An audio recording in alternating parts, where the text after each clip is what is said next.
What would you do with $75 million? I would travel the world. I would invest. I know a bit of a boring answer. And I would help people when I can. I'll buy things for my family. A house for my mom. Yeah. Invest so I keep some money for the future. Everyone's just out here saying, oh, I'd spend it on my family. I would invest it smartly in smart enterprises. We need Americans, because Americans will come out here and be like, I'd buy 10 Ferraris, bruh. What if I say that I think you're lying? I don't know. Do you think I'm lying? Yes. The first thing that you're gonna do is buy all of the jerseys from your favorite players. I think you're gonna buy 10 fancy cars and go crazy. Okay, I'm lying. I would invest it into probably a retirement account. Why are you such a liar? I'm a finance major. I just graduated with a finance degree, so. So don't lie, you're gonna pay off your student loans first. No, actually I wouldn't, because I have an interest-free loan from my parents.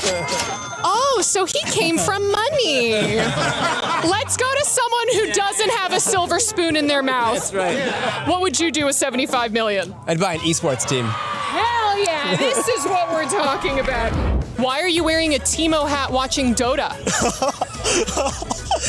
Do you think that maybe this is, you're a traitor? Yeah, this is my traitor, yeah. A big PC. Like a nerd, like a real nerd. Lakeside mansion, you know, a good little Lamborghini here and there. Ooh, what color? Ooh, has to be red. Super Asian looking Teemo, what would you do with $75 million?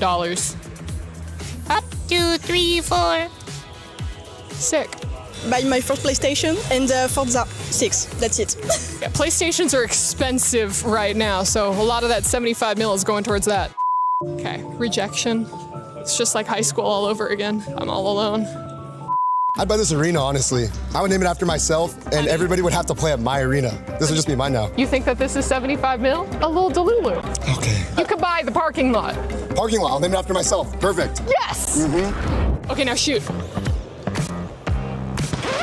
Ooh, maybe he can use the $75 million to buy some skills.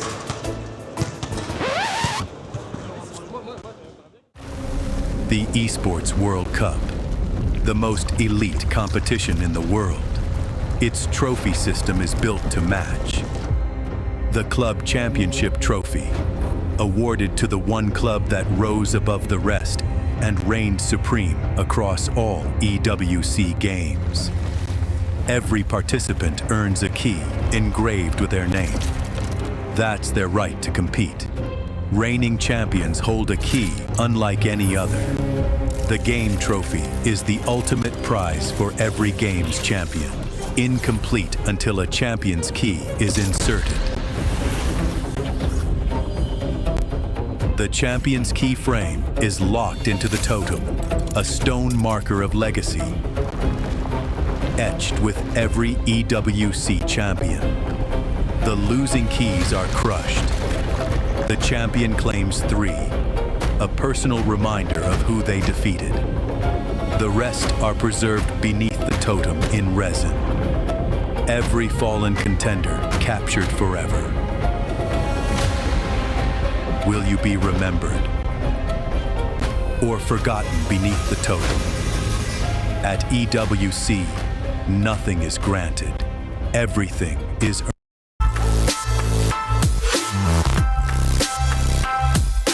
Standing on the historic Point Neuf, bridging Paris's legendary past with esports' brightest future. We're here to celebrate the Esports World Cup 2026. Where the world's greatest players have earned the right to battle for the ultimate prize in esports.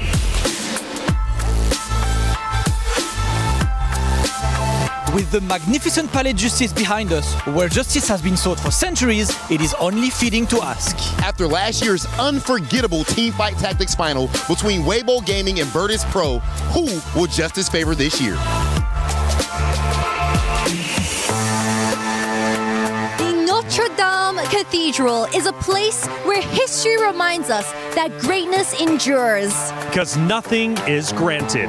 Everything is earned. This is Teamfight Tactics at EWC 2026.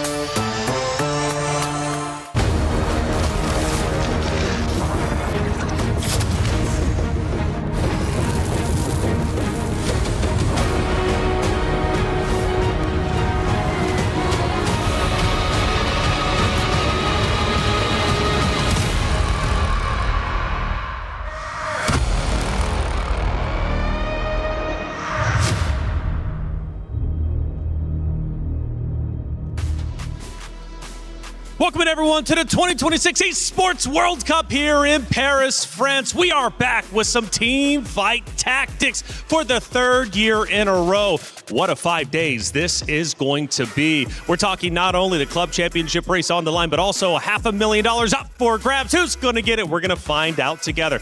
Hey everyone, welcome into the Allianz Vault, your home for the next 5 days. I'm Taylor Reflections, so we're joined by Stuart and Hoope. Good to see you both. Stuart, what's going on? Team fight tactics, we're back. It's great to be back. It's great to be back here in Paris as well. It's going to be an incredible ride. 4 versus 4 team fight tactics. It's what we all love. That's right. We love it, Hoope. I know you love it too. We're going to be guiding the viewers along each and every day. Yeah, 100%. I mean, summer in Paris is so good. 4v4, this is a total celebration. Having the players here is just amazing. That's right. $500,000 on the line. That is significant when we're talking TFT.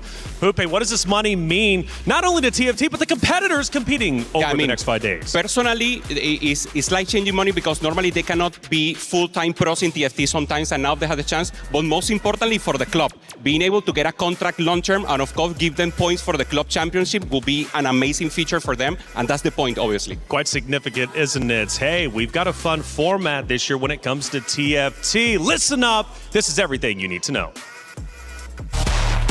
Tacticians from all around the world, welcome to the Esports World Cup 2026. Before we see who hits a 3-star legendary or a fast 9, let's break down exactly how the tournament works. We kick things off with the group stage. 16 teams are split into 2 groups, each needing to battle through a brutal double elimination bracket to advance to the playoffs. Adapt or be crushed. As every match will be a best of 3, every team's skill and coordination will be pushed to the ultimate limit. Lose twice and it's a bottom 4 exit, but win twice to advance to the playoffs. 8 teams remain, but the safety net is officially gone as they move into the single elimination format. No second chances. 1 bad series and your favorite team's tournament run is over. It'll still be best of 3 matches, so don't count any teams out just yet. All that leads us to the grand final, where the 2 best teams have a final best of 5 showdown to be crowned winner of Teamfight Tactics at EWC 2026. Who will have the best strategies? Who will hit their power spikes and crush their opponents? And who will be the team to take it all? It's all happening right here at the Esports World Cup 2026.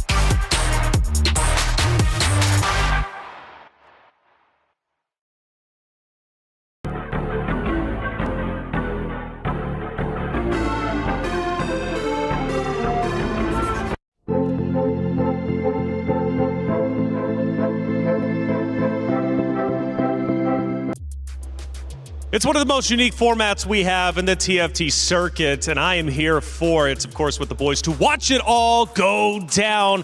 But we've got a lot of great competitors split up into 2 groups, and they will have to go through the gauntlet in order to make it into the next stage. Let's take a look at our Group A competitors who are looking stacked. Let's start top left, Stuart. We're talking Weibo Gaming, the title defenders. Yeah, exactly. The winners coming back this year. Same roster this time around, which is super exciting to see. First time we've seen it here in the 4v4 format, to see if they can come up with a team like Vitality. Yeah, and Vitality doing amazing right now. They have the biggest streamer of TFT right now here on Soju, and that's a hype match. And of course, according to Group B Amazing, we have MCOI, the Spaniards, that are really representing. They were obviously doing so amazing, and that's another team to watch for sure. Yeah, they're going to be loud for sure. T1 bottom right. This Group A is looking stacked. Let's take a look at our Group B, also equally as stacked. And of course, great competitors in our Group B. Looking at Nox from Red Force, they're going to be coming in strong. Zeta as well. Nemesis, though, I think we're all expecting them to take the entire event. Yeah, I mean, Nemesis is going to be difficult to judge. We also got the Zeta as well. Title coming back into EWC is going to be great. They missed out last year, but they were a bit unfortunate in 2024, so excited to see them come back. And here, I mean, my favorites. Aura Gaming, Aurora is just so good. I mean, they have Wame who just won Tactician Crown, playing so amazing and having a chance here to outperform. This is the only thing he's missing to win. EWC 4v4, and this is the time for them. Absolutely, Virtus Pro as well. So many teams to talk about, and we'll be talking about them all day long. Speaking of which, we've got 2 wonderful streams for you to watch at home. This is Stream A, but we also have our Stream B. Starting with Stream A, we start with a banger matchup. It's Weibo Gaming going against T1, who has always been the bridesmaid but never the bride. Then we move on to Zeta, of course, and on down the list. We do have Stream B taking place, and I encourage you all to have both streams up and open, whether it's on a phone, on a tablet, or of course on a PC. I don't care, but make sure you have both of them going. They'll be starting off with Nox from Red Force going against Aurora Gaming, who Hoope obviously just broke down. Excited to watch them. The club championship race is underway, and it's starting to get brutal at the top. Now in week number 3, Trav, lay down the law. Last week was a big week for the Esports World Cup as far as the Club Championship was concerned. Teams took to the stage in Free Fire, League of Legends, MWI and Dota 2. But for Dota 2 and Free Fire, the teams that won those competitions aren't eligible for the Club Championship. AGAL managed to get second place in Free Fire, and they've got 16 teams competing across the Esports World Cup, so they've got a great chance of going far in the Club Championship.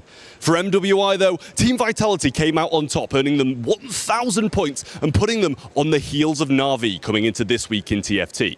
Team Vitality look to go back-to-back at the Allianz Vault, and Teamfight Tactics is their answer to take the top of the leaderboard. Na'Vi, though, want to keep pole position and will be competing in PUBG this week, so they need a big result to stay at the top. Stay tuned as we keep you updated on all things Club Championship. $75 million, 25 tournaments, over 200 clubs, only one club champion. The Club Championship is the beating heart of the Esports World Cup. Over 7 weeks, esports clubs send their players to compete. Every placement, every win, every podium earns points for their club. At the end of 7 weeks, every point counts. The club at the top walks away with $7 million and the title of Best Esports Club in the world. It's not about being the best at one game. It's about being the best across all of them. Depth, versatility, consistency under pressure. One championship trophy, one title. Who will take it? Watch history unfold in Paris at the Esports World Cup 2026.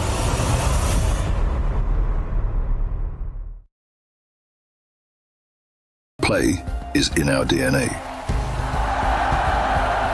Whenever we let it out, it becomes our superpower. Now imagine an entire city being built to supercharge it. Kadir City, powered by Play.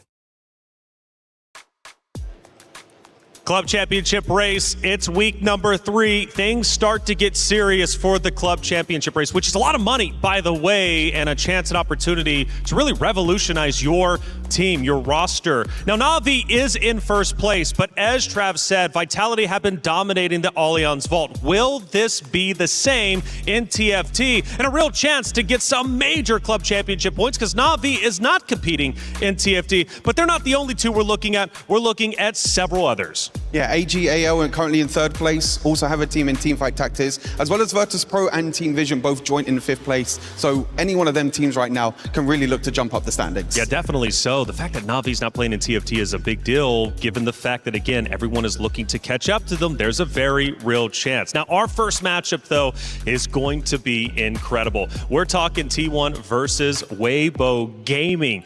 You've got the title defenders going against a roster of T1 who has been desperately trying to get into the winner's circle. Now, they have a chance this year and they bring in a new gun. Yeah, 100%. I mean, they have Tian Long that been doing amazing. He went final table here on TAC round, doing so great. And Sao Pimin, a player that was the MVP last year, playing so well, doing the GP reroll that you love and hate sometimes also, Stuart. Now with a meta more developed, it will be a chance also to see the gameplay so far. Yeah, I think it's a great matchup. It's good enough to be a semi-finals, even a finals matchup. Absolutely. I think for a first game of the tournament is going to be fantastic to see if Weibo Gaming can continue their dominant run from EWC last year. Well, the competitors started arriving this morning, and Degon had a chance to catch up with a couple of them. What's up, guys? We are live here from the entrance at the Porte de Versailles as our TFT players are coming through. You see Flash Wolves, the APAC competitors qualifying on in. They're walking in to try and start a great day. Here comes Nemesis. Welcome, Nemesis. How's it going? Can I interview you real quick? How you feeling here in Paris? I feel really good so far. Yeah. Who are you most excited to face? I'd say Vitality. Why Vitality? I guess they beat us the last time, so we want to get our revenge, I think, for this time around. Everyone always wants a piece of Vitality, but it is Nemesis, the second seed, looking to step up here at EWC. Good luck today.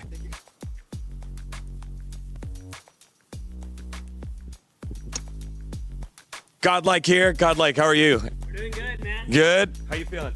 I'm feeling great. How are you feeling? I'm feeling amazing, man. Ready to win today. We're going to high roll today? Of course. All right, good luck today. See ya.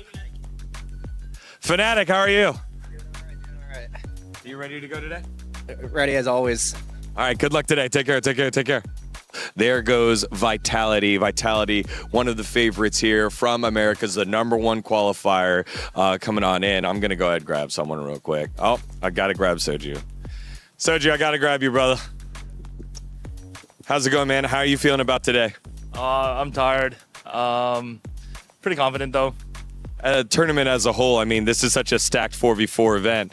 How are you feeling about your chances? You're the #1 qualifier, but you just shared the bus with last year's finalist and last year's winner. Yeah, Setsuko just like 2 minutes ago was saying that the winners are probably going to be on this bus. It's going to be us and Weibo. All right, well, best of luck today, brother. Good luck. Yeah. All right, take care, guys.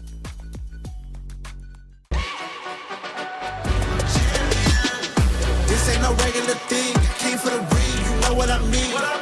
You see my name in the lights. Better get right, I'm champion.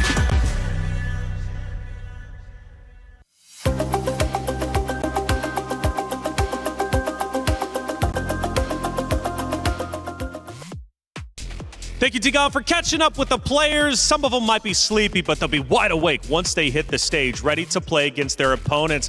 Boys, let's talk about it. It's time for our crunchy story of the day, and it's our matchup #1. It's T1 versus Weibo Gaming. Both Titans, and like you said, Stuart, could very well be either our semifinals matchup going into day 4, and maybe even our grand finals matchup. Yeah, exactly. I mean, T1 coming into this, I think in the EWC 2024 and 2025, both reaching top 4 this time around. Is this their time that they can step up as well? And Weibo on the other side, fantastic, dominant last year, only losing 3 games in total to take down the title. Yeah, and for Weibo last year, they were not the favorites, and they demonstrated that power of friendships is almost more important than individual performance, and that's exactly what we want to see here. On the other hand, T1, we have staples. We have Bintu and SCSC being here throughout all EWCs, and especially the rest, and now with more people coming in, Sanjop doing amazing also during the set, and I mean, do we have a hype one?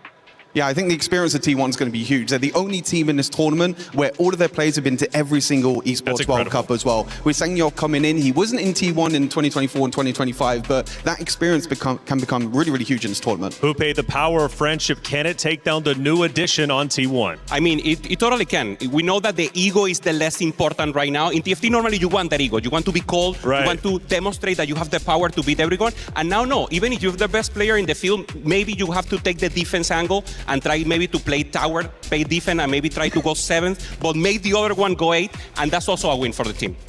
Win for the team. That's what they're all going for after all. It's not going to be easy if you yourself want to be the winner, but we've got some amazing teams. And after all, it is the 3rd year of TFT and the EWC run, which means everyone is starting to get better. You might have won last year, but it doesn't mean you're going to win this year. This is just day 1, but it sets the tone for the rest of your run through the 5 days of competition. $500,000 on the line, and of course, you want to immortalize yourself not only in EWC history, but you also want to start off TFT strong. Let's get day 1 started. Welcome to the Esports World Cup. Live in Paris, we have 16 of the top teams from all over the world battling out to be the best at teamfight tactics. Now you can enjoy the show? Yeah. To win it all, it's all about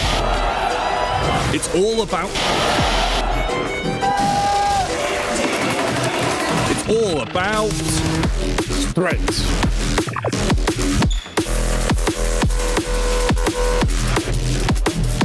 To win, it's all about 実現。心を空にして決定策略。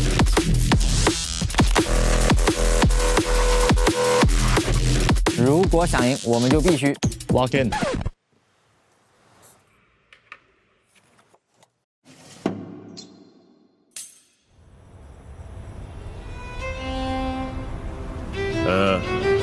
okay? With the teams riled up and ready, let's see who will be the ultimate winner of Teamfight Tactics here at the Esports World Cup.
Welcome everyone to the Teamfight Tactics Tournament at the Esports World Cup 2026. We are going to witness a brand new story starting this year. However, last year we saw Weibo Gaming battle out with one more take. Okay. A little slower. That's right, Kitty. Right here, officially, it is time for the greatest Teamfight Tactics players on planet Earth to throw down for glory and, of course, for your viewing entertainment. Ladies and gentlemen, every single lobby is going to test their skill. Every single decision made could be the difference between walking away, lifting up that EWC 26 trophy, or walking away empty-handed. The pressure does not get any higher than this. It is going to test their camaraderie. It is going to test their skill. It is going to test their resolve. And at the end, we will know who is the best Teamfight Tactics team on planet Earth. The Club Championship is the ultimate race for glory. Across 7 weeks, competitors will be battling it out to climb the ladder and raise the ultimate trophy, the Club Championship Totem. I am in front of the Totem Hall, where this Saturday I will be welcoming the new winners of Esports World Cup Teamfight Tactics. But of course, it is not just about lifting that trophy. It is about securing those valuable Club Championship points, along with putting your keyframe into that Totem Hall etched in history, like Weibo Gaming did last year. After 2 weeks of competition, the battle for these points is starting to be very intense, and you know this week is going to be as well. So without further ado, it is time to welcome all of our teams for Esports World Cup Teamfight Tactics. It is time to welcome all of our teams for Esports World Cup Teamfight Tactics. Last year's runner-up, they were the underdog. Can they do it this year? Virtus Pro! The most experienced team here at EWC, Whoa! Coming in with 1 veteran and 3 new prospects. AGAL!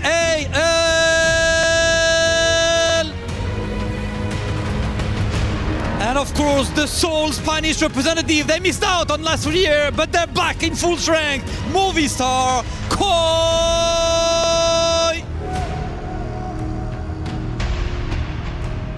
Making their first appearance at EWC, Godlike Esports.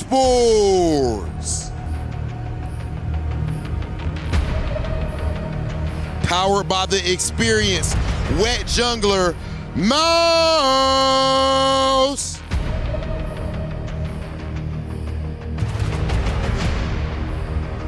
They might be veterans of EWC, but they're fielding 4 new players this year. Fnatic!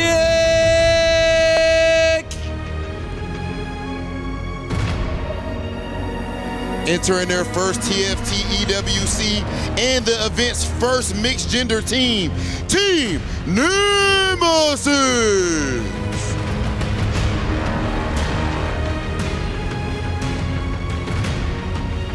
They finished top 4 last year, and of course they're looking forward to do better in front of the home crowd. It's gonna be Team Vitality!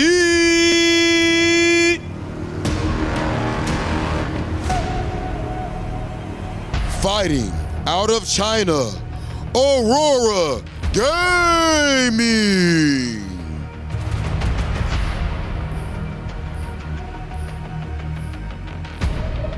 For their first ever appearance, they made it 2nd place on the China qualifier.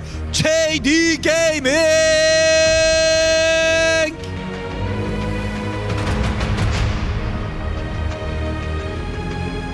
The big dogs.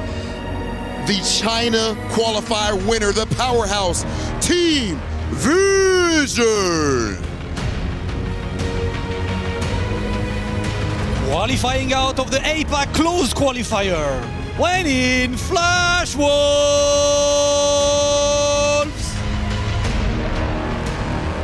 The lone Japanese representative, Zeta Division.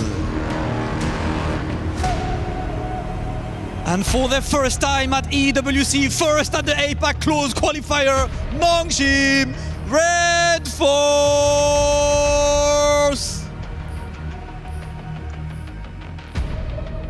And finally, our title defenders of EWC TFT 25, Weibo Gaming!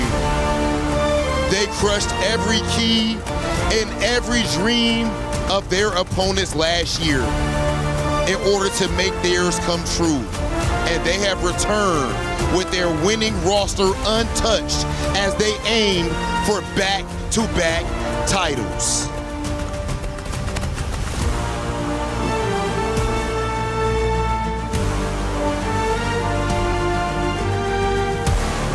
Ladies and gentlemen, the stage is officially set. It's time for TFT at EWC.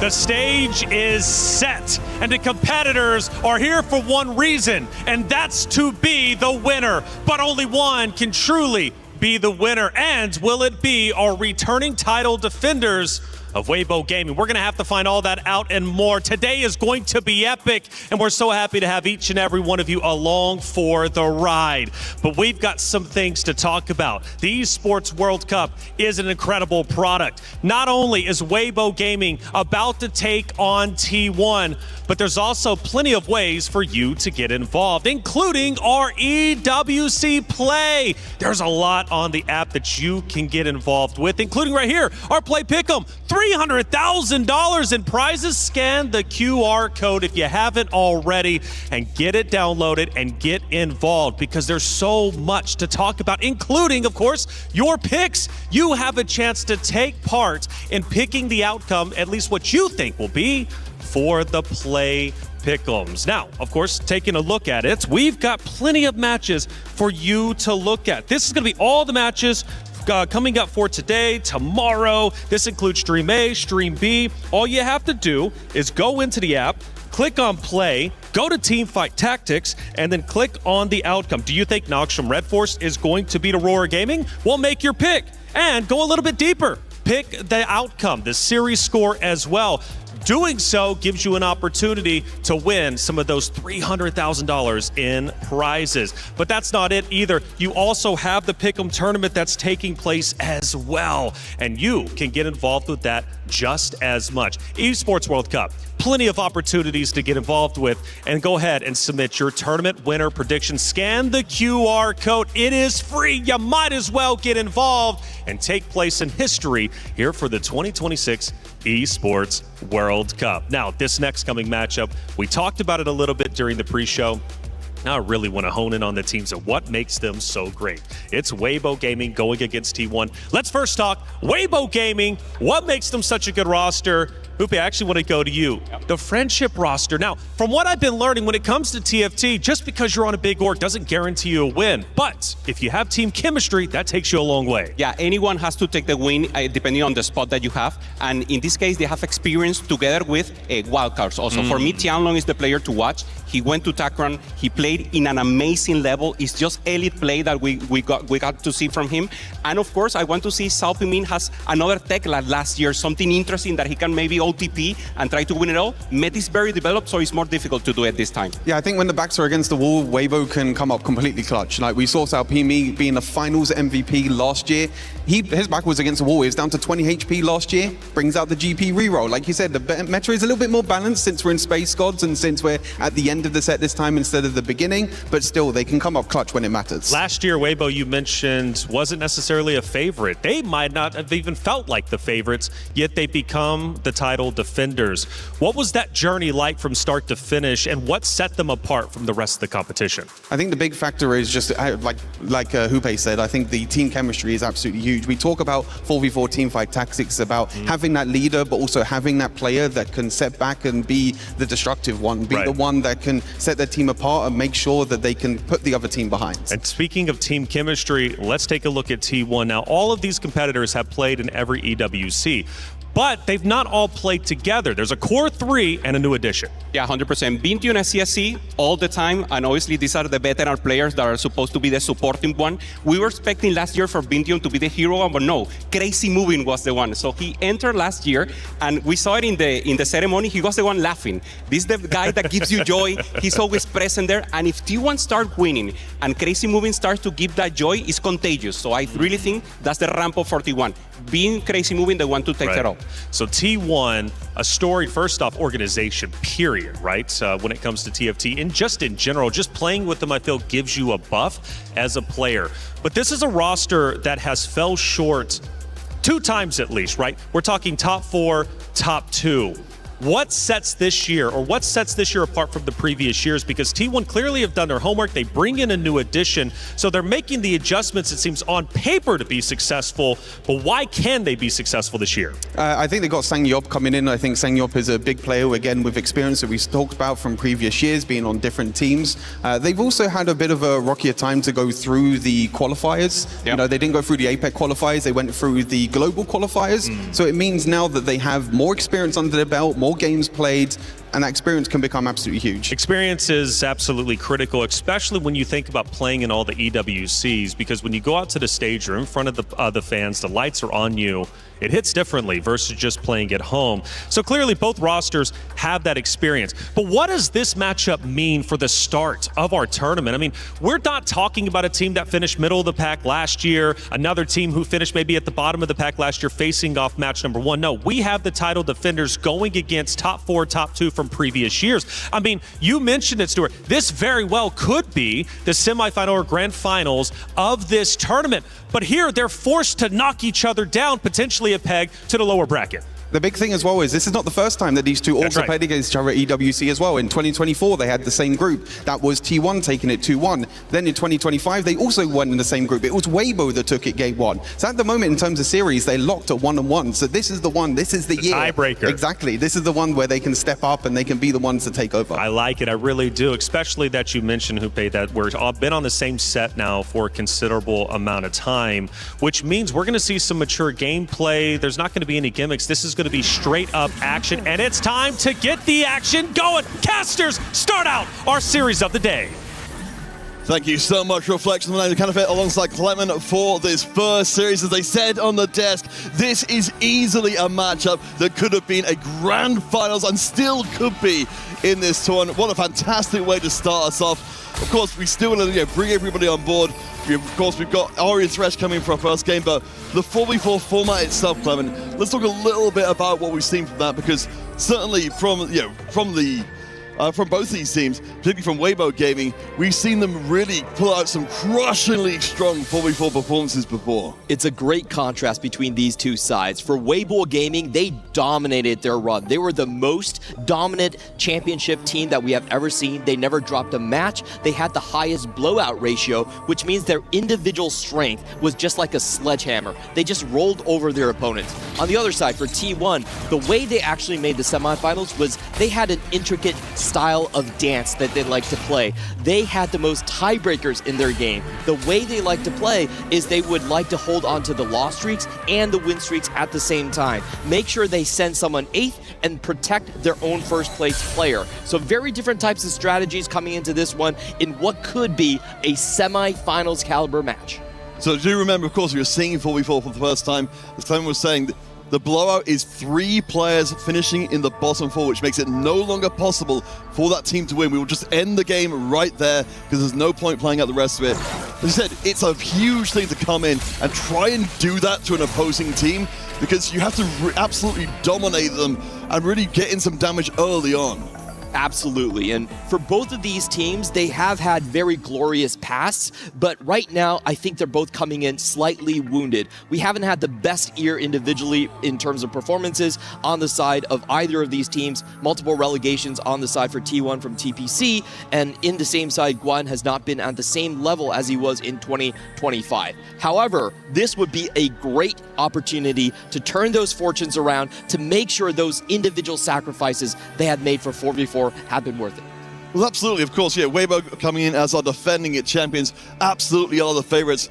What I want to kind of pitch out the idea here is, as was mentioned on the desk, for T1, we expected to see them come through their qualifier and smash through everything, but instead losing, having to go for the global qualifier, eventually winning that, means at least they do come into the EWC with the maximal amount of 4v4 experience they could have in recent times. Practice is always a good thing. I think it's really important to look at the teams that they lost to and the teams they did beat. And that has been a source of questions for T1, because all the teams they did beat were more of the tier 2 rosters coming in from the TFT scene, and they lost to Flash Wolves, they lost to ALAG on their way here as well. So there are a lot of questions to this T1 roster, but most importantly, experience, like you talked about. All 4 of these players have played in every single EWC, a very rare feat to accomplish. All right, so let's start big picturing a little bit here, because we're seeing, of course, a lot of Primordian coming in. We've got Silver Organs to start this off. We've got some branching out, dropping in. We've even got Primordian Emblem for Tanlong here. If we are playing the Weibo style as we've established, looking to try and push the opposing team out as quickly as possible, are these the kind of comps you're looking for? I would say whenever you have a silver opening, the most important things to be keeping track of are definitely going to be the branching outs and also the expeditions. Expedition, we are playing on the 17.6 patch, where you can only have a single player on Expedition, and it is the highest cap silver augment you can get. And only one player can get it out of the lobby. So as we're seeing right here, our observers completely on cue, great job by them, is going to be going over to SCSC's board here. He has been a stalwart alongside Bintum, one of the only 2 players that has been on this T1 roster the entire way.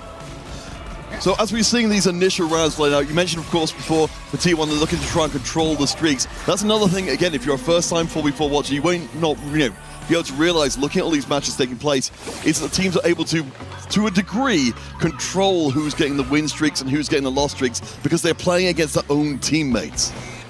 Yeah, and it's really important to actually salvage the HP bars on your own teammates. It's the same thing as dealing damage to the opposing team as well. So that's kind of a really key thing about 4v4 is oftentimes you want to sack. You want to build your items later and make sure that you're actually building your items against the opposing team, because if it's against your own friendly teammates, you can build them later and then make sure there are more kills on both sides so you don't take as much damage. Very important to kind of save HP here. We're taking a look across the T1 boards. We just saw Bintum going into a very strong HP preservation line. They had caretakers into a Zoe too, so that is one of those lines that you can definitely just play like a sledgehammer, get your tempo early, as we're seeing from Bintum's board right here. Yeah, we've got Bintum Sangyup on the same squad, both managing to control those early streaks. You said it seemed like at least from the very early going, we've got T1 managing to settle into a mostly comfortable spot. You know, if we're looking for a blowout from a Weibo side of things, certainly it doesn't start this way. Yeah, this is a great position for T1 to start out. They have 2 players on 100 HP, and the full Lost Streakers is also on their own side. So this is the exact game plan that they want to run. We haven't really seen a team execute it the same way or to the same level that T1 has been able to do, which is keeping their Lost Streak and Win Streakers at the early start of the game, the whole way through, and then swapping positions. This is where Crazy Movie starts to shine when it comes to Stage 4. He's usually the Lost Streaker. He comes up with a big win, as they did in 2025 to kind of take over the game. That's the way T1 likes to play.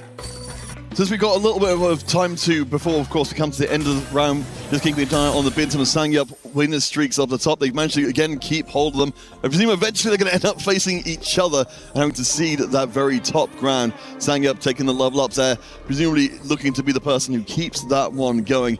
Just talk to me a little bit about where this will be going sort of more towards the mid game, now that we've kind of got to the beginning parts of stage 2 out of the way, particularly for T1, if they've got these streaks and they keep these streaks intact. I think a very important thing is for SalPme to actually break SCSC's streak, if that is even possible. SCSC is the one most likely to win out here with that expedition. We have seen the Mecha Ace still be a very, very strong line going into that direction. So if they can break that streak, make sure he loses on the Econ, I think that's probably the most important thing. On the other side for Bintum, I feel like he's just playing a tempo game right here. He's already slammed his items on that Zoe. He's got 5 copies of it. You know, very quickly just going to level up. 3-star Zoe, and then with the Mordekaiser in the front line, he's going to have a very easy time in Stage 3. All right, so Bintum will be the one taking control of the win streak there over his teammate.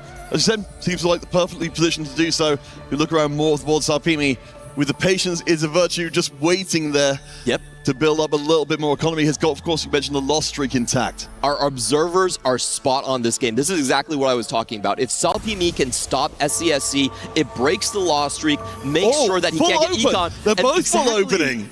SCSC, he doesn't want to lose, so they're both going into full open right here. They're saying, you know what? I need to preserve my lost streak no matter what, and I can't let you run away with it. If we're going to run into each other, then we're both going to play without lost streaks. Yeah, and that means that we're losing some of the economic potential there, selling off some of the potential Primordial later on, but I like it. Even this early on in our first game here, we're seeing our teams and our players demonstrating exactly what's necessary to get things done. But again, coming out of stage 2, looking pretty good for T1. We've got 3 players in the top 4. Again, no sign at all of any move towards a blowout, so we're going to need to see something a little different, from their opponents. A huge cheer for T1. I think their matchmaking has just been incredible. The fact that they have 2 players on full streaks is very hard to accomplish if you're just going by RNG. That rarely happens on the same team. And look at here for SalPme. This is very interesting because he's actually holding on to what we see from the Mecha Acel package already. Gets a very lucky getting into one of the, I believe this was given to him through the Thresh boon, because he was still level 4 before, at least our interface was telling us that. So just getting a very lucky Galio early on is going to be quite strong. Yeah, getting the, just having Thresh in the game is honestly always so incredible. We're getting words that, the mini recombobulator came in to just push that board forward. So, we're now into stage 3. T1, they've got 3 players in the top 4. In terms of, the kind of boards we want to be seeing later on that are going to ultimately win out this first game of the 3-game series, what kind of things are ideal in 4v4? I would definitely say that SCSC with the Expedition is going to be the main focal point. If he's able to turn the corner and stabilize, then he will have an extra Radiant item, which is basically like an additional Prismatic Augment. So he definitely has the highest chance of just winning out the game outright. On the other boards, though, we still have a very strong boards across the board here as well. For Crazy Moving, he's obviously going into the Shepherd board. You see him printing the Leonas early on. Shepherd board is kind of the standard AP lines you want to do. In most of the games that we have seen in scrims, the standard layout is that you have an Akali player, you have 2 AP flex players going for Shepherd, Space Groove, or Mecha Asol, and then you have a flex AD sort of do whatever you want type of player. So those are kind of the 4 positions that you see. And so far from the side of T1, I feel like they filled out those positions really well. They have your Freedom player in SCSC that can do whatever he wants, has very high cap. And then you have your 2 APs in the Shepherd and then a Tempo Zoe. So I do feel like T1 might be running away with this one just based on how their HPs are lining up. Well, something that's kind of interesting that's developed towards the bottom, of course, is LBTC and Salpimi. They've managed to move into possession of the loss streaks in this game. So, we're getting to see something a little bit different from Weibo, that maybe they'll have the chance to build up a strong late game board. I really want to see what Salpimi has because he had to full sell his board. There was no anima early on. And what will he get from the augments to actually bounce back? There are a couple outs that he could get. If he has like a forward thinking where he might be able to convert that gold into a very, very strong later board, it would be good for him. Or otherwise, I think he is going into a level 8 full roll down. We are getting his board right now. We have these sort of items and Xayah found already. So he could be going 2 ways. The Maokai 2 does suggest that, it could just be a standard Bel'Veth reroll board, but he is holding on. I actually just sold his Xayah. So he is going all in into just the Bel'Veth.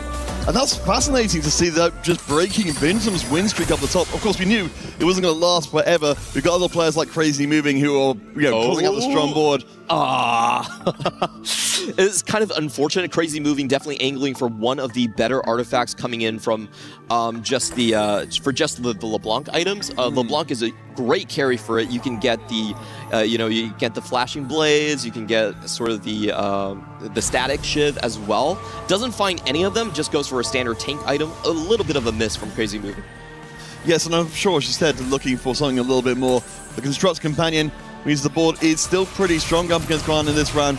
We've got a lot of players who don't really have that major streak developed, of course, since Bintam's was broken.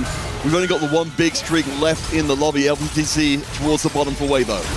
It's absolutely huge. We are playing on the Ornn Encounter. That's why everyone is getting an artifact on 3-3, so we will be checking each and every individual board. This could swing things quite dramatically, especially for a player in the bottom like SCSC. Exactly, our observers are pointing this out. When you have that combination between the Radiant item and the artifact, if you get a good hit, it's almost impossible to dislodge. Yeah, I mean, it's going to get completely out of control. Our second choice of God is going to be coming in for our players, so we'll see which ones decide to adhere themselves, and I think, mostly to the Thresh side of things, as we would expect. Yeah, Thresh does give you a lot more sustained power later you go into the game if you can pick his Treasure Realm. So I think for a lot of the T1 players that currently have a lot more HP, they will try to go for the Thresh a little bit more. They expect their games to last longer into this fight.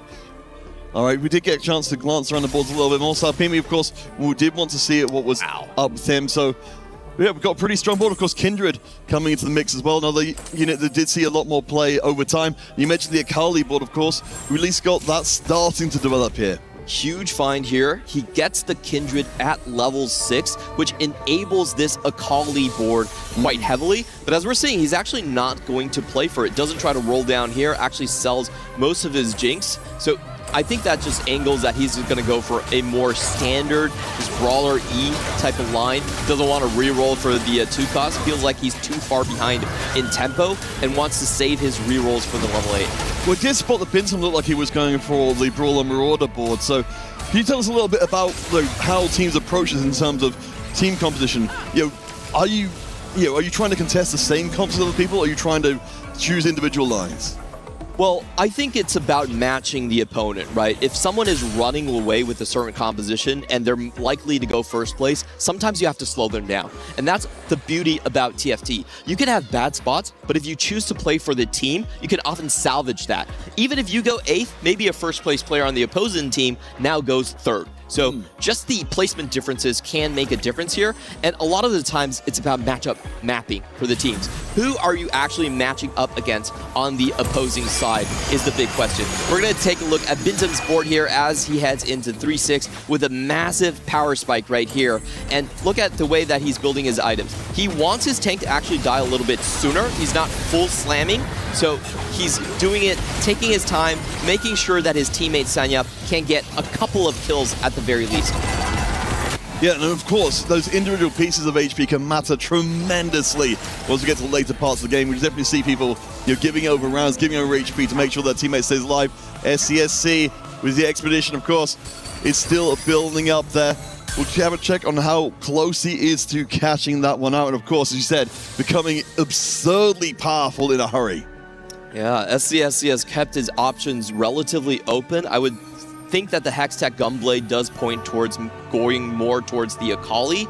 That is kind of her built-in item, but it could also be other builds as well because he's already level 7. Actually didn't choose to stick on level 6. It's going to be very interesting to find out where he's going to end up with these items. They don't have a very strong direction, which is why I'm a little bit worried about.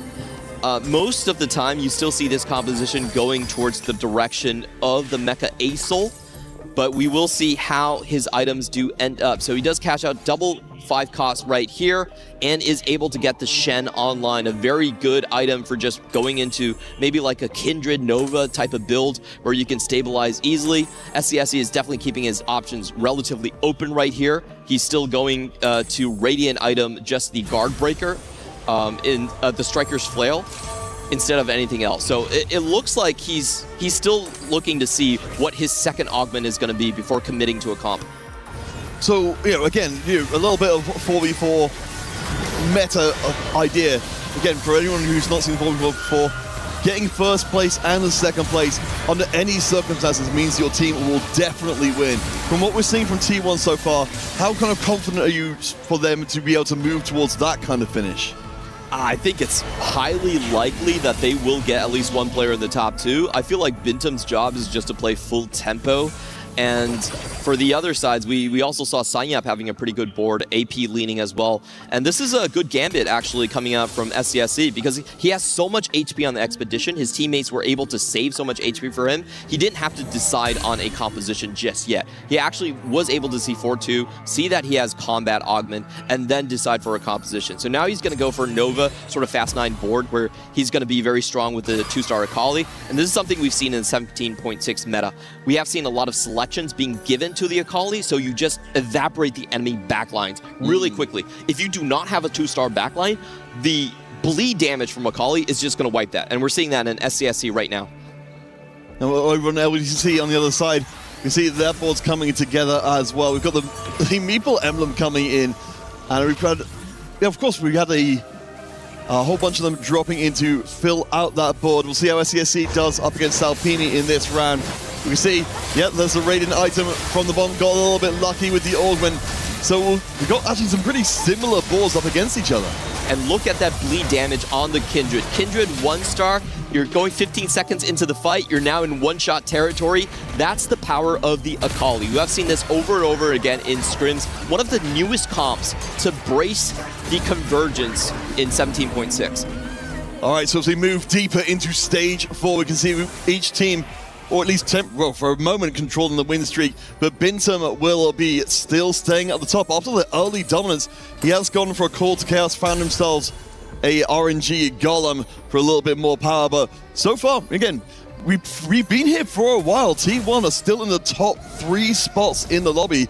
And we've basically been that the whole game. It's been scramble time for Weibo Gaming. They have struggled to find their spots. We're looking at LBTZ's board right here. He's trying to play around Sniper and the Meeples, but he doesn't have a Gnar on his board. Ooh. So it's actually very difficult. Like, he's missing a lot of the components that he could necessarily have. He really should be 7 Meeples and printing items right now, but no Gnar means that he's kind of just stuck in no man's land, and he's running out of time.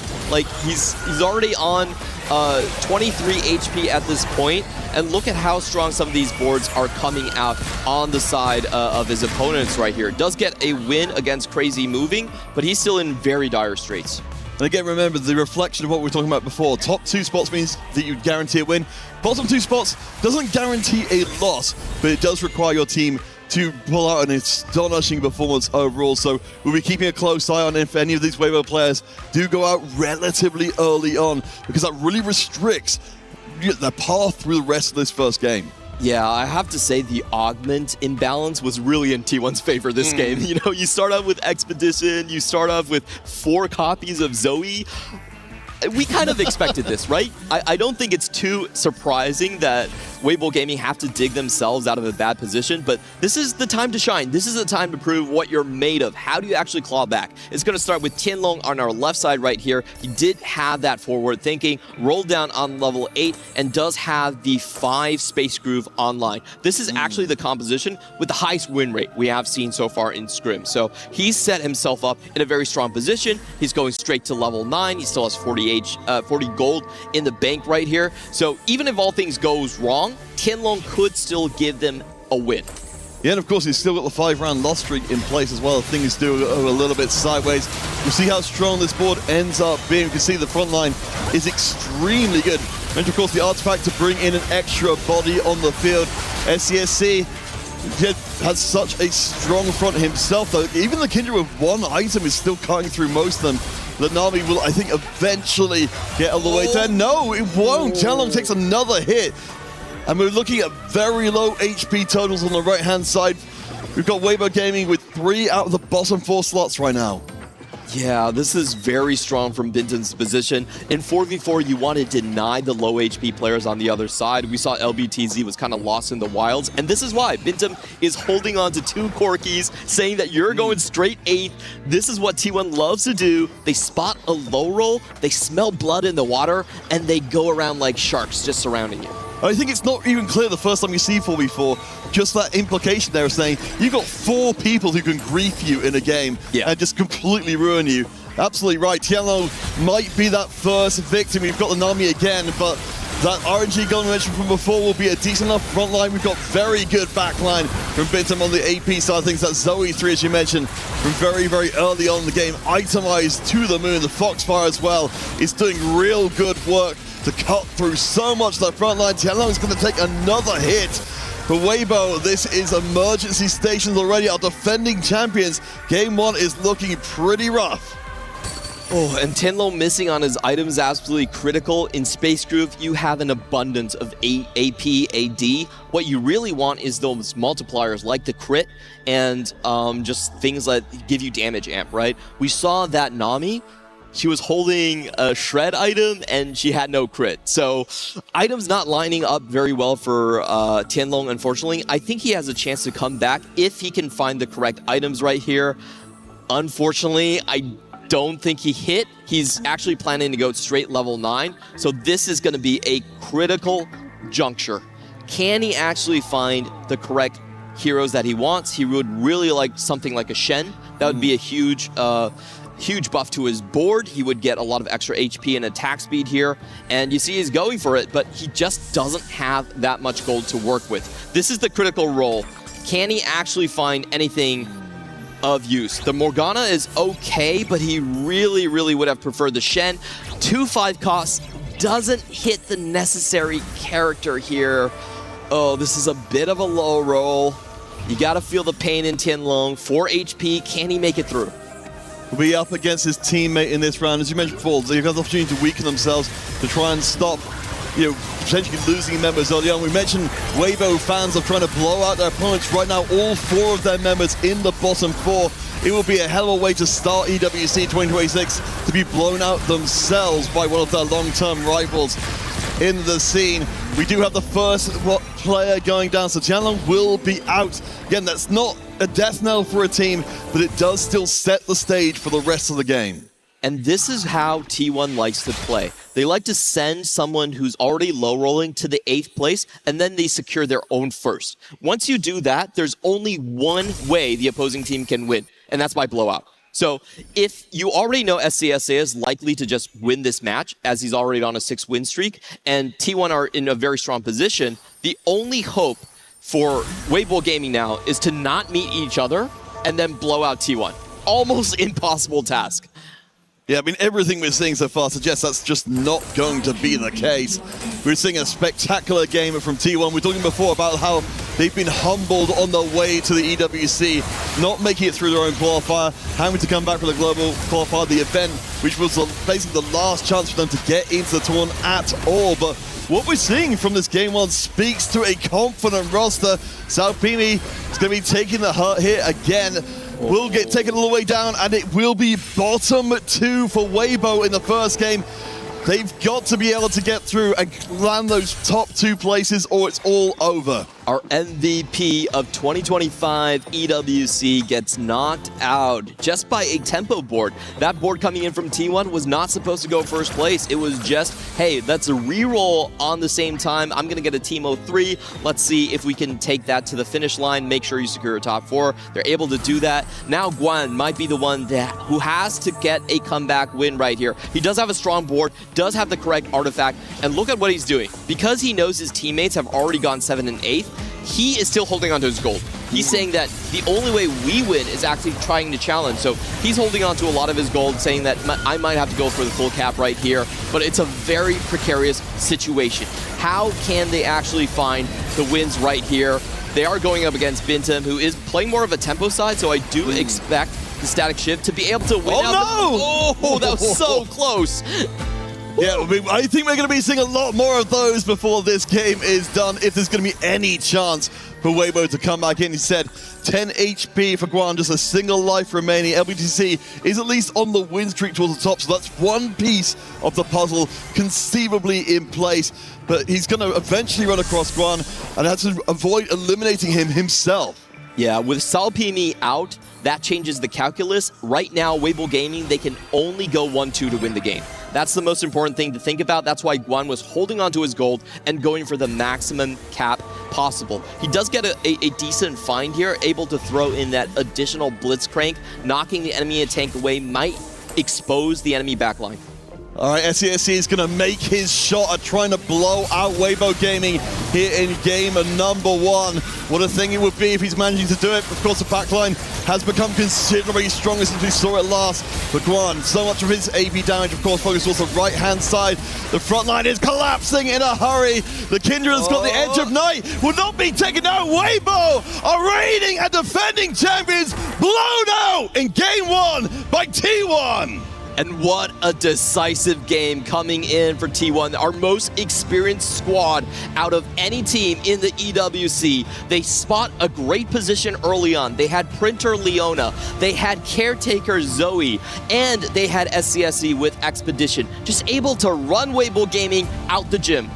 That is an absolutely incredible way to enter the competition. Of course, this is only the first game of the first match, but there isn't a better way to start an EWC to go up against the reigning champions and show them you've still got fire in your belly. We talked about the personal sacrifices that these players had to make.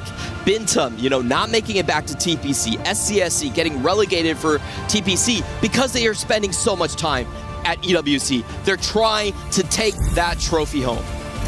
What an incredible way to start us off. They said, we've still got plenty more to go. We've got 4 series across the day. This is just the first game of the first series. It could easily go to 3 games, and we really hope it do. So stick with us. We'll be taking a short break. When we return, we'll be back with our desk, and then with game 2 between an astonishing and fighting Weibo Gaming and T1.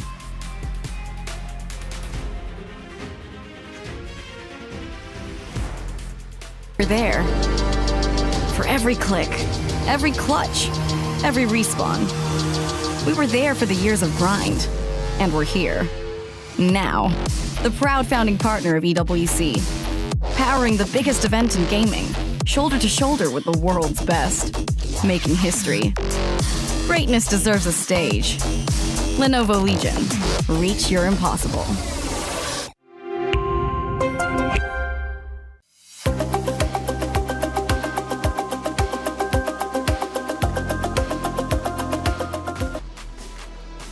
Already off to an exciting start as T1 win map number 1 against the previous title contenders, the title holders. Weibo Gaming, what's going on? It was a clean sweep. We've got a lot to talk about. Hey, welcome into the Allianz Vault. I'm Taylor Reflections, Nober Stewart, and Panda. What's going on, my guy? How you doing? I'm happy to be here, especially after that explosive first game to start off the tournament. A bit of a shock, a bit of a surprise for some. Not for me, though. I'm a big T1 stan. Okay, T1 stan, T1 fan. But let's be real, though. They're going against last year's winner. Is it not a surprise to you that T1 takes game number 1 in such a convincing fashion? I think it's textbook T1 for this first game. I think tempo is the name of the game for them. I think the fact that Akali Jinx became a meta comp coming into this tournament 1 week ago is great news for them because they were all about the heavy stage 3 roll down, taking over the tempo early, and just having the HP lead coming to stage 4.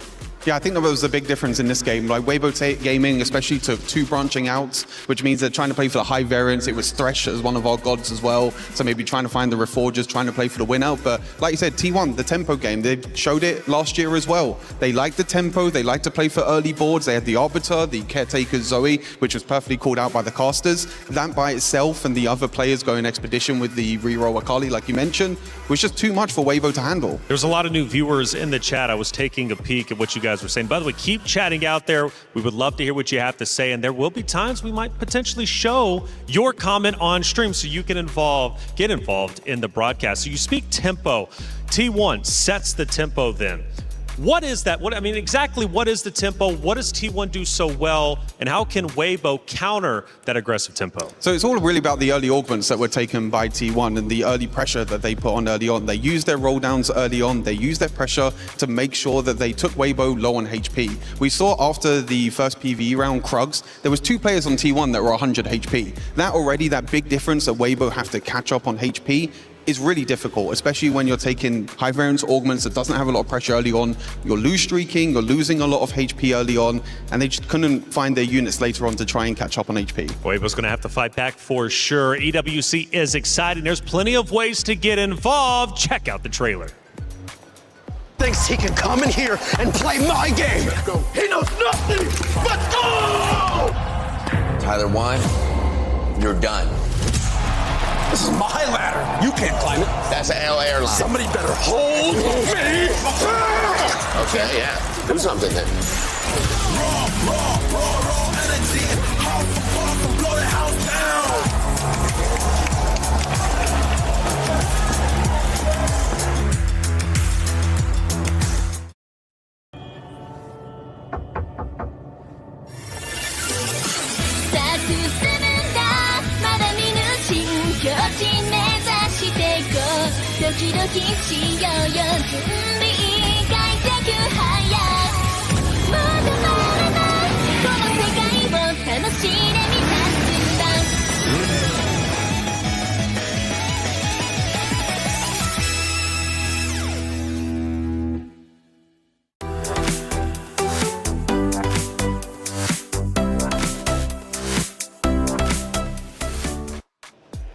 Every series Weibo gets into from this point on is going to be tough. Everybody wants to beat the winners from last year. So Weibo's not going to have an easy route and already starting off in a very difficult fashion against T1. Of course, Weibo has to fight back. This is only a best of 3, so therefore currently T1 has the leg up. Now, T1 setting the tempo, Panda, clearly that's a big deal. They did a great job at it. They looked comfortable from start to finish. Let's dig a little bit deeper. T1 makes a big roster change. They come in, they bring in Sangyup. That was a big talking point during the pre-show. He clearly made an impact for T1's early game, but also late as well. And I think Bintum is a player that I really want to look out because his 2-1 augment caretakers into Zoe, for example, it just makes it so easy to play a very explosive tempo game into AP Flex, which I think is the best way to play into it. On the flip side, we had 2 players from Weibo trying to play AP Flex from behind. They were not able to go 9. They were not able to cap their boards. They were not able to become the win-out players. And we also had Salpimi, who was the Akali mirror player, fail. He was a worse Akali player compared to SCSC. He lost more HP early on. He went 8th in the end.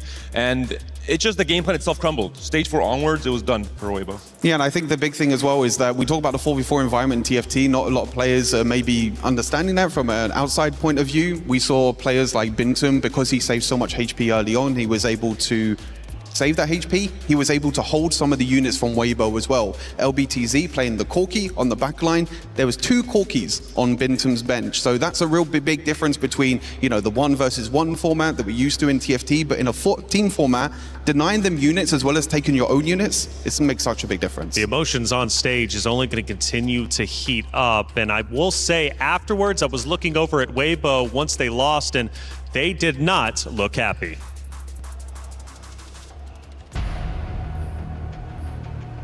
And there's, of course, a very good reason why they were unhappy, certainly coming into this tournament as favourites. You know, certainly as a squad, as you mentioned before, T1, they've had the opportunity to play together in a competitive environment. They've had the chance, honestly, to lose together. And that's going to be the best tool for any team to examine what they've been doing, refine their strategies, and come into the tournament strong. This iteration of Weibo Gaming has not dropped a single match so far at EWC. They made it with a 100% win rate in 2025, and now in the first round could be facing their biggest stumble just yet. Now, if we heard the analyst desk, if you watched game 1, we knew it was mainly about tempo game. It was mainly about just the fight matching RNG that benefited T1 so early on. I think the question now for Weibo is, if you are put in the same situation, if you are put in the predicament where you're behind in tempo, you're behind in HP, who is going to be the one that stands out, rolls the earliest, and says, no, we need a strong player on the field. We have to stabilize the stage 3. Well, that's exactly, you know, kind of big picture here.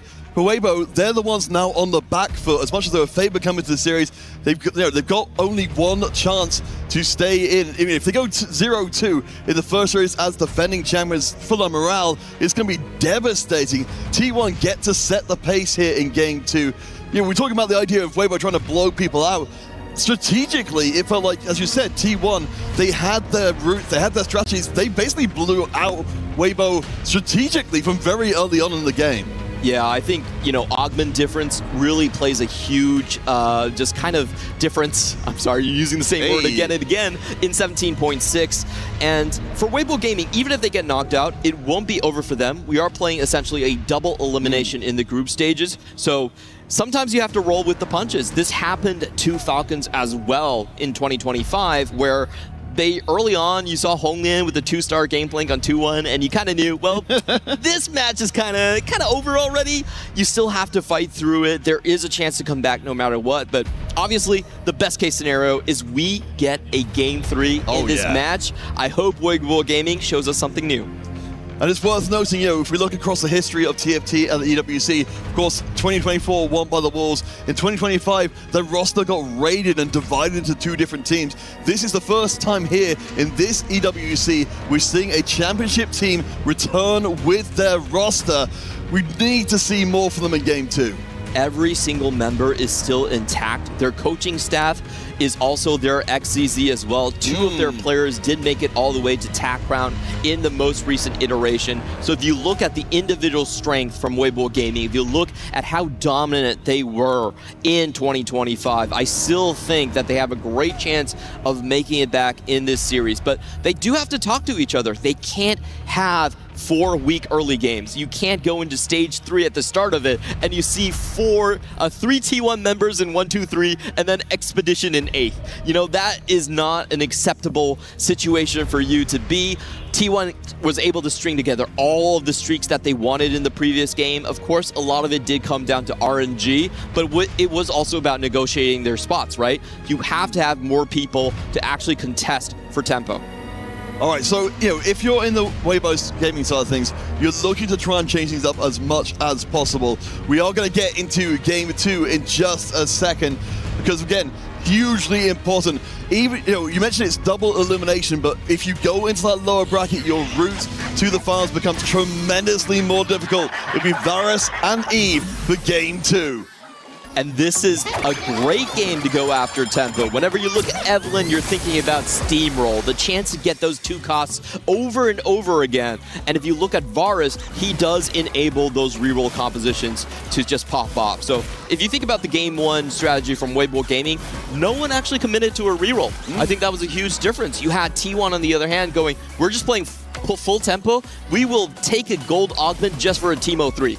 And try to run you out the gym. So someone has to step up on the side of Weibo Gaming and take on that mantle.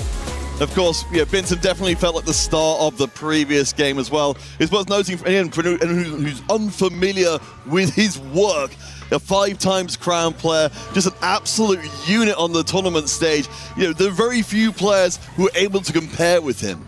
For a long time in TFT history, it was between Bintum and Dissop as the 2 best players right behind Tidal. So that's where he started. Unfortunately for EWC, he's brought so much energy into the 4v4 format. He really revolutionized and taught most of the team how to play the fundamentals. But for his individual career, he has kind of stalled afterwards. So I think this is the chance that Bintum gets to prove that it was all worth it for T1. All right, as we have our initial bits and pieces being thrown in, of course, we're looking out for the early augment. I do want to kind of to raise the idea, with Bintum at front of mind, how influential can an individual player be for a team's performance? Oh, for someone like Bintum, absolutely massive, because he is known as the team coach. He is the one that talks the most on the team and is able to basically command the other 3 players to do his bidding. So we're seeing him actually in a very strong start right here. Caretaker's ally, of course, offered again, but his position would be great for a Shepherd start. He has the Guinsoo's Rage Blade and already does have the Arbiter online. Ooh. Again, Expedition falls to T1. Remember, only 1 player out of the lobby can get this, our highest cap augment, and T1 has found it again. Well, I mean, that's a fantastic start here. So far, we're seeing a lot of what we saw in the previous game is Silver start, where we've got different gods coming in. As you said, Expedition dropping into Crazy Moving's lap means that ideally for them, of course, they're just looking to run Game 1 out again. Yeah, they could definitely just go on the same route here. Someone goes for the high cap like Crazy Moving, had the highest first place rate on the team, and indeed, he does go for it immediately. On the other side, we had a check-in from our observers. On the side of Bintum, he again is Leona printing with Iguinsu's Rage Blade, so extremely strong starting position for T1 once more.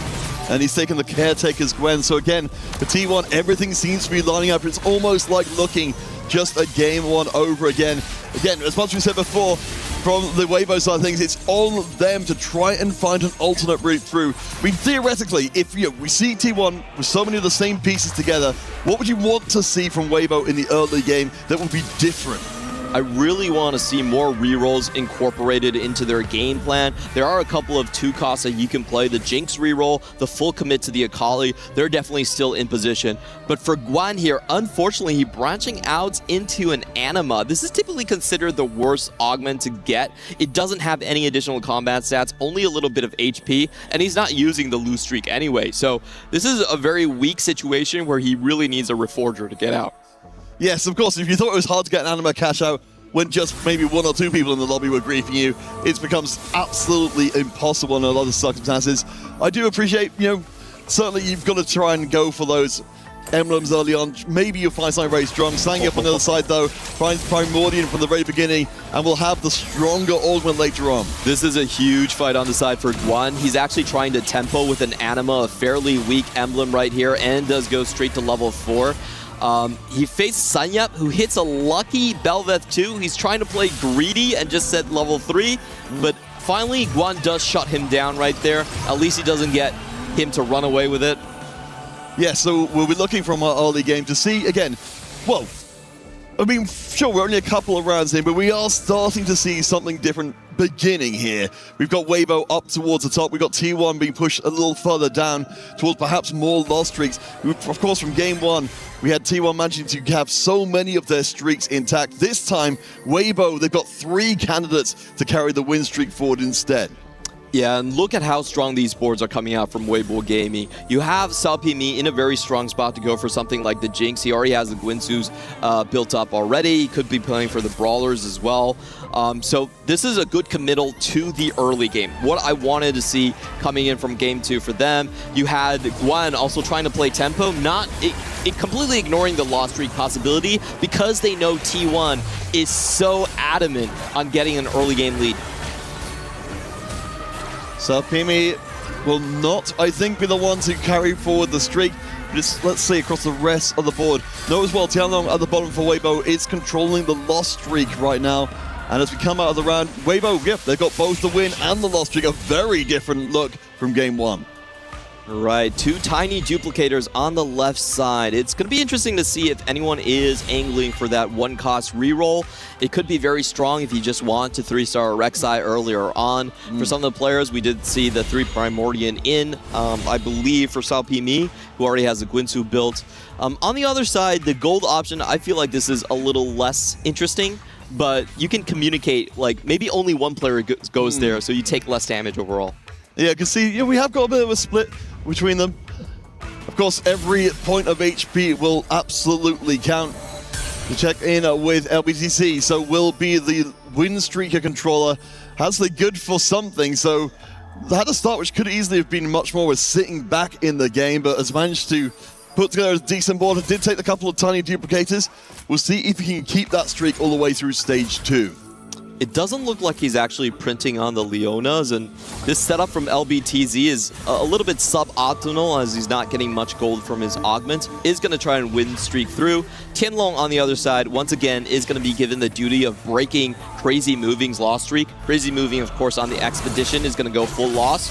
So this is the critical moment, I think, for Weibo Gaming. In the previous game, their full loss streaker actually still tried to play a level 8 board. It didn't work out. The tempo didn't work for stage 3. So we'll see where Tianlong goes afterwards. Can he run into Crazy Moving? Can he make sure that Crazy Moving doesn't run away with the full loss streak? That's going to be the critical key here.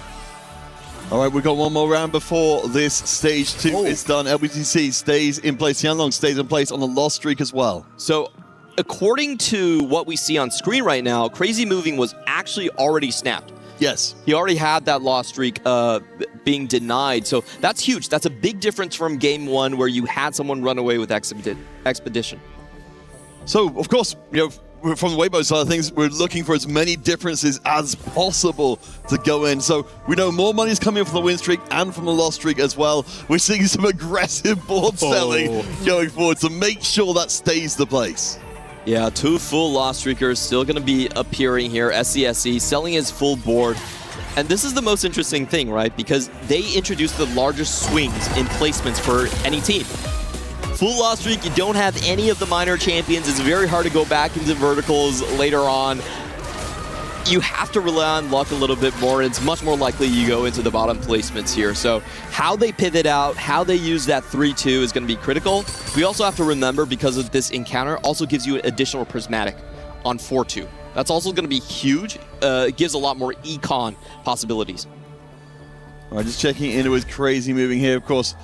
Managing to find the time break as well. You're talking about the, while we haven't necessarily seen the loss streak maintained, because Tianlong, of course, has been absolutely camping that. We are getting a little bit of extra resources creeping in here. So for Crazy Moving, because, as you mentioned before, the extra resources means that he's very well set up to be a big hitter later on. I do notice as well, as we look further up the table, Sangyup is starting to build up the only not the only T1 win streak, because Bintam is there as well. Yeah, once again, T1 still finding themselves decently in the tempo, but this time, Weibo Gaming is able to wrestle away just the HP lead for the board going to stage 3. And stage 3, I think, is actually the most critical in 4v4. Stage 3, you take a lot of damage right here, and it's you have more agency on if you want to roll or not. I think that's a very key thing that Panda did point out on the analyst desk. Stage 3 is where a lot of these team strategies actually show up. We have seen players just go on 3-2 and aggressively row down, go straight to level 7, and try to wrestle control. Yeah, and I mean, just to break that down even more simply, we talked about the idea of being able to grief each other if we check in with Bintum. You said you got 4 players who can all roll at the same time or do anything they like at the same time and have an outsized effect on the rest of the game. So we've got our 2 win-streaking players from T1 up against each other. We'll see which one ends up giving over and letting the other push further forwards. T1 can't keep getting away with it. It was bound to happen at some point. So finally their win streakers run into each other. It looks like Bintum, unfortunately, will have his win streak snapped right there. And this is the moment for the power-up augment, right? We have SCSE on the power-up. Can he actually land a prismatic? It's going to be absolutely huge. And no, he gets punished. It is going to be a gold augment for him. Usually if you get the prismatic, it's a over doubling of power, but just getting the gold means that your first augment wasn't that worthwhile. No, so we're starting to see some of the bumps in the road appearing for T1 in a way which we really just didn't see in Game 1 at all. So Bintum, the one left in control of the win streak. I suppose at least, for Sangyup, as you mentioned, the power-up has a little bit more going on. We are seeing the misfortune dropping for the time being, and of course, the little bit of extra crits. So we'll see how well these two do for T1 long term. You see Sangyup starting getting a little bit nervous about his position, has rolled down to just 2 gold. His position on T1 is just to maintain tempo. This is something that T1 does a lot. When you have a win streaker like Sangyup, who just beat Bintum here, then, you have that, who lost to Bintum, but can still maintain his win streaks here. You want him to go in pretty aggressively. He rolls down to just 2 gold to find that Misfortune 2. And is going to go for the sort of challenger Misfortune into Jinx line. Well, we're talking, it does seem like we are seeing something very different in game number 2. Talking about the rerolls coming in as well. In terms of, overall game plan, could you mind just reiterating again for anyone who wasn't here for Game 1, what sort of role reroll plays in an overall 4v4 strategy? So what we've seen, the way T1 likes to play them, is you try to win Stage 3 outright, and then later on in Stage 4 or 5, you lend your additional HP to the players that have to win out. So you're thinking about your fast 8 lines that might take a while to actually hit their 2 stars. You're thinking about your fast 9 lines. They act as a sort of cover for your players that are your late game carries. That's the way that T1 likes to play it. But I think there's also situations where Bintum in the previous game where he was like, Zoe 3, I hit the right artifact. I'm going to be the carry now. I'm the carry now. No, absolutely. He certainly showed himself more than capable of doing so. We'll be going Salpimi in this round. So these are the 2 win streakers on the opposing squads up against each other. This will be huge. If Bintum can move in here, he can break Weibo's early hold across this game. The Quinn is caretaking her way through most of the backline. I don't think she's got quite enough punch. So that means Weibo will be the only ones with a major win streak coming out of this round. Massive win going up against Bintum here. Bintum was very well set up to go into a Space Groove line, and as we've seen in scrims, typically the win out position for them. So making sure that he slows down a little bit, absolutely critical for Weibo. Oh my gosh, the Evelyn emblem. We know our players love to take this chance because, in terms of power injection, this is off the charts potential. Yeah, so far SCSE the only one going for the random emblem here.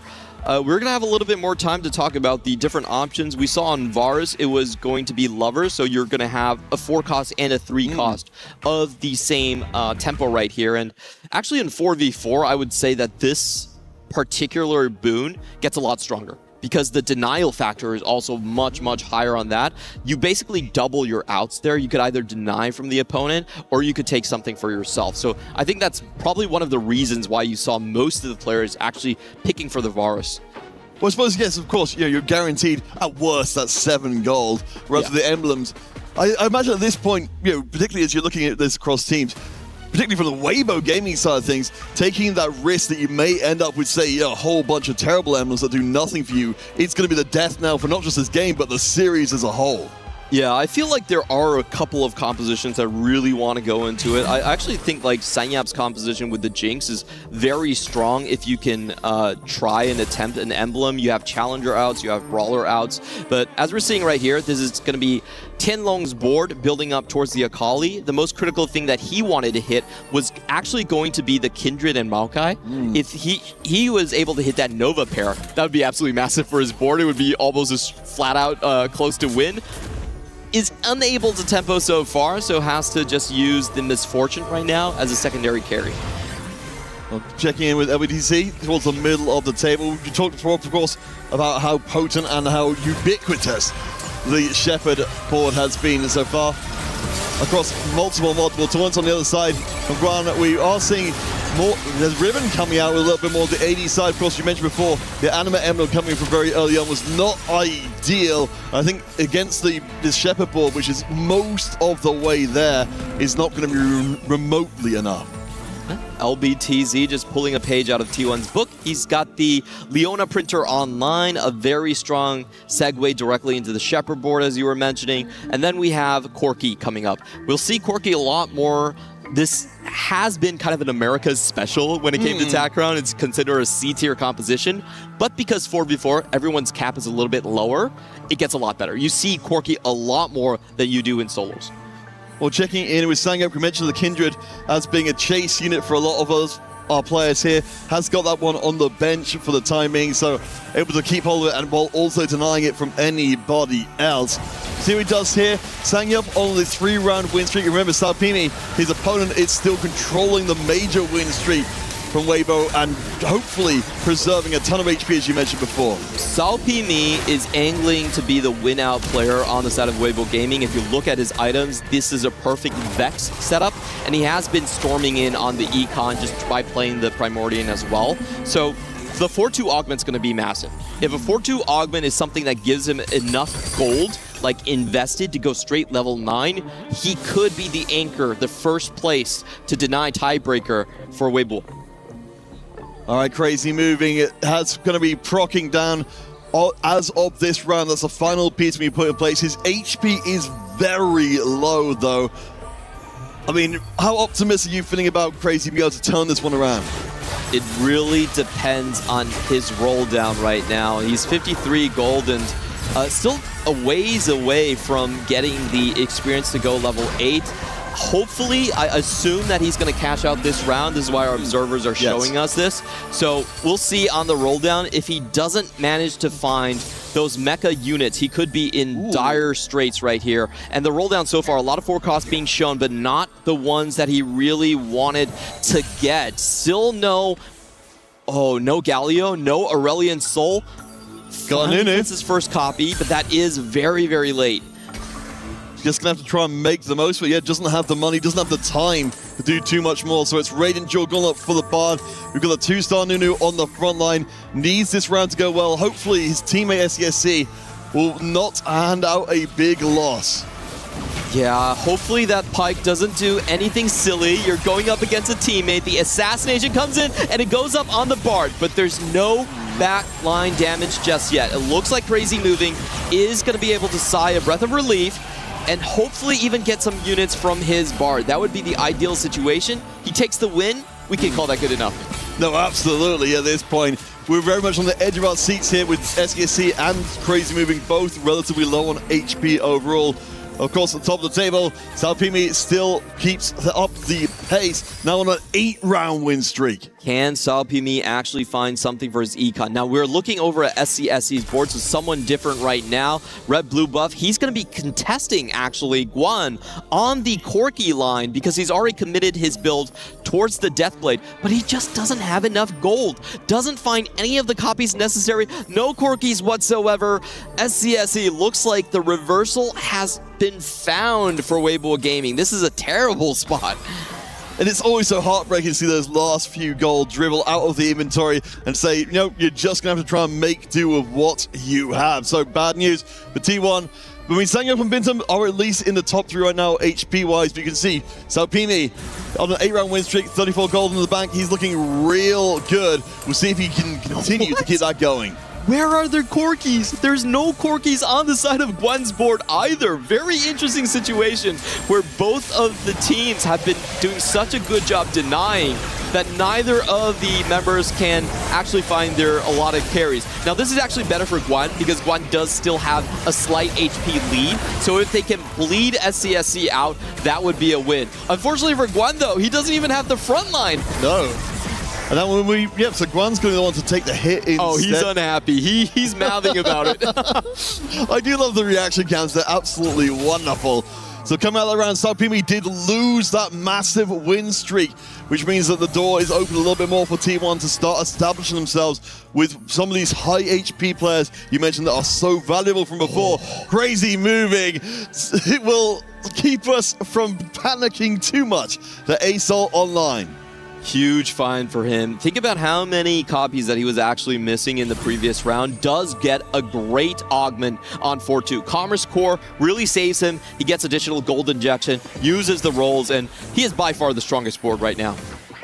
All right, well, we've been waiting for this one for a while. You say they've got the Mighty Mech still to really come online, but the 3 items, including, of course, the Radiant, thanks to the Expedition, means that this should be okay up against Bintam in this round. Of course, we know, as we said before, Crazy Moving will be kind of, T1 will be weakening some of their boards when Crazy Moving wasn't necessarily strong enough, but I imagine at this point, that's not even necessary anymore. Yeah, he's in a great position to actually just win out this game. Now we're going to be looking at the final item here. It would be really strong for some of the tempo players, but it looks like most players actually missing their copies are going to be going for Varus once more. Can Varus please save us? We're missing the core keys, we're missing the Shens and the Blitz. Everyone actually heading toward Varus. Well, when you need the units in a hurry, that's who you call upon. Just a quick reminder again for any of our folks who are tuning in as of Game 2. These are reigning world champions, Weibo Gaming up against T1. T1 have won the first game in the series in dominating fashion, but here in Game 2, it's much more of an open question.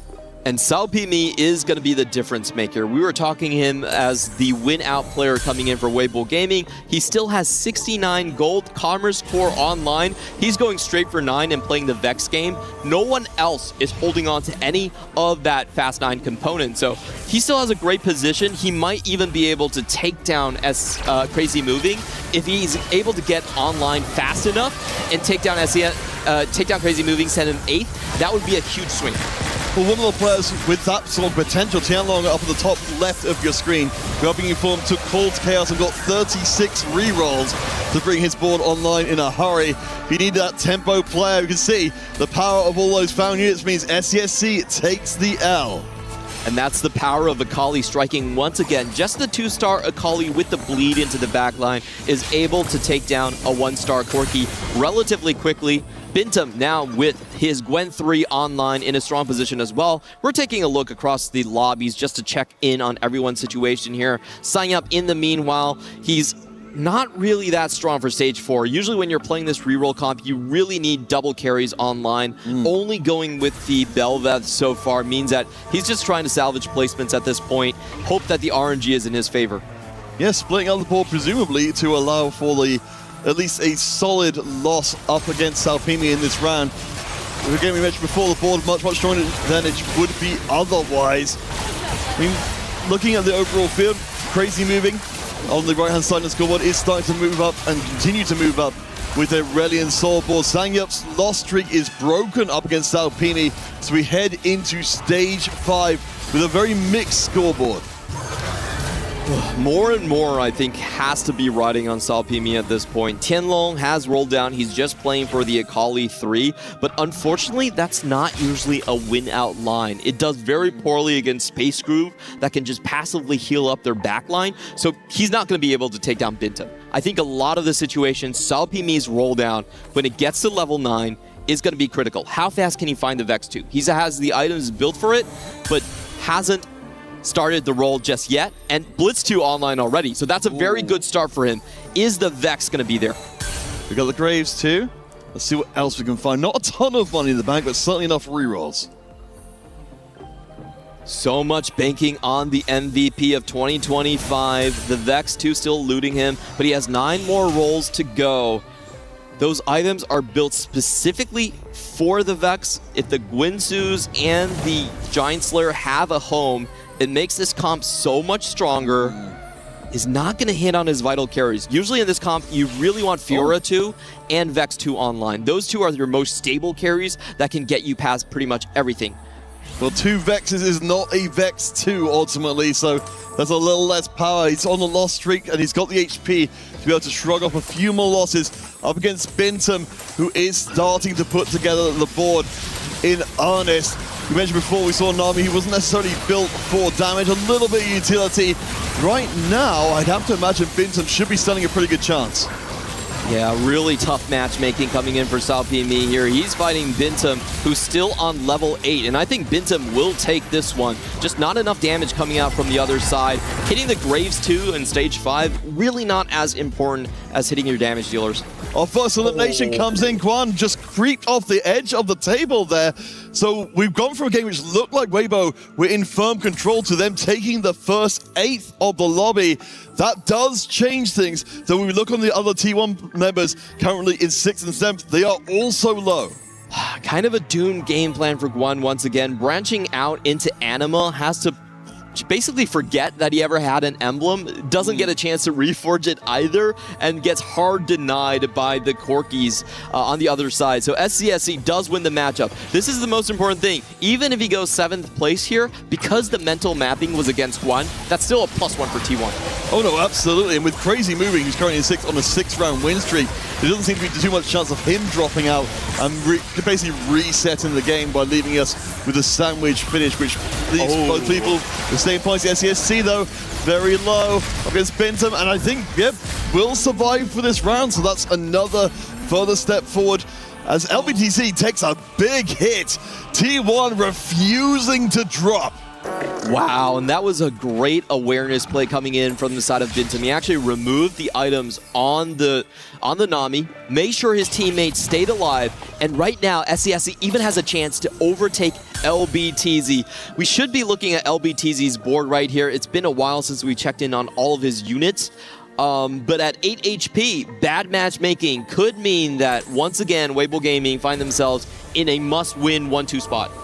Yes, our PM, as we see here, is still not at the full power he needs to be. SCSC, we're fighting here once again against Sangyup, his teammate. You mentioned, of course, the item removers being used. Of course, in the more recent sets, the addition of those extra removers means that players on the 44 have the extra layer of strategy. And as you see on the right-hand side of your screen, will get the win against Bintum. So crucially, does not fall down early either. Yeah, LBTZ finding a good match. Bintum still trying to go straight level 9, so hasn't spent his gold. We will continue the fight onto the other run, but wow, a huge loss from Crazy Moving. I think that could only happen against Salpimi. Yeah, Salpimi was the one that took him out. So those were the 2 players most likely to take first places here. And in that strike alone, it takes a huge amount of pressure off of Weibo Gaming. They no longer have to go at 1-2. And we look at the HP totals on the right-hand side. Remember, 3 players in the bottom 4 means this game is done, and we'll be seeing a blowout from the other side of things. SCSC, Sangyup, they're both on single digits HP. Crazy Moving was central to the game plan, and now he's gone. And this is the problem with over-indexing and too much into tempo. If you can't get your carries online and you start falling off, then sometimes a player like LBTZ with a very creative 4 Darkstar board can overtake you. The fight is definitely more important on the right side right here. It's going to be Sangyup on 1 HP, losing to LBTZ. That means an additional position. And if SCSC is out as well... They're both out. It's a reverse blowout. We've seen it turned around. Weibo stepped up to the task and said, T1, we're just going to do exactly the same to you did to us. These are 2 heavyweights going blow for blow. The series 1 each. What a great win from LBTZ. I feel like his spot was the most nebulous to kind of maneuver. It was an AP flex spot, and look at what he landed on.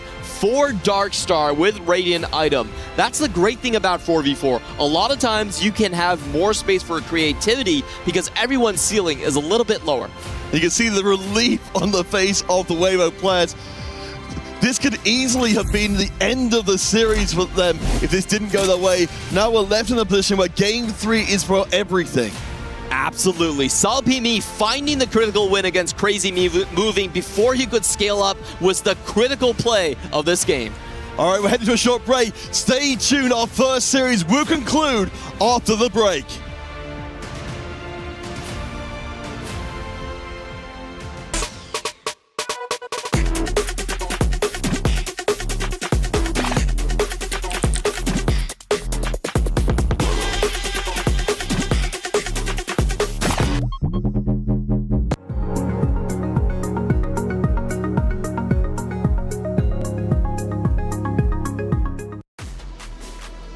Well, it appeared we were going to have a big 2-0 win for the side of T1, but against all odds, last match, hey, it was Weibo taking the win, which surprised me, surprised you too. It's actually quite unbelievable because I felt throughout the entirety of that game, Panda, it was T1 who was setting the pace. What happened in the end? It was, but there was a glimmer of hope on Weibo's side, and that was Salpimi. He basically did everything for his team in this game. He was a player in Stage 3 winning fights against both Bintum and Sangyup, who were the tempo players from T1. He was a player who then became the win-out player. He was a player who then eliminated Crazy Moving, who was the win-out player from T1. So he fulfilled, I think, 2 or 3 different roles that you need to have in a 4v4 team, all by himself. He mitigated the low rolls from Guan, who had, a terrible game in terms of luck. It was a 2-1 Anima Emblem. Can't do anything with that, and then just no Corkies on his 4-2 roll down. But somehow, some way, Salpimi basically carried the entire team on his back in this game too. Yeah, it sounds like at the start of this game that it was kind of the same as game number 1. We had the branching out, we had the caretakers, the same again for Bintum. This time it was a Gwen, wasn't the Zoe this time around. But I think the big thing is, kind of what I said at the start of the day, like Weibo, when their backs are against the wall, when they're in a situation where they feel like they're going to lose, they come out of nowhere. Salpimi, the finals MVP from last year, coming in completely clutch in this game number 2. Yeah, even looking at the emotions of Weibo after they get the win, they even themselves seem surprised, which is a big difference from game number 1 loss where they all looked a bit disappointed, obviously, naturally so, losing to T1, but then they come back all of a sudden. After all, this is the friendship team that surprised everyone from last year. Going back to stage 2, though, Stuart, SC, Tian Long seem to be trying to counter each other, more specifically from Tian Long on his perspective. Walk me through that stage 2 and how it ended up progressing. Yeah, the big thing with Tian Long is that he was trying to, lose streak the entire stage. SCSC and T1 saw that, and SCSC decided to sell his whole board, the same as Tian Long. In Teamfight Tactics, if you do that, lose streak is very important to get a lot of gold, but if you realize that you're against that lose streak player, if you fight 2 open fort, we call it players, that have no units on their board, both of them actually win the round, which means that Tian Long would have lost a lot of gold. I think he was on an 8 losing streak at one point. So at what point do you cut that off? At one point do you say, enough is enough, and I'm done losing, now it's time to start winning? And how do you go about that process? Because you've been losing, obviously you have the gold, but then how can you readjust into a winning strategy so quickly? You have to really analyze at what point you can spike and where the kind of the weak spots are in the opposing team. I think Tian Long bounced back at just the right time. We saw at the end there was 3 players from Weibo in the top 4. I was surprised. I thought Tian Long would be going down early. He was playing kind of a Kali Nova from behind. I was not super confident on that game plan. It worked out in the end. He outplayed the players he had to, and it was kind of a technical win for Weibo in this game too, despite it seeming like there was a stronger late game from players like Crazy Moving. Yeah, and Guan going down though, at that point I thought, okay, we're looking at kind of the same thing from game number 1. T1 are about to take this. When you lose Guan like that and you're looking at your team, of course, from Weibo, how do you recover from that loss? You have to play very aggressive. Once you lose a player in 8th place, I think it becomes a position where you have to come back fighting. You have to try and get, at least one person in first place, which, as Panda mentioned, Salpimi being that first place player, playing tempo, playing towards level 9, reaching that early blitzcrank, that early graves, that was their win-out player. So it was down to, the other 2 players to try and roll down aggressively, try and make their board stronger. And the fight RNG in the end, I think, made a big difference to knock out both T1 players. So Panda, it seems risky though. I mean, you're basically weighing all of your hopes and dreams on one player, in this case for Weibo, Salpimi, right? Salpimi drops the ball. Does T1 win this? Of course. I think even with different matchmaking, as Stuart's mentioning, T1 wins it. I think we were coming here to the analyst desk expecting a T1 win. Absolutely. I think those last few fights, everything panned out perfectly for Weibo. Maybe they deserved it because someone like Guan had huge low rolls the whole game. His game was unplayable. It was almost a guaranteed 8 from stage 4 onwards. So there was kind of this mitigation of low roll from Salpimi, but also I think a lot of things happened that favored Weibo at the very end there with the matchmaking. I was still surprised with the outcome. I'm happy for a game 3. I'm happy to see these 2 players or 2 teams testing each other one final time. Yeah, if you guys don't know this, we actually were rushing back up to the stage to break down the 2-0. And then as we sit down, Weibo's celebrating. What ended up happening? Hey, the emotions are getting deep though. Let's take a look. All right, yeah.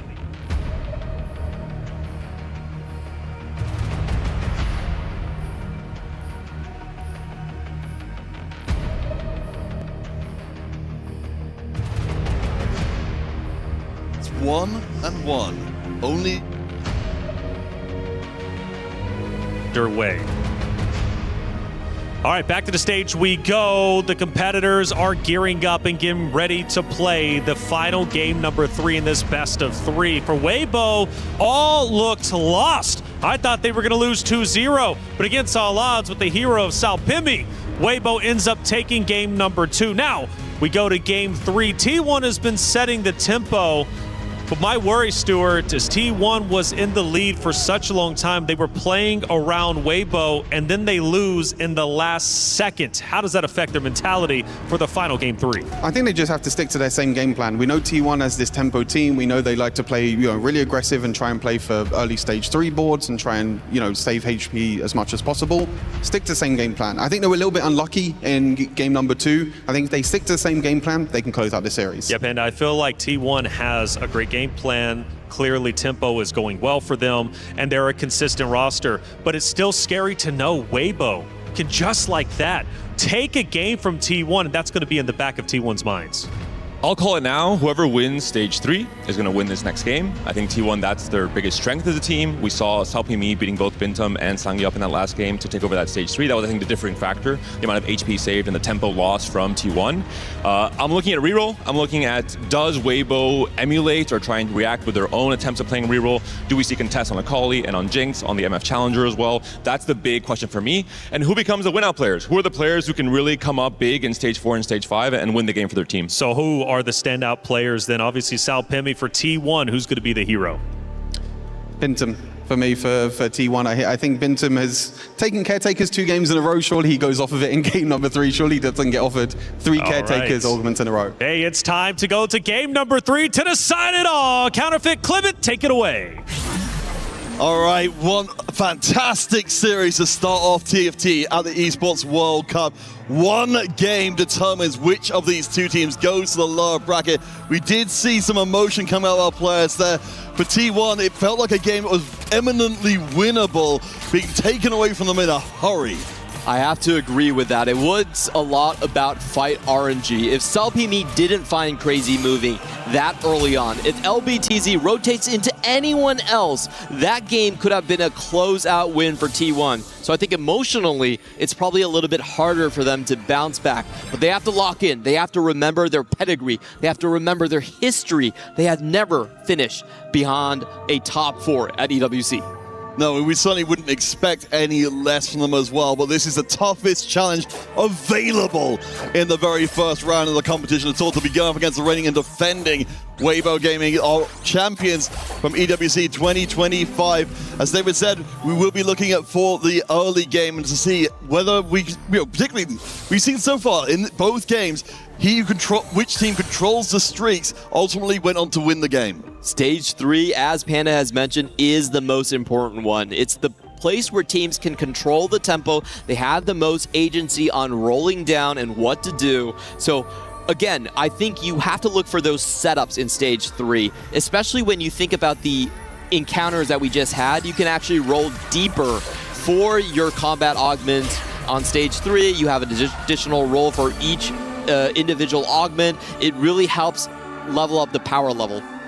Well, talk to me as we get our first augments coming in. This time, for the first time in this series, will be Gold. We'll, of course, be covering them as those in a second. Could you just have a word about kind of the different roles a player can play for their team, in the overall 4v4 picture? I would say there's 3 distinct roles. One is the win-out player, where a lot of times the team will try to preserve HP for you, and you can just go full loss streak. The other side of that coin, I would say, is the scrapper role, where it's someone that just tries to preserve his HP as much as possible, takes immediate power tempo augment, and then just lends their HP over to the win-out player. The other role is a little bit unfortunate. If you do find yourself in that spot and you're losing out, you might be the so-called sacrificial lamb, you might be the quarterback, where if you go out in 4v4, you can still communicate with the rest of the team, and you can still coordinate everything from your spot. Yeah, we've seen plenty of incredible players be that kind of player for their team because it frees them up to focus entirely on directing the rest of the squad. But we've got our early choices to go through. SCSC will aura farm his way towards a Sona, so he knows he's got that in the tank for later on. and hopefully can end up with one of those massive Shepard boards we were talking about before. Exactly. You know, getting a Sona for Shepard is a great find. You can just retire the Teemo once you go into 4-3. So he's got himself a pretty decent position. Already found the bow as well for Guinsoo's Rageblade. On the other hand, Bintum is up to some shenanigans. I will have to say that Anima is much harder to play in a 4v4 scenario. You do usually have the opposing team, because they're playing 4v4 now, there are more players that are likely to open fort against you. I want to posit something here. Bintum, of course, I don't believe at least, was tied into Anima. I wonder if there's any kind of 4D chess kind of idea going on here, that if you're trying to encourage the other team to open fort against you, it's also, it costs them something as well to be trying to play, trying to keep their boards open to stop you from playing Anima. And I think it goes into the fact that we have extra rerolls on Augment. So you can play an open fort and still be rewarded. You could get something like a restart mission and go like, well, that was all planned. And there's actually quite high chances for someone to do that. So just because you get more selection opportunities, I feel like open fort chances are actually higher. Okay, we are getting word that Bintum fought against Salpimi in the first round, so hopefully from him from this point forwards, he may well be able to make this one work long term. SESC, Jianlong will be our, along with Crazy Moving actually, will be our initial win streakers, try and get that early control and move into that kind of position you mentioned to be able to do more in stage 3. And our observers are spot on once again, showing us how strong SCSC's board actually is. He's already found his 3 Shepard, has that extra unit on board, Teemo 2 as well. The only thing you can pick apart is he doesn't have great items, doesn't have a full item slam, but this is, I think this board is one of the hardest to beat at this stage. Especially when you're going up against boards like Zangups, which seem like they're just primarily there to farm Leonas by just drawing out these fights as long as possible. Up against his teammate, of course, you know that you can make sure those rounds last a while. Yeah, he will get his Leona 3s. I do expect SCSC to still be able to take this one down once the abilities go through. And I really wonder what Tianlong's board is looking like. He is the big win streak player on the side for Weibo Gaming, trying to control the tempo early on. Sang up drops, so we've got one win streak on both sides. So Kale and Thresh for this time round. Of course, we know our players generally do love Thresh a lot, but for the Kale, the chance to reforge, you're talking about this kind of item flexibility on the 4v4 side of things, maybe a little higher priority. I definitely think so. When you think about the possibility for getting augment, emblem augments on 3-2, they're actually very hot, especially if they're gold. You have things like, just Earth coming out. You still have spreading roots that could potentially come out. So getting that additional reforger now, I think that's the reason why everyone's going for that. Emblems are so incredibly powerful in 4v4 because they're very difficult to deny. The power lies in the vertical trait itself. Well, for Jianlong will be our other win-streaking player we're talking about from before. He has not been denied so far. He's gone for the speedy double kill. If there's any further way to try and cement Weibo's style on the game, it's saying, I'm going to be knocking out players by the handful as quick as possible. Okay, so hear me out. Crazy idea. Your teammates go 7 and 8. You cash out on 40 gold, plays Vex, and you save the day. I mean, it's a high-risk strategy against Bintum, who's also running a high-risk strategy. But for so far, for Jianlong, that particular setup could conceivably work. And for Bintum, he is stacking Anima. We thought it would be a lot of griefing, but so far, he's making it work. Okay, I'll be honest, I was just trying to expand my horizons. But I will say, playing tempo on your team and then making the enemy team go 7 and 8. That seems better. Yeah, it does seem a lot better. To be fair, though, you don't have as much control over the opposing team, but we'll definitely be getting into depth as to where it comes up. SESC will drop the streak. So we're looking at Weibo Gaming with the 4-loss streak. We'll get Jianlong with the 4-win streak. We're starting to see echoes of Game 2 already. That was a tough one for T1. I don't think they really wanted to give Crazy Moving the win right there. Especially if you think about it, it's very important for actually SCSC to out-tempo his opponent because he's getting contested by Tianlong on the Shepard line. The Guinsoos are all built from both sides. Now we have to take a look at Bintum. Will he run into Guan? This is why Anima is actually very difficult to pull off in 44, and oh no. I mean, we knew this was coming sooner or later. I'm kind of surprised it wasn't sooner. But I mean, you know, we've got the, let's see, so we've got the backline element of the Voyager. So long term for Bintum, you know, even if we end up with just 100 cash out or something similar, I have to imagine he expected this. Yeah, most of the times in 4v4, going for 400 cash out is not actually a viable strategy. There's too many members that are dedicated to griefing you. So what we've seen from T1 especially is that they do 100 and 100 cash outs. You get 3 gold every time, you get half an item basically, so you can just kind of use that to power up your composition. I feel like for Bintum, he was going into this kind of opportunistically. If no one does snap my streak, yay! You know, great finish. If someone does, I already have the 100 in my back pocket. Well, yeah, I mean, of course, you've still got a decent enough board to work from whichever direction you're going to be going a long time. So Zangyup, we haven't talked about it for a little while, has got that Leona 3 you mentioned from before, so it's been printing that for a while. We know, of course, we're going to be seeing it ourselves with SESC bringing out the Shepherd long term. But for now, this is a decent enough board for Zangyup to take the losses on. Yep, sign up with that Leona 3. The question for him is, where does he go from here? Because there's already 2 dedicated Shepherd players, so the AP lines are going to be very congested. It's going to be about who can roll down earlier. I expect this to actually be a very low cap lobby. Everyone is kind of running into each other's game plan. Yeah, and I mean, of course, that can only really help T1 because right now they have not got any of the streaks to work with at all. I just want to say that Guan somehow was able to hit a Ornn 2. He only had an Ornn 1 on his entire board, instantly able to play for stage 3 now. I guess it makes sense. If you're going to open fort, you can't, as you I think mentioned in game 1, you can't work with any of the units you would otherwise be holding onto early on. But 3 costs, that seems a little bit more reasonable. That's insane tempo from Guan. He breaks Bintum's streak early on and then goes directly into win streak for stage 3. If he can pull it off, it's a huge swing in the team's forecasted positions. Well, you were talking about the idea of players, you know, being utility players for their team, getting the jobs done that need to be done in this team environment to bring your opposing team low. Tianlong will be up against Zangyup in this round. That Leona 3 is looking pretty scary. The front line collapses, and it's Zangyup who will actually punch through and stop Tianlong from bringing the win streak fully into stage 3. Great matchmaking from Zangyup. Unfortunately for Tianlong, still stuck on that Teemo 1, meant that he wasn't able to find what was necessary.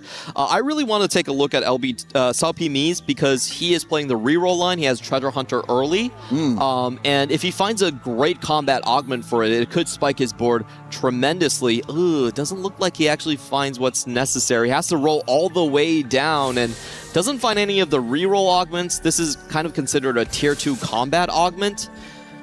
A bit of a miss from Sao P Mies. Yeah, we're looking to see how all these pieces fit together because right now, at least in the overall picture, Sao P Mies will be doing a little bit of rolling. We have got T1 in first and second position HP-wise in the lobby, with Weibo having the bottom 2 spots. And we're going to be taking a look at whether Sao P Mies cashes out. Isn't going to find anything just yet. Looks like he's heading towards the Akali board. There you go, having the Akali in. But he's still quite a ways away from getting good Akali items. We'll see how he plays this. In the meantime, Bintum, very interesting strategy. Yeah, he's decided to construct a Veigar 3 board by giving up one of his emblems. I mean, this feels like an extremely 4v4 approach to the game to say, you know what, I'm going to take a hit to my long term to just give myself a board right now. Yeah, going straight into the Veigar printer composition. But can he win here? This is actually critical. Oh! I don't know if our observers even spotted how much HP was left there, but I thought that one was done and dusted. Crazy moving, though, moves into control. He's at the 4-round win streak, along with SCSC. Guan, you mentioned before, with the Ornn 2 in the pocket, and we've also managed to find an early Corki. Oh, this is kind of rough for Guan. Going into the advanced loan here, if he unfortunately gets demoted from Prismatic Augment, it's going to hurt a lot. And he also failed to stabilize. I actually thought he was going to stabilize on Ornn 2. You get it on 3-1, you kind of expect to go that way. But unfortunately not able to hit the Samira and round out the 5 Space Groove composition early on. He's still missing the Nasus as well. So his board is not as strong as it could have been. Up against his teammate Sao P Mies, who is on the reroll line himself. As you said, I absolutely agree. I mean, at least we're farming rerolls off the time break in the 7-round loss streak. I don't think Sao P Mies yet against the Orn is going to have too much trouble making sure that stays the case, but that will break Salpimi. No, sorry, my apologies. Will not break the streak through itself. Crazy moving up on the top will take the loss though, and he drops his streak. T1 though, still in commanding position. 3 other top 4 players belong to them. Yeah, this roll down has not gone very well on the side of Weibo Gaming. We had 2 players already expending some gold to just stabilize on stage 3, and neither has actually been able to accomplish that. They even run into each other, unfortunately. So, I don't know. For Weibo Gaming, we still have to check in on T1 spot to see if there's a clear winner so far, but this has not really gone according to plan for our former champions. Yeah, Salpimi keeps hold of the loss streak at the bottom, but yeah, win streaks have been broken across the field. Sanyup is building up strong, but across, looking at everybody else, yeah, it looks like T1 are on a pretty solid position. Guan will find a second Corki to just make this board a little bit stronger, but it feels like he's building up. He's got a lot of money in the bank. Bintum, back on his nonsense again, is building up the Anima for a second cash out. Admittedly, a small cash out. Bintum is basically just telling the team, hey, they're low HP. They're not getting what they want out of stage 3. I'm just going to construct a champion and make sure they never get up. They're just punching when they're down. It's a very important art in 4v4. Will take the loss against his teammate, but I'd imagine that's got to be expected as well. Yeah, Bintum very much playing for the squad. Crazy moving. Will, I think, let's see. Yes, that's a loss off of this one. Sanyup, the player to watch from the T1 side to see if he keeps his streak intact, and he will. Moves up to the top of the table. T1 still with the top 3 spots. We're seeing elements of both games coming through here. Of course, when T1 managed to maintain that top spot for most of the game in Game 1, it went extremely well for them. Yeah, in this game again, I feel like they have been rewarded with better tempo transition pathways, better augment selections, holding on to the HP lead tremendously, and I think even Bintum can easily navigate himself into a spot where he's just printing the different, meeple units and being completely fine. So looking across the board, I wonder if LPTZ has a good spot to save Weibo Gaming. So far, it hasn't looked very nice from Weibo. Yeah, we were talking again and again about the stage 3, as they were brought up initially. We're just not seeing Weibo really breaking out in the way which we'd like to be. We've got no streaks left, I believe, at all for Weibo in the game. Sanyup, of course, maintains the top and will extend that streak to the end of stage 3. But, if you go back to what we're talking about right at the beginning, Weibo like to be able to run away with the game. T1 like the strategic plan. It's seeming like the plan is coalescing for T1 round by round. I definitely have to agree. They just had much better shops. They had better outs in their stage 3, able to stay strong there. Now for Guan, he's actually rolling early to make sure he stays ahead of the side of Crazy Movie. Both of these players are going for the Space Groove line, and it's just kind of unfortunate for Guan that he wasn't able to hit Samira and Nasus.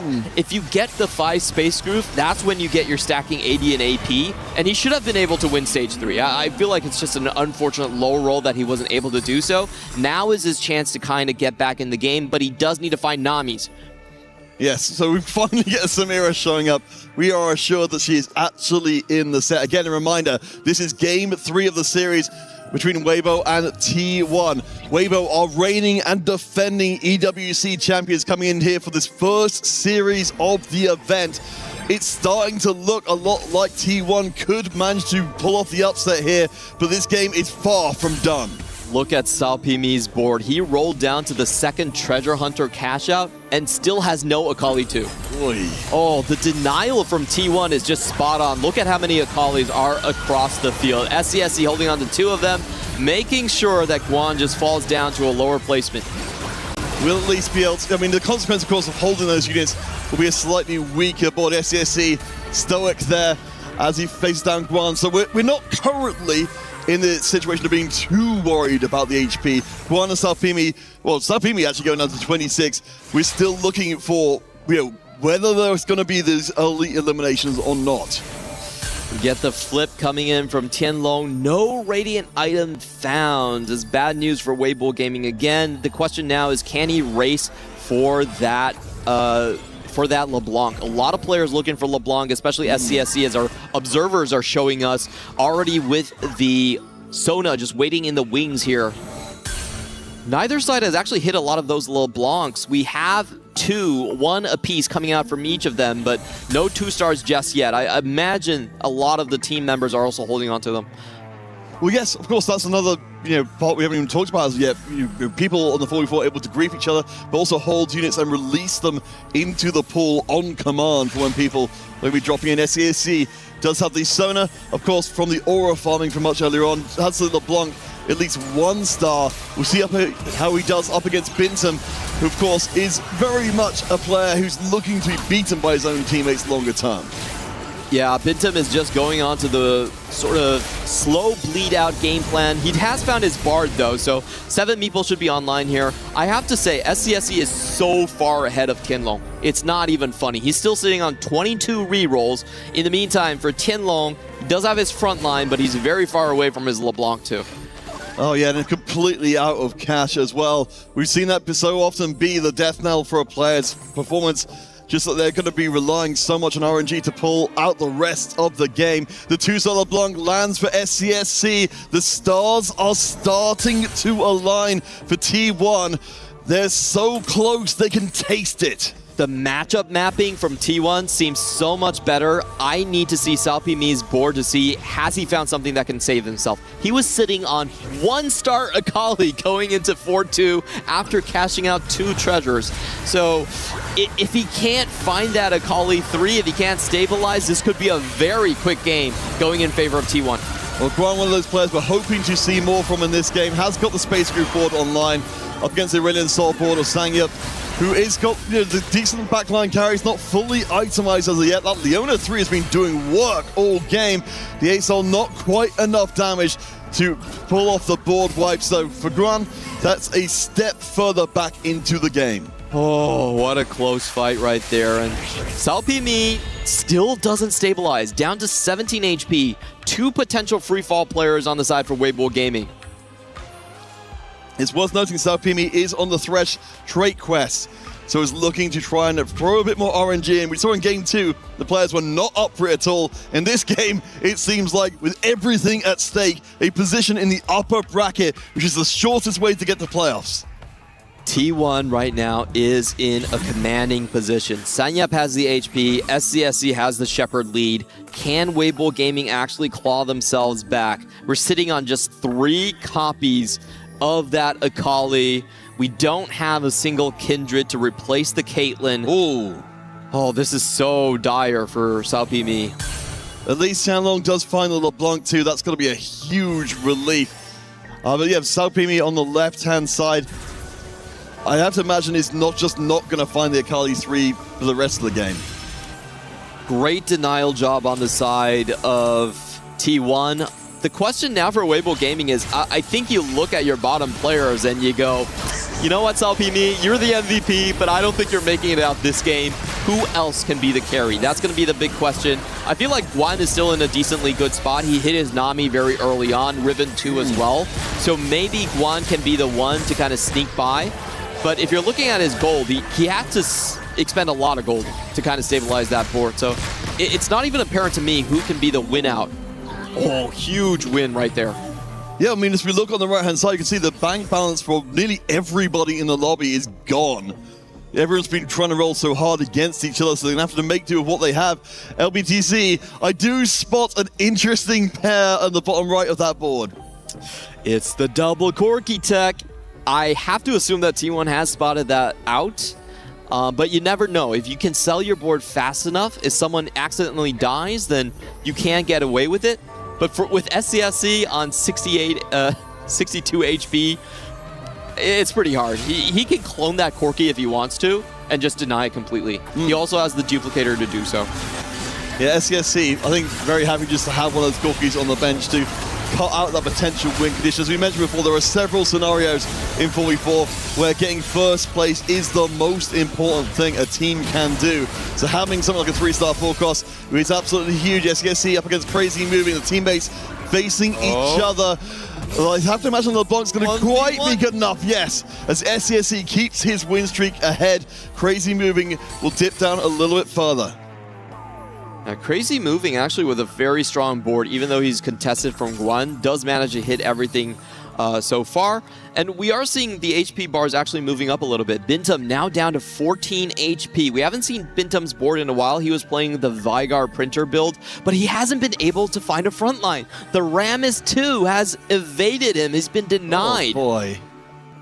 That's crazy, given how much we've been seeing from everybody else. But I mean, Bintum, as we mentioned before, decided to sacrifice himself for his team as much as he's proven himself as a more than capable main team carry. Talking about the roles a player needs to perform for the squad, he's done as much damage as perhaps he's going to. With 14 HP, it's still very possible that he has 2 lives. The base you can lose is 7 HP, is going to be up to 9 HP in stage 5. So there's a chance that he can still make it through, but it's going to require his teammates actually doing a perfect positioning for him, allowing to snipe out more units. Oh, huge find for Salpimi. Gets the artifact here. That's one of the better solutions for Treasure. Can he find something that actually fits his composition? Not really at this moment. You see Guan on the other side removing his items from his backline carry to make sure he does not eliminate his teammates. So on the right-hand side, we'll see T1 facing each other as well. We have to see if Bintum is able to hold on a little bit longer. As you said, he's got the HP to maybe tank a loss, but this is going to be a big loss. Yeah, both of these teams trying to lessen the blow right here. I think Bintum, he's out. Oh, he still falls to his teammate. That's unfortunate. That was an unforced error right there. As Crazy Moving was going up against him, they really wanted Salpimi to go into the 7th place, but it doesn't happen. They accidentally do too much damage to Bintum. So we're left in a position here where Salpimi's finish is hugely important. You know, if he goes out in 7th place now, more or less resets the game with a small advantage for Weibo going forwards. But if he can hold on, as we saw in our previous games, and push a couple of placements further forward, this will change things dramatically. This is a great find on the artifacts. Gets to Silver Mirror Dawn, and this just means that the Akali 2, if she can survive to 6 seconds, get the hit on the back line, it's going to be a very potent distraction. Yeah, as we see there, it's mentioned even the 2-star version, Crazy Moving has a chance to end Salpimi's run in this game, but the front line, I just don't think is comparable. We're seeing the army again being built a little bit more for utility. So we're now starting to see things going against T1. Their first elimination, Salpimi's building strength from the bottom of the table. This has been the win-out condition for Weibo Gaming. In the previous game, they also had an over-leveled player still be able to find that Akali 2. They're going for it with the last rolls that they have. One more roll to seal it, but he doesn't find it. A great chance to come back, but it slips by Salpimi. It was his final roll as he sold the Belveth. But Crazy Moving, he could still go out here. Yeah, we're keeping a close eye. They could easily both go out. Sangyup has removed items from the backline. The SCSC is not going to extend the same courtesy to Salpimi on the left-hand side of your screen. This is a real fight between the two of them. For T1, a must-win round. And I have to imagine SCSC should have this one. He does have the Hextech Gunblade, saving himself from the Akali, but the Akali actually flies into the backline and assassinates both of the carries there. That means no eliminations. We're left with a whole bunch of people on 20 HP. SCSC up at the top.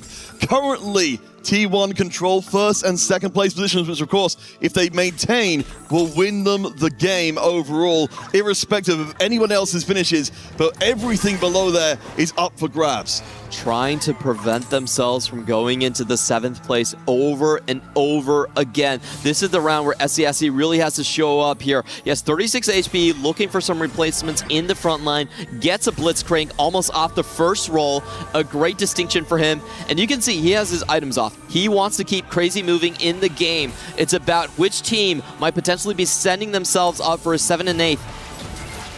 Will drop down the items, of course, because he needs to be making this work against the opponents, of course. Weibo with a numbers advantage means that they'll be able to manipulate the 4v4 system much more effectively. Crazy Moving needs to stay up. This time the Nami is hitting priority targets. The other Nami on the other side will get knocked up. This should be good enough for Crazy Moving. Gets the cast, deletes the Nami. It's 2v1, but one more bubble to do it.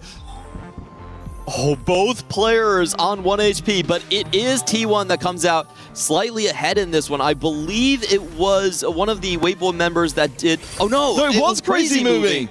Which means for T1 to win the series and hand a loss to our reigning and defending champions of Weibo Gaming, they must go first and second. No other finish will do.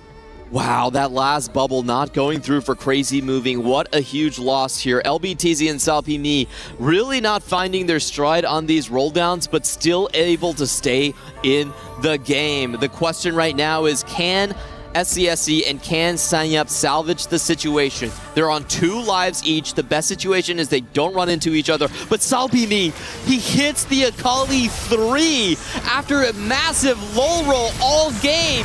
Finally gets his main carry. Yeah, this was, of course, great news for T1, which means that guaranteed one of the Weibo Gaming members will be going out here and now. I have to imagine, no, it's not their Akali. He's not good enough. Salpini is down and out. Keeping our eyes on SCSC.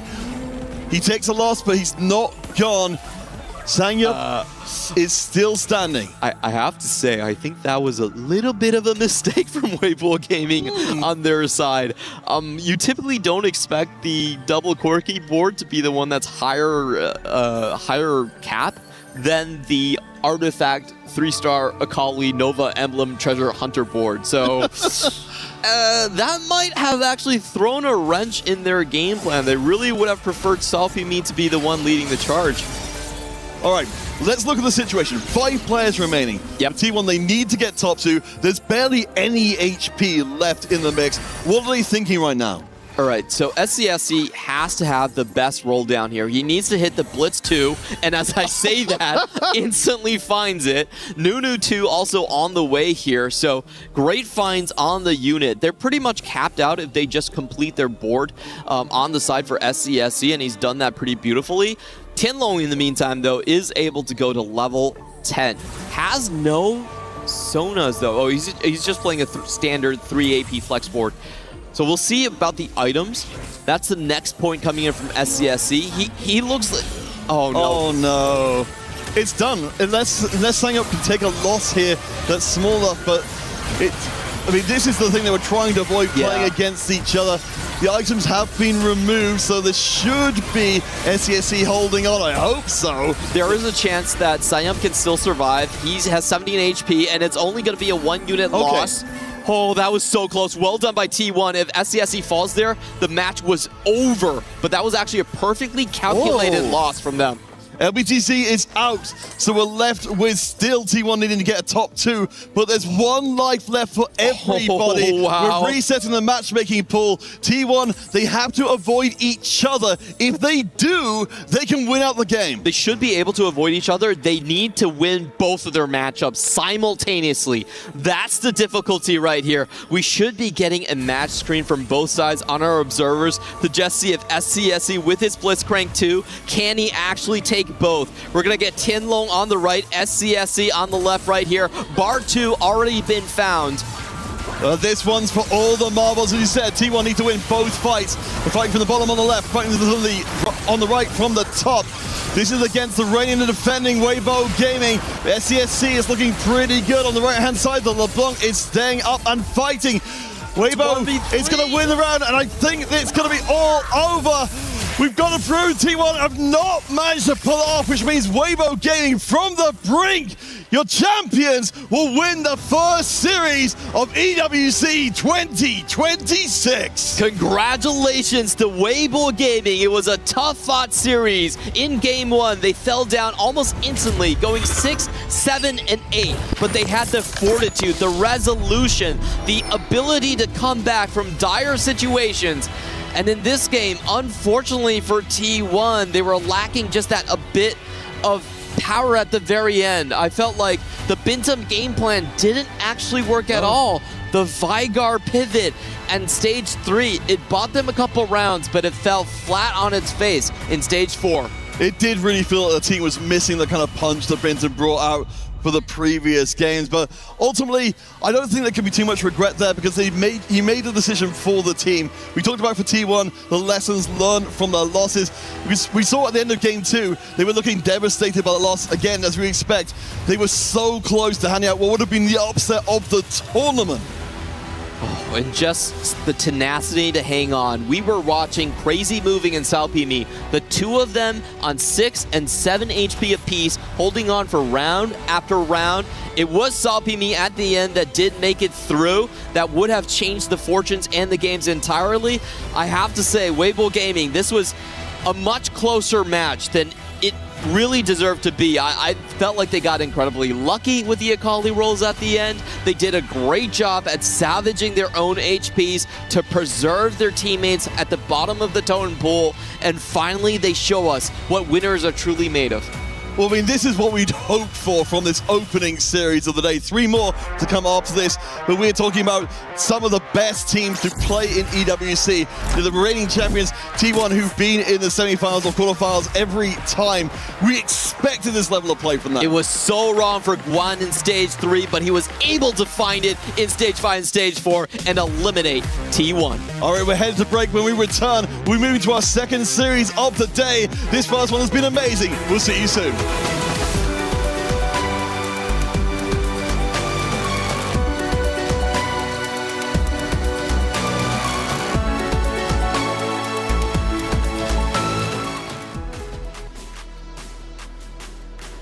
It might have been a little bit of luck. It could have also been a lot of skill. But Weibo Gaming wins their first series of our TFT tournament here at EWC 2026. My goodness, though, T1 put up a tremendous fight early on in the series. They looked like they might be able to take it 2-0. But Weibo had other plans. It started in that game 2 comeback first. Let's talk game number 3, however, because it starts off with Weibo, and Weibo this time around, unlike the previous 2 games, Stuart, they decide to go for a bit of a lower risk strategy start. No, exactly. They tried to play for tempo this time around. They play for lower risk. They don't take things like, branching out, trying to play for these high roll opportunities. But it was actually T1 that kind of took over the early game for Stage 3, even though Weibo went for this less risk, high reward. It was T1 in the end. Coming into Stage 3, I thought again the game was T1 favored. I thought again it would be a blowout, so that wasn't the case. But looking at Stage 3 in particular, T1, we had someone like SCSC on aura farming, an Ogma that gives you no tempo until you get your 2-star 5 cost on 4-3. He was still able to win rounds. That's a huge upside for him personally. Bintum as well, I was a little bit scared about the 3 players going into AP Flex, but Bintum found a way out. He played into the Constructor Companion, into the Veigar 3, into a high tempo game plan for Stage 3 as well. Ooh, Bintum's a great talking point, though. We'll throw in Crazy Moving as well. We go to Stage 5, and this is a tremendous turning point, not only for T1, but also for Weibo. Yeah, the turning point is really removing items. Weibo Gaming were playing against each other. They had a low HP member. They removed items. I believe it was Guan in the end who removed items. T1 on the other side, though, Crazy Moving didn't remove items, and he played against Bintum, and Bintum went out in 8th place. And at that point, if you're T1, as soon as you get that 8th place knockout, your backs are against the wall. You're like, oh, we need to try and get at least 2 members in the top 4 here. And then we saw the mirror match between both of these Space Groove players. No Ornn 3 on either side, and Guan somehow manages to win the fight on a sliver of health on Samira with no items against a fully itemized Nami. I was shocked, and that almost sealed the deal because all of a sudden you have T1 7th and 8th in a Stage 5 turnaround from Weibo that pretty much made them the favorites in this game. And T1, man, a tremendous fight. But can we argue that T1 made too many mistakes and almost beat themselves versus Weibo taking them down? Yeah, I feel like game 3 was too many mistakes. Game 1 and game 2, I think game 1 they were a little bit unlucky. Game 2, they really came out strong and they were, really dominant. Game 3, though, the item removes, the magnetic removers are so important in a 4 versus 4 and 5 environment. Saving HP, because there are situations, like Panda said, with Crazy Moving. He got a bit unlucky in his fight, but you get unlucky with one fight, you go 7/8. You need to get 1st and 2nd, and T1 didn't cap out their boards strong enough to get 1st and 2nd. And Salpimi, I think, again, the MVP, he hits a Kali 3, a 2-star 2-cost champion, or 3-star 2-cost champion, on Stage 5-5. At the end of the game, and he just gets enough placement in those last few fights to essentially win it for Weibo in the end. Ooh, T1, they were in good spirits after that game one, but as the series continued on, the emotions started to shift in a positive way for Weibo Gaming, getting the surprise win in game number 2, setting them up for game 3, where it was still very close, but they managed to get the win in the end. This is a series that was much hyped up. It was our crunchy story of the day, and rightly so. We knew these two teams are powerhouse rosters that could very well still be in our semifinals or even grand finals once we move into our next stage. But for now, T1 will have to fight through the lower bracket, and it will not be easy. But I think it's fair to say, boys, that T1 still looked incredibly strong and very well still one of the strongest teams in our tournament. Yeah, 100%. I feel that T1 will bounce back stronger. You know, they've done it before. They can do it again as well. Weibo do come up on top this time. But you have to remember, T1 is one of the most experienced teams in EWC. Both in 24 and 2025, they got top 8 finishes. So I wouldn't be surprised if they're able to bounce back. I love these vault looks here that we get, Panda. Beautiful. The celebration, right, from Weibo is they're pumped up, they're feeling good, they get the win. And even in some of the emotions, you can tell it's like, wow, we actually did that. We weren't expecting to win. But then again, that's kind of the story that they had last year. And T1, I think you could see, you know, how close they were, and they knew it. They knew they were just, a few rounds away from winning it. It just all went wrong in stage 5. I think, as the casters mentioned, the strategic depth on display here was maybe a top 4, even a finals caliber display. So I think T1 can know this, can know they face one of the strongest teams right at the beginning of the tournament. That's right. But they have a chance to bounce back. They have confidence in their play, in their game plans, in their strategy overall. Well, Stream B's got another matchup taking place, and Kitty's going to give you the lowdown. Hey everyone, this is an update for both the main stage and of course the secondary stage for TFT. For our game 1, we have WBG versus T1 on our main stage, where both games were very, very big stomps, and T1 was able to come in with an early game composition, and WBG could bounce back on game 2 with that early Akali hit. On stage B, we have Aurora versus Nongshim, where Nongshim are coming in as huge underdogs. Can they upset the giants of Aurora, where they have a versatile gameplay with the scoreline being 1-1?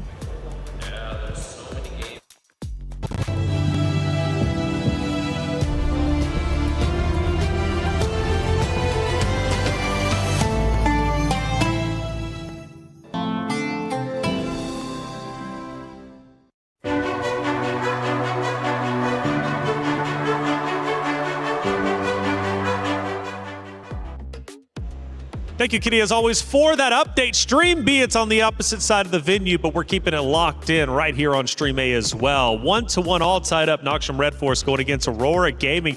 So when I told you the results, and I told you they were tied up 1-1, you couldn't believe it. I thought Aurora would take that game 2-0, to be fair. I'm very surprised. I think Nongshim coming into this tournament, one of the big surprise factors with Team Nemesis. You know, no one thought this team would make it to the main stage, but hey, as Hupe said, the power of friendship. The power of friendship. I'm actually loving that story when it comes to TFT. The power of friendship can beat titans such as T1. Who knows? Weibo, the power of friendship seems to still be incredibly strong. Aurora Gaming, though, is going to have to fight back. They are currently in that game 3 again. Not only are we on Stream A, but also keep that Stream B up, because we've got 8 matches taking place today, and we've got coverage on 2 streams.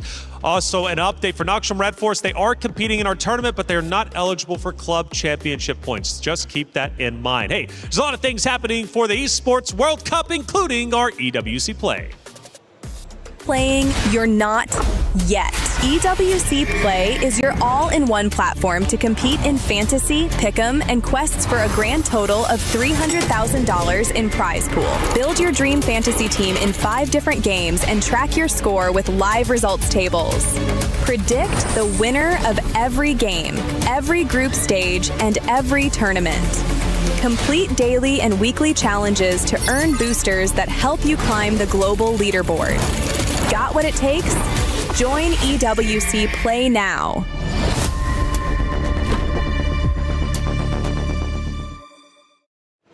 Hey, we got a big match coming up real quick, though, again, for that Noxium Red Force Aurora Gaming matchup that's still taking place. Panda just told me if it is, in fact, Noxium Red Force who gets the win, that would be the biggest upset potentially in our entire group play.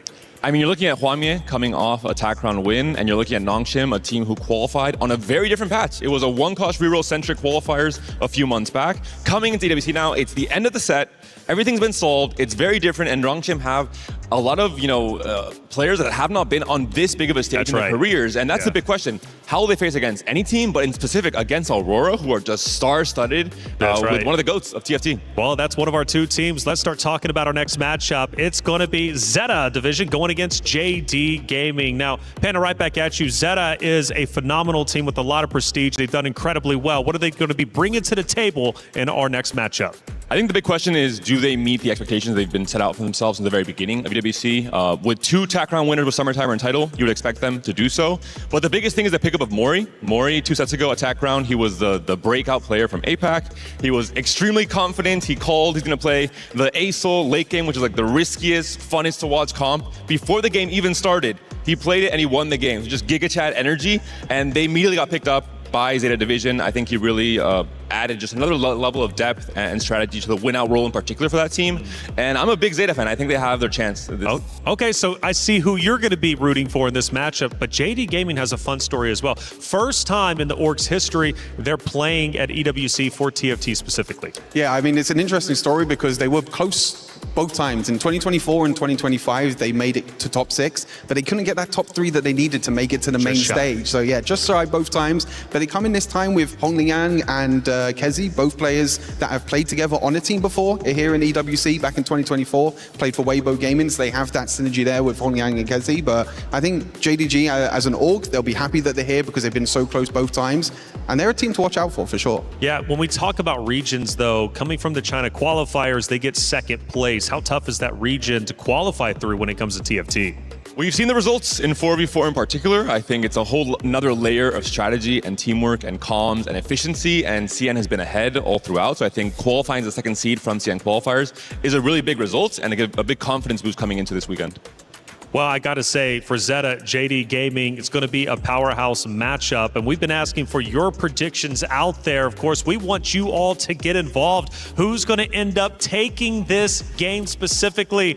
Will it be Zeta Division? Will it be JD Gaming? Keep us involved here. Actually, tremendously in favor of JD Gaming. Pan, I'm going to send it back to you because you got to be angry. You're going Zeta Division, but chat says, nah, that's not going to be the case. Title is no longer the GOAT of TFT after the last few sets. I think people have forgotten what he can do on the big stage, and I think, especially with Japan, there's a lot of pride for Title in particular for the entire team, really. Like I said before, they have not really met expectations from just the caliber of players they are individually, and I think they have a bit of a chip on their shoulder. I think they are hungry to prove they are one of the strongest teams in the field. And I'm ready for you to prove that you can get your predictions right. Scan that QR code on the screen, get involved. I'm gonna like that. That's the first time actually here in week 3 that we brought that prediction bar. So I'm super curious what the future series are going to look like, and I would have loved to have seen who was going for T1 or Weibo Gaming. But hey, it's almost time to get our game number 2 started. Hollywood Rob TV, Damascus, let's do it.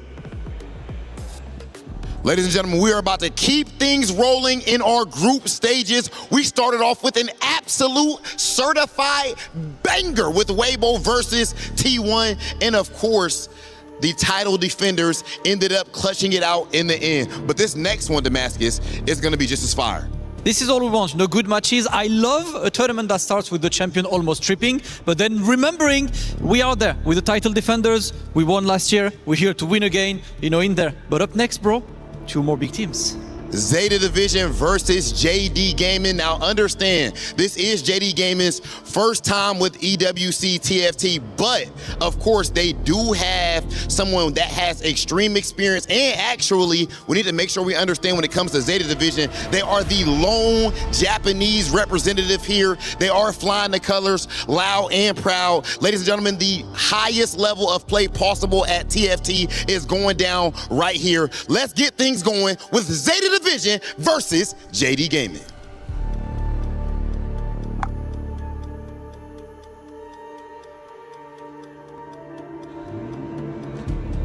It's a matchup that means a lot for JD Gaming specifically. First time coming into EWC representing a roster here for TFT. But for Zeta Division, building this team around Title, that is a big deal. When you build a roster around a single individual, Panda, it puts the pressure right back on that person to be the leader of the team. Who is Title, and how can he make the difference in this matchup?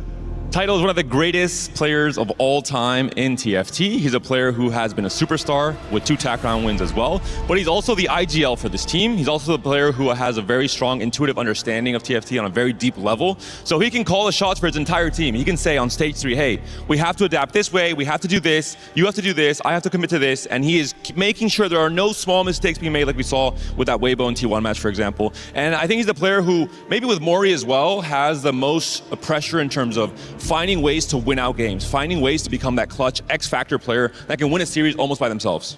I mean, on the other side as well, you got Hong Liang as well. I mean, it's very, very difficult to kind of take over title, as you said. One of the undisputed GOATs in TFT, but Hong Liang has so much experience in EWC, being both in 2024 and 2025, coming in with one of his old teammates, Kezi, as well. I think Hong Liang and Title is going to be 2 players to watch out for both these teams. But I guess arguably you can say for JD Gaming, this would potentially be an upset if they do defeat Zeta. Again, there's a lot of questions revolving around this JD Gaming roster. How good are they going to be? They enter the EWC stage. That's quite a bit of pressure, but the chat believes in them, as well as, of course, if you're getting your predictions in, you saw how one-sided it was for JD Gaming. So they're putting a lot of trust into this roster to ultimately get the win. As far as playstyle goes, I mean, obviously you've got Japan on one side, on the other you've got China. Differences in playstyle via region, what do we expect from the two? I think it's a difficult one. I think for JD Gaming, we're going to see probably very similar to Weibo. I think in terms of the high risk, high reward play style. I think for Title, he's known for trying to go for tempo as well. He wants to try and control his team. You have to think 4v4 TFT as well isn't just about your own game. You have to communicate for your entire team as well. Make sure that you keep everyone in a strong enough spot that you don't reach that bottom spot. But also for Zeta, I mean, we've been talking a lot about them for Summertimer, Yatsuhashi, Mori. This is their first time at EWC. This is a very unique play style and format. How do you think they adjusted a 4v4? I really want to pay attention to Mori in this next series. I think he was the pickup. He was the most recent pickup. He was a pickup who was meant to be kind of the X-factor player, the player that at certain moments can find very unique game plans to win out. That's what he was picked up for. That's his role on this team, and we have to succeed on that. That's the big question. Well, it's Zeta Division going against JD Gaming. Casanova, Dobbs, let's get it started. Here we go. Game 1 of Zeta Division versus JDG. Dobbs, looking at this matchup, man, I mean, this has got to be the best roster Zeta has ever sent to EWC, and they still have to take on a big powerhouse from China to kick things off. Yes, for sure. I feel like the Zeta played in 2024, and their roster now is just way better. They have Summertimer, also Tactician Crowd winner, alongside Title, so high expectations on this team. Yeah, and we're going to kick things off with Kale and Soraka as our gods for the Space Gods for this one, and it will be a Zoe encounter. Yes, I feel like these two gods are that crazy, so the game just will have like a slow pace, I would say. Yeah, we'll see, especially with Soraka giving that extra HP, can definitely allow for a lot of opportunities for these players to use that as the team's pool, especially players who kind of playing the tank role, that kind of holding on to a lot of HP, playing tempo early game, and then using Soraka to make sure they have enough HP for the team as things go on. Kale, probably going to be the more tempo style that we'll see from this game in general, though, being able to get the extra items and look for those bigger cap outs. Yes, I feel like Kale is the god that people will aim to pick a little bit more, because having more items can enable more carries, you can slam more items early, so it's certain more tempo, and people kind of likes to play more towards tempo in 4v4 matchups. Yeah, we'll see how the start goes, but the stories of these two teams are kind of different, right? One side with Zeta Division, we have 3 TAC Crown wins, 2 of which are titles, of course, and then Mori with the big kind of breakout set to join Yatsuhashi and the rest of this team, making it the best roster we have seen from Zeta Division in the past. They have come in with big expectations, primarily on titles' shoulders at EWC in the past in 2024, but they fell short. And this time it's kind of redemption, trying to bring this back, trying to remind everyone why Title has been in the conversation for GOAT status for so long. And on the other side, you have JDG, which this team is basically been, not exactly the legacy of Weibo, who won previously, not exactly the pedigree of Aurora when it comes to the top players from the CN region, but they still have a lot of skill and of power coming out of the region that has been the strongest in 4v4. Yeah, I feel like every time a Chinese team puts their feet at EWC, they show as a contender, Being the second seed in China has some weight, and having two teams that comes from China winning EWC 2 seasons in a row, so we always gonna have a high expectation on their teams, despite the fact that they're not as known as Huami or other high stars from China, but still a very strong team, and they finished at second seed in the qualifiers. With the leader of Honglien playing under Lotus at this event, he was known as the magician for a while. He was always finding these really unique spots where he could pull off these miracle plays, a lot of sneaking out 3-star forecasts in the past, but a player that's been respected for a very long time and kind of coming together with some other younger talent from the CN region to see what they can put together. And we got to mention that in the past, it has not usually been the CN team that we expect to come in and dominate and win EWC that has done so in the past. Sometimes it has been the team that does not have all of the legacy players, all of the players that have had so much success individually, but instead they come in and they play exceptionally as a team. Yes, I mean the team playing it's way important when you're playing in a 4v4 format. As sometimes you cannot shine as much as you do in the individual tournament. So that's why you need to have like some synergy. And we've got Prismatics to kick things off for our first game of this series. It will be a Forged in Strength picked up by Yatsuhashi, but we'll see if we can keep tabs on these Prismatics as we go through the start, see where the lobby is headed. Yeah, very risky. Strength Forge gives you low tempo, but late in the game, you're gonna have so much resources. Now let's see Yatsuhashi can leverage those resources in the end game, as he had an Akali start, which is going to be kind of one of the big stories of our tournament, will be this Akali Jax reroll line. Now, just because he has one early doesn't mean that it will be his role in the team to go for that Akali, but very likely that one on each team will be headed in that direction for many of these games. Yeah, I want to highlight Mori as well, getting artifacts, leaving Forge very strong augment as well, but it just scales up pretty much, so we already have 2 players from Zeta aiming to scale up in the late game. We do have a couple of players end up picking up some early emblems, so those will be other things to watch for cap outs. I think emblems often can lead towards players finding very high cap spots, and they can play for that end game. We'll always have to watch out who is on the early loss streaks but has win equity versus people on loss streaks just for the economy, trying to look to hold enemy units. So we'll continue to watch these spots and see where these players are headed, as we do have that first winning round so far. If you look at Chuchi here, trying to go up against Mori, who did end up getting that Living Forge, and we see the early armor item for the Poppy, which is going to provide a very stable front line. Yeah, you can see that Mori is actually trying to play tempo, because the longer you live, the more artifacts are you going to have, and probably they already have the other player that is going to sack the round, so you want to mix your team style. Some players are trying to focus on blue streaking, and he's probably trying to maintain that high tempo. And, speaking of loss streaking, we did have a bit of an open fort set up here for Yuchin, trying to set up a way to prevent Zeta Division from keeping a loss streak, but now he's going to buy out his shop and represent a board. We'll see if he decides to sell it again, if he's still contesting loss streak, and it looks like with Yatsuhashi, that is going to be the contest. So these two players looking to see if they can hold on to their loss streak against each other as we go forward in this stage 2. Yeah, they just sold the boards, and if they face each other, they will break both of their streaks. So sometimes you want to sacrifice your own game plan to help your team, like shutting down the opponent. Yeah, so it will be Yuchen and Yatsuhashi on that race to the bottom until they pair into each other for a fight. We'll probably just be seeing them sell out their boards as long as they are in each other's fight pools. And this will just be trying to prevent too much of the economy going to the other side. Meanwhile, for the win streaks, currently both Lotus and Mori on full 3 streaks. See if which team is able to hold on to that win streak as we go forward. But the first selection of the gods, Soraka and KL, and it looks like everybody going for the extra early items. Yeah, I mean, KO is just such a strong decision in here. It keeps the tempo. You can itemize everyone, like your front line and back line, and play is aiming for tempo just to save some HP throughout the game.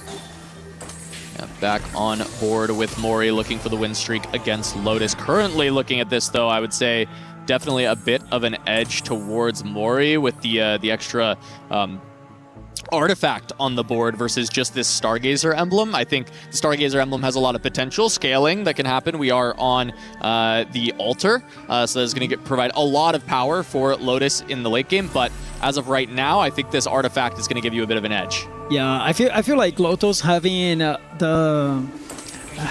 altar in this spot right now, it doesn't seem that too good. They are fighting because he doesn't have that 2 stack. Yeah, so they are going to be fighting up against each other. This is very important for the Stage 2 win streak. Mori going to be able to keep a lot of extra econ by finding this fight win. Ornn gets 1 more cast, which is very impactful to get that additional shield as the backline is itemized for Lotus, but not for Mori. But as we predicted, significantly stronger than Lotus's board, and Mori's going to be able to hold on to that win streak, presumably throughout the entirety of Stage 2, as both Yujin and Yatsuhashi still having to open fort into each other because they have not found each other in the matchmaking. Yes, for now, at least for Zeta, things are going very well. Yes. Because they're having the player winning streaking and the player at the bottom with a good spot as well. So let's see if they're facing each other. If they don't, Zeta might be in a great spot leading the early game. Yeah, very much beneficial for Zeta if they continue to not have these two pair up. It just keeps Yuchen losing a bunch of HP. Meanwhile, Yatsuhashi is also econing. Yes, he's losing the same amount of HP, but when you have the positioning that Mori has in the game, it's overall favorable, especially since Tidal is also on a smaller win streak as well. Not the full streak throughout the entire Stage 2, but comparatively to the rest of the win-losses across the board, both Tidal and Mori in very, very strong positions. Something just stood out for me, in Summertime has Anima Emblem, and he is stacking pretty much, and he also has a Tactician Crown, allowing him to put another unit to the board, so things are actually looking very good for Zeta. This is an amazing start. We'll see if that can end up looking for the potential of a win out. Tidal definitely having that Tactician Crown set up. Both Lotus and Tidal have those online at this point. So we'll see who can actually cap out higher. But that is the thing with prismatic lobbies, is you start to get the board strength is overwhelming. And that's where our eyes start to turn towards Yuchen and Yatsuhashi and how they can stabilize, because the prismatics are making these boards so strong. If you can't find your footing from that loss streak, you will go down very quickly. Yes, I mean, 3 players actually have this augment, having an extra unit, so that can accelerate even more the mid game. So we have to pay attention on how both teams are going to play at the tempo in this lobby. Yeah, so break it down a little bit here for Mori with this lead that he has on HP. He's got good econ, he's playing very high tempo, but we're seeing some item slams already, right? We've got a couple of swords, he goes into the Last Whisper. What are some of the good outs for Mori? I would imagine Corki ends up being kind of the very baseline direction that we'll see, but Mori is going to have a lot of options from this big streak. I mean, since Altar is the one in this game, I feel like Corki it's much more safe. He can still play Kindred, so it's important to keep an eye on his board. But both comps can do quite well, Kindred and Corki. Yeah, often we're expecting a lot of these teams to contest Corki, have a player on each side on Corki, maybe a player each side on Akali. They have to find the spot for it, of course, but you don't want to give the opponent a free Akali angle. And then from there, I mean, we'll probably have an AP Flex player on each side as well, and we haven't identified who is going to be taking that role yet. I think Tidal did have an AP item slam, so it may be Tidal for the side of Zeta Division. Yeah, for sure. Tidal has a great spot to AP. And Epic roll down, very strong augment. You get a lot of gold value with that. Titles. Next pick is going to be, looks like, just some more econ, more gold. Right away for Title, going to be pushing levels up to 7. And yes, there are AP items slammed, as you said. Very good AP spot. So I think we've identified the AP Flex and the probably Corki player. Could be Kindred, as you said, for Mori and Title. And both of which playing from ahead, playing in very strong positions to set up for those late game outs. I mean, the board strength of Taito is just amazing. He has 8 units on his board already, plus the Bia, so that's a really strong opener for him. Yeah, plus 6 active traits for Yeah, Title it's amazing. already. And for Psionic as well, Yep. it's crazy.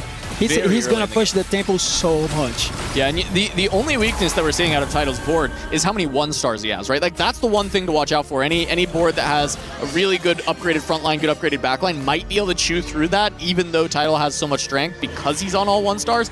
But that trait web is doing a lot of heavy lifting. Yeah, I mean, when you reach Psionic 4, you upgrade your items value, so that's a lot of board strength. Still, Yuchin, Yatsuhashi, 7 loss, have not seen each other across this game. Mori and Title both continuing their streaks. This chokehold that Zeta has created on the early game when it comes to economy via streaks has just gone unchecked. And it is a massive early boon for the Zeta Division squad. Yes, I mean, when you have 2 players also in streaking, they're going to face each other, but even though they're losing this spot, that they still have a great early game because Taito is not losing for anyone else, and probably neither is Mori, right? Yeah, we'll see how close the fight is. Usually it's a little bit too early in the game for it to matter too much, but you still want to save every single point of HP. And it looks like it will be a 1-unit loss for Title, allowing Mori to still keep this Mr. 100 going. I mean, the perfect round, you know? And meanwhile, Yuchin takes a win, and Yatsuhashi keeps the 8-loss streak. We'll see if he actually wants to keep losing at this point. Now we're getting to the point where it's like, hey, you're going to have to find a way to turn around. And this is what we were talking about with Soraka at the start of the game. There's more items available for Kale, but 12 HP is still something to even think about, right? Because this is team HP. You can think about it in that way. Looks like most players do still end up just going item, item, item. We need board strength. I'm actually impressed because I feel like 12 HP is a lot, and maybe it's sometimes converting a life late game, but maybe 2. So a lot of players still thought that a KO would have more value. Yeah, I mean, just saying that the needlessly large rod, the item, is going to be worth more than 12 HP for the player throughout the game is really the calculation you have to make when you see it, right? Is this worth more than 12 HP? And every player in the game pretty much deciding yes. As Yatsuhashi looking to set up to be the potential Akali player for this side, having Nova, having items slammed that are good for Akali. We see Gunblade and Guardbreaker. Yeah, he's facing Summertimer, another player from Zeta. I feel like the spot for Zeta is so good. If Yatsuhashi manages to come back in this game, they're very close to a win in this first game. Yeah, 3 items on the Aurora already for Summertimer. Yatsuhashi might end up just getting sacrificed for the other 3 to be so incredibly powerful, but because even then, not slamming items, just taking another loss. Yatsuhashi's going to have a pretty big roll down, and I imagine it's coming here at 3-5 with this cash out. Going to get it seems to be a pretty good cash out, I guess. You have a lot of frontline items. He will reforge one of these. I still can't see what he got, but he's rolling. Yeah, the Reforger hits Quick Blades and Rapid Fire Cannon. Rapid Fire Cannon seems pretty good. Seems pretty good for this composition. And also Flicker Blades, it's amazing. I mean, now it just comes down to the roll down. He has 40 gold. He's probably taking one more loss here against Title. He does slam items, though. The Maokai is very tanky. It's just as the damage there. Flicker Blades, it's just 1-star Kindred. And it's just 1-star Akali. Just to get the Kindred 2-star, even Akali 2 will deal a decent amount of damage. He has so many good artifacts. Yeah, and it seems like the cash out with these artifacts, the item strength is just far too much. Title gonna lose. And this is good for Zeta. At this point, you want Yatsuhashi to have a couple of extra lives to try and find that stability, find these upgrades. And so by getting him one there on his, probably at his weakest, right, is before he rolls down this 50 gold, is a massive boon because now he gets to econ through the neutrals round and then ship it on 4-1 to actually see what he can pick up. Yeah, having an extra goal to hit his board, it's always good. And later in the game, having Mori and Taito with so much HP, they can always give him an extra life. And that is the power of the early tempo in 4v4. Because now it's not even up to Taito and Mori necessarily to win the game. It could be Yatsuhashi while they slowly bleed out to 4th and 5th place kind of spots. But even then, they had positions that might have been good enough to even run away with this game. And we'll just have to keep eyes on JDG and how they can stop Zeta Division from here. They really have to find a way to put Yatsuhashi in the cage, hold on to his units, and it's too late already. Yeah, Kindred 2 already found, Maokai found, upgrade for Akali. Yes, it's not a 3-star Akali, but you have a 2-star 4 cost with these incredible items.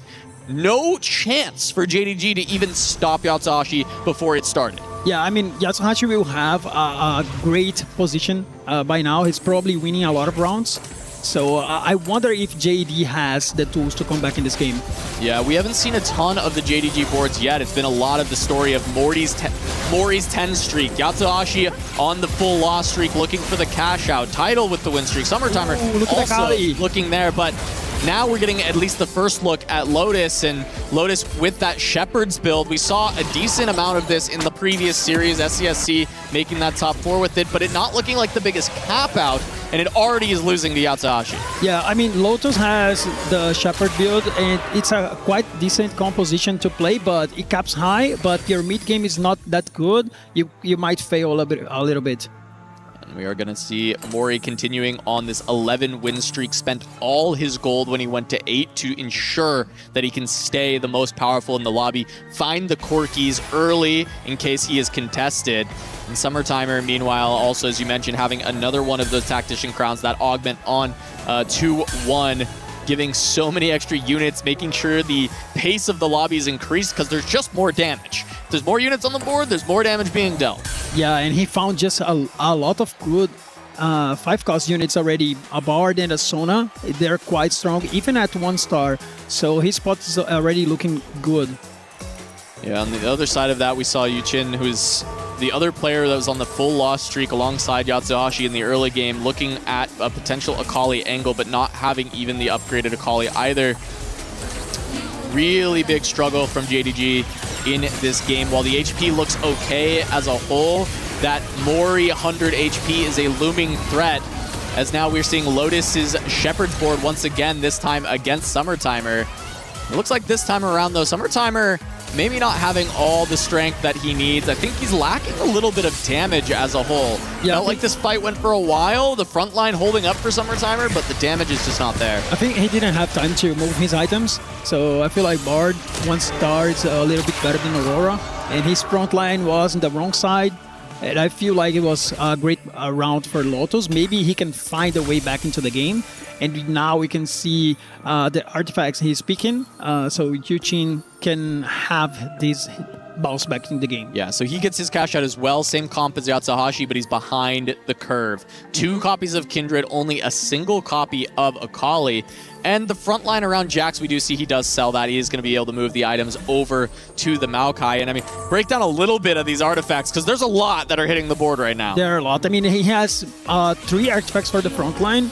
It's a little bit weird because he also have items for the front line as well. So might lose a little bit of value in here, but he has a crazy Vex build. Yeah, at the very least, he can kind of move this Morgana up and use it as a secondary frontliner behind the Maokai, and at least find ways to generate the value. But as you mentioned, this Vex is going to go absolutely wild, and we're seeing it already finding the win for Yuchin. He's been able to keep up. Even though he lost the last round, he had been winning the last few, and now the big cash out comes out. He just has to hit his units, and unfortunately for him, Yatsuhashi has already hit the same units. Yes, I mean, he found the Vex. He kind of dodging the Kindred because it's going to be so hard to him to find it, and the Vex just did an amazing job in the last round. So third choice of gods. Start to see the commitment, the devotion of these players to one or the other. At this point, I expect to see a wall of Kales on the right side of our screen popping up in a moment here, but we'll see if anyone ended up on the Soraka direction. Oh, here comes Kazi. He just sold his bold board. Okay, here we go. 80 gold to try and make something happen. Playing around a Graves too. Pair of Bards in the shop, but that's not what he needs. He needs Frontline to pair up with this. Gets the Fiora. This is going for a full 5-cost transition at level 9. Trying to find a win out from there. Does end up getting the Fiora upgrade. So it's Fiora 2, Graves 2. Pair of Vexes. Ends up finding the Blitzcrank as well to add to this board after this round. Doesn't quite have the APM to get there. Does have the double Vex instead of the Blitzcrank, but still a pretty good transition. I mean, it was beautiful. Sushi just did an amazing job changing his board, and I feel like having the Graves already, it's quite good. He will try to stack up the Grave with the upgrades. He might need a couple more rounds to finish his transition, but this round was very well played. Yeah, and we'll see how much HP he ends up losing for not quite getting to the finish of it. Not too bad of a loss into Lotus there, and Chuzi is going to be able to end up potentially having some win out equity, but he is very low on gold, and it's about finishing that transition and then getting that Grave stacked up before too many of the boards get too crazy. And I think in a prismatic lobby, sometimes that could be an issue with the 5-cost soup, is other boards have already kind of reached these pretty insane heights, and you don't get enough turns to stabilize. Yes, speaking about stabilize, Yatsuhashi just took a loss, and he decided to roll down again. He might be talking with his team, trying to save some HP, because he might be in the spot that he can lose. Yeah, it looks like maybe some amount of items are off of Summertimer's board, because there's nothing on the Bard, nothing on the Karma. So I imagine there's some amount of removers. It's crazy because this lobby has so many items because of Kale that it end all of these artifacts that it's hard to tell if there's been removes, but there was, and we see them being put back onto the Karma in this spot. It's going to be maybe a bit of a bigger loss than they needed onto Summertimer there. Going to lose a lot of extra HP, but it does keep Yatsuhashi alive. Yes, I mean, I don't know, we didn't see who faced Yatsuhashi, but he took a bad loss, and he had so little HP already, so they are trying to save him, because dodging the 8th place is very important in the 4v4 match. Yeah, and I think in doing so, though, they've put Summertimer in a precarious situation with how big of a loss that was. At 17 HP, he's going to be on 2 lives remaining. A really bad loss. It can be 1, especially in stage 5, but looking at the rest of the lobby, there's a little bit more stability in the win streaks of the JDG players, and they've held on to enough HP that Mori's gap that he created is not enough to lock them out of the game yet, by any means, only at 68 left. I feel like the game's kind of changing towards JD side. We had such a dominant early game for Zeta. They're looking very strong, but now JD are looking way better. Look at this Xayah. We have not seen Keza the entire time, and this is like, I mean, it's not exactly BIS, but it is pretty much there. It is true BIS. Do you think this is yes, Giga BIS? This is true BIS. This is incredible. He has Pandora items, so he cooked the whole game to arrive at this spot, and also he has the altar activated. He's looking very strong. Yeah, I mean, that is a potential win out angle. You have the Radiant Kraken, another Kraken, and then the red buff to apply that healing cut across the board. Yatsuhashi now going up against Tidal. We'll see if Tidal is able to sack again. It looks like there's no items on that Aurelion Soul, so once again, Zeta members being able to sacrifice for Yatsuhashi to continue scaling up this board. Try and keep him alive and send someone from JDG out first. But there's a lot of HP they've invested into Yatsuhashi because these losses are massive. Summertimer took a huge loss. Tidal takes a huge loss to Yatsuhashi. And if they don't pay dividends on Yatsuhashi making a deep run in this game, Zeta may have kind of thrown this away with how much HP they've lost. Yeah, I mean, they tried to play tempo the whole game, and now they're sacking their HP to give an extra HP for Yatsuhashi. And if he didn't have a great finish, they won't have HP left to manage the win. Yeah, Chuzia is going to be finally fully set up, has a Vex alongside the Graves and the Fiora. And they're going up against Yatsuhashi, so this is that big 5-cost soup, level 9, fast 9 for Chuchi going up against Yatsuhashi, who's been struggling all game to get this board together. Zeta has sacrificed so much for him to still be alive in this game, and it comes down to this one fight. Can Kindred get the job done? She cannot, and Yatsuhashi goes down already after all that investment. I mean, this is why 4v4 is just so amazing. The strategy was based on saving Yatsuhashi, but they didn't have time to cap high his board. And that Vex was just incredible, very strong, and he was able to kill Yatsuhashi very early in the game. And this is supposed to be the potential win-out player. It didn't feel like he ever got the footing to actually be there, but they used so much health to keep him alive. He takes the 8th, and now Summertimer on 1 life. Title on 2, but barely, and it's down to can they take down Truzia and Kezi. And from there, it's going to be tough because this is that full upgraded 5-cost board. For now, though, it's just Summertimer, and can he stay alive with this Vanguard Voyagers? It's up to the Karma. Is the damage there to get through as it goes up against Yuchin? And it is still just the 1-star Vex for the damage on the other side, so he should be able to have a lot of win equity, but it's not there as Akali finds her way through, and Summertimer falls in 7th. Keza goes down, but he will get that 6th place, meaning that Tidal and Mori have to 1-2. They started the game on very high tempo. They were playing to preserve HP to use for the rest of their team. Probably not that well positioned for win equity when you play from those spots, but Mori at the very least 50 gold level 8 maybe can play for first, and it comes down to can Tidal end up securing a 2nd place? Mori is trying to win out with the Rammus 3, but we already see JD actually holding the Rammus, so it's gonna be very hard to him to hit. And Taito have like a very difficult job to find 2nd place in here. Look, at JD, everybody is looking very strong. Yeah, and Mori is going up against Lotus. Can he take Lotus down in this spot? It's just the Shepherds going up against that Kappa Juice on the other side with the Corki. Lots of damage on that Corki. Still able to potentially take this entire lobby, but the fact that Rammus 3 is the main look for that cap out makes it very tough. As you said, JDG going to continue to try and grief that, but by taking out Lotus, 1 more Rammus does go back in the pool.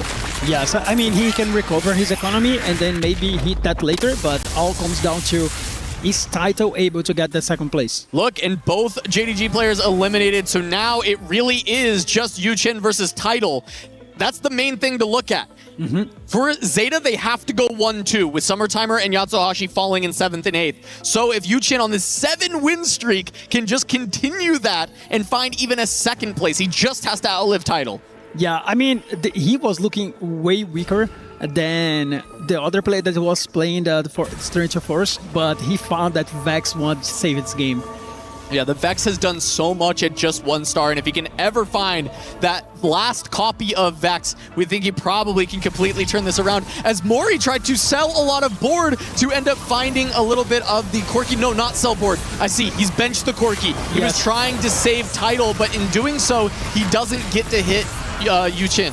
Wow, that's crazy. He probably didn't have any removers left, and that just paid the price because now he is not going to be able to win the fight against his opponent. Does not get it. So the Corki is going to have to come back in if he can go up against Yuchin again, but it might have to be benched once more if he's going to face Tidal, which is just starting to cause a lot of problems with the total HP for the Zeta roster. Yes, I feel like Zeta just tried to save Yatsuhashi, and they paid the price a little bit. Because if Taito had a lot of HP ahead in here, it would be way easier to them. But they still playing, they still have hope. Yeah, I mean, the team play is good, right? Of course, if they believe Mori is their most powerful member, if Tidal was in the pool and he had no way to stop himself from hitting Tidal there, they had to go this direction, and they need Tidal to be strong enough, but that is the Vex too, and that might be curtains for Zeta. We will have to see if Tidal can take down Yuchin. I mean, Yuchin, 8 wins in a row, very good spot. He is gonna be able to reach that level 9 very soon, so he thinks, I think that Yuchin is in an amazing spot. You know, Tidal moving a lot of items around for this fight. He's on a 4-win streak. He does go up against Yuchin. We're gonna have to see these items slam from Tidal very quickly, but he's taking a little bit of time. There's a lot of items on the bench still at the start of this fight. This is not the max power Tidal could have been at, as he gets caught a little bit with his pants down in this spot. But as he goes for the fight, the Ace-Soul still pumping out plenty of damage. The front line holding into the Vex for now, but Ace-Soul goes down, and it's just the Blitzcrank remaining. as Vex wins the fight and Yuchin gonna save all of that HP, title on 1 life. Wow, I mean, Yuchin being able to win that fight, and the Vex 2 did the job. I feel like if he wasn't Vex 1, title might have a shot, but the Vex 2 is just too powerful. Man, and those items just being 3-4 seconds late with how close that fight is. There's maybe a world that title could have gotten there, but it's hard to say, and we'll never know if that would have been the case, as there is still a small chance that they can get there, as Mori has 1 more round that can be sacrificed, and then if they face Yuchin sequentially and win back-to-back, that can get the job done. So once more, Mori has to sacrifice. Yeah, he put his Corki stacked on the bench, so Taito is gonna be able to win this fight, but it also comes down to who is actually beating Yuchin. Yeah, and with the 9-win streak, it feels like no one, but the fight is close enough that maybe there is a chance. Mori gonna take a big loss here, but of course, he's always 2 lives from this spot, so it doesn't really matter how big.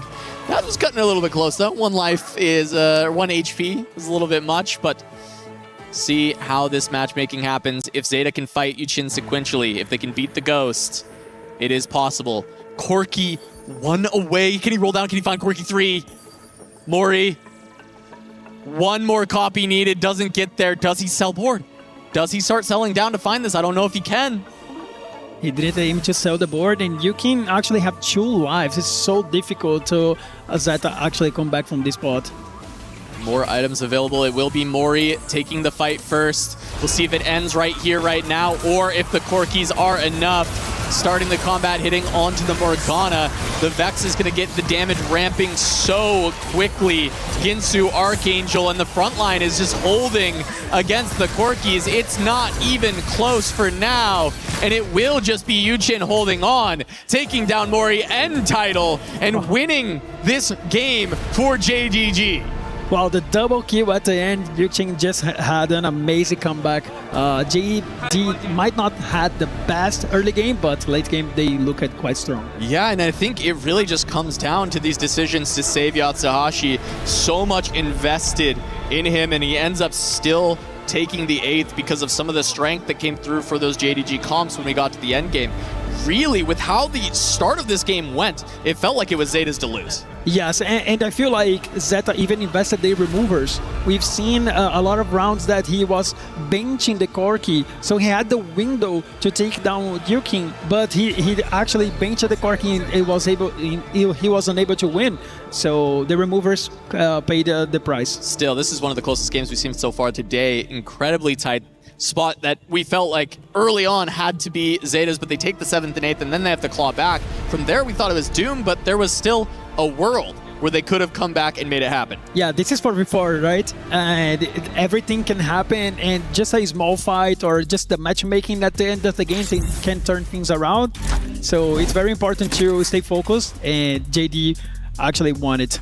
We will see if Zeta can bring it back in the next game, or if JDG can close things out in a swift 2-0. We're going to go to a quick break, but when we are back, we'll have Game 2 of Zeta Division versus JDG.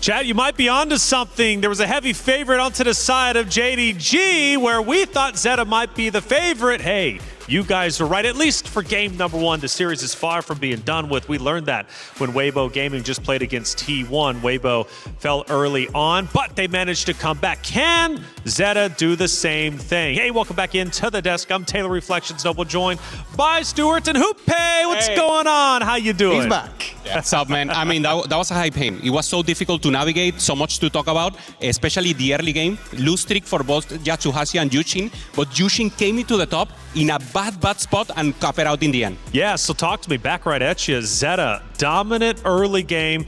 Casters were saying it looked like it was their game to lose. However, it was JDG who ended up turning things around. Yeah, normally you want to have a win-out player, and that's what Zeta didn't have. Tidal and Mori, they were very present. They conserve HP a lot, have the possibility to transfer the HP later, try to go for the Corki 3-star to make the win, the hero play at the end, the Hail Mary, but it wasn't enough. Yeah, I think Casanova called out perfectly. Yasutashi was their win-out player, their lose streak player that was trying to play for the 5 cost later on, trying to get as much gold early on as possible. You think of Summertimer, he was playing for them small Anima cash-outs instead of the big Anima cash-out because it's very difficult in a 4v4 environment. As you mentioned, Hupe, Title on a win streak tempo, Mori on a win streak tempo. So they didn't have that win-out player, and that I feel like was the big difference here in this first game. Going back even to the very beginning, we see the prismatic augments. So we're talking high variance, and that's what we got.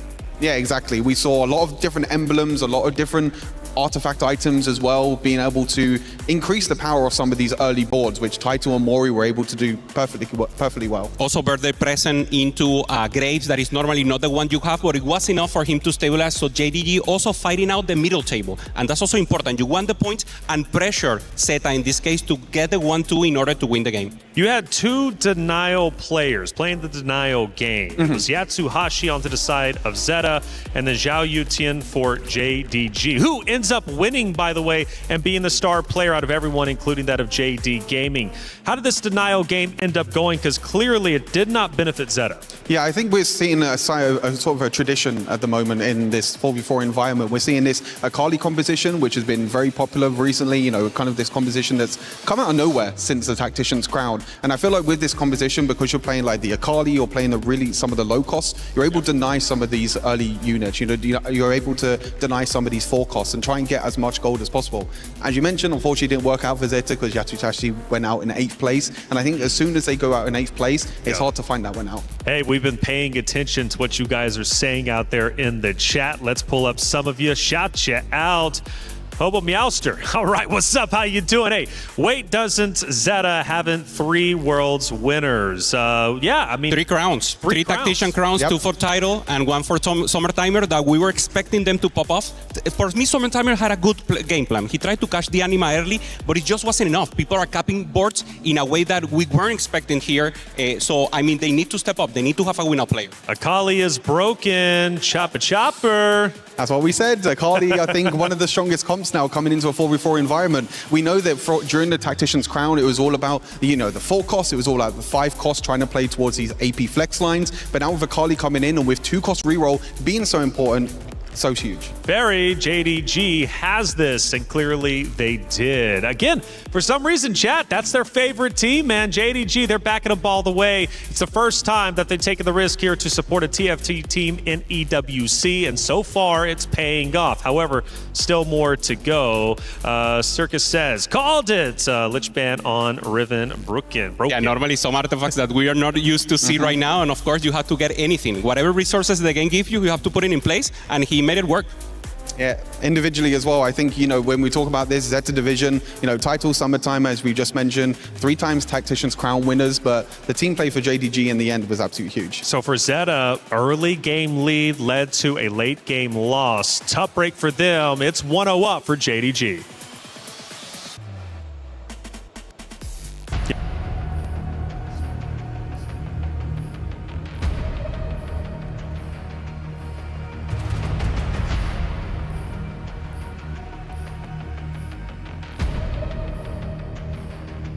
We head back to the stage. Zeta Division, JD Gaming about to go toe-to-toe once again. So let's get it going, Casanova and Dobbs.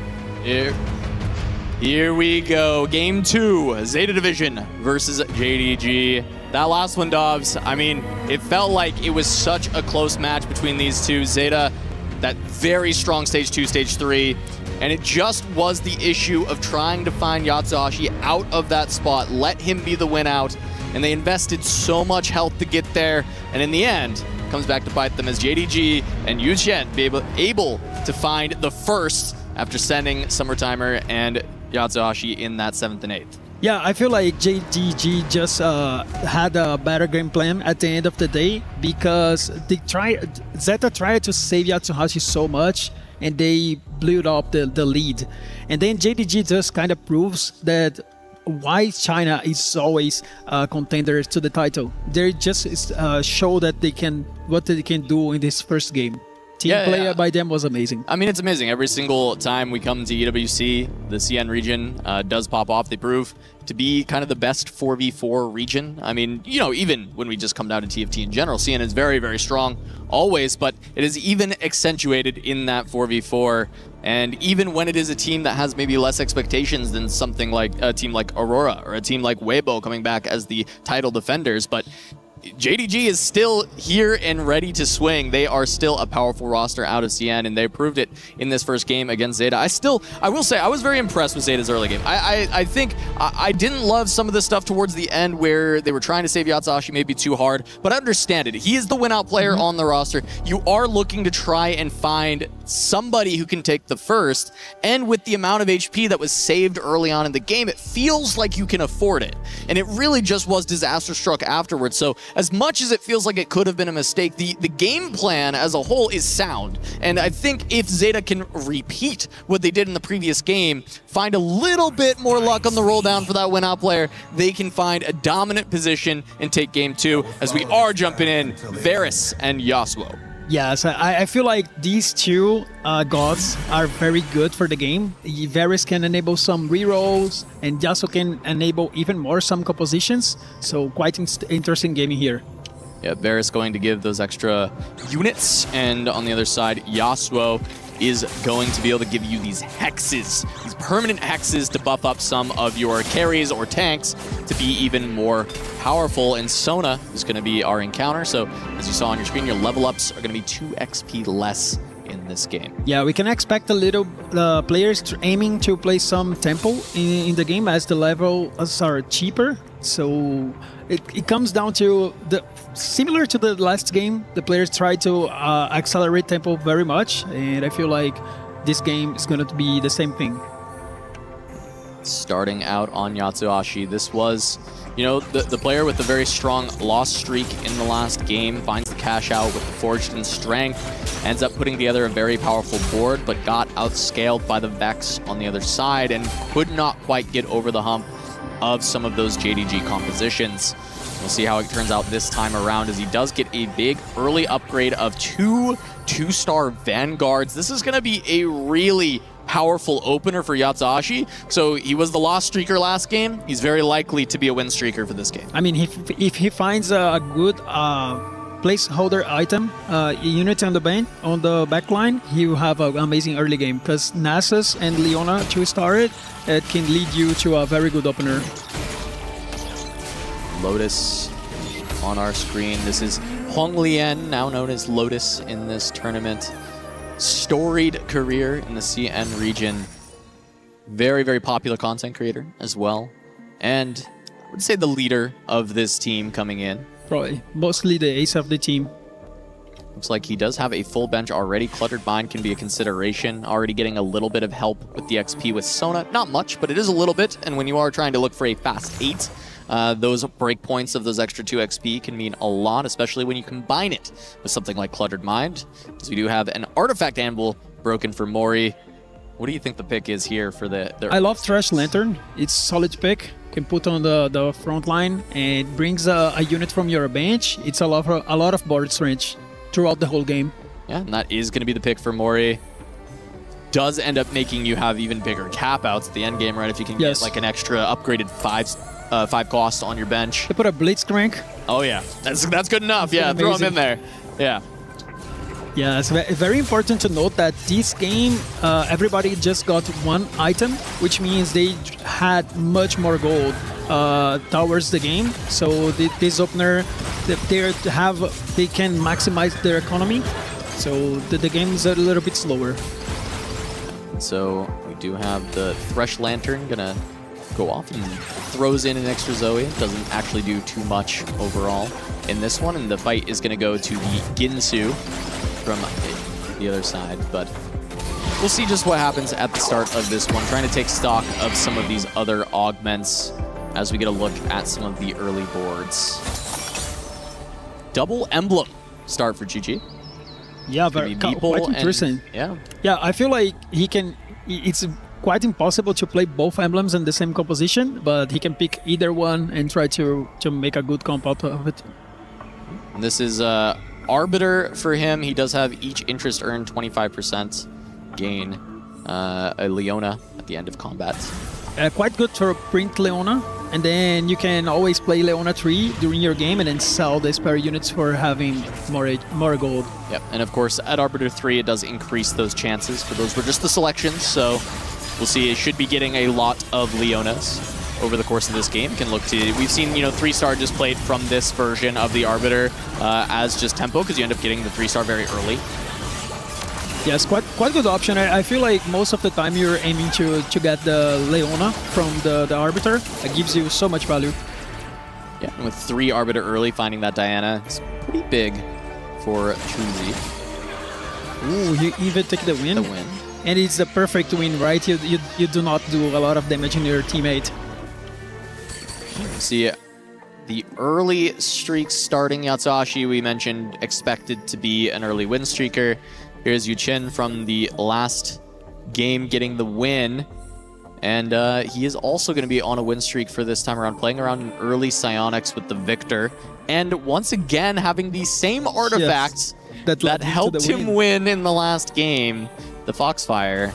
Yeah, it's quite interesting that this artifact is not that great. It's one of the middle range, but he was able to win out in the last game with it. I'll see if he can find a Vex to pair with it once more and repeat the success of the previous game, find another win. Yeah, we've seen Summertimer playing the Earth, getting an early Spatula, probably leaning toward Space Groove, which is a very solid composition. And with a Spatula, it's even better. That's, with the Spat, it's probably one of the win-out angles, right? So you can look for a lobby win on Space. For sure, you can win out. We can play either like 5 Space Groove or even 7 with like a Riven with the Space Groove emblem. It can be quite strong in the late game. So we have our first God selection, Yasuo or Varus. It's going to be permanent max HP on the Yasuo, so if there's anybody re-rolling or playing for a unit that is going to stay on the board for a long time, you can get a lot of value there, and then the Varus is just going to give more champions. So yeah, you can always play the Varus to get an extra tempo. Some players are aiming to do that, but if you already have a unit that will stay into your board like the whole game, like the Leona we were talking about, that can be a great opportunity to scale even more. Yeah, same with even potentially the Maokai if this ended up being the Akali build once again. I mean, we saw the comp last time. It was Maokai as the stable tank, you had Akali, and then the Vex was the secondary carry, and we could see Yuchen in the same direction. But he does go for Varus instead, so he's not actually trying to beef up this Maokai. I think trying to stay a little bit more flexible than locking himself in right away. Yeah, we don't. It's hard to say what he's playing, but Summertimer, on the other hand, we can say this is Akali. Yeah, and already having the 2-star Jax, and you get the Hex to just beef this up. On these reroll compositions, Yasuo often gives you some of the highest cap out potential because you have a 3-star unit and you are enhancing it with a Hex.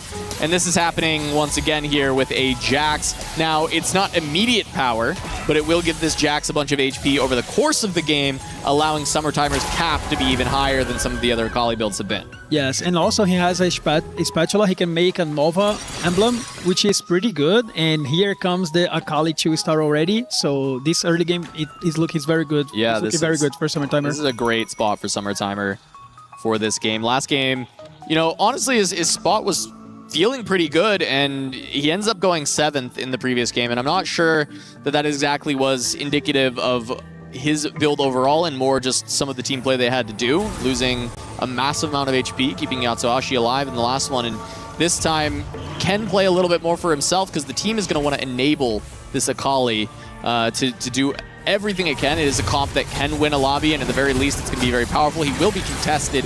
Very likely, once again, it will be Yuchen contesting that from a win streak side, but Summertimer's going to have more gold to work with on this massive loss streak.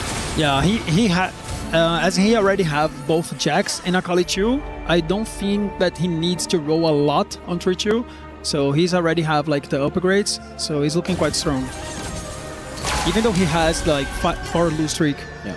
4 loss streak, the win streak's being controlled by JDG. Yuchen is 1, but Lotus is just behind with only a single loss in the first round. But does end up taking a loss here. Gets broken by Zeta, Mori, and Tidal trying to crawl that back. As Yuchin and Summertimer will be the story of the game for now, both of which looking towards that Akali direction. At least early Yuchin is still flexible to get out of it. Summertimer is locked. Yeah, we've seen something very similar to the last game. Taito and Mori playing tempo. They're also with top on the top of the standings right now. But Yuchin was able to secure the 5-win streak. That's very important for DG.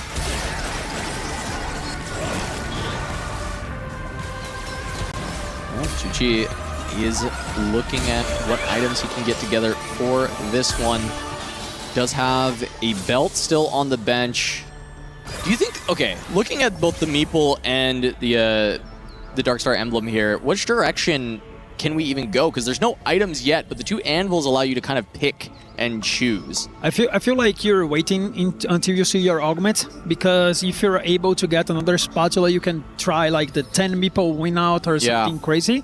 Or you can also wait the augment, see if you get a combat that's good for AP or good for AD, and then you create your items right after that. Well, let's stick with Chuchi to 3-2. Let's see if there's any way that we can kind of determine whether this is going to be that Meeple or the Darkstar direction that ends up getting picked. He can also reforge one of these and then try to go for something else. It's quite important to watch what he's aiming to get in the next round. Still able to find another win against Yatsuhashi. Keeping track of the side of our screen at those win and loss streaks. If Yuchin can get broken, if Summertimer ends up breaking the loss as well. And Yuchin does get broken. Mori or Tidal able to take that as they both continue their win streaks. Oh, he got the 2 extra emblems. That was perfect. Let's see what he can get out of it. Yeah, so entire board gets sold, gets a bunch of gold. And some rerolls. Gonna have to completely rebuild the board. Ends up getting Stargazer and Bastion to add to it. No Reforger yet.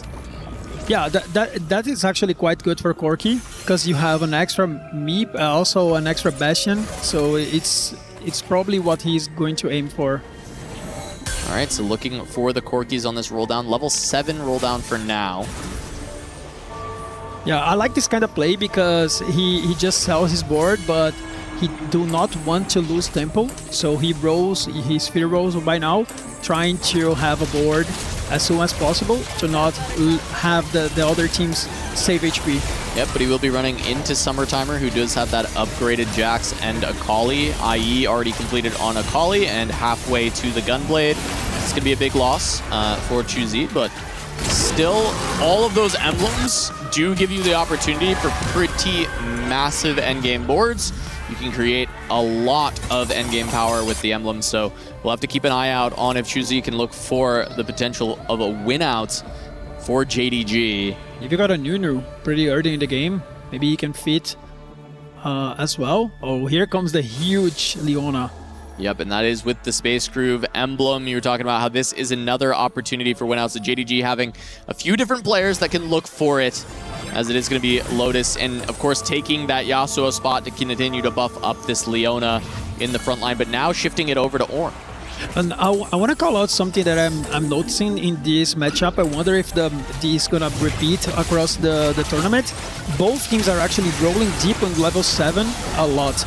We've seen some players pushing level 7 very early in the game, and some players actually rolling deep to try to stabilize as soon as possible. Yeah, it's been very cool to see that for this. It's been a bit different than some of historical 2v2. We've seen a lot of, multiple 2-cost rerolls getting spammed in these games, trying to even take reroll lines that are weaker to try and play for a 5th or a 6th. And a lot of this has been more around level 8, and it's been more around the 4 costs than we had previously seen in other sets. Yeah, and Yasuo, given the mana regen, quite strong option for the players that are aiming to lean towards that play. It's going to be the Yasuo being heavily selected once again. I think we have Summertimer going up against Title soon, both of which looking like they were on 2-cost reroll lines. It's going to be the Melios that Tidal is looking for. Summertimer's already rolled. Now Tidal is going to look taking a lot of the 2 costs out of the pool so they can support each other. This is what we've seen in the past. Yes. Multiple 2-cost rerolls on the same team. You take 2 costs out of the pool to make it easier for your teammate to hit. Yeah, the Jack's actually very contested on this game, and he will also, Zeta player has the tools that he can get out a lot of Jacks out of the pool, and he still have Pantheon that he's a quite good tank. If he is not able to get the Jax 3, the Pantheon will do the job. And it's very unlikely that the Jax 3 will be easy for Tidal to find, especially since Summertimer is also kind of wants it, but we've seen some adaptations to this comp playing around the Maokai as the frontliner as well, in the event that you can't just roll down for the Jax. The only difference here is that Summertimer has been stacking HP on that Jax with the Yasuo Hex for a while, so might just end up having to play around a 2-star Jax that has been kind of augmented by Yasuo to be a little bit tankier than a standard 2-star Jax. Yeah, we've Title's going to continue a lot of spatulas this game. Another one in the Kazi side in there. A lot of players aiming to the emblems. We'll have to see if that can be something for the end game, if one of these verticals can be reached. But currently we haven't seen any duplicate emblems, right, of the same type, which allow those verticals to come easier. Could come down to some crazy Reforger end games on some of these where they're not as valuable, and you go for the Reforge and hit another Meeple, and then suddenly we've got 10 Meeple angle for Chuzi. So we'll have to see if that ends up popping up, especially as we get to the next augment selection. Yeah, I like that all those players are trying to go to the high variance augments, because the emblems are actually, most of them are random, and then if you get something good out of it, it's amazing, but if you're not, you're gonna have to work out with it. And Chuki here having an early Corki with Meeple, it's looking quite strong for the next stage. Yeah, has 1 copy of the Corki on the 3 loss, and Yuchin gonna send that to a 4 loss. But there is a lot of gold here ready for the 4-1 roll down, 4-2 roll down potentially for Chuzi. And Lotus is going to take a loss from Tidal. As Tidal did lose the win streak to Summertimer. Summertimer has been able to turn things around with that Akali and Jax from the early game, as we expected, with the 2 stars already online. Just trying to save a bunch more health, as we do have neutrals once again, as players should finally be getting a lot more of those items, with the early game being very gold focused. Should start to level out. Yeah, I want to highlight Taito playing Lulu, and this is the Lulu can actually give him extra gold, and he's trying to push the tempo pretty hard with it, getting the gold value a lot, and trying to invest that in, and actually getting some value out of the HP that he's saving. Rammus found to join this Meeple board, so pretty much everything that he needs for the Meeples. Continuing to look at that vertical. Pair of Corkis, pair of Rammus, and there are a bunch of upgrades coming through. Massive roll down for Chuzi. Just not finding the Corki 2, I think that's the big miss, but with the Rammus, the front line should be so stable that this should probably be good enough. Yes, he's always able to duplicate that Corki in his bench. So he actually passed a lot of karmas. He did not want to spend the gold on it, but on the last row he got Ramos and Karma on the same shop and decided to upgrade that. So now let's see if it's enough for him to turn around this loss streak, and I think it should be. This Rammus is just far too tanky. 4-1 upgraded Rammus with 3 items is not something that many boards can actually even burn through.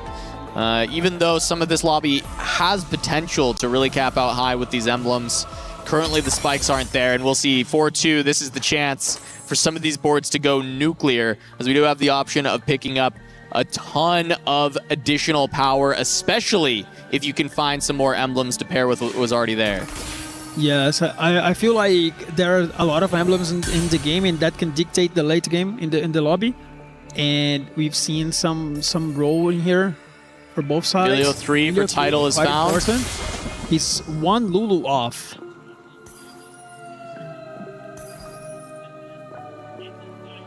Tidal 1 away from the Pantheon as well, so ends up not going towards those Jaxes, of course leaving what he can available for Summertimer, but still having the front line. You mentioned the Pantheon can stabilize the board instead. One away from the Lulu. Title's roll down was insane. He is so close to finding everything.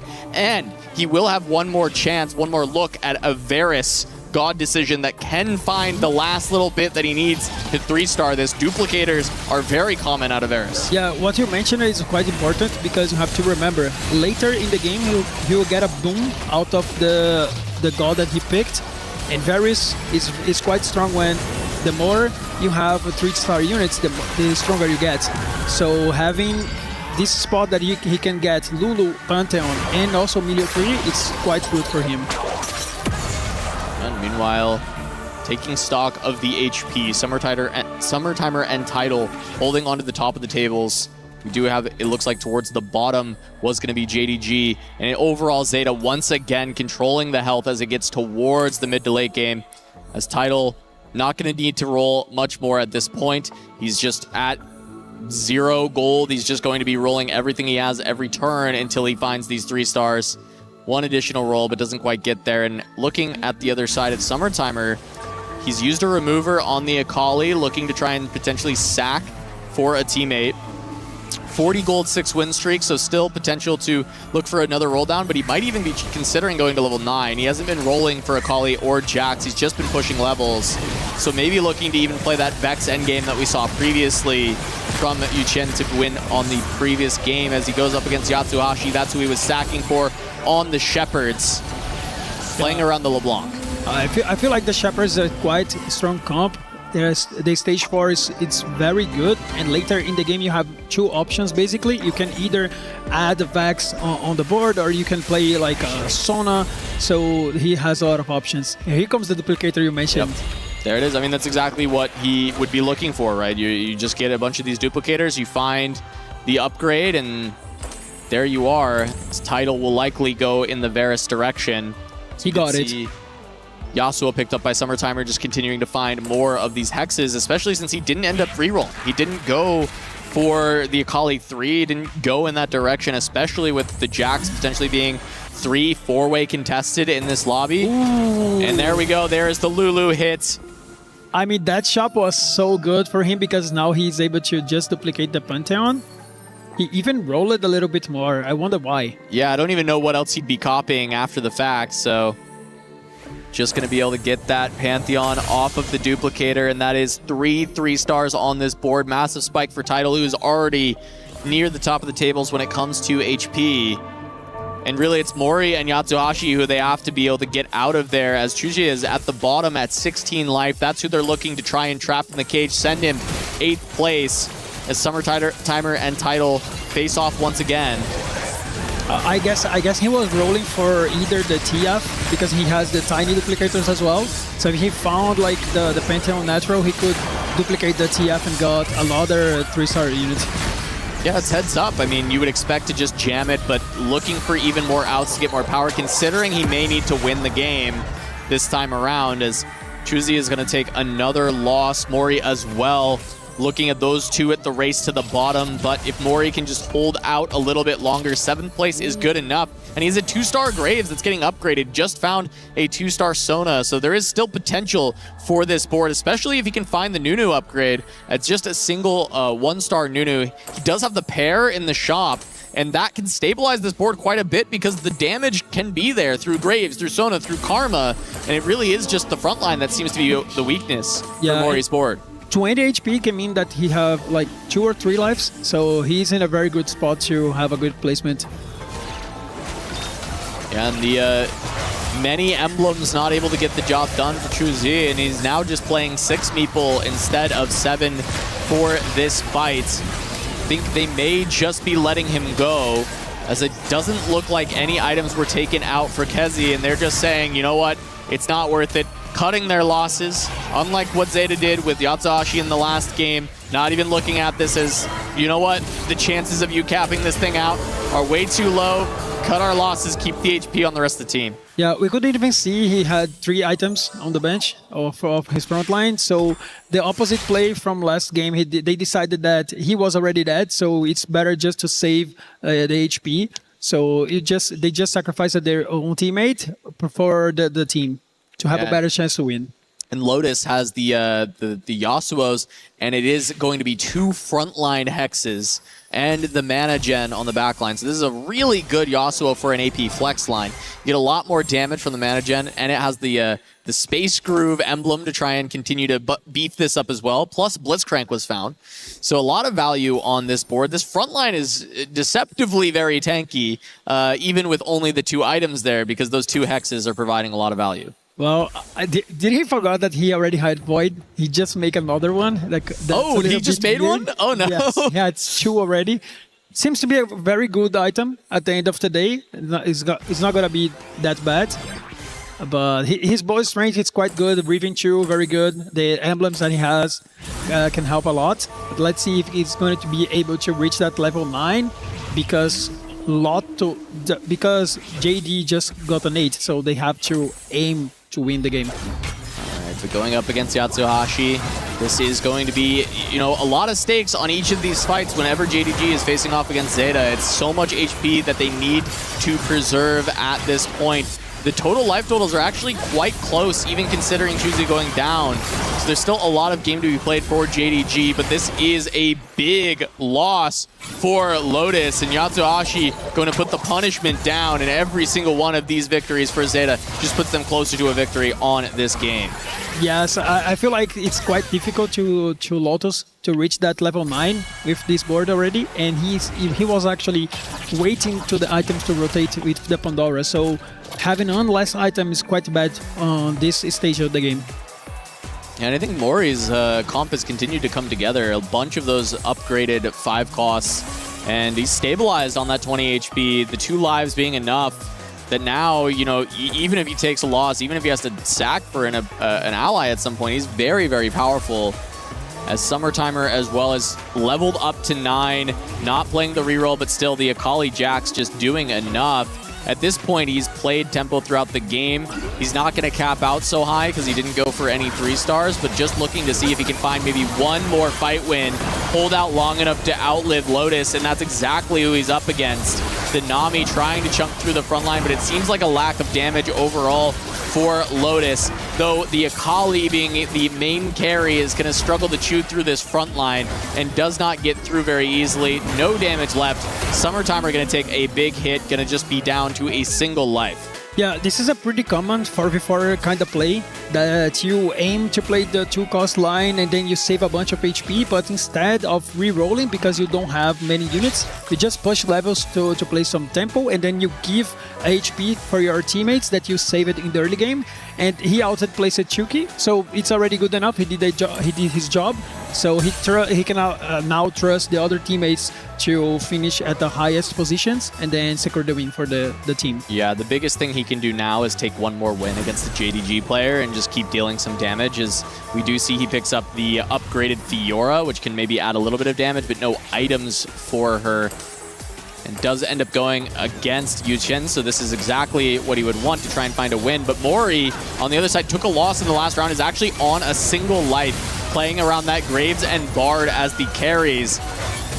We thought this board had potential win-out equity, but the Graves does find the backline, so that should be good enough. But the Nami wins out on that fight. She gets a little bit more damage out. Now the Bard has to try and finish, and barely Karma gets it done with one more cast. Mori almost goes down there. Meanwhile, Lotus ends up taking down Kezi. Summertimer does fall, so it is down to a 7th from Zeta, an 8th from JDG.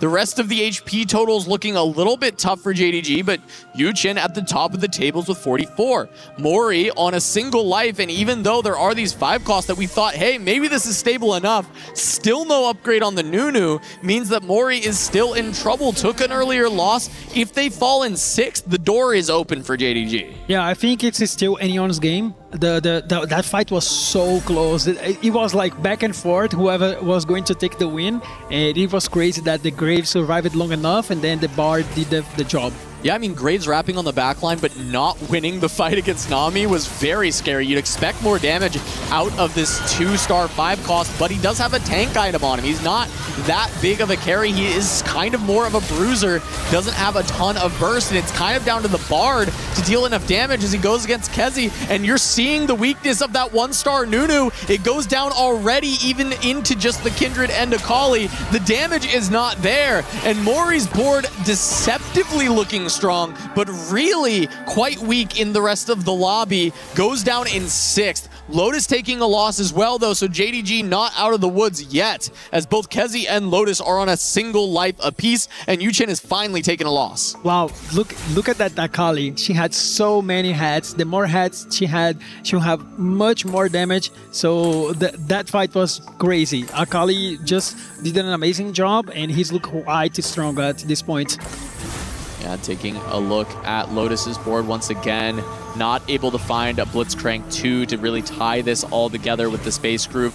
Relying on this Nami for the damage going up against Yatsuashi. It is going to be that Shepherd build. And there are 2 artifacts on the Aurelion Soul as he is just melting through each of the targets that he gets on. The front line is not going to be too long for this world, and it comes down to, does the Nami have the damage? And she can't get through the front line fast enough, but it is very close. The Asol quite low, and Nami does pick it up, so that is going to be a fight win for Lotus against Yuchen, and Kezi does go down, so that is JDG now on life support, as Zeta still, Tidal and Yatsuashi both on win streaks, both holding on to a lot of health. Wow, this game is so close, and we can look that in the standings, both teams actually won a match, so whoever takes the winning here will take the game. So it's very important to both teams to try to reach the highest cap in the game to secure the victory. Yeah, all that matters from here on out is that first place.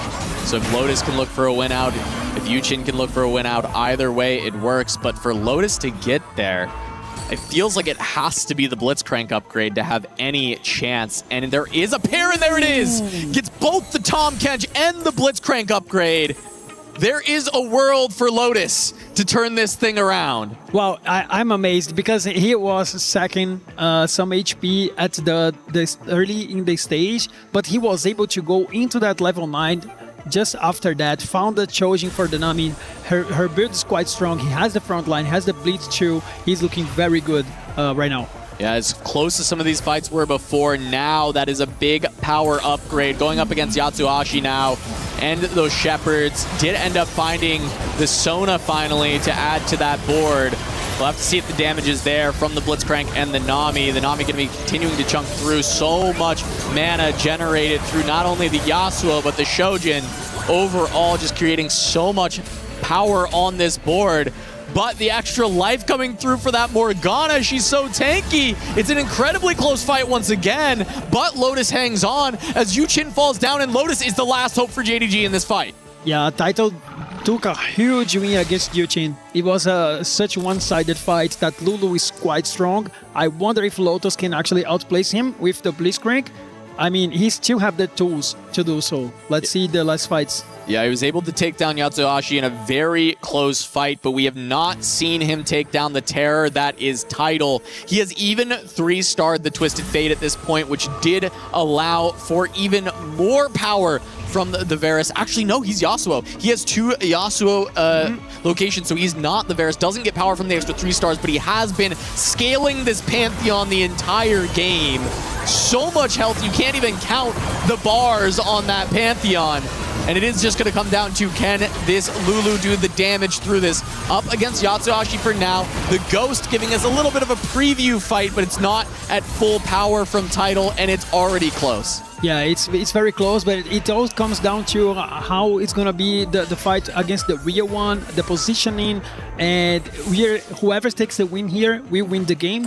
And for Zeta, it's quite important because they lost the first game, so they do not want to be facing the elimination game early in the tournament. So this might be very important to Taito, and he has the tools to close it out. Yeah, and you know what's crazy? You're looking at this Pantheon with all this health, but 2 of these items are made via Cloak.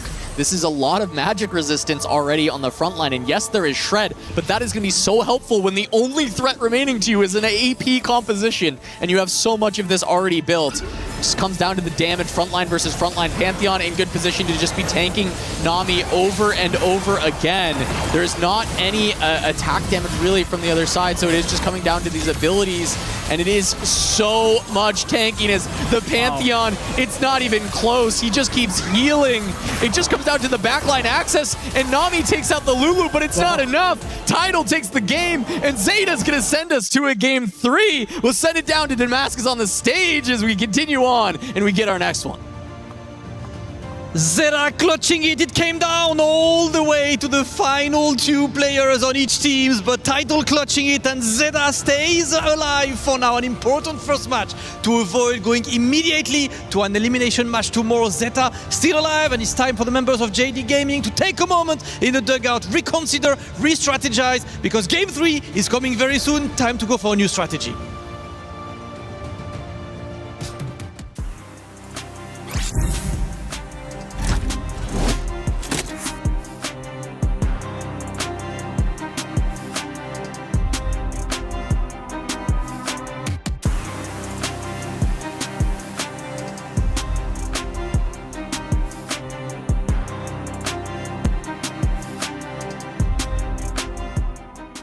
Was built to move. Not trapped at a desk in one singular posture for 12 hours a day.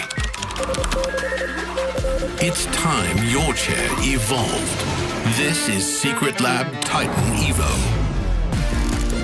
Ergonomically engineered for you. Gamers, hybrid workers, artists. Backing your every move.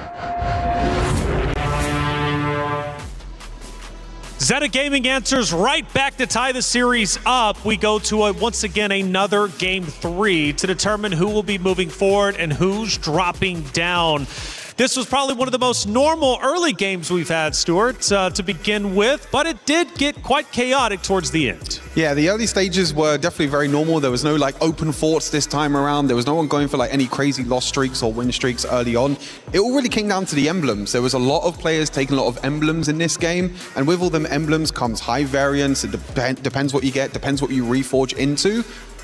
But it wasn't a member that actually had emblems that won the entire lobby. Yeah, 100%. Honlian, I was very impressed, or Lotus, now the new name for him, because he got a space group and he got the Bastion. And normally you don't see that come. And he managed to assemble a great composition. He played with actually what the game gave it to me, to him directly, and Tidal was the one that we needed to take the win. And he played also a game that was very risky. Lulu reroll is not something I expected to see. It's very easy to be griefed. Zeta Division, they built this roster around Tidal, and it seems like it pays off, at least to tie the series up. Tidal being one of the OGs as well as one of the GOATs when it comes to TFT, getting that win. But it's a team effort, though. But let's face it, Tidal had to work hard. Was there a point where JDG could have secured the win?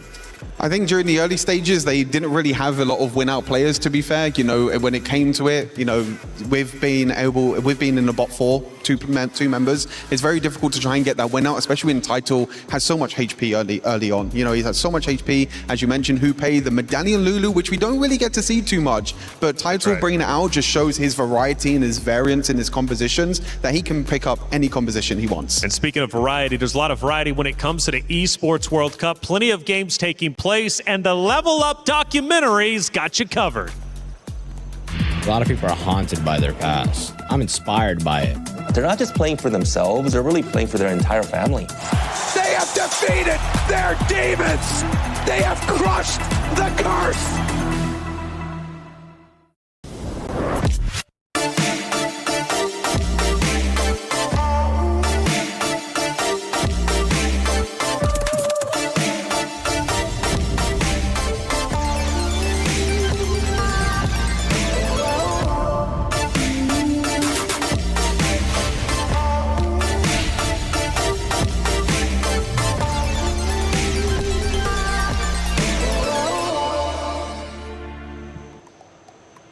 Well, Stage 5, as it typically is, was chaotic, and we lost several members on both teams. More specifically, at one point, I thought JD Gaming was going to be in a lot of trouble, but Zeta then starts to lose 2 members.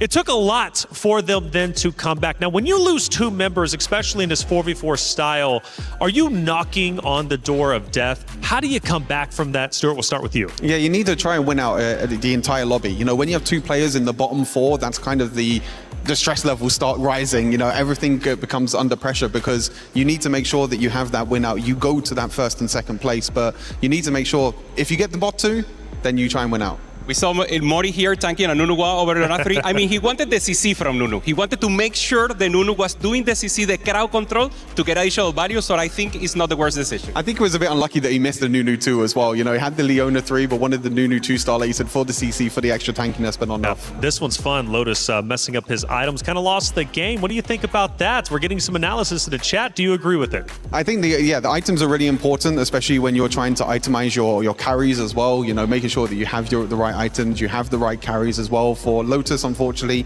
he wasn't able to find his right carry, you know, the cluttered mind in the end, trying to go for that fast level 9, trying to find his carry. Couldn't really find that 5-cost carry that you really want at level 9. I was kind of shocked when Summertimer, we hyped him up, ended up getting eliminated out in Stage 5 alongside that of Mori. You lose those 2 players, it puts the pressure back onto Tidal. So in that moment for Zeta Division, Stage 5, you've lost 2 players. What is Tidal and Yatsuhashi thinking in that moment? How did they play together to then beat, I believe there was 3 more members remaining on JD Gaming. Yeah, you cannot play the defense anymore. You have to play to win. So normally we saw Tidal in the first game. He was preserving HP together with Mori to give it to the other players. Right? And then in the end, here, he had to win it all. So he totally committed to himself, maybe playing a little more selfish, but being the hero and taking the win. All right, well, it's about time to head to the stage. Let's go ahead and do it. It's ready in just a moment.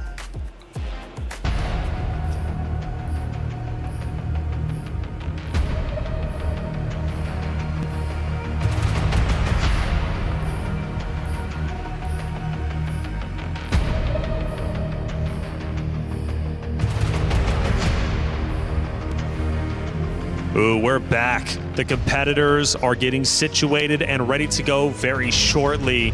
It comes down to this map number 3. Winner moves forward. The loser, well, they're still alive right in this double elimination bracket. However, they're going to have a lot more work ahead of them as they have to battle through the gauntlet with their key potentially at risk of being crushed. The key, the heart of every competitor, the goal to protect it at all cost. It's crushed. So far are your dreams at this competition. What are we thinking? Zeta, JD Gaming going into game 3. It's almost too close to call. Yeah, it's too close, and I think Summertime it is his time to pop off. He's the most recent crown winner here. Tidal already did it, and Summertime has that aura, has that possibility. He's going for the win now. So how can he pop off if Tidal is the leader, at least at the moment? You got 4 players, they all want to pop off. How do you determine, like, you're the one to carry the torch? I think it really comes down to early stages. You know, the augment selection early on is going to be really huge. As you mentioned, you know, you need to understand who is the win-out player early on. If you can understand who the win-out player is, then they can go on and carry for the team. We see that they're asking permission sometimes. We saw Expeditionists, and they're like, okay, can I get this? Can I be the win-out player? And you talk to the rest of the team, you get the permission, and then you're the one that's funneling all resources to you. So that's very important, and of course, you need to have the confidence from your teammates to do it. I mean, we mentioned at the start of the series as well about Titus versus Lotus as well, 2 of the most established players, I think, in TFT, you know, Title with multiple Tactician's crowns as well. Lotus was the one in game number 1 carrying. Title was the one in game number 2, so I think it comes down to them 2 as well. Who can be the one that steps up in this game number 3? That's the question. All right, casters, it's time to get game number 3 started. Take it away, Casanova and Dobbs. 2 series today and 2 series going the distance. Game 3, Zeta Division versus JDG. We had Yushen carry in that game 1, Tidal carry in game 2. Who's going to bring it together? We heard from the analyst desk, Summertimer's time. Do you think it's summertime, Dobbs, this time in EWC? Summertime here in Paris. I feel like the series are actually very close. We watched it earlier today, Weibo and T1 being decided on details. And here it comes down to the same thing. I mean, it's very important to have a good start. Back 2 seasons ago, Zeta didn't have a quite good start. They faced Wolves. And they lost, and after that they went to the elimination game and got eliminated. Their key were crushed, but here they're trying to make a statement against the best region, which is China. So let's hope to have a great game now. And kicking off this game, we have Yasuo and Echo as the gods, and a Twisted Fate encounter is going to leave us with all gold augments this game. What does it generally mean for us with all gold augment games in general? I feel like the average, it's a common game, nothing crazy like the prismatic augments. You don't have expedition, because silver augments comes down to, oh, this is a low quality augments. It's very everybody's gonna be weak unless there is a player with expedition, so that can shake things up. So I feel like Twisted Fate, everybody has a decent chance, and let's see whoever cooks the better game here. It'll flatten the variance quite a bit. I want to call out the spot for Summer Timer early on. Does have 3 Darkstar in, but notably the Cho'Gath 2. One cost reroll has fallen off quite a bit. However, Cho'Gath reroll is one that you can consider, and having an upgraded Cho in the early stages is exactly what you would need to potentially go in that direction, as this unit does permanently stack throughout the game, so getting it online early is important.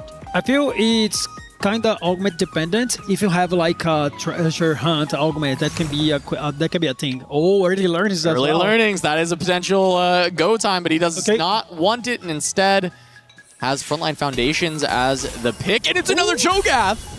That is a huge hit for Summer Timer. 6 Cho'Gaths already. If I've ever seen a go button to go potentially for a reroll line, it would be 6 copies on 2-1. I mean, this is crazy. We are talking about he aiming to getting the reroll with the value augment, and then he suddenly aims to the most standard opener, and then he got the 6th copy of Cho'Gath. Is he actually going to the Cho'Gath tree, or is he just going to play tempo? Well, the crazy part about it is you get a brawler, and like, of course, like there is a lot of reasons to kind of go in this direction at this point, but I mean, we'll see if Summer Timer decides that is his place to be or not, as we have a Space Groove emblem once again, this time for Kezi.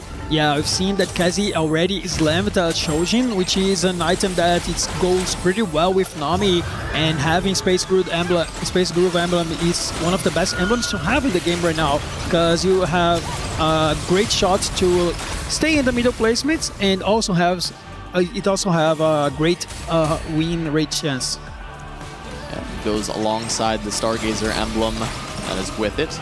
We'll try and see what they can use out of that. It'll be the Boar for this time for Stargazer. We had the Medallion last time, which enables that Lulu reroll very heavily, makes it really strong as a win out comp. His title was able to take advantage of, but the Boar this time not going to be as good for those purposes. We'll see what Kezi can potentially use out of this. Yeah, here comes Chuchi, and he's playing towards an augment that gives you basically nothing in the early game, a couple, some gold, but later on you have a powerful tool to come back in the game. So he's probably the player that's aiming to play lose streak, and later on he can actually build a great board with it. Yeah, and both Chuzi and Kezi both have Arbiter for every 4 seconds, 14% chance for Leona, so they're generating Leonas, potentially can go towards that 3-star, as we've seen time and time again, to stabilize front lines when people are able to find that Arbiter in the early game. Yeah, and here Yatsuhashi going into that Primordial line gives you extra gold. Let's see, he also has calculated loss, so he is the Zeta player that is going into that loss streak line, probably having a lot of gold to roll down a lot in the mid game. Yeah, I mean, game 1, Yatsuhashi was on loss streak, couldn't get out of it, ends up taking the 8th. I'm not sure, how much was Yatsashi's fault there. It felt like he was forced to open fort against the JDG player the entire time. He's playing a good loss streak augment. He plays his cash out well. He hit everything that he needed to on the cash out, and then just ends up taking the losses and falls out. Meanwhile, Yuchin was able to take that loss streak and completely turn things around. So we'll see if Yatsuhashi can convert this time on this loss streak. He's going to have to for Zeta to be able to take down JDG. Yeah, I've seen that Zeta actually is aiming to that line, right? This kind of strategy. the second time that Yatsuhashi picks the augment that gives him low value in the early game, but go a lot of value later on. So they're trusting that Yatsuhashi, despite the fact that he was not great at the game 1, he has the tools to come back and do a decent job in here. So they're trusting their teammate. I respect that. Well, yeah, and it's amazing to see that much trust go towards the player with the least accolades on this roster. Yatsuhashi has still been to the TAC Crown multiple times. He's still a very, very strong player in his own right. But you look at names like Tidal, Summertimer, who had, both TAC Crown wins. Tidal has 2 Mori wins. had a final Mori made it to a final lobby. So he gets a little bit overshadowed by some of these teammates, and the fact that they all trust him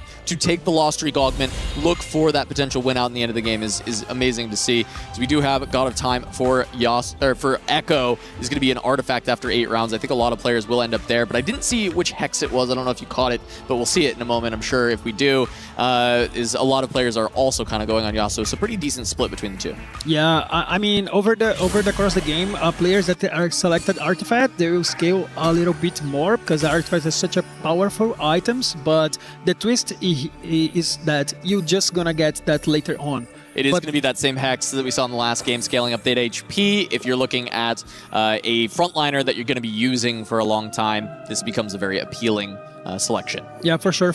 He's probably showing that he's going to use that Leona as well for the whole game. Same as the last game. If Summertimer is on Cho'Gath, that is a pretty good way to keep scaling that Cho'Gath up. Look at that. And it is there. He did take and it. He has 7 units. He has 7 Cho'Gaths already. Oh. 2 copies away for the Cho'Gath 3.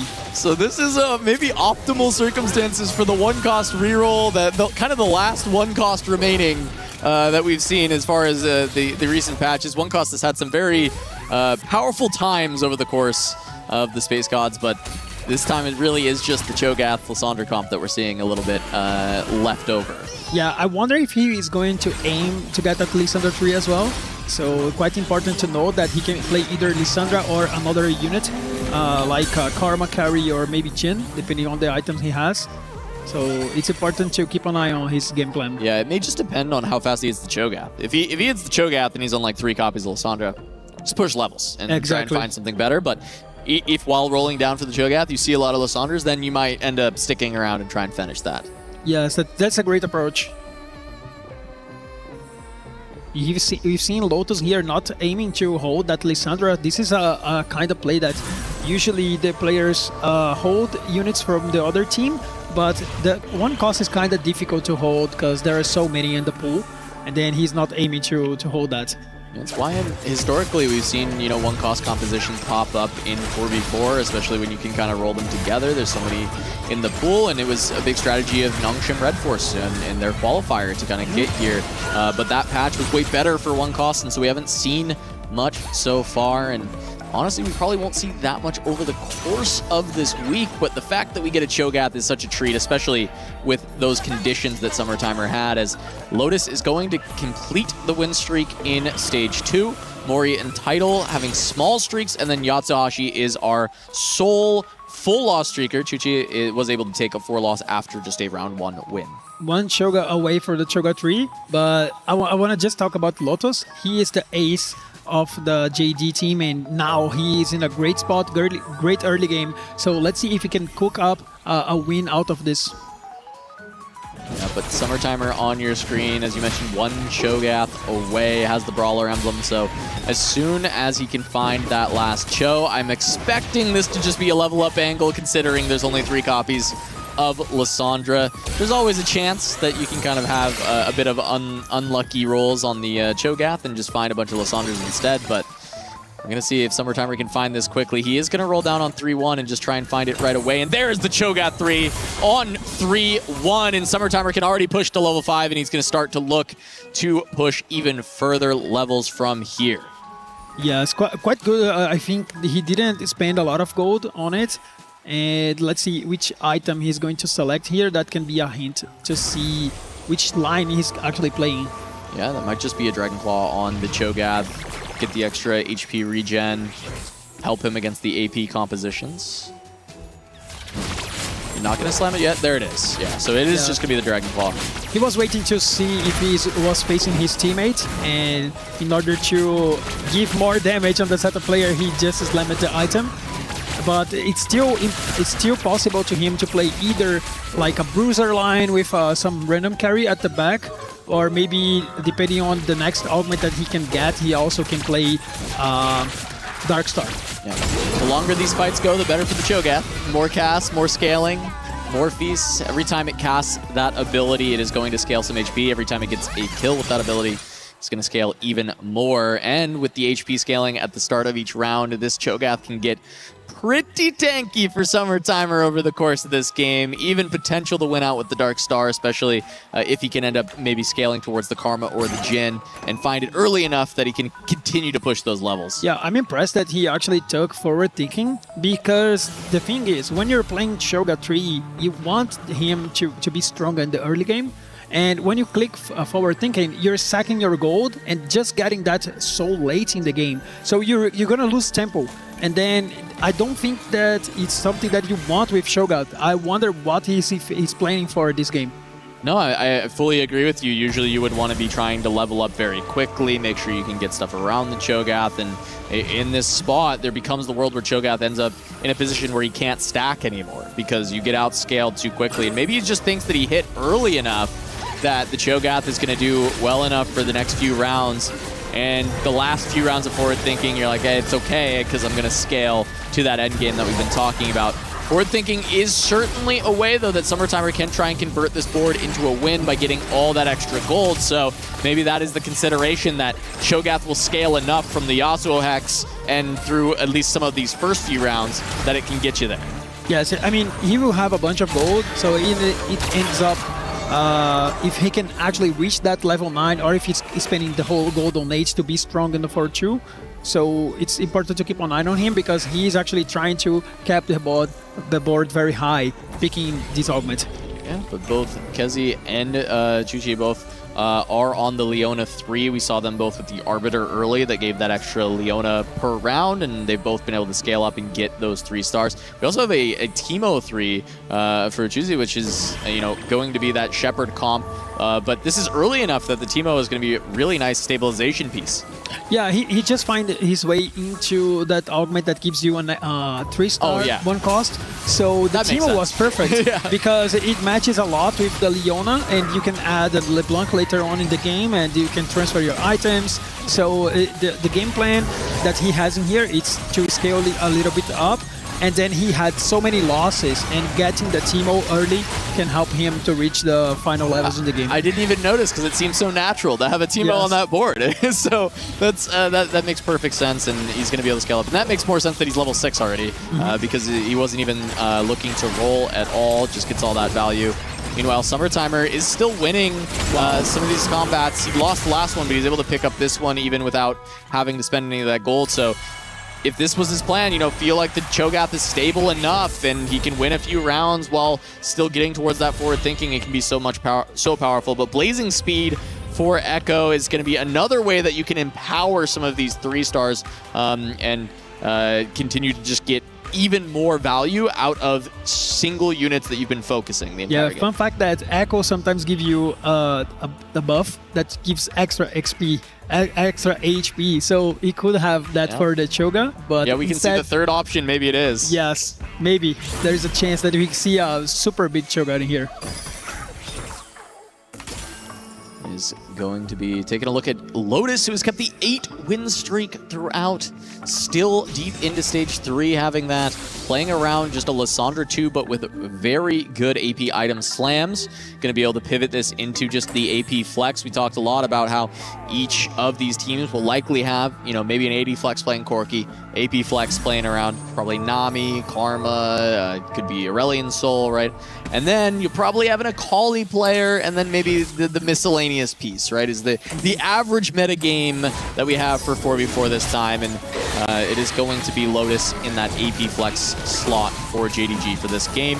Meanwhile, the AP flex is likely Tidal on the other side as we see him playing currently around the Psionics. Yeah, we've seen Taito playing some Aurelion Sol today, and about the Honglian, he actually the player that likes to cook a lot of 4-cost 3 stars. Quite difficult to see that in 4v4, but on how the games he's playing by him right now he can have a huge streak on this stage, sack the other one, and then go for the legendary units. And here comes a natural Vex. Yeah, come on. Natural Vex to be able to play into this comp early on, already going in the AP direction. Can utilize those items quite well, and I expect that Lotus will end up picking that up. Meanwhile, Tidal barely holding onto that win streak. We had that picture-in-picture there as the Victor held on. 1 unit left. Tidal going to be able to keep that econ going, but his board has fallen off a little bit comparatively to Lotus, who I feel like has just continued to put the pedal to the metal when it comes to this composition. And trying to keep that win streak is going to go against Tidal, so one of them going to have their win streak snapped and end up losing a lot of value. It's going to have to be whether or not Lotus can take this down the front line. Alawi 2 for Tidal. Better front line for Tidal. It feels like a little bit more damage overall from Lotus, but the better front line seems to be king in this spot as this Alawi just will not go down. Wow, this Alawi just thinking too much, and the Victor has some great items as well. Could do some amount of damage over time with the Morello. I feel like Lotus is still getting the Vex. He's 1 item away from having Ginsus. That could be a thing. Meanwhile, Summer Timer gone win-loss, win-loss, win-loss, but considering he took forward thinking, I don't think you care that much about the streak. You're just kind of, if you can preserve any amount of HP, it feels really nice. And so Summer Timer, I think, getting those wins during Stage 3 is going to be invaluable. Yes, totally. I mean, when you take the power forward thinking, if you win a couple rounds, you're already in a great spot because the augment will pay later. Yeah, it's comparable to taking something like AFK, right? Like, it's not quite like AFK because you can still position and change your board around, but you'll have no goal. You'll have really not much to do in your rounds, Yeah, exactly. and instead you're going to get that power later. So when you take AFK and you win rounds, often that's bad because you won a loss streak, but if you were to win streak with AFK, yeah, it's like, amazing. You're like, wow, that's incredible. This is so good. There's like no downside at all. Yeah.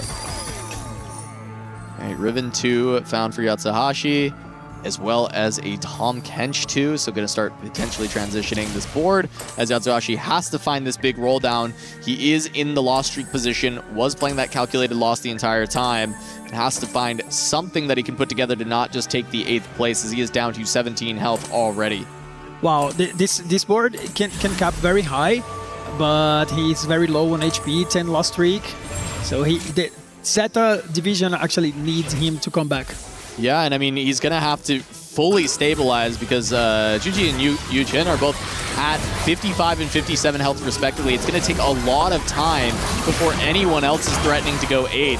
But he is going up against Summer Timer, and this is a big boy Cho'Gath already. So much HP, though there's not much damage on Summer Timer's comp yet, so Yatsuhashi is going to be able to easily find that win at the very least to finally break this loss streak. But this was not the fight that was important yet. It is going to be the next one when he actually has to go against a JDG member that is actually trying to take him down. Let's see the augment choices in here. A lot of good options. Glided still pretty good. Booster Pack can have some tempo as well. Great units. That's what looks like. chose. Booster Pack is the choice. It's finding a Shen. Oh, Shen is quite good on this board. Yeah, he's still on Akali 1 though. Yeah, this is a bit tough. Level 8 Akali 1. Where's the transition point? What can you find? I mean, is this Graves? The items are pretty good for that if you end up finding some way to get to the 5 cost, but going to be rolling on 8. Pair of Rammus finds the Kindred 2. Yeah. Akali 2. Okay, there's the stabilization point. Needs a front line. Could play around Rammus, but ends up selling it out instead of playing around the 2-star Rammus. Yeah, didn't trust the Rammus in here, this spot. I feel like Rammus is way better when you're playing Meeples, and when you're not, he doesn't do much. And then he tried to upgrade the Tankage, but he was unable to find it. Yeah, so going up against Yatsuhashi, he found the Nami, so the pack line has finally been upgraded to match the front line. And Yatsuhashi should be one of the strongest players in the entire lobby. And it looks like that is going to be the case, as there is going to be, even with the upgrades that were found in this fight, it's not enough. And Yatsuhashi also getting a ton of gold off of this. What is this augment selection being able to generate so much gold? I mean, did have Sona Oh, it was a Zona, I think. Wait, we'll have to see. We'll have to see Yatsuhashi's, because all of those units, all those kills he was getting were dropping gold. Wow, he got the 6th Dark Star. He is malicious. He is malicious. Yes, I mean, he got the best augment that he could ever ask for. Getting an extra Dark Star emblem, it's pretty good, because you can either have the 4 Bruiser and 6 Dark Star. So if he finds a Karma 2 star in here, you have a decent board. But with the amount of gold that he had, I think he actually low rolled it quite a lot. Look, I mean, yes, but look how big this Cho is, and he's just gonna keep getting bigger as this game goes on. Just having to find the backline to support it, though. As you said, he low rolled a little bit on what he could find. He did get the Dark Star emblem, which is huge, but he does need to actually find a true carry. He only has 1 star Karma as the current carry for this, but potentially he's going to want to cap out at Jin later on in this game. And there is a Jin on the other side for Mori that is being played around, as Summertimer is going to take a loss. Yatsu, I think Yatsuhashi was able to find the win once more. We'll have to see as that updates. It was so important because he picked up Malicious, so Yatsuhashi wanted to be able to snowball this big roll down and rebuild that economy. So he takes Malicious, he wins the first fight, generates a ton of gold. It's also good in 4v4 because your teammates can sack for you if they need to, and you can continue to generate that gold. Yeah, looking for Zeta spot, they're actually in the very difficult place. I don't see a player that is actually having a clear spot to win out. It's not that clear yet. They have the tools. I mean, the Dark Star can build up in there. The Titan have a lot of HP, so they can ramp up. But for now, they still need to hit those upgrades in order to have a decent spot to win. Yeah, and I mean, currently, right, Yatsuhashi is on 17 life. He's turned the loss streak around. Malicious has given him a lot of additional gold. He has best friends, so he has Combat Aug as well as this additional econ he picked up at the end. But it's gonna help him go to 9. He just has to thread the needle here on how many more fights he can take before he starts trying to pump. Because if he can fully econ up, slowly level to 9, and then really put on the pedal, try and create a very big board, playing around the Blitzcrank, playing around another 5 cost that he gets to add to this board, that gives so much potential for Yatsuhashi to win this game. Right now, going up against Mori, who is also quite low for Zeta Division. They're going to want a close fight if they can, and it looks like they are going to get it, but maybe a slightly bigger loss for Mori than they wanted. Yeah, so Mori just took a lot of damage, sitting on Zaya 1, unable to do the enough damage to transpass the front line from Yatsuhashi.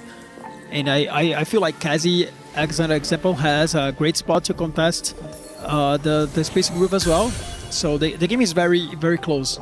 Yeah, big thing for Zeta is trying to send Kezi out in 8th from this spot. Mori is the other one, I think, contending him. Yatsuhashi, I think, is stable enough to probably not take the 8th, especially because he has so much gold to work with. If he looks around the board and he has a bunch of JDG members in his pool that he thinks he can't beat, he can spend this money. He can find a way to get there. But for now, if he's not spending it, I imagine that his matchmaking is potentially more Zeta members or players that he thinks he is stronger than currently. So really, Mori versus Kezi for that bottom spot right now. Mori playing around just the 1-star Zaya. It's not doing a great job of pushing through this Leona just yet from Juchi, and it is going to be all that damage from the Teemo. But Teemo at this point should be a little bit outscaled, and it really just is the fact that these are 1-stars, so Mori is struggling to get through the front line. Wow, I mean, this fight should be easy to Mori if he had Zaya 2, but the Teemo is going to be able to win it out. And I feel that Mori is in trouble because other players are actually starting to hold the Zaya on bench, so it's getting way more difficult to him to actually hit that. Yeah, this happens anytime you show weakness, we'll say, right? You're not able to find what you need on your roll down. The opponents see it and they're like, well, you have no gold, you're on just a pair. Find all the Zayas, hold them on the bench. Do not let him out because we can send Mori in 8th place, and that is exactly what JDG has done. And potentially that is going to be the case. Mori likely to go 8th place. Yatsuhashi is going to be on the chopping block at 17, but of course he was just able to push 9, continue to level up this board. And really, now it comes down to what can Summertimer do? This Cho'Gath's been scaling all game, but is it enough? Does he find the backline to pair with it? Because you look at the HP totals and JDG currently sitting in 2nd through 5th place with only Tidal at the top and not enough of an HP buffer on Tidal to protect his teammates as he's on a 4-loss streak. Yeah, here comes the Zaya too, and I feel like Yatsuhashi has to step up. The team put so much value on his spot, and he also took the Echo, which he scales up pretty well, in contrast with the augments that he got. He got a lot of economy augments, and in the other hand, he had a lot of Echo God to actually ramp up his team. Yeah, and I mean, Mori, we looked away, we looked back, and suddenly this board looks a hell of a lot better. It's got the new front line as well as an upgraded Zaya, but still just on Jin 1. He does have the pair. If he can find the upgrade there in time, maybe there's a world that Mori can hang on long enough, but this is very close. The fact that he has best in slot Zaya is really the saving grace as he takes some damage onto Lotus. That is massive for Zeta. They need to chunk away at these JDG members as much as possible as Summertimer picks up a win as well. Wow, huge losses to JDG. Yatsuhashi takes a loss here. This is massive, as Yatsuhashi is in a position that he could be the win-out player with all the gold he was able to generate. He leveled to 9. The upgrades were not there, though. He finally finds a Shen to add to this board, but it's still just 1-star Blitzcrank. The upgrades are not there. He can't find them on this roll down. There is the Blitzcrank pair, but it's not quite enough. He has to find a couple more rounds of stability. Hopefully for Zeta, he can run into Tidal, and Tidal can buy him around, or somebody from JDG that is weak enough for Yatsu to bully. Let's see the matchmaking. And Yu Chen. It's going to be the Akali and the Kindred with the frontline Morgana. Is the damage there for Yatsu? It's going to be the Nami hitting onto the Akali, already taking her down, so it's just the Kindred, but the Riven has made it to the backline. This should be a win for Yatsu, and a big one at that. Wow. As Mori on the other side, though, is going to go down to Kezi, and is that completely out? He will take the 8th. Mori cannot hold on long enough.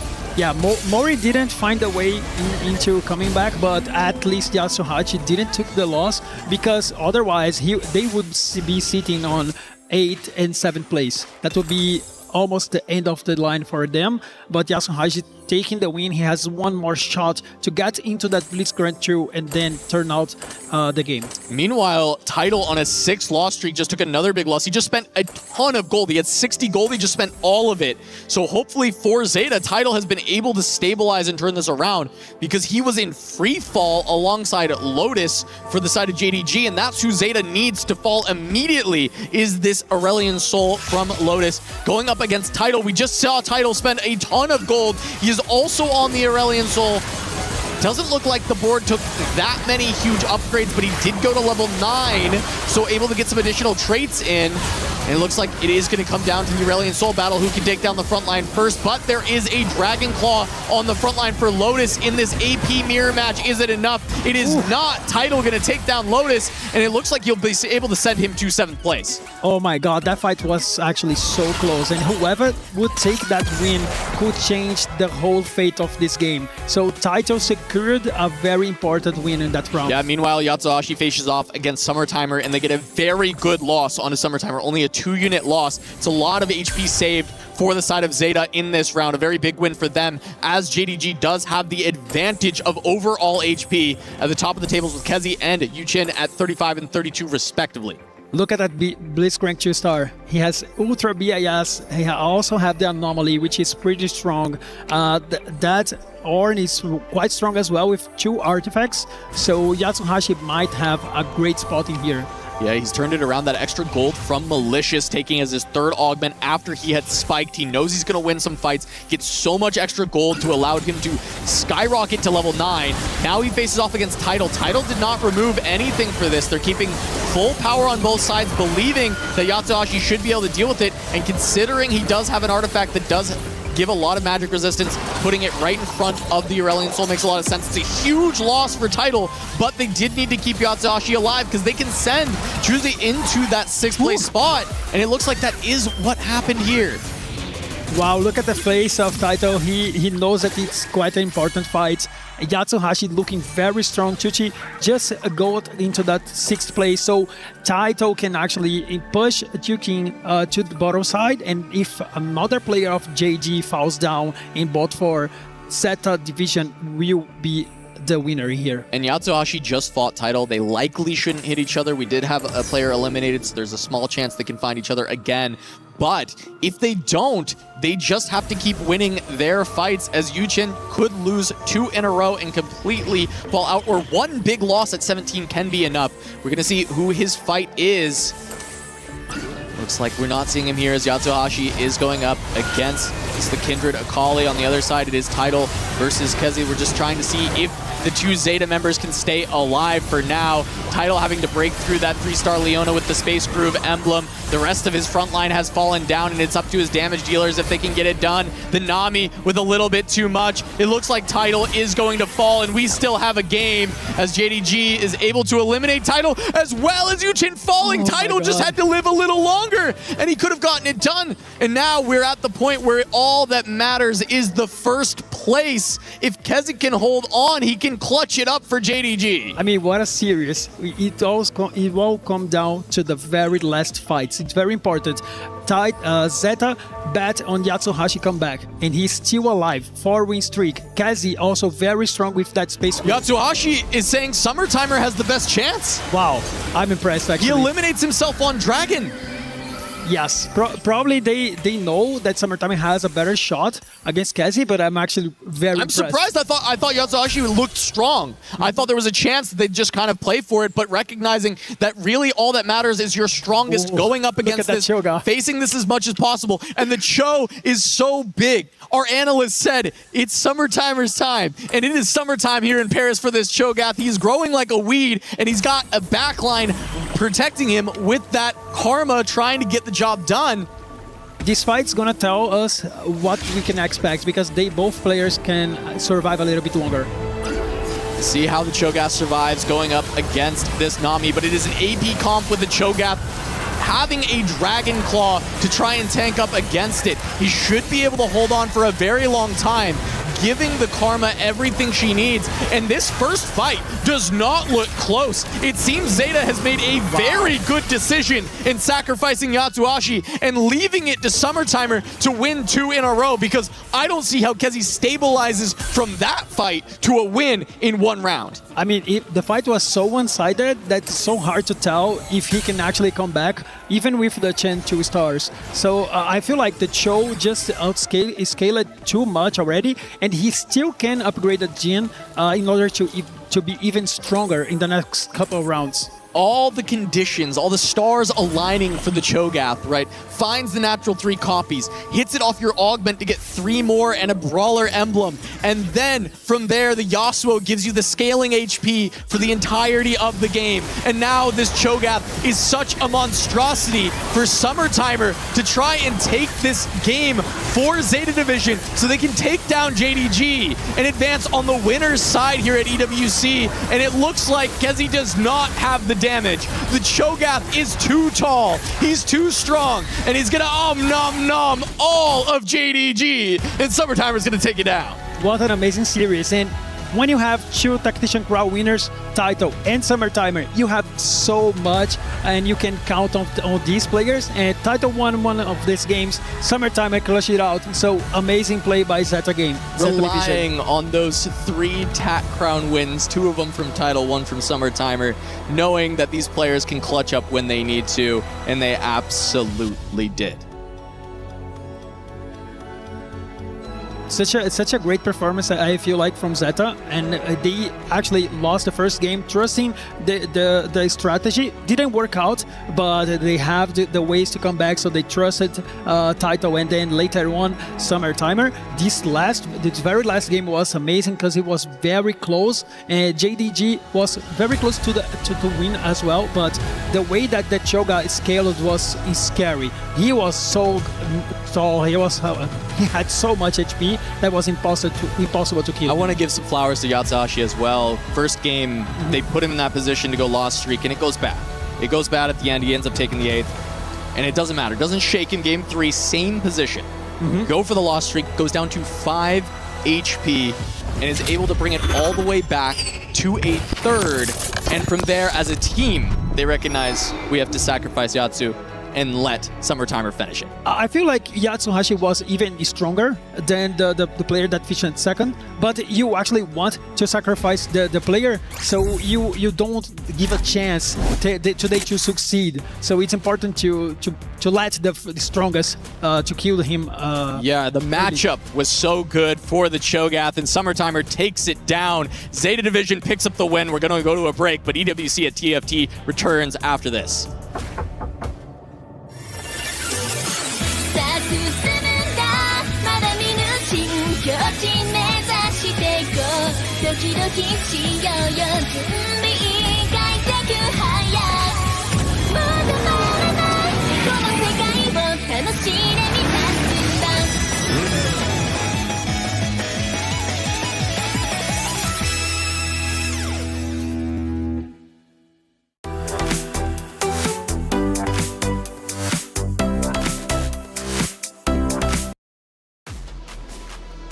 All right, Zeta gets the job done. They came in strong. Chat didn't believe in them for the predictions. They thought it was going to be JDG. However, it was the opposite. However, I'm proud of my desk because my desk was like, Zeta should be the team to win this, and they in fact got the job done. Well done. That Cho'Gath was insanely big, and as soon as I saw that, I said, I think it's a wrap. Sometimes the units being big doesn't mean they're strong, but once you get the Cho'Gath as early as stage 2, then you can stack them up so quickly. Yeah, the Cosmic Heck as well is just absolutely crazy. Totally. It's a unit we normally don't see, but in that stat statement, he made it work. Starting amazing, popping off, and he's almost out of the screen because of the size. Perfect spot. Had the Cosmic X also to get the additional HP. Perfect win for him, and Zeta takes it all. Well, Hoope, I'm excited for this section. It's going to be the first time we're using a Telestrator on the stage. You've got a big moment. Break it down for me. Yeah, this is game 1, so I just want us to watch exactly what happens in the beginning. So we have 4 carries here coming up for Suchin, and this is exactly what you want to see. You want to have a moment when you can pop off and you can really win the game with this. So we have 4 carries, and we have in the front a lot of tanks. Why? Because we have this augment that is one of the best in the game. Fortune Strengths give you artifacts throughout the game, and you have the possibility to pop off. Let's speed it up a little, and we see the game itself. This is a double kill for JDG for game 1, and we see that the possibilities here to win it all was in the bench. So there was a chance here to get the Corki 3-star. He didn't manage to do it, so he had to play it out, and in the end, it's just about to wrap in and to get the additional wrap as a possibility. So here, the Saya has a chance to go into this side. The Corki goes into the left, so that's the weak side, and then Akali has a chance here to pop off and get a little win out of that. He was just too impressed. It was just too much damage. This is the final fight. So you have access to a backline. You have a scaling Vex. You have tanks that are not dying because you have so many artifacts in the front, and this is exactly what you want to see when you win the game. JDG took the first one, and then Zeta just pop off and turn it around. Yeah, I think you perfectly highlighted the positioning as well. You know, the Akali wrap into the backline as well. The positioning in this 4v4 format is so important because we talk about strong side and weak side, making sure that players understand that maybe they need to save a little bit of HP. Maybe they need to try and win out. Like you said, that double kill in the end for JDG was really huge. Yeah, well done first and foremost on the Telestration. I hope we have more of those sections. I know you're a big fan of the Telestrator, and I hope you guys all enjoyed that as well. The emotions are getting big on stage, though, and rightly so. It's only day 1. We're going to see some smiles, right? It's still a double elimination. You get a little bit of leeway if you do, in fact, lose, but things do start to hurt, especially when you get to that game 3, and you know your time is coming to an end, at least in the first series. For JDG, they just had to go through that 1v1. Unfortunately, they couldn't win the 1v1, and that's a scowl if I've ever seen one. Yeah, I think like you said, the 1v1 was really huge, but that was all down to Zeta Division as well. Right at the end of that game number 3, sacrificing Yasutashi, and he actually kind of forfeited, and he was like, okay, the dragon's going to kill me. Summertimer, this is your time to shine. And you mentioned it as well, Hoope, at the start, start of game 3. Summertimer had to be the one to pop off. That Cho'Gath 3-star, really huge. But if they, Zeta Division, let both of them live, then Kezi had the chance to face the Ghost and save a little bit of HP, and Zeta Division could have played each other. Reflections, they're good under pressure, and that's exactly what Summertime did. When he won Tag Crown, he wasn't the favorite, but he got to the final game, and then he clutched it out exactly when he needed to, and that's exactly what you want to do here. And he clutched here. I mean, obviously, in that 1v1, an incredible job. We pointed him out for a reason. The Zeta Division roster was built around Tidal, and Tidal did, in fact, have his moment in game number #1. But at the end, though, it was Summertimer getting the job done for Zeta Division. Hey, and Stream B is stacking up. It's looking good. Kitty, give me the update. Welcome into our match recap for our first series. So far, we had WBG 2-1 against T1, where WBG managed to win 2 games in a row. And of course, on Stream B, we had Team Aurora versus Nongshim. The power of friendship, unfortunately, did not prevail, as Team Aurora won the series 2-1, dropping the Nongshim team to the lower bracket. For our upcoming series, we have JDG versus Zeta Division, currently 1-1, and AGL 2-0 against Mouse, and it was a complete stomp. So let's see what is going to happen for the remaining rounds. Yeah, ladies and gentlemen, we are keeping the vibes rolling here at the Esports World Cup Damascus. That last match, fire. Listen, all I love today, only game 3s, right? 2-1, 2-1. There's no such thing as a free match at EWC. It was clutch, it was clean. We move forward, it's about surviving. And we might be seeing that same trend continue, I'm not gonna lie, because our next match, as you can see behind us, is already being set up. We have Movie Star Koi going head-to-head with Team Vision. Now, I need you guys to understand something, okay? Even though our other squad is called Team Vision, you have to understand, Movie Star Koi, they're the ones who had the vision when it came to last year. They missed qualification, but decided to keep the same roster together and ride it out. And now look at it, it's paying off in their back. I respect that like crazy, Rob. They were here in 2024. They missed 2025. Lots of teams would have come up with a new roster, new players, whatever. No, they stuck. They know their teams is only banger players. They knew they could make it. They made it this time, and you know they're going to make it count. And on the side of Team Vision, things are a bit different. This is their first time here with TFT at EWC. However, please understand they are legitimate title contenders because they won the China qualifier. And if you are moving like that in a region that's that strong, then you already know that means that you are one of the best, the creme de la creme. But that's all qualifiers. It's about what happens right here on the grandest stage of them all at EWC. We're about to get into our next match. Hello, Rob TV Damascus. Thank you so much for setting the stage. It's Team Vision versus Movie Star Koi. Now, they said a lot. I just want to recap real quick because these are very important talking points. China, represented by Team Vision, and this is the powerhouse team from China, winning out the competitive China qualifier and arguably one of the strongest contenders we have in the tournament, going against Movie Star Koi, who decided to stick with the same roster that narrowly missed out on EWC just last year. Will the gamble pay off? Well, we're going to find out. Starting with Team Vision, Flancy returns after competing with Twisted Minds last year. He's now with Team Vision. What does that mean? Yeah, Flancy was a big player last year. Didn't make it out of groups though, unfortunately. You know, a player that's going to want to come back this time around. A player that's had a pretty dominant year as well, has made it to both regionals in China, has made it to 3 TAC crowns as well. So this is a player that, you know, has a lot of strength and yeah, exactly. Like has a lot of experience, especially in solo play. In a team environment, he's the one that's coming in. As for the rest of Team Vision, all of them, this is their first time on the main stage as well. A lot of pressure, as well as Movie Star Koi. All of them are all are new. Well, both orgs anyways taking a big risk here coming into TFT EWC for the first time ever.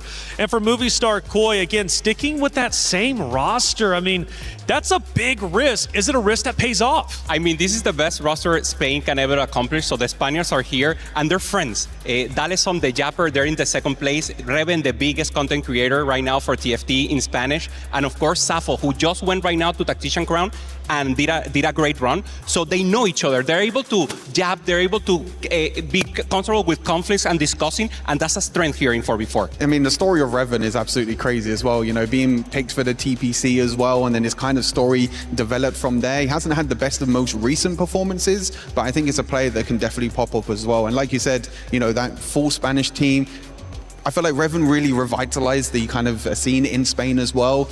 brought in a lot of passion, brought in a lot of players, and this team is definitely one to watch. Yeah, Spain's only representation in the tournament. What does that mean for the regional pride? I mean, Spain didn't have a representative in that round until last set when Reven came there, and after that he popped off. Ibai said, a big content creator, one of the biggest in Hispanic community, okay, Reven opened the door for Spain to actually be on the field right now, and now Safo went to Tactician Crown, also Guillosco went, and now they're here in EWC, so a pop-off for the country itself. Stuart, to be the best, you got to beat the best, and when it comes to China, they are the powerhouse region, and when you talk about Spain's only representation is here, represented by movie star Koi, the region only gets bigger if you continue to improve your region, and it starts by beating a team such as Team Vision. They definitely have a point to prove. You know, if they're going to want to be one of the best, if they want to try and get out of this group, they need to beat Team Vision. They need to beat some of the best. We know that China are coming in as one of the favorites in terms of the region, as the stage host mentions as well. You know, being able to qualify first place in China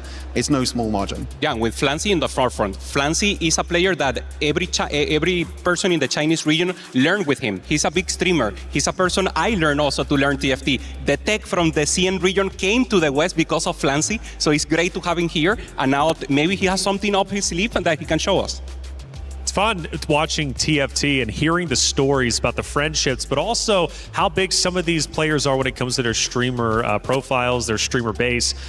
But then, dude, they put that aside to fully grind when, of course, EWC is coming up, because sometimes it's hard to balance the two worlds. No, I completely agree. I mean, we saw from, we can mention Soju quickly as well in terms of that streamer front as well. We got Reven in this game, who is also a very big streamer. Some of these players are kind of slowing down on streaming because they want to focus so much on this 4v4 tournament because it matters so much to them. Yeah, for Soju, it was taking time off their stream to actually perform better. Yeah. For Koi, it was the opposite. There's been streaming scrims throughout the day, throughout the week, because they value also their content creation, and they think it's good for the people to know 4v4. This is a concept, this is a new format itself that we have for 3 years now in EWC, and people love it. So exactly the harmonization here of 4v4, I think is great, and there's a lot still to run it. What makes China one of the best regions out there in comparison to Spain, who's a budding community? Yeah, China for sure for them is the return of the Garden of Greatness, if you will. We remember Huami when started winning in Dragonlance and then stepping up. And it's a region where everyone was thinking, okay, the super server, this is where we have to go to learn techs. Then maybe North America, the Americas, EMEA step it up. And now I believe it's a little more balanced, where they're the OGs of TFT. They're the one who maintain the tech, who play differently, and now maybe the field is a little more balanced. I mean, I think they can step outside their comfort zone as well. They can play these sort of compositions that no one else plays as well. They can play different play styles as well. They're very adaptable throughout the game. I think we've seen that from last year as well, from obviously Weibo, the winners from last year, being able to adapt, playing lost streaks, being able to play compositions that maybe others are not going to be able to play. For movie star Koi, Reven was mentioned quite a bit.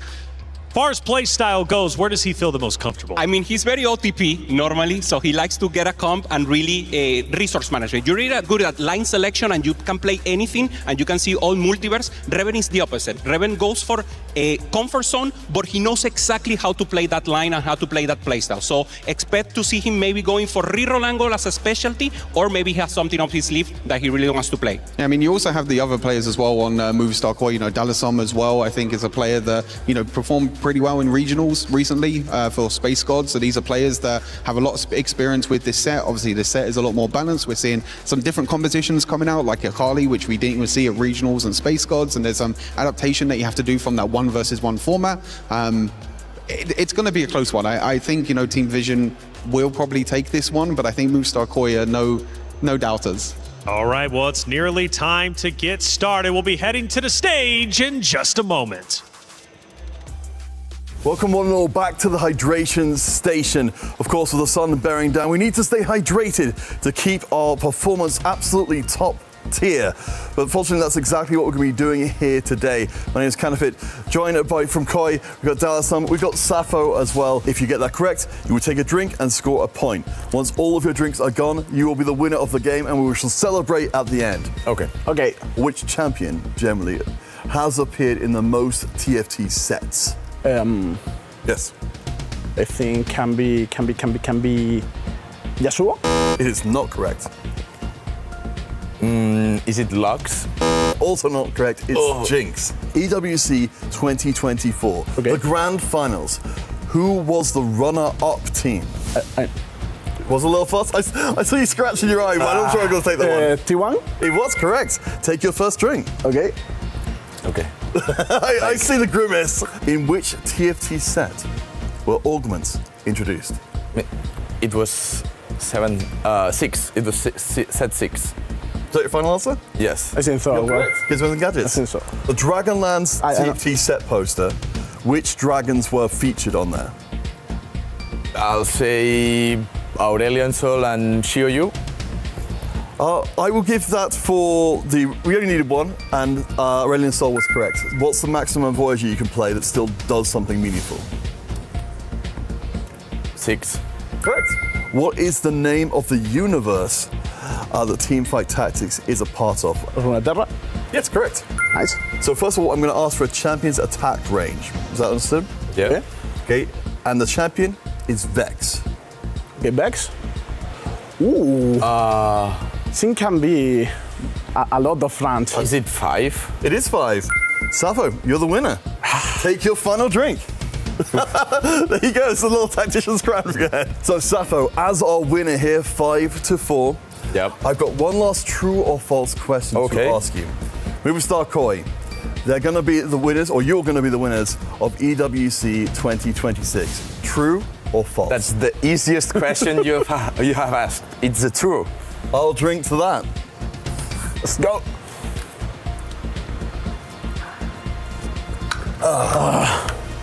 Thank you guys so much for enjoying the hydration station. You're watching Teamfight Tactics at EWC 2026, and we'll see you next time. Ooh, Sappho is hydrated, man. He was knocking those questions out of the park. How do you think you boys would have done? He missed his mouth a little bit with that last drink. I'm not going to lie. Why you gotta roast him, man? I mean, I saw him drink and I was like, wow, maybe he was getting too excited that he won in the end. Yeah, but great piece of content. Yeah, for sure. Do you guys think you would have done better? Could you have beat him? Similar. Similar? I wouldn't say better, but yeah, very similar for sure. These guys have a lot of knowledge. You know, these players have a lot more knowledge. We could easily swap places, you know? Absolutely the case. It's so interesting seeing them answer the questions and truly understanding how much they know. I mean, you have to, especially if you want to be the best in the world. Fun content pieces will keep them coming your way each and every day. Once again on the very stage is going to be Team Vision and Movistar Koi as they get ready to go. He's actually enjoying that content piece that probably just played, thinking to himself, I wish I would have done a little bit better to take down Sappho. However, even though they were against each other, they'll now be together on that very stage. It's going to be a lot of fun. Trophy in the middle, and again, that means so much to each of the competitors out there. And Movistar Koi, as well as Team Vision, for their first time as an organizational standpoint being on that stage, I know this is a big moment and a strong start is needed. Yeah, it's a big moment for both of these orgs. Like you said, both of them first time here at the main event for EWC. Movistar Koi have tried to qualify before in previous EWCs. Unfortunately, weren't able to, but sticking to the same roster just shows that friendship and everything else. And you can see the emotion of the players. They're all happy. They're all excited to be here. Okay, well, it looks like the game is going to be starting. Let's send it over to our casters, Panda and Clement. The first showing of Western TFT here on the A stream, MKoi and the power of friendship versus the #1 seed from CN. It's Team Vision. Clement, I have to ask right away, what are your thoughts, your first takes on this matchup? Well, I think both of these teams are kind of the battle of the underdogs. We didn't really expect MKoi to actually beat out Gentlemates, Jedusor, Lakoko, a very strong French team, and we didn't really expect Team Vision to come out of CN. They were a last-second pickup. There was a lot of domestic CN organizations that skipped over them, and it was finally Vision, a Saudi Arabian team that said, we're going to take a shot at these guys, and they came out as the first seed. It wasn't Falcons that came out, it was Team Vision. It's also a very interesting team composition for Team Vision. In particular, someone like Moji, for example. He is known as a coach. He is known as someone who has done a lot of work in elevating certain players from CN, a big study group from the both APAC and CN regions, to perform really highly at TAC rounds. But now he's the one playing. He said, you know what? It's my turn to show you guys what I got. And we've talked to him about this a lot. It's like, you can't just be known as a coach. You have to get in the ring yourself. You have to prove that you can play at a high level. I think, honestly, he was the reason a lot of the orgs were a little bit hesitant to sign on this team. But MOGG, I think he understands the meta so well. He spends 7 hours a day just going in a lot of the times to the tournament realm and testing things out a lot. So I think Vision is a very cerebral team. They talk amongst themselves a lot. They really are the backbone, along with Zenbai and Koyoi, as the biggest Eastern sort of study group. And a lot of star power as well with someone like Flancy on the roster. For MKOI, it's going to be a big test. Their first big showing on the 4v4 stage here at EWC. A lot of great results individually. For the first time ever, Revan did pull off an attack round last set, Sappho making it this time. Just for the team composition, some extra insights because I know these players quite well. Dalesom is really going to be the IGL. He's the one calling all the shots. He is the one paying attention to all the details throughout these games. And Sappho is kind of their star player, their kind of X-Factor player, the player that is going to try and go for those win-outs quite often, and a very intuitive and creative player when it comes to TFT. So I definitely have my eyes out on both Sappho and Dalesom, and on Revan in terms of, as we heard on the desk, what kind of OTP, what kind of specific comps he can play to a really high execution rate in this series. Yeah, I think we all remember when Reverend went to TAC Round and he played over half of his games on a single Draven reroll composition, and he did very, very well with it. 3 wins overall. Definitely a one-trick pony. If you want to learn from someone like that, he's your best player to look out. On the other side, for the side of Vision, I would say that Moji is actually typically your win-out player. I have partnered with him in the 4v4 before when he was still playing in APAC, and he's a player that knows what he wants. He's very communicative. If he has a strong spot, he's saying, I'm going to go there. This is the resources I need. Walking now into game 1, it will be Thresh and Ahri as our gods. And it will be a pretty good Akali spot for Flancy here. Maybe Novaflex as well on level 8, but Akali has been the name of the game really across the first 2 series. A really strong combination of emblems here for Flancy. For MOGG, as we saw, it was going to be a savings account, so we're expecting a really big spike on stage 4 in particular, but very low tempo coming out from him in particular for stages 2 and 3. I have to say, Vision is already going up to a pretty strong start. They opted into a lot of high risk, but they were rewarded properly. I feel like Flancy is in a very strong spot here with his spreading roots, and then you have Darkstar already committed by Zenbai here. So a lot of high caps that are coming out, and I'm really curious to see whether MKOI can actually wrestle the stage 3. I feel like that is the correct counter response if you see someone going for that many high caps. It's kind of shades of what we saw from T1 and Weibo, where Weibo seemed to be much more stage 4, stage 5 oriented, and T1 seemed to try and up the tempo, up the pressure in stage 3 in particular. We'll see if MKOI tries to follow that lead and play for a similar game plan. But Space Crew +1 for Dalesom, one of the stronger +1 emblems as well. It allows you to play into just a very strong, stable level 8 board with the Nami and the Blitz as well. Also Riven with a great board setup too. He's getting double sources of the Econ already with the Cluttered Mine and has 3 Timebreaker just starting on 2-2. So a lot of powerhouses. I actually feel like in this case, it's a who can cap higher, because both of these teams are coming in guns blazing, always aiming for the highest cap possible.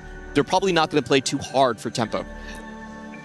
Yeah, none of the team really seems to have kind of a slow start or, a low roll start. I think as you're mentioning, that is going to indicate just higher cap boards overall. Less desperation plays on stage 4, rolling down to 0 gold, not hitting your copies of the units you need.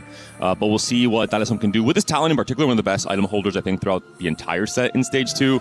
Especially with the Space Group emblem here, should help win a lot of these fights. We talked about the power of win streaks early on, the setup for your stage 3 board in particular. I think whoever can dominate stage 2 and 3, especially with 2 players, has a massive lead in terms of trading HP later on in the game.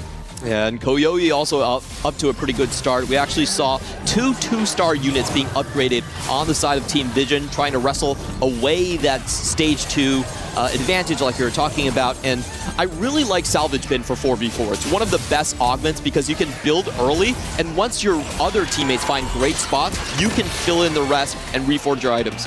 You can play for tempo, you can also play for flexibility, you can play for adaptability, which I think the 2 most important aspects of 4v4 are exactly these 2 things.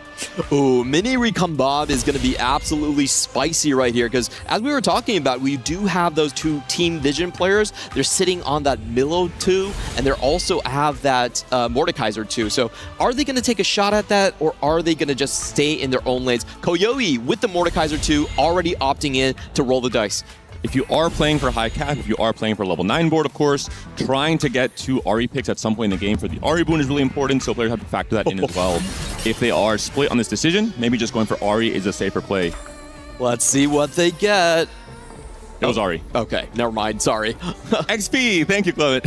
I misread the orbs right there. There were a number of players that actually did go for it on the side of Vision. I'm pretty sure Moji did go for it, and what a good find right there. Right into the Brawlery composition. Gets an Urgot too. With the Bruiser +1 and the Nova +1 and the Gunblade and the shielding from Urgot in stage 2, I will go ahead and say it now. Flancy will be win streaking the rest of this stage. Unless, MKOI has done something absolutely insane with their own main recombobulate. But it's a really strong setup here for this Urgot.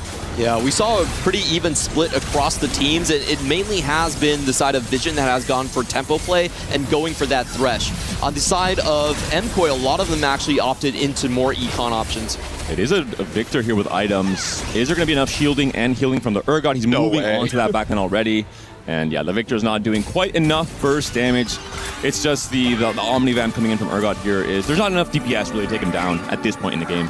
Yeah, you really need a source of burn early on to take down something like that Urgot too. We're going to be taking a look at some of the boards we haven't seen so far. This was a board I was worried about because you can get punished opting in to that Darkstar line without enough Cho'Gaths. If you look at just the augment, you have to win streak with it to start stacking, and you typically need 2 really strong pointers. You either need 4 Darkstar to start, or you need something like 5 Cho'Gaths. I would say Zimbai is actually a little bit behind tempo. And if you could pick between what you want to 3-star first, either Lissandra or Cho'Gath, because of the scaling nature of Cho'Gath's ability, it's just that much more important in terms of holding the front line and just having an easier time navigating the late game as well and scaling to a board that can cap very high. Especially if you find a Darkstar +1, you can hit 6 Darkstar and 8, for example. You can be one of the strongest players in the lobby. We saw that from Summertimer in that last game. Yeah, very powerful if you get the Cho'Gath 3 online early. Summertimer got it on 3-1 and was able to get the full stacks right away. Moji on the other side, I think it's very interesting to note that even though his board is almost completely empty, he is keeping on to the 1-cost Space Groove champions. So that's a very clear indication that he's going to be running directly into Dallasum. And Sappho we saw there with the Rageblade build, so already indicating he's playing either into Xayah or Kindred most likely. Sappho was one of the players this set that has been playing a lot of Xayah at Regionals, at TAC Crown. It is the Huntress for Stargazer, I think not quite the strongest option for Xayah, but if there's no other real route for Sappho going forward, that might be good enough to salvage, a top 4 and just play for placements, play for HP. Now we're going to go back into the Cho'Gath sweepstakes. This is always the most important part when you're playing this Darkstar. Having that Cho'Gath online early makes such a huge difference. We're taking a look at Zumbai's board right here. He's really looking for those tiers. You want to get something like the Vow, the Adaptive Helm. It's all about, again, scaling that Cho'Gath, right? The more cast you can get, the more HP you can get going forward. Especially at 3-star, you gain more HP per ability bite. So it is a big, big difference. We're going to find out the answer right here as he pops open the anvil. He should roll a little bit here. Still thinking about this position. Everyone's taking a breather, trying to communicate with each other. There will be a very important fight between potentially Flancy and Sappho for the extension of the win streak going forward. Of course, reminder, the Urgot 2 on Flancy's board. So hard to take down. Doesn't have a good hit here for Zimbai. Really would have preferred a tier. Is just going to go for the Jeweled Gauntlet for the backline for now. And actually doesn't roll. We'll see if he actually gets rewarded on his 3-2 augments.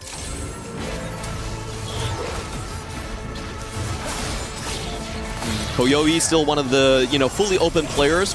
Just judging by his items, he does have a chance to go for something more along the AP lines. Typically, teams have been going for 2 AP Fast 8 compositions. You do have flexibility, of course, with Salvage Bin, but your units are your units. You have a Mordekaiser 2, you have Leona's waiting the line. It will be some variant of AP Flex, and I think you talked about it perfectly at the very start of the show today, that AP Flex is going to be kind of that comp that you play if you're homeless. You don't really have a clear direction or path. You will be angling towards some version of AP Flex on stage 4. And what a good reward here. Actually gets Prismatic Ticket. Didn't roll a single time and gets rewarded. This can happen usually, but we actually see a lot of players still prefer to roll just a little bit, maybe to 40 gold. Zimbai says, I'm not going to roll, I'm going to high roll. We'll see what the options will be. Obviously, this really throws a wrench in some players' game plans. We're seeing MojiG trying to scale into a very strong late game. A lot of potential future econ from savings account, and then an explosive combat power augment. You haven't committed any items yet, so you can truly play around it perfectly, building out a Rabadons and not building a JG first, for example.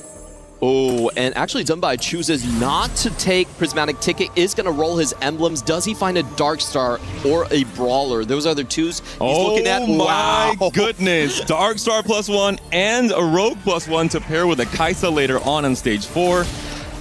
And Psionic, you can do some kind of interesting stuff with Sona as well, with a Shepherd connection with Lissandra, depending on how your final board ends up looking like. That was a pretty big high roll, and maybe a necessary high roll as well for Team Vision. Yeah, great find coming in from him. Safa, on the other hand, might be going into the Gnar reroll line. We see 2 Gnars lined up already, taking up a little bit of his interest. So most likely just committing in that direction. And this is one of those 2-cost lines that if you find the spot for it, still did very, very well at Tack Round. It's just hard to get into. Not the star of the show when it comes to the reroll right now. That is something like the Call we've been seeing a lot of, the Jinx even still. But I think Gnar, especially printerless Gnar, where you just don't have to play for 7 people at all, can be very, very strong coming to stage 4. Now Zumbai getting a good burst of synergy right here as he does find the Lissandra 3. This is going to superpower the fact that his first augment requires him to get stacks to continuously feed that dark hole, that black hole on the left of his screen right there. So decent find for him, but still a lot of copies away from the Cho'Gath. Can't really rely on that too much. Does have the duplicator at the very least, so we have that guarantee only needing the 8 copies to get that Cho'Gath online. But you want to get it online maybe as late as stage 3, but no later than that, ideally, for the scaling in particular. And Odessa right here trying to play for the full loss streak as well, but was broken before. This is one of the players we haven't seen before, and it's actually going to be the first glimpse at something like a Brawler E that we've seen all tournament. Very similar game plan to Moji. In this case, is going to have more flexibility around the Pandoras instead of just the straight combat power from the Jeweled Lotus. But both of those players will be spiking on 4-1, and they're both kind of required to win their 4-1 fights. If either player loses after getting that gold injection, it's a really bad sign for your team's chances. Yeah, especially if you're starting out with a big loss streak like that, you want to stabilize before the opposing player. And I think Moji, for instance, he's clearly going to Space Groove, so he needs to get the roll on before Dallasum. That's going to be the critical tempo point between these two players. And on the other side, I think Odessa, his loss streak was broken, but he has more time since he's playing a completely uncontested composition. And you lose some gold, of course, but it's not like you're playing Anima, and if your loss streak is broken, the whole game is over. Like, you're still playing for the same, very just low-tempo game plan, regardless of your loss streak. A little bit more or less gold doesn't really influence too much. It's going to be more about the APM on that 4-1 roll down, and the stability to go from no board to a perfectly stabilized board on one turn. Yeah, and we are seeing a lot of players actually picking up the additional interest coming in from Ahri, so that just kind of signals that the stage 3 is not really that exciting maybe for this game. I think a lot of players are just looking at the fastest fast 8 roll down they can possibly get, so the tempo is a little bit off from the previous series that we've seen. Odessa seems to be angling more of a quirky setup. We saw that be kind of one of the stability lines in stage 4 in particular, but a line that can also win out potentially. You can chase 3 stars like we saw some players trying earlier today. And a very good roll down coming in from Zumbai. Actually hits his Cho'Gath 3 away from 5 copies in 2 turns. So he's right on schedule. Maybe bad news for Flancy, though, who is on a win streak. Maybe wanted to continue that win streak in stage 3, facing his teammate here. Is the Cho'Gath strong enough to take on the Urgot? It's very close. Lissandra is going to get targeted here by the Bel'Veth, but it looks like it is going to be a fight win for Zumbai. So maybe not exactly ideal for Team Vision. Flancy is still the player with the most HP to trade, so maybe it's time now to start sharing that HP with the rest of his team. Yeah, the danger is what we're seeing here. Odessa already found a Kindred here, and if you don't get that Kindred early for Flancy, it can slow your composition down by quite a bit.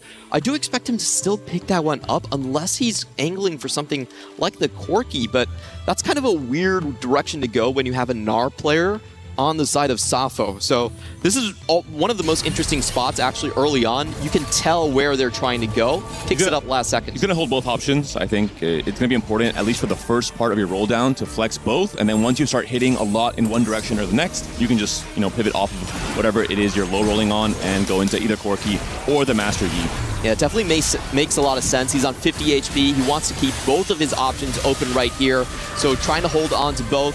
In the meantime, we're taking a look at Revan. Has been a while since we've seen his board. Did level to 7 aggressively, so he really wants to find this win here. Also going into the Nova composition. It's actually going to be very congested on the AD side, something that we rarely see in 4v4. This is why I think Odessa will probably be going into Corki. I was going to say it would be interesting if Odessa was the one, playing Nova as well, because he can roll before Flancy most likely with lots of gold on 4-1. And he can potentially try and box Flancy out of playing into the Nova line altogether. Right, and Moji is still holding on right now. Both Odessa and Moji on over 80 gold right now, so the 4-1 roll downs are going to be massive. I think we can get a side-by-side of them. It's going to be very critical for Moji to kind of break down Dallasum. Dallasum, of course, doesn't have the gold just yet to hit level 8, so he's going to try and rush for those Nami copies. And in the meantime, Odessa needs to figure out where is he going. Is he going into the Brawler E line where a lot of players are going, or can he get into the Corki? It will be Corki, full sell on any of the Yi and the Kindreds that we saw earlier on. This is the time to shine for both Moji G and Odessa. They have to stabilize their boards now. They cannot give up any more HP. Nami 2 already found for Moji. We're still missing the Ornn upgrade. We haven't seen any high roll blitzes on 8, which is a pretty important thing you're trying to play for with this much gold. On Odessa's side, it does have the Rammus upgrade, does have the Riven as well. Is that going to be enough? I think the Riven, too, is definitely going to be strong enough in this time. He just needs some tank items to pass the time. In the meantime, I think Moji also with a very good roll down, so he's kind of passing the buck now to Dallasum. What are you going to do now that I have 4 Nami copies? And the players who have been kind of coasting through stage 3, winning some fights, losing some fights, the moment they face these two players, they know this is where the lobby tempo is now going. There's a big spike. There's a lot more pressure coming in from the bottom of the standings. Yeah, and Revan does need to find his spot right here. He's still looking for that Kindred, I think, and Flancy also now has to go for the big roll down. He's still trying to saddle both sides. It is going to come down to this Prismatic Augment. We are in the Graves encounter, so can they find Econ to get them there? Golden Gamble, strong option, of course, if you hit the Radiant in particular. Will be Wand Overflow for Safo, a perfect pickup. Only had the Rage Land on LeBlanc, now all of a sudden can go for a 3-item LeBlanc if he wants to build out 2 Rabadon's Death Caps or mix and match with his component that he has right now. Big roll down here for Dallasum as well. Trying to flex around the Space Groove line, rolling behind Moji GG, so some of these Namis are already out of the pool. And Dallasum had to go for Econ, right? He was already behind the curve, has to go for the Commerce Core, but unfortunately isn't able to find the second copy of Nami. And rolling behind someone is very detrimental in 4v4 because once your own teammate hits, everyone else can then deny you on the opposing team. So it's going to be very hard. I feel like there's a good chance he might have to use Riven as a secondary carry. Need the roll down incredibly strong for both of the MKOI players. We'll see if they can still manage to win some of the key fights here in Stage 4. We talked about it. Stage 2 and 3, very low tempo. Stage 4 now is where a lot of this game will be decided. Yeah, lots of Fast 8 players. On the other hand, we do have Revan with an artifact pickup, is going to go for Sweet Tooth, and does find something relatively good here. Going on to the Akali, finally gets a copy of Kindred. Hasn't stabilized until he gets that Kindred too, but at least he hits on the initial artifact. A fight between teammates, you want the closest fight possible, and I mean, it's pretty good. A 2-unit win there for Dallasum up against Revan. Revan starting to fall a little bit on the HP now. Moji has stabilized, Odessa has as well. 2 wins for both of those players. This was their mission, their goal coming into Stage 4, win pretty much every fight if possible in Stage 4 here. And I'm really curious where Flancy does end up here on his composition. I don't think Dallasum has a chance to really find that Nami too. It's going to be incredibly lucky if he does. For Flancy, on the other hand, I'm wondering if he actually wants to go for that Brawler E. It's a completely open 4-cost line, only contested on the Kindred, or he could go for the sort of Nova Fast 9 play. We haven't got a look at his augments just yet, but here is the answer. Again, it's going to be something akin to the Tempo Nova into the Fast 9. The call to chaos from Flancy. The Kindred doing her absolute best, but the Riven is doing a lot of work here for Dallasum with both of the emblems here. She can potentially wrap onto the Kindred once this stun goes through, and she does. That is going to be a really big win if it comes through the Golem. Can the Golem clutch it up for Flancy? I think there's just too much power coming out from Nami and Riven here. A big win for Dallasum. Yeah, a really good find on Dallasum to get that Leona 3 as his main tank. I didn't really pay attention to where that came from, but it's paying dividends in Stage 4. He was printing Arbiter in Stage 2 and 3, so he had a chance to, I think especially if you're contested on the Space Groove line and you know you're not going for Ornn 3, you know you might not even hit the Ornn 2. On your roll down, having the Leona as this guarantee of stability in the front line for the Nami and the Riven is absolutely massive. Very adaptable play from Dallasum. This last round, we saw both wins from Revan and Odessa and Dallasum, so a really good round for MKOI as a whole in terms of trying to restore and save as much HP as possible. Coming back really strong for them. It's always important, as we saw in that last Flancy fight, about positioning your Akali, because Akali doesn't usually have enough damage to warrant getting an Edge of Night. And so it was 4 full wins for MKOI in that pivotal 4-3 round. And the Nami too. Wow. The Commerce Core coming in so clutch for Dalisom. Knowing he was contested, knowing he was rolling late, he had to try and find Econ. He found it, and now it's paying dividends. And Moji now down to his last life right here.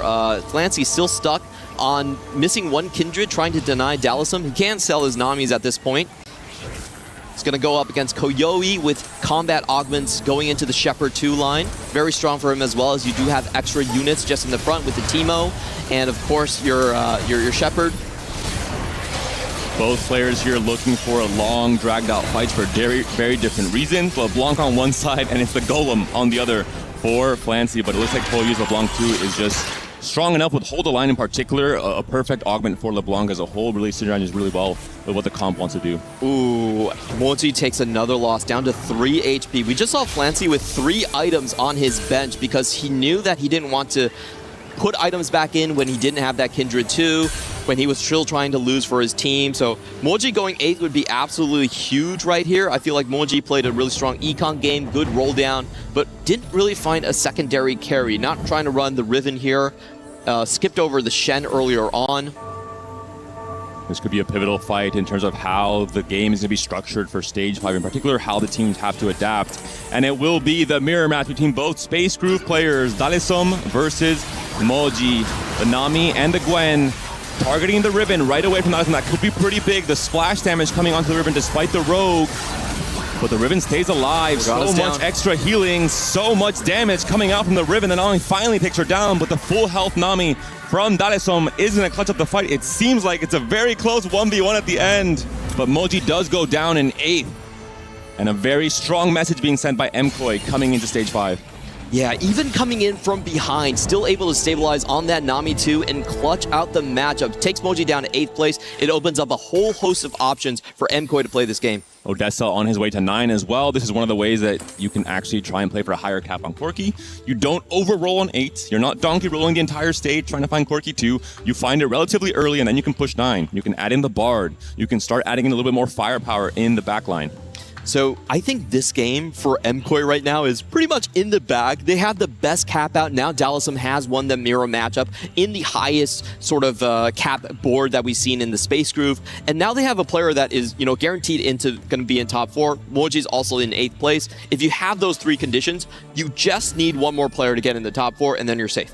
Zambak is one of the players we talked about having a really strong setup on Stage 3 with a Darkstar high roll on the +1. He also found Hold the Line. 3 different players on Hold the Line, which is incredibly strong augment in terms of combat power in Stage 4 onwards, especially with these setups. Darkstar, look at the front line. It's completely full value for the 3 backliners here. But I will say he is still missing on a lot of the backline damage that he could potentially get. He is trying to hold off of his items right now.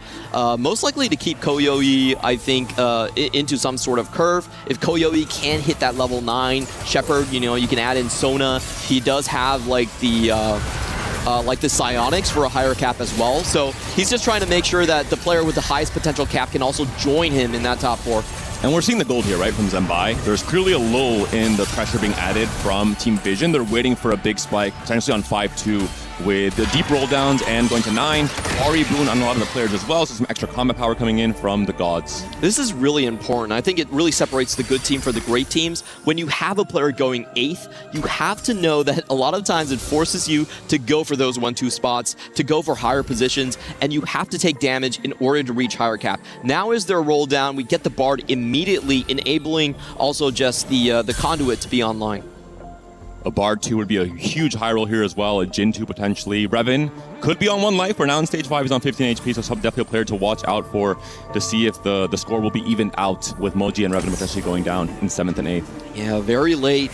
Kindred find coming in for Revan. Now, this is the matchup we want to see. The two players currently with the highest caps for their respective teams. Riven might just be walking across the board into the back line. We have seen this happen so many times before. And where did the Riven go? She disappeared. She got. She went straight into the black hole, into the dark hole from the Dark Star comp. So much burst of damage coming out on that right side from the Cho'Gath plus the Jhin plus the Karma as well. Revan stays alive. Very important fight here for MKOI. Huge win for Revan right there. Koyoi's trying to go level 9. He needs his time to roll down, and there you go. All gold spent for Koyoi. Because of that loss, he decides he cannot play for a higher cap. He is just trying to salvage his position. That being said, a worrying trend for Dalesom and Sappho, both on 2-loss and 3-loss. Odessa suddenly now is maybe the player playing for the win out on the Corki line, which is not maybe what we expected. We'll have to see how exactly he caps out his board on level 9 with that hold the line pickup. A really strong play from Flancy as well. We were looking at him and just 2-star Akali trying to play tempo, but able to get a 3-win streak coming into stage 5. Incredibly powerful. Now Koyoi might be facing his biggest challenge. 18 HP, he won't go out just this round, but he's not expected to take out Dalesom. We'll see how far Dalesom is taxed. If Dalesom can stay on 2 lives, it's really important for trading HP as well, going into the end of the stage 5 here. It looks like it will be, it's a very close 1v1 at the end. LeBlanc does just barely win it. Dalesom now down to 1 life as well. 12 HP, that will be an elimination if he does get another loss here in stage 5. Wow, that was kind of an unlucky positioning matchup. We didn't get Riven going into the back line, was focused relatively early on. It was definitely a winnable fight from Dalesom, but Koyoi with a very good clutch. It looks like Koyoi is not really going to hit any more of a cap. Donkey rolling on 8. He is just playing for placements. He is just trying to really outplay Dalesom, maybe Sappho as well. Maybe sneak in the top 4. Why not? Looking for that Blitz 2. 1 copy of, a couple more rolls to go. 6 more rolls. Can he find it? That would be a huge boost to this board. Dalesom, you got to get those rolls going in. Stops. Doesn't have to go to buy regardless at this point in time with the Pantheon cell even, but does get the Shen online, does get a little bit more combat power onto the board, a little bit more help for the Riven as well with the shielding. Yeah, it's all about the Riven positioning right here. He does dodge away onto the right side, so away from the Corki damage, and that will be huge. That should be enough for him to clean up the backline and keep himself alive. Odessa has the HP to trade for his teammate here. Dalesom alive. Koyoi, does he stay on 2 lives? Does he win this fight? He's up against Odessa. Or no, up against Flancy, rather. We're seeing there with the Golem in the back. And now Koyoi down to 1 life, 5 HP. Sappho also brought down to 4 HP. If both players get eliminated, whoever gets the higher placement could really affect the requirements for the top 4. We have 4 players on a single life at this point. This is the most pivotal round of the entire match. On the left side, we have Sappho, right side, Koyoi, who can stay alive longer and give their team those critical points. I have to say Koyoi has a much lower cap just from looking at it right here. Is not filling out his front line completely, has to position correctly, has the Alawi on the right side. Is it enough? It is going to be the LeBlanc mirror match. We do have hold a line on the side for Koyoi, could be very impactful. The TGs for Lissandra and Sona with the Lucky Gloves, pretty strong for Sappho as well. A lot of itemized carries. The front line is holding on for long enough, but the Nunu stuns could be absolutely massive towards the latter end of this fight. For now, not too impactful. LeBlanc still alive. Where does the targeting go? Does Sappho get onto Koyoi's LeBlanc? Down. Koyoi's down as well. That will be elimination for Team Vision. Does Dalesom also stay alive? If so, that could be pretty good news here. Oh, we're going to get our answer. Odessa does fall down, so if we look at the scores in the bottom so far, it is going to be MKOI with a 2-point advantage. That means for the side of Vision, they need a 1-3 to close out this game on a win. Do you think Dalesom and Sappho have any win-out potential is the big question, because we thought Odessa maybe might be that player. He's been eliminated now in 5th place. It does seem like Flancy could still drop a couple of rounds. Zumbai is the strongest player right here. If I'm looking at this Flancy board, it's not exactly a strong board, right? You look at the front line, he's using a Tahm Kench as his main tank, and he has 3 items on the Akali. So I think there's a chance where they actually take down Flancy, but Zumbai might be a bit harder. Flancy has gone 9, is rolling for the final cap here. Does have the synergy between Baron's Lair and the Golem as well. You're kind of scaling into the later stages of the fight, as long a fight as possible. And Vex is absolutely huge here. Great find, because once you proc the Akali, the Vex steals all the ADAP, sells it instantly, still wants to go for the 4 Marauder. That's also the correct play. Is he going to have enough time to actually move some items over? Nope, doesn't look like it. Flancy up against a very big Cho'Gath from his teammates. The Bard added in, the Rogue Emblem on the Bard for now, but all the damage will be coming in on that left side. The items were removed a little bit on Lissandra, so trying to fight for the closest matchup possible between these two players. They're both on more than one life. On the side of Sapo and Dalesom, that's an elimination almost for certain here. There's just too little HP to share between these two players, and that's Dalesom being taken out in 4th place. That might be a little bit worrisome for the side of MKOI. Remember, all they need is just to secure a... they need to get a first... no, it's 1-3, right? So they just need a... They just need a second. Yeah. No? Is that going to be a possibility for Sapo? He's on 1 life. I mean, potentially against Zenbai. He could knock him out, but Sapo's board, we saw he was donkey rolling on 8. He did not look quite strong enough. And Flancy is looking like the player to beat at this point in time. Yeah, I'm sorry. Actually, Sappho needs to go first right here. So if like Vision get 1-3, they just clinch the game. So it's going to be really hard. I don't think Sappho... I would have given Dalesom a higher chance to actually win out on the game with his space group. Sappho has gone 9 now, does have all the extra TGs helping out his entire frontline, the Sona as well. The LeBlanc, is she going to do enough? Is the 4-cost carry without the further upgrade onto the 5-cost, onto the Vex enough? It looks like it's not going to be the case. Sappho taken down. Team Vision takes over in this game 1. And congratulations to Flancy. Even though he still looks very puzzled on this game, he's definitely having a good review session. It started out looking pretty dicey for them. Moji obviously lost the 1-to-1 matchup, but Flancy out of nowhere with the early spreading roots was able to stabilize super hard on the Kindred 2, was able to win all of stage 4 and give them enough of a cushion. And a very strong start here for Team Vision. It's going to be a really hard battle for MKOI. There were, maybe the power of friendship underdogs coming to this matchup against the CN #1 seed. A very uphill battle, but hopefully they're able to force that game 3. They're able to bounce back from this loss. It was really close. It was all about that stage 5, and they couldn't quite handle it. And I feel like it was those flex spots on Vision that won it for them. They had those early spreading routes into Flancy. They had that Dark Star. Those are the routes that are less treaded by the players, and they're able to take down game 1 of the match.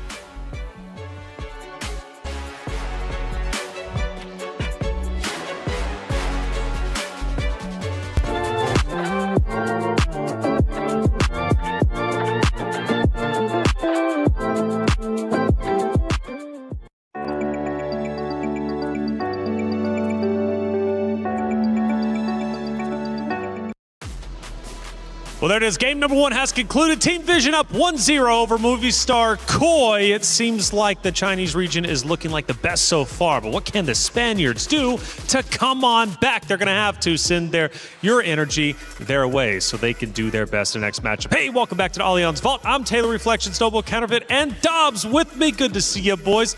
Dobbs, Team Vision, game #1. I mean, quite well played by Flancy, and he recognizes that Moji was going Nate, and then he opted to get Culture Chaos, and he ended up being very strong. 3 is very strong arguments that played through the game for Flancy, and of course, Team Vision. And I kind of want to bring out sort of the big picture here, because even though for MOGG it didn't ultimately work out going 8, it did mean that control of the win streak and the loss streak was fully under their control for the entire game. I think if you're working under those circumstances, from the games we've seen so far, it's very hard to get the first place you need to win. Taking a look at the vault, it's all smiles, and rightly so, as Vision take game #1 in what they would probably consider a comfortable fashion. I mean, look, after all, at the end of the day, this is a team that represents one of the best regions, and in fact, won one of the best region qualifiers, right? So it's up to Movistar KOI to truly prove themselves, again, from the Spaniards. A region that's relatively smaller, newer, now up and coming, forced to come back. Do you think the Spaniards could do it, though? That's the question, because Movistar KOI could set an exciting precedence if they can come back in the series. I mean, it's a quite difficult job. I mean, they have the tools to do so.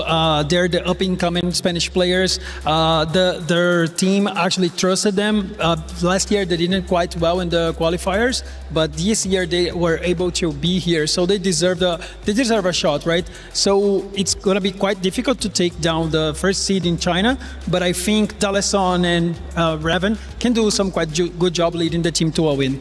Yeah, well, I mean, still, when we looked at the first half of the game, at least how we came to the top 4, they did have the advantage. I do think they were lacking in the resources to finish out the game in the way they would have liked to, but there was still a lot to like about what Movie Star Riders were doing there. As we saw from the content, they are very much a closely cohered family. I think if any team's going to recover from that loss, it's them. So I guess positivities, you mentioned there were quite a few positives. Let's go into detail.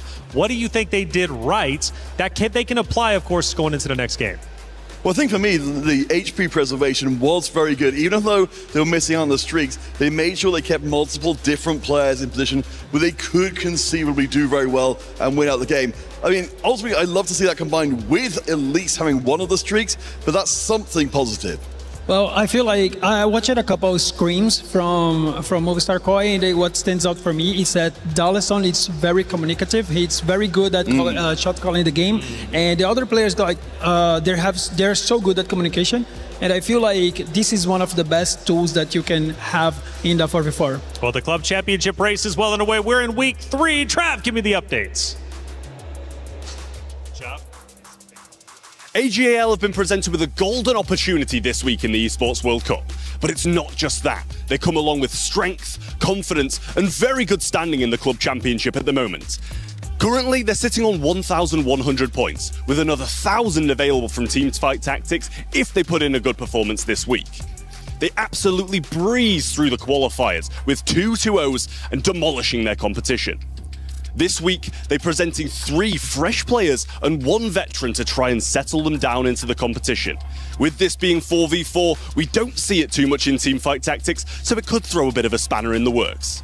Team Vitality at present are in a great spot to get some points on the leaderboard, so AGL going to have to be preying on their downfall a little bit if they want to be doing well. But it's not just about Teamfight Tactics. This week, AGL have a great opportunity to spring up into first place with a victory, and that's what they're counting on. Ooh, like I said, Club Championship update, it's getting spicy, and a lot of those orgs who are at the top are starting to play very, very well in this tournament in TFT, and this is a big moment, especially for the roster of Vitality, who will be coming up next. But for now, we've got Team Vision, Movistar Koi, who are going to be heading into Game 2 relatively shortly. But there's some fun things happening for the Esports World Cup, and I've got former Real Madrid player and Frenchman Karim Benzema, who's going to be doing some type of show match. In my core, high step is a layer. I like a movie, just keep moving, it's a trailer. Shopping in my kitchen, got me trying to get my cake up. Thank God for all this coming to me, not straight up. All in my core, high step is a layer. My life like a movie, just keep moving, it's a trailer. Shopping in my kitchen, got me.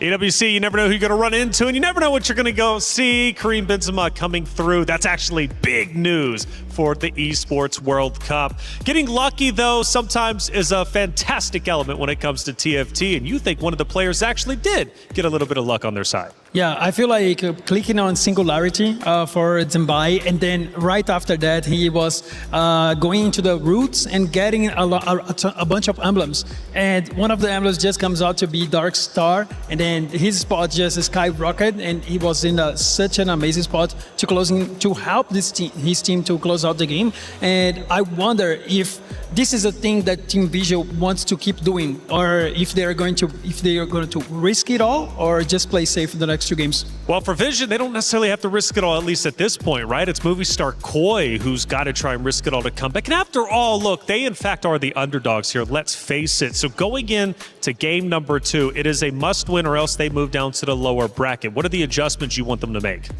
I think, again, we saw some good play for them, generally keeping the HP up, generally playing strong. I think they're going to have to play more aggressively to try and break at least one of these streaks coming to this one. As we discussed for you off screen, this has been a big time in EMEA history for Spanish players who've really been breaking through a lot of ceilings. I think establishing themselves here at EWC is a priority. So I think if we've got to see anything left in the bag of tricks, it's coming out next game. It's a fun series. Team Vision versus Movistar Koi will be heading to the stage in just a moment.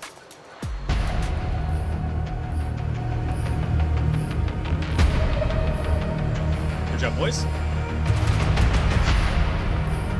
Ooh, the stage is set. The competitors are ready to go once again. It's Team Vision versus Movie Star Koi.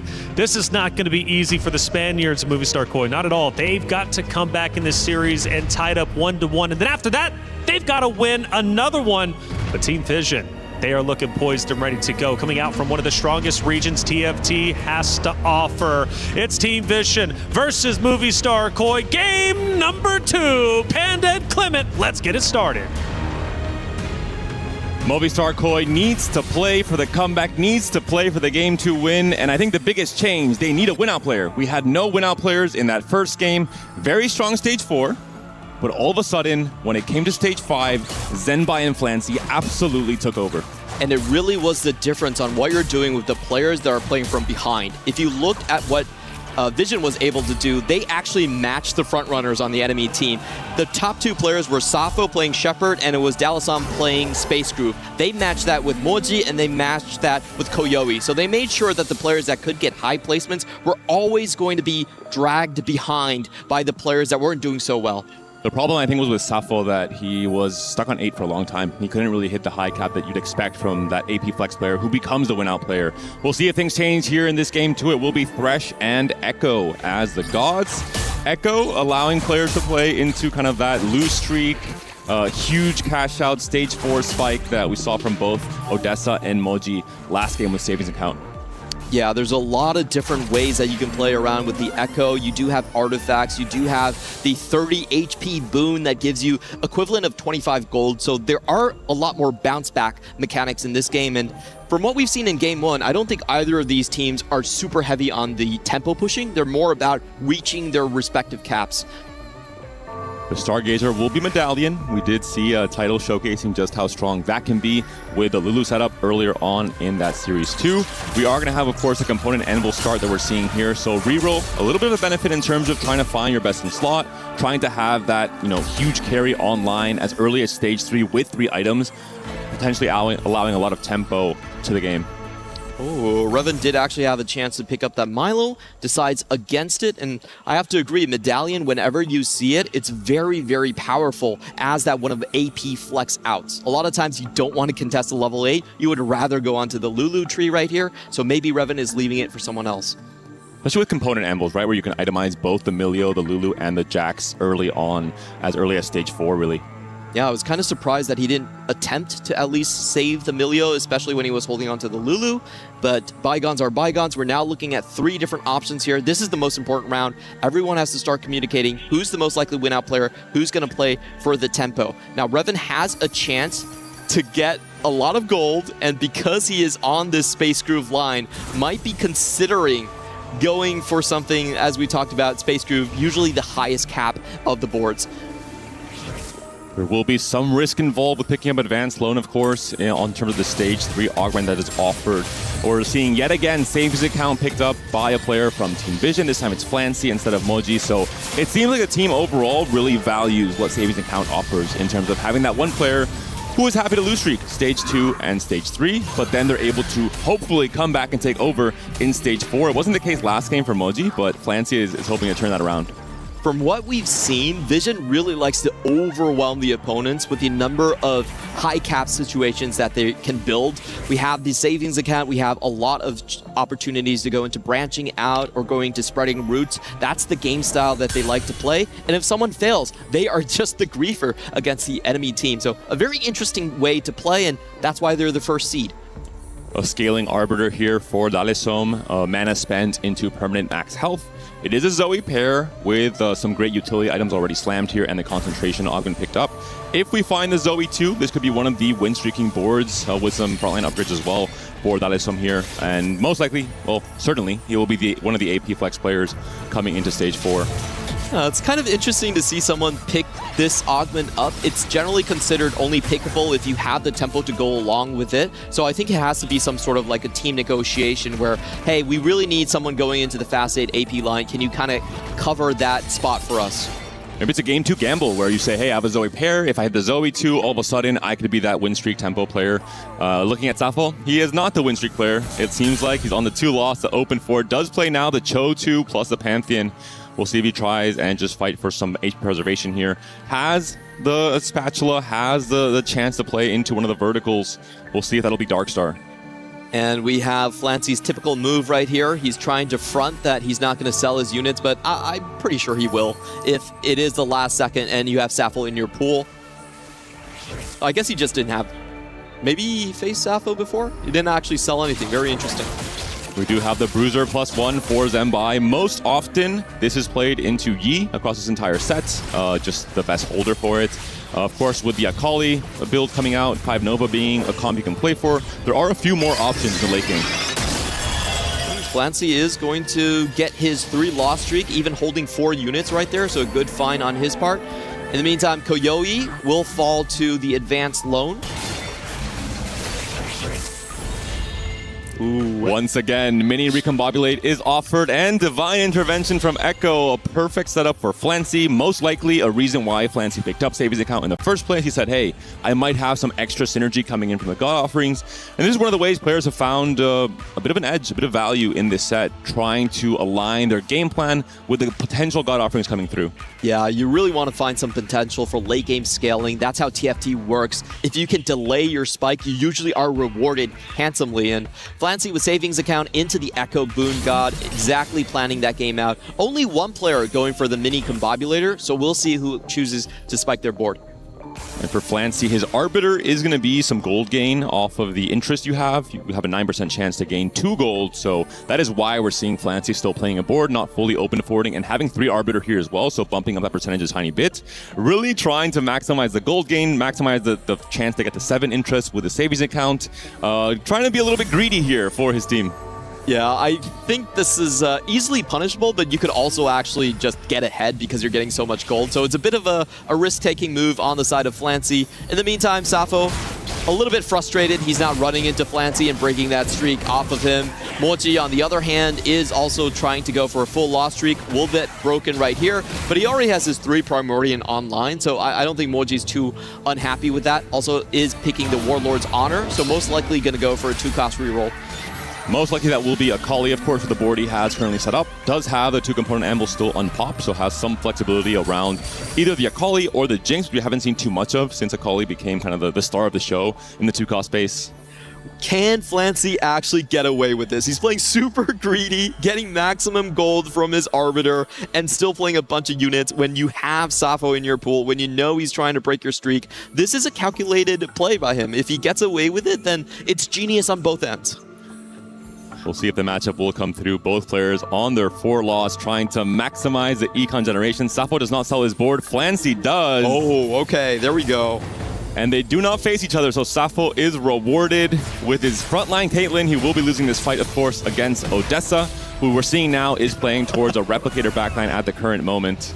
Flancy is just telling his teammates, I told you I wouldn't run into him. I should have kept everything online. But I think that was the right move. When you have a 4-loss streak, you don't really want to risk it and break it, even with the Arbiter income coming in. Like, it's 12%. You're not guaranteed to really find that many hits on it. So I actually like this move by Flancy. For Lalesom, no Zoe 2, no problem. Still a 5 win streak, so the attempt into playing the AP flex into a win streak, high tempo start has paid off for Lalesom here, and he's close to a big power spike, right, with both the Zoe 2 and the Leona 2. We'll see what his 3-2 augment is. Incredibly important. He'll have to decide if he wants to play for even more tempo and to defend a win streak, or for more of a late game scaling plan. And there are a couple of game plans we haven't touched on just yet. Koyoi here on 97 HP, kind of playing that middle bruiser position. We're not sure where he's going to go with that. And also Safo and Odessa. But still, we'll have to take a peek at their game plans. But just looking at, for now, we do have a slight HP advantage on the side of MKoi.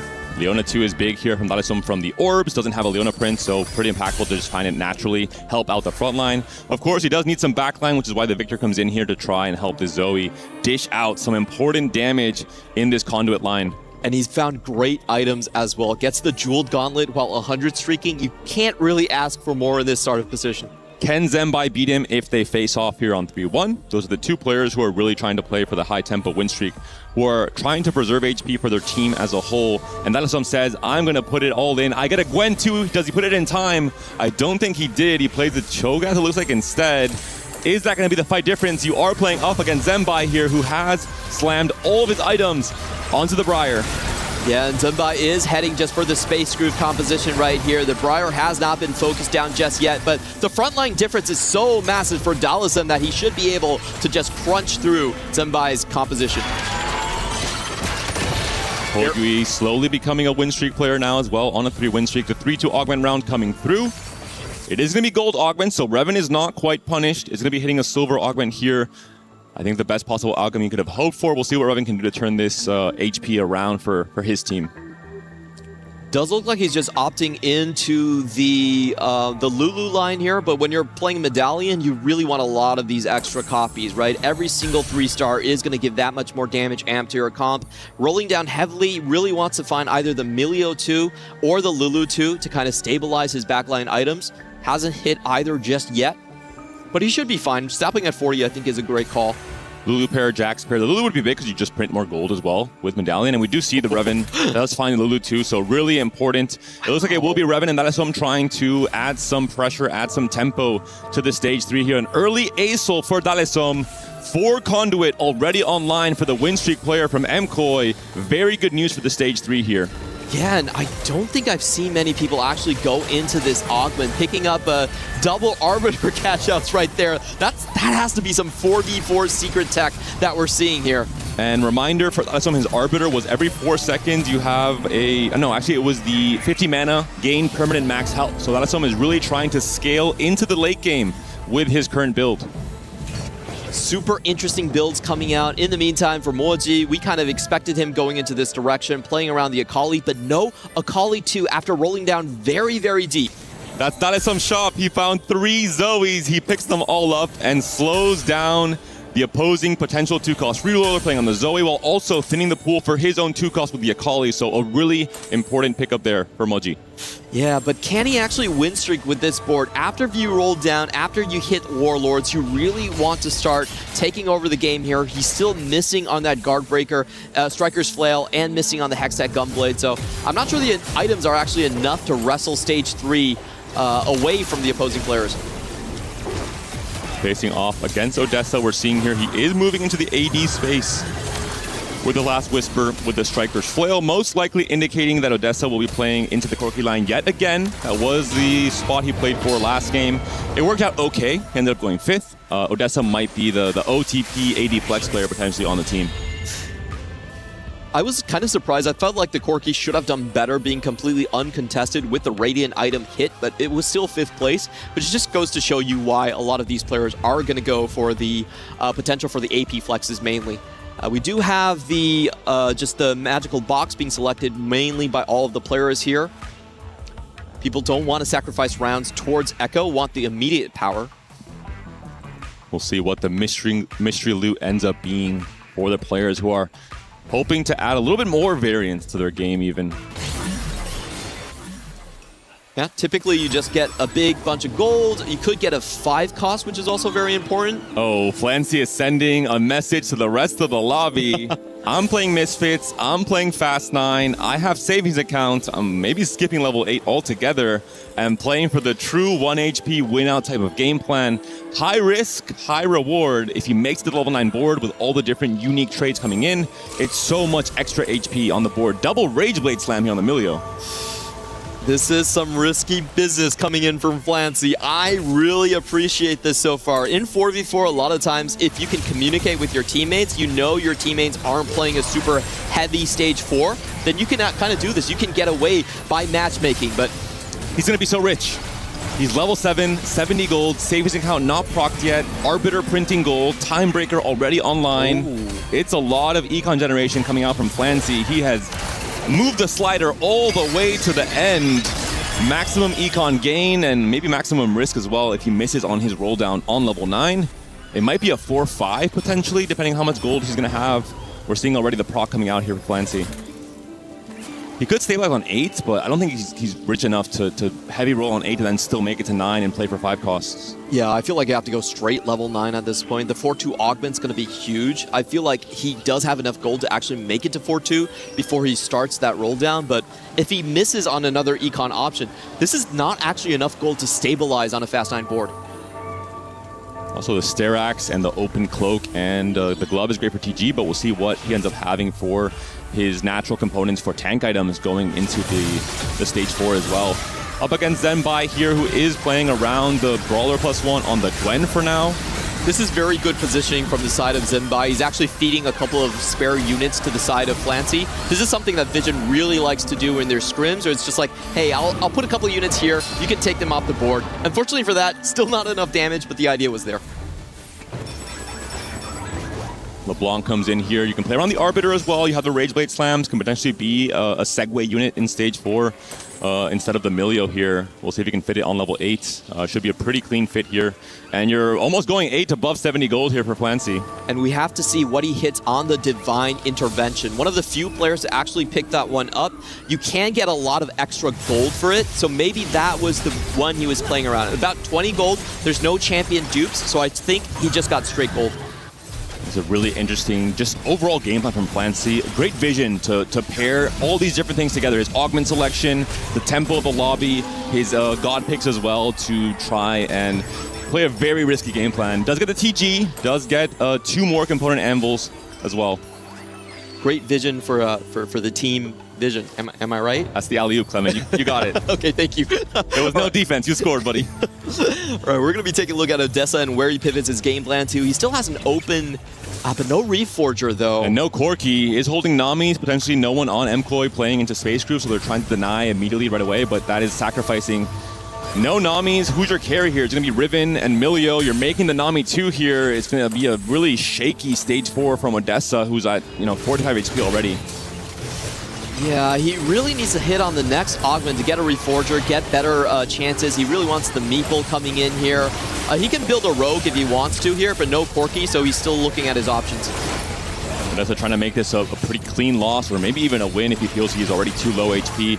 No more real damage dealers. Can the Zoe take it down? She doesn't have that much frontline burst. Looks like it might not be enough, actually. I think it's a good thing, right? That doesn't have a lot of extra HP. Wants to keep Odessa a little bit more healthy coming into the stage 4. Building the Nami 2 just to keep away from, I believe, Moji's board.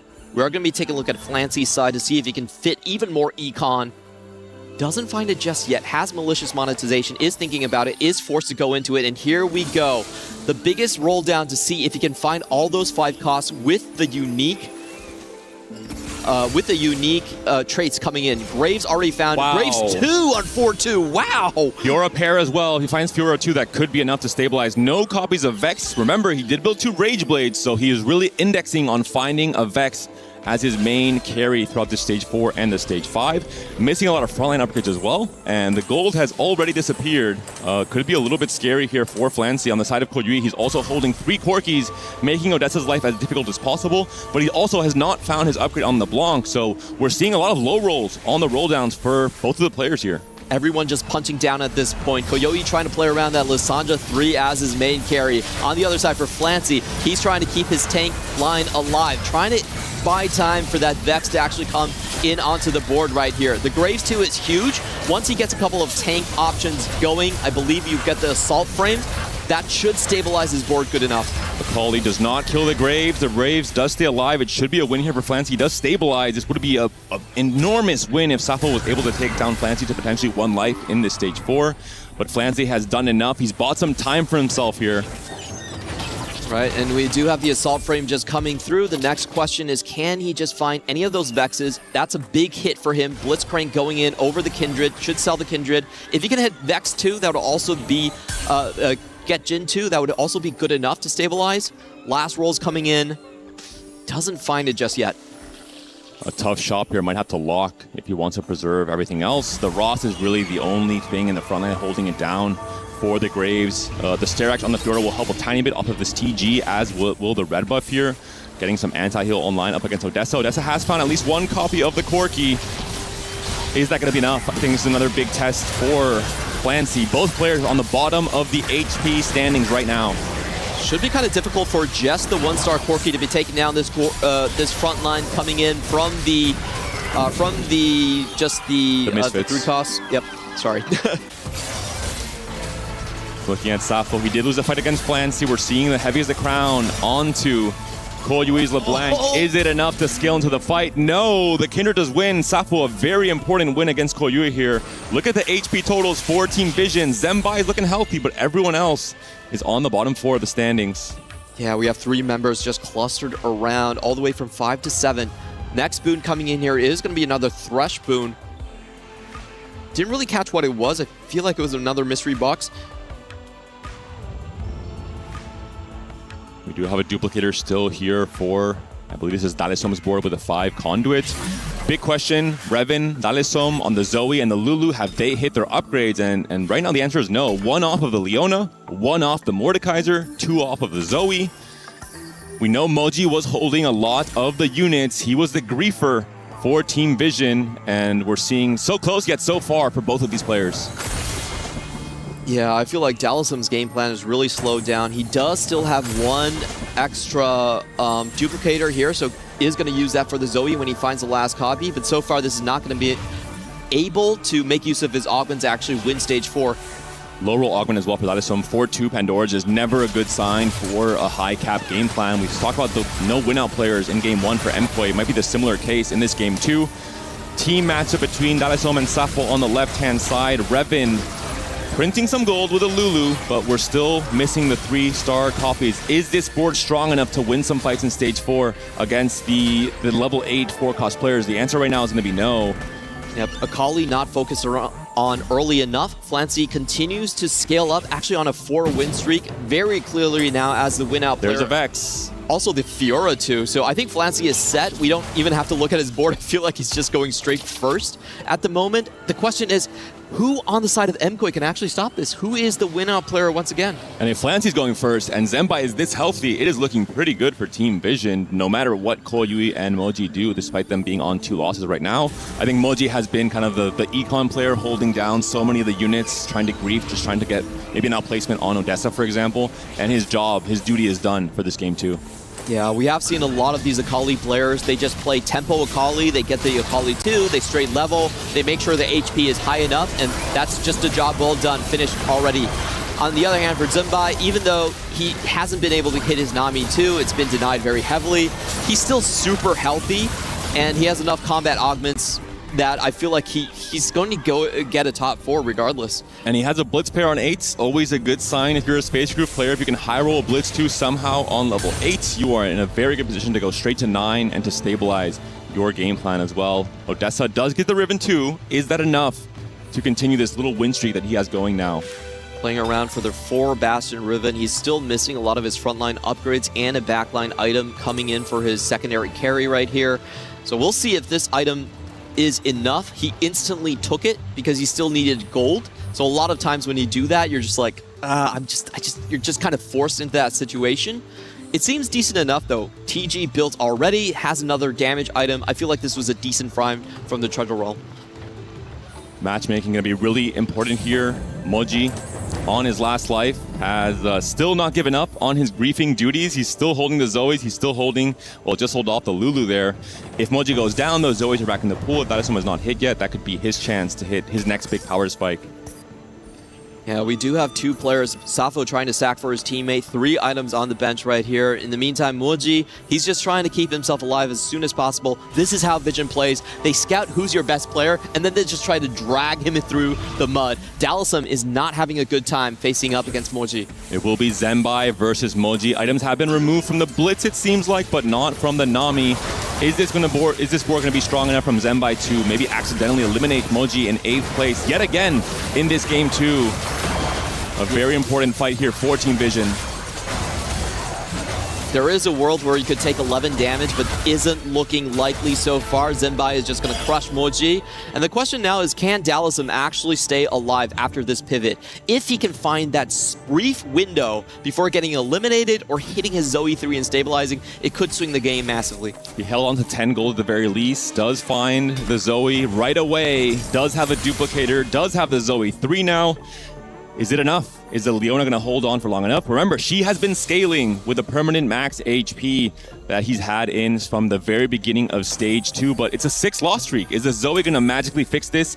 Does he have someone like Flancy in his pool, for example?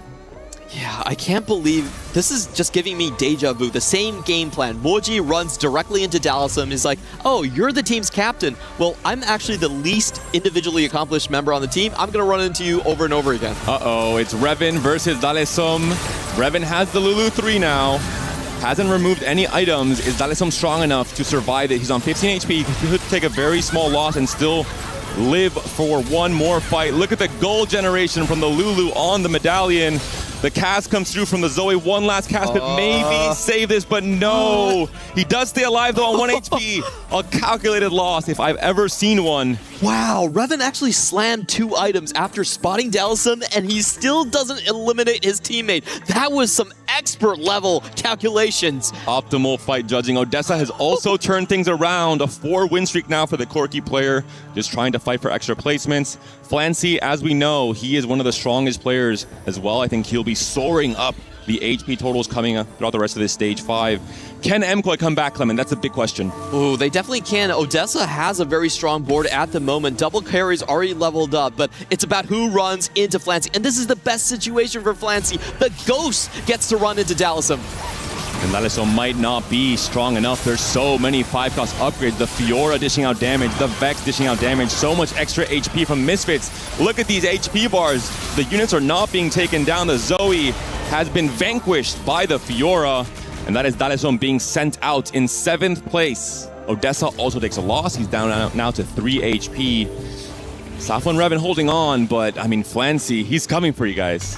Yeah, after looking at Odessa's board, I actually have to revert my statement. Odessa is not going to be the one saving the lobby. Once again, I feel like this Corki composition just isn't strong enough in terms of its raw power. He was 5th place in the previous game, most likely going to go for a 5th again here. That was just great from Flancy, able to take HPs off of 2 players at the same time.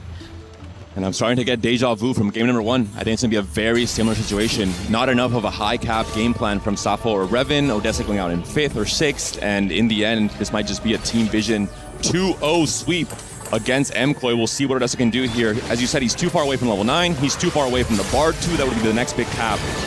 The Riven might be finding herself in a strong position to go into the back line. She loses the Assassin a little bit too early, and the frontline carries are also dead on the right side. That was tragic positioning from Odessa, who will be falling down right here. There was a potential for a wrap, but not enough tank line actually attributed to the right side of the board. Same exact situation as in game 1, a 6th, 7th here for Dalisum and Odessa. It's going to be 2 players out already from MKOI, forcing a 1-3 from Safo and Revan. But Flancy did take a loss. I believe that might have been a intentional. Trade. Yeah, a trade to his teammates. I don't think it could be anything else, considering how strong his board has looked throughout the last 2 stages. Yeah, that's how confident they are. Even knowing it puts Flancy in 1 life, they're willing to take items off the graves to just make sure that Koyoi might even go, might survive longer than Odessa. So their game plan has succeeded so far. Taking a look at Safo's board, unfortunately, he doesn't have the cap out potential either. It is a very strong Nova board, but unless you can get the Nova onto something like a Fiora, it's not usually going to win against a Misfit. A Fiora 2 in particular, it's still just Fiora 1 for Safo, and there's just so much HP coming out from Misfits onto this 5-cost board. We've hit all of the upgrades. We're seeing just the absolute rampage here from Flancy. It is not even close, let's be honest. He is absolutely taking over the lobby. Koyui also doing his job against his teammate, against Zembai. Both staying alive. That was the goal of this fight. And Revan now down to 3 HP. If Revan drops out, the game is officially over, and so will the match. They are looking on the precipice, being forced into the lower bracket very early on. Revan was playing a reroll composition. I'm not sure he has the cap to fight against something like this. And it will have to be a win for Revan. There's no chance to outplace when you're 7 HP below the next best player, which is Zembai from Team Vision coming into this next fight. We're moving into stage 6. Huge losses, or huge HP tax on the losses here. It's a really close lobby, but I think we kind of see the power of Flancy, who has, the moment he stabilized level 9, he has been in complete control, the puppeteer taking over the game and really signaling how it'll end. Yeah, we're taking a look at Revan's board right now. He's still one copy away from the Jax. He has had a lot of gold generation from the Medallion, but unfortunately not getting his main tank. It's just as Is we it say enough? that. Jax 3 has been found. You have the uplink. We talked about the component anvils being able to itemize the Milio, the Jax, the Lulu, the Maokai as well, who has been 3-starred. A lot of frontline. Is going to be running into Zembai. Zembai is considered some of the weaker boards on the side of Vision. This is the first step towards the Mkoi comeback. It's not going to get any easier from here. Revan can also go 8 if he wins this fight. He has a chance to scale a little bit more with the Lulu gold generation, but already the Blitzcrank is moving toward the backline. There's not enough burst just yet from the Milio and the Lulu. The Lulu is attacking the backline, but the Nami is onto the Lulu. Revan's taken down in 5th place. It's a blowout win for Team Vision. Koyu also going down, but a smaller loss in the end. And Mkoi, again, we're missing that win-out player. The final boss, Flancy, on the side of Team Vision, didn't even have to do the eliminations. The rest of the team had enough tempo to carry on the game plan itself. If I look over at this series, I have to say I've not been very satisfied with the Odessa game plan. Both times he goes straight for the Corki, but it doesn't actually drag down the opposing team's player. It's usually a 5th place, so it seems like a wasted slot on their side. Crazy 2-0 sweep here from Team Vision. Even Moji, who went 8th both games, he did his job. He dragged down Lalisom, holding onto the Zoes. He dragged down Revan, not allowing him to hit the Lulu in time. Overall, really clean gameplay and team play in particular from Team Vision. The CN #1 seed coming into EWC. Great way to actually approach 4v4. I call it the Hungry Ghost strategy, where you just send one of your players to just annoy the other team's captain, you drag them down with you, and if he goes 8th place, suddenly Flancy is wide open to take the first. And the MVP, I think, is as we all expected from Team Vision, was Flancy. Just stellar play, stellar understanding of what he had to do in both of those games, and he really was the carry for Team Vision.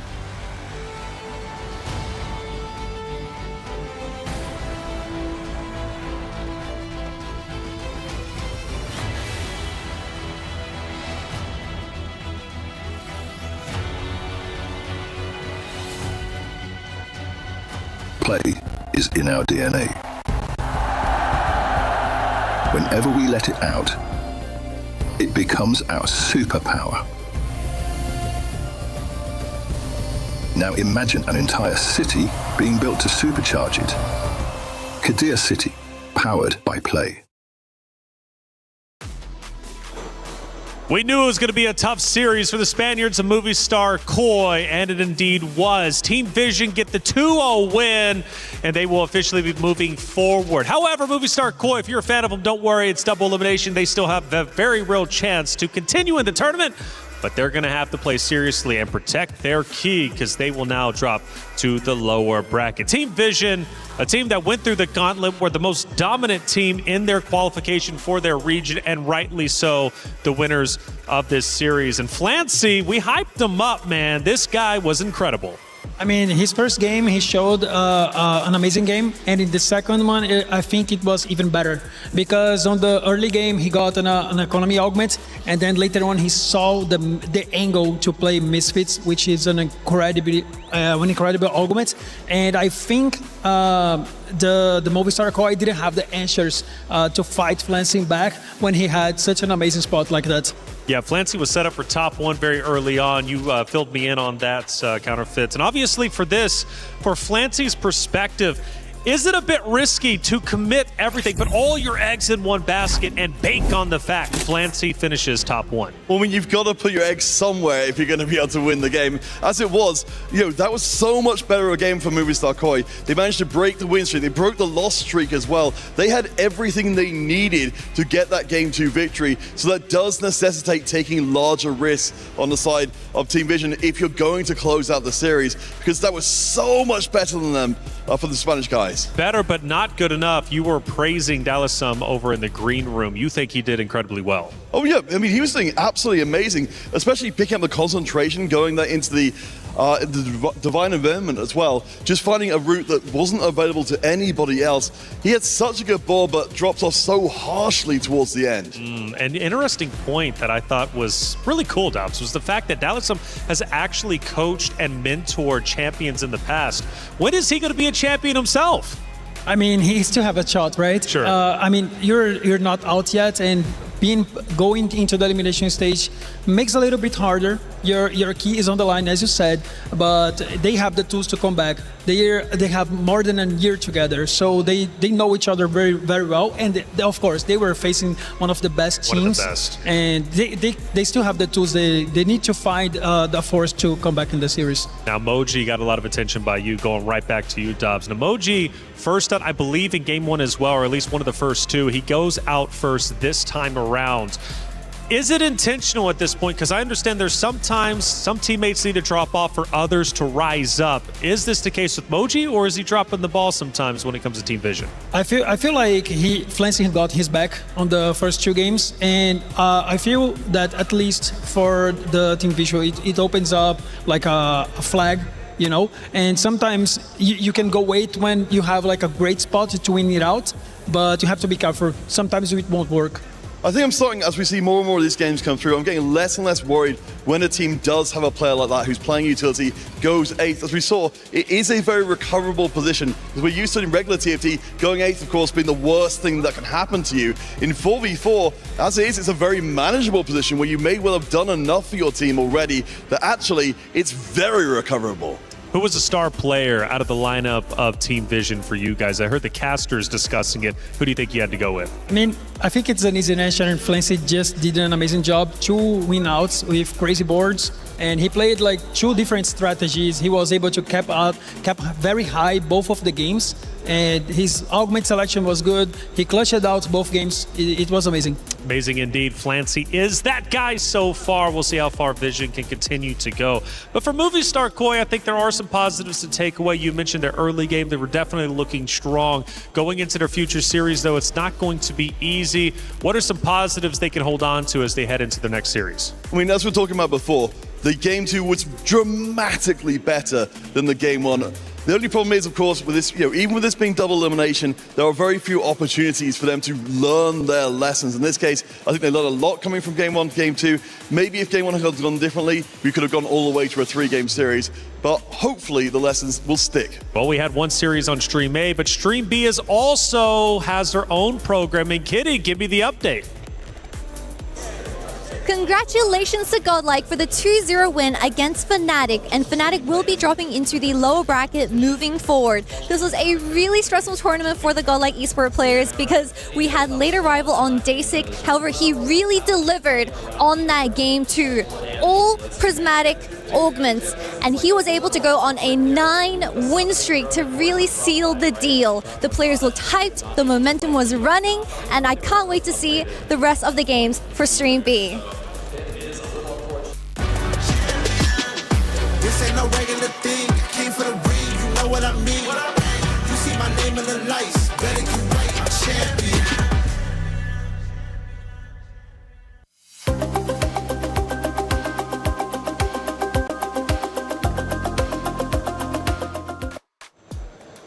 Thank you, Kitty, as always. Traveling across the venue to go to Stream B. It was Godlike with a 2-0 win over Fnatic. Now, to me, from an organizational standpoint, that sounds massive. But as far as the players in the history go, how big is that 2-0 for Godlike? Well, I think that it opens up really hard for Fnatic because they didn't have good results between 2004. The last 2 seasons in EWC, so they can ramp up and still bounce back in the elimination game, but it's quite difficult to have bad results before and then start bad. Well, we've had a lot of great matches, obviously, here on for Group A. Counterfeit, we take a look at some of them. We started the day with Weibo Gaming with the 2-1 win over T1.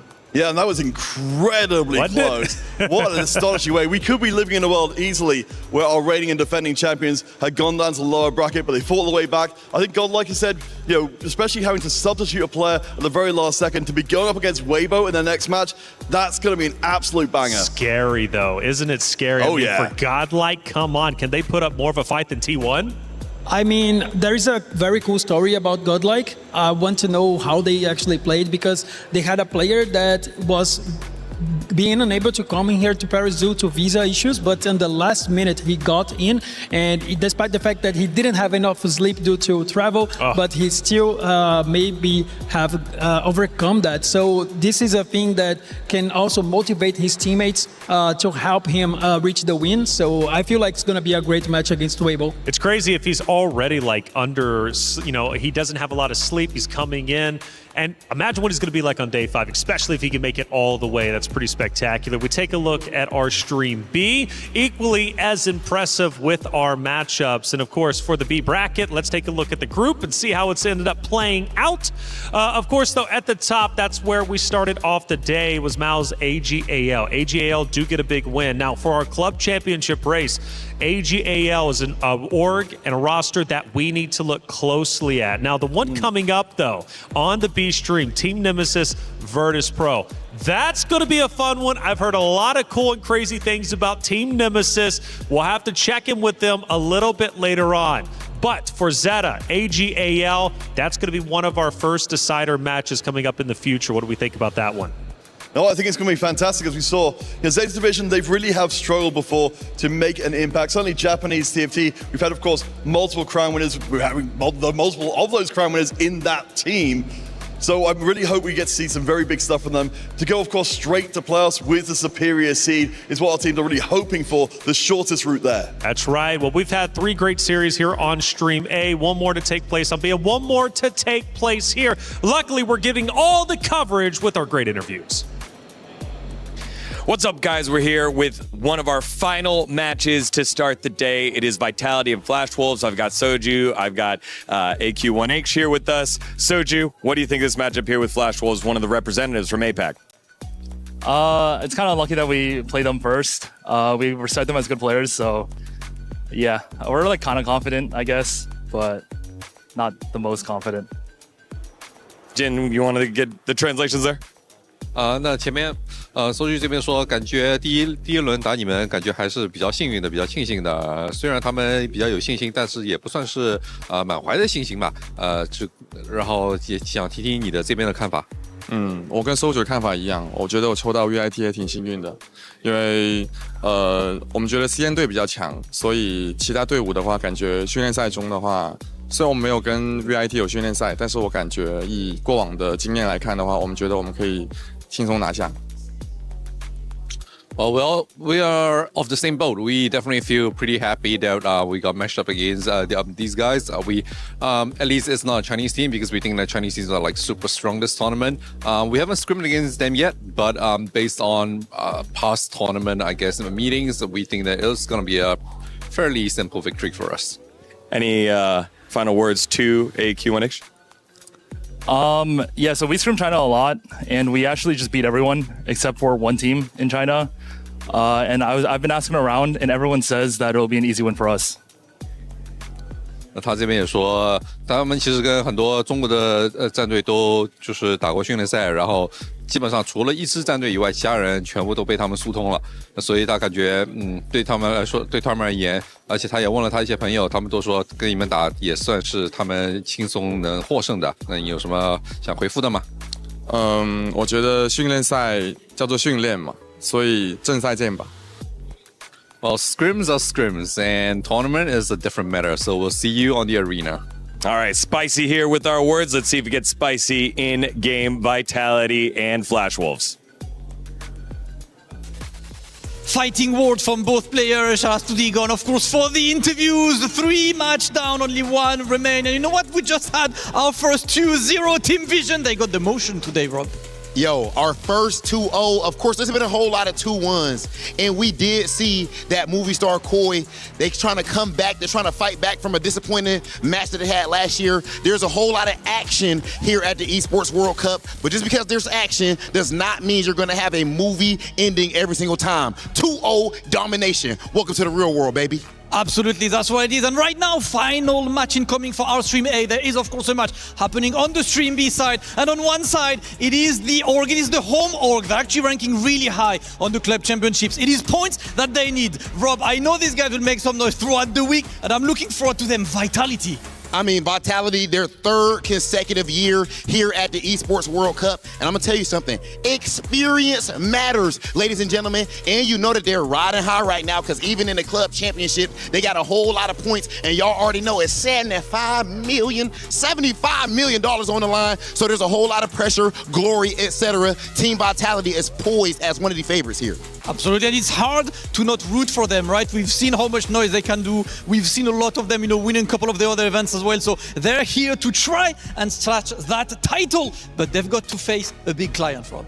Okay, and of course, their opponent is going to be Flash Wolves. Now, I need y'all to make sure that you are not asleep. I need to make sure that you are all put up on game. This team was forged in the fire. They had to play in the Asia Pacific region, which means they had to go up against the best of the best. They played T1. They had to go up against players, teams like Virtus Pro, Team Secret, and of course, and of course, Zeta Division from Japan. And when you're forged in that fire, then that means that you have a great chance to make it through EWC. They've been through the trenches to qualify here. This is their second EWC and they got the momentum. On one side, experience. On their side is momentum. The question is, who finishes the day on a good note? Ladies and gentlemen, it is about that time to get into our next match. It's going to be Flash Wolves versus Team Vitality.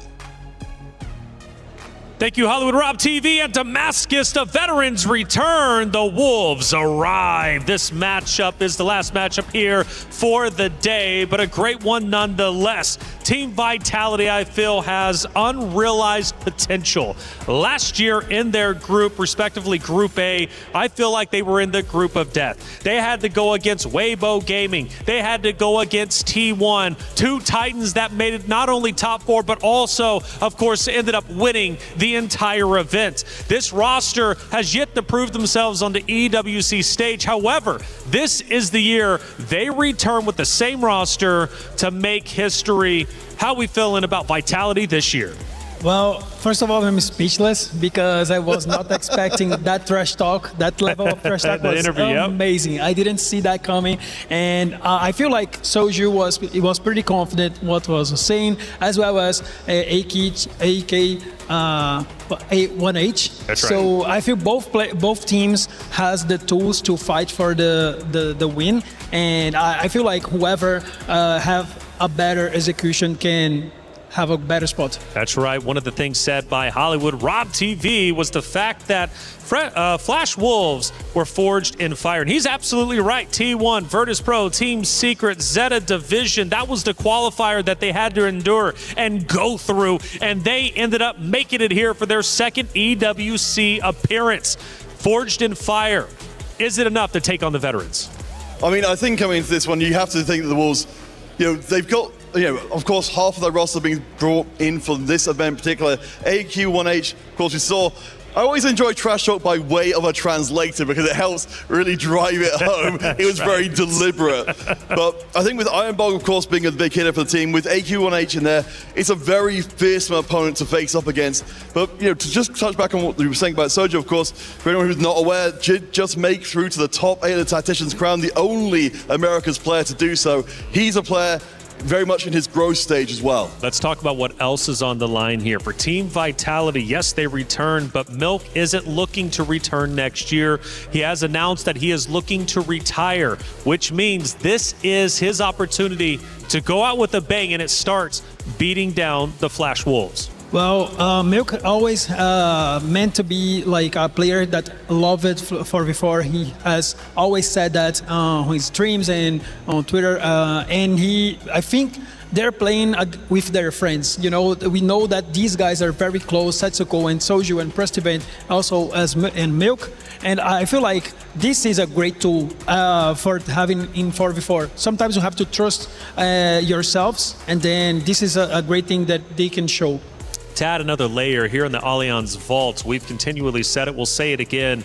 Vitality has won Week 1 games, Week 2 games, and they're looking to win here in Week 3. Vitality has dominated the Allianz Vault so far. And when we talk about the club championship race that Trav has been breaking down, he's laid out the storyline. Navi's in first place. But Navi's not playing TFT. Vitality is, which means winning this tournament, or even honestly getting any type of championship points for the club championship race, means they could potentially take over first place. So you add that on, Vitality returning from last year, coming in from a hard group of last year's competition now against Team Flash Wolves, who's arguably another contender for the winning spot. Vitality's got a lot to work with and a lot to work for. This will not be easy, but I really firmly believe the fact that Milk, this is his final tournament before he retires. He's going to be giving all of his heart and soul into this matchup that's going to be before us very shortly. For Team Flash Wolves, though, I say they're a contender. Is that true?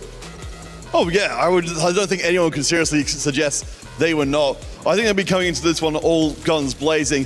The thing is, of course, we talk about with Milk, he has been focusing on just the 4v4 scene for the last season. So I think he's going to be going out as strong as he possibly could be. And he's, of course, got the great history behind him. But for players like Ironbog on the Wolves side, 5 crowns, 2 top 8s at those crowns. We've got really scary players on the Wolves side of things. They're not here to give anyone a gentle landing to their career. Well, they're called Flash Wolves for a reason, right? They're looking to eat their competition alive, and they can do exactly that. Look, we talk about the sentimental stuff, of course, with Team Vitality from last year. We talk about Milk retiring. Flash Wolves, though, they don't care about that. In fact, they would love to happily retire Milk because that means they're moving forward. Yeah, especially with that early interview, I think they are not doing anything easy in Vitality's favor. So what makes Flash Wolves Vitality, if we had to point out some positivities, what makes these two rosters so great, and what specifically makes Vitality a scary roster heading into this matchup against Flash Wolves? I feel like they have different tools. I mean, Soju has a great season. He finished top 8 at Tactician Crown, as Counter said. And Milk is a very strong player. He can cap the board very high. And I feel like my question is through Setsuko. The first season when they played on EWC, Setsuko was the player that was in the middle of the table. He was forcing rerolls and staying on the middle placements. But we know Setsuko from being good and pushing level 9 and going into that high cap boards. How he's going to show up on this stage. So Setsuko is the one, like we mentioned Flancy, right? Being the guy who would consistently play for top 1. Setsuko is going to be that guy for Team Vitality. I hope so. Okay, fair enough. Well, for Flash Wolves on the opposite side, who would be the Setsuko in your mind? Well, we already mentioned the Ironbog. I think AQ1H still, he was almost a set champion himself, coming second at Cyber City's crown. So I think for those two in particular, Ironbog, AQ1H, I would be fully expected to see at least one of them shooting for the really, really strong finish. Kababo and Terry, while I do want to draw an opponent comparison between the two teams, though. Of course, the Team Vitality, the same roster was playing last year. For the Wolves, bringing in 2 new players this time around. I think the synergy bonus for Vitality is going to be the strongest it could be. They're not just these taunts, they're very long-term friends with each other. But for the Flash Wolves, it's all about, I think, just bringing as much skill to the table as possible. Yeah, I feel like the last season didn't click for Vitality, but as Reflections was saying, their group was terrible. It was just the winners and T1, which ends up being an amazing team. And I feel like their shot in this tournament, it's a little bit easier. And as they said, they're confident. Yeah, I think staying together in general, year in and year out, especially think about the story. Vitality says, we still believe in you. You guys were finished off, 9th through 12th last year. You didn't have a good play in group play. Granted, again, we talked about their competitors, Weibo, T1, I believe Alcatia also in there, which, of course, for Alcatia, they did finish last in that group. And give Vitality credit, they did, in fact, win that. But Vitality believes in this roster. They stayed together, but will it pay off? Let's find out. It's Team Vitality versus Team Flash Wolves. Casanova, Hoope. Let's get it started. All right, Hoope, we're jumping in with Vitality versus the Flash Wolves on this one. And I am so ready for Milk's last ride to see if he can pick up a win before the career ends. And it's going to be Thresh and Ari for our first game of this series. 100%. The last dance for Milk. And we start with Thresh and Ari that are very interesting. Ari, amazing to go level 9 A really incredible spot, if you will. And Thresh, obviously, the randomness. A guy that can give you, a god that can give you so many resources. It's random, but the EV, the expected value is so good every time, so I really expect everyone to go as a default for that line. And what I'm going to be looking for with Vitality, especially with them returning with this roster, we kind of know how they've liked to play in the past. Milk has very much taken that quarterback role. He will be kind of commanding the troops in a lot of these games and is often happy to take some of the worst spots in order to do so. Alongside that, you would expect Setsuko to be the win-out player, but historically he has not been. In his solo career, of course, he's playing those fast nines, he's winning these crazy spots playing for first, but it has been Soju who ends up being the one capping out the most for Vitality. So the question does remain, as they said on the analyst desk, will Setsi be the one to step up this year? This is the wildcard, and normally in 4v4, everyone has to be flexible and play any spot, and I think this is the only team that enables a player to do whatever he wants. So Setsuko, they have said it before, Setsuko, do your game. We'll plan it out, we'll set the stage, and you can play exactly as you feel comfortable with. That hasn't worked in the past, so is Setsuko going to take a more tower role, a defensive role, or we will see him trying to do that cap out in the end? Yeah, and the big thing with Vitality is this team that has been together for so long, 3 years, you know, there's synergy there. These are some of the best friends in their lives, being able to come together and play like this. On the other side for the Flash Wolves, on paper, they are just the stronger roster when it comes to final lobbies at Tactician Crowns. Overall career trajectories from these players is a little bit better than what we've seen from the side of Vitality. And it comes with, you know, the 2 final lobbies for Ironbog, final lobby for Kibaobao, runner-up at Cyber City for AQ, and as well as Terry making the KO Coliseum final lobby. These players have all done incredibly, and they've come together this year as a full roster speaking Cantonese this time, which is crazy to kind of have that ability to swap languages and then have that full synergy with the roster, which I think is going to be a big boon for this team. Also, the learning about AQ1H. This is a player that used to be the coach for the team, and now he's player. And all of that knowledge is being influxed directly into the game. I feel it's more of a win-out composition of a win-out squad here for Flash Wolf versus a tempo play, if you will, for Soju. So I really believe that Vitality will try to pressure early game. Meanwhile, Flash Wolf will try to just cap out and have 2 win-out players. Well, and when it came to the APAC circuit, it was Kibaobao that ended up being that win-out player time and time again, averaging better than a 2 AVP. It was like 1.6, 1.8 in the APAC qualifiers. They also beat T1 to get here, which is so impressive. Every time we expect T1 to be a favorite in these tournaments, Flash Wolves got the better of them to become the #1 seed. So very much looking forward to this, and we are going to be just starting off the early game for both sides. Bodyguard here for Ironbog, very great. I mean, you're already thinking about the latest stage of the game, having combat augment, a great augment to actually perform in the latest stage of the game, probably going for the LeBlanc angle. We see Terry here already committing to the Jax, maybe thinking about Stargazer. We'll check a little about the Constellation, but still open to ideas here. Board, not the best, so I really think maybe a tempo play for now and maybe try to play something else. Yeah, we could see that. Just the Gargoyle Stone play augment just going to be giving some additional frontline stability. Could very easily go in any direction from that. Okay, so for Cherry, now is the setup. Exactly. You need to talk. You need to actually think, okay, who's going for the win out? Who is pressuring the lobby? Who will just play tempo to preserve HP and trying to help the rest? And this is exactly what we're seeing for the players. For now, Terry, IQ1H are dominating with 100 HP, so it will be important. If at least one of them preserve that HP and manage to maintain tempo, they can pressure later into the game. Yeah, but of course, Terry staying at level 3, probably not going to be the main person looking for win streak, of course, just playing it a little bit slower. Will probably lose this round to Kibaobao, as, you know, of course, the front line has already fallen. Take a couple rounds to see where these win streaks and loss streaks are going to shake out, but at the very least, that is going to be a win, then a loss for Terry. Yeah, taking it slow for now. Looking for the game. Milk is still with the loose streak. No, only Prestiven, the one with the 2 loose streak. So it will be interesting to see. AQ1H, very interesting to slam the Kraken early. Having Treasure Hunt, that is normally a reroll augment because you want to get the treasure as soon as possible. So he's cooking something here. I really love it. Normally Velvet is not your primary card here, and we haven't seen the Jinx Velvet reroll being played so far throughout the tournament. So it's very interesting if he's going to this angle. A little of the cooking that we were talking about for Flash Wolves.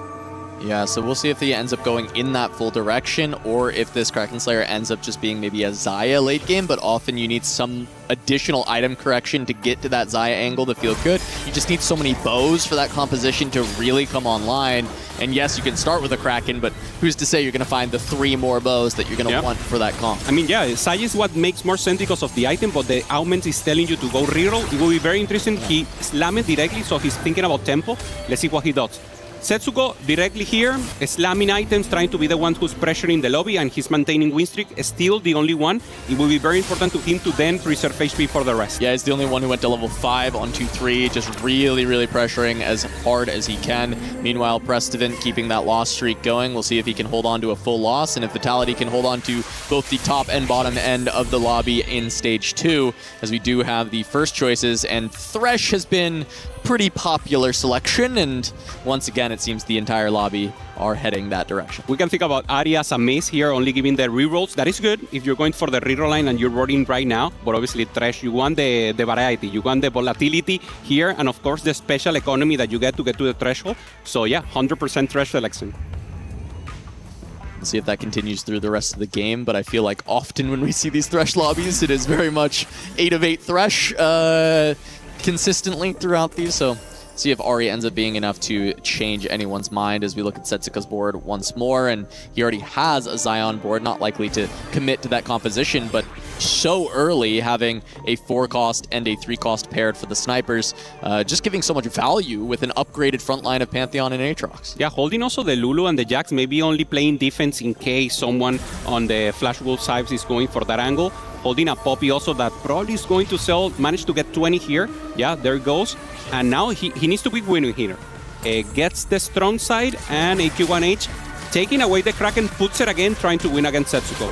Yeah, and I mean, I think it's unlikely that he can find the win, but is going to at least try and get some amount of kills, because really trying to break through this front line with the amount of damage Setsuko has is quite difficult. This is looking to be a pretty massive streak for Setsi in this game.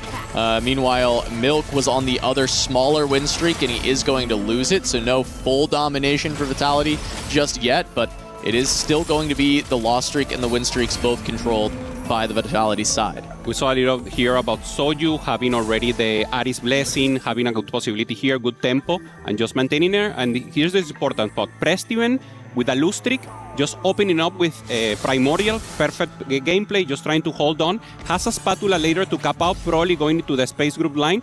And of course, on the left, Setsuko both controlling the sandwich, as we will. Yeah. Someone in the bottom, someone in the top, and then you can manage to control the game a little better. Yeah, and the fact that Prestivant hasn't had to open fort for this, he's been able to play the Primordians, get that extra economy from that on top of the full loss streak econ. Curious if there's any chance for him to get griefed by somebody from the Flash Wolves, but we aren't going to see it here as he does run into Milk, so that is going to be an easy conversion of this full loss in Stage 2. And I didn't see anyone fully contesting that from Flash Wolves either. It felt like most of them were playing at least some amount more on their boards. They were looking to preserve HP, and the biggest loss streak, of course, is AQ1H on the 3 loss, but overall, Prestivant playing those Primordians has actually saved enough HP that he's really not that far behind AQ1H, even though AQ1H has a win in Stage 2. Yeah, I like the plan so far. Setsuko managed to maintain the win streak. Soju is looking strong. We have Milk also with a Winsu already going for the LeBlanc with a great angle, and AQ1H together with the Flash are more thinking about the layers of the game. So this is exactly a setup that we were expecting. Tempo play from Vitality versus cap out possibilities in the later stages of the game for AQ1H. Will they have the gas to actually get there, or will the pressure of Vitality will be more superior? Yeah, and I think that's one big thing for us then is how does Prestivant stabilize? Because he's going to have the one with the most econ injected into him on this loss streak. He's going to have so much gold, but the Flash Wolves are going to try and trap him in the cage, make him go 8th. If he can escape that, find his composition, and get above the pack, they're going to have so much extra HP between Setsuko, Soju, and Milk that you can start sending Flash Wolf players into the bottom 4, and that's how you execute the tempo strategy, and that's how you finish the game when you've gone for that, because you're probably not going to have the first place, so you need to win out in the other stages. Yeah, for Setsuko, it's very important to maintain the weak string. AQ1H will be weak for now. Next stage, in 3-4, in the next round, he will totally roll, want to cash out the trade treasure, and of course try to find an additional possibility to stabilize the board. And there is where we will see. We see him holding also the Urgots, so maybe thinking also about Misfortune, having other possibilities in mind. Just going to start for now. Not slamming anything additional, just making a ton of money. 70 gold in the bank, now going to pre-level to 6. Going into the next round, but he's going to take a large chunk from Ironbog. Having Darkstar Pros 1 here early for Ironbog, one of the best emblem, maybe in parity with Space Group, because you don't need that additional Darkstar in the end, so he can really roll deep at level 8 on 4-2. Again, thinking about the later stage of the game, and Flash will be very, very strong on that stage. Vitality needs to pressure so much here on stage 3. Just taking a look at these selections. Epic Roll Down is on offer, is going to get skipped. Guess the Jinx really wanted to go for the Jinx 2-star, not even getting the pair. Has additional frontline there with the Maokai. Really wanted to go for the Rek'Sai because it's easier to 3-star. So this is not the best roll for AQ1H. He decides not to roll deeper because he doesn't want to waste his additional economy, but he needed a little more here. Yeah, and I mean, you were talking about the Bel'Veth Jinx, and this is a reroll we have not seen much of. And it does feel like there is somewhat of a commitment at this point towards it, right? It feels like that is the direction that AQ1H has now locked into. And on the 5 loss, unless these hits start coming through, not even finding the 2 stars necessary, there's going to be a lot of trouble for the Flash Wolves in just starting here with AQ1H. Still a lot of gold in the bank, still on this loss streak, so there is time. But certainly a bit of woes for Flash Wolves early in this series. And for Milk, we saw the Winsus, and now we're seeing also the Archangel, so now he opens up to also play Vex. Normally, is Lissandra the possibility, or LeBlanc itself, and then you go into the Vex, but he's thinking still about going directly into level 9.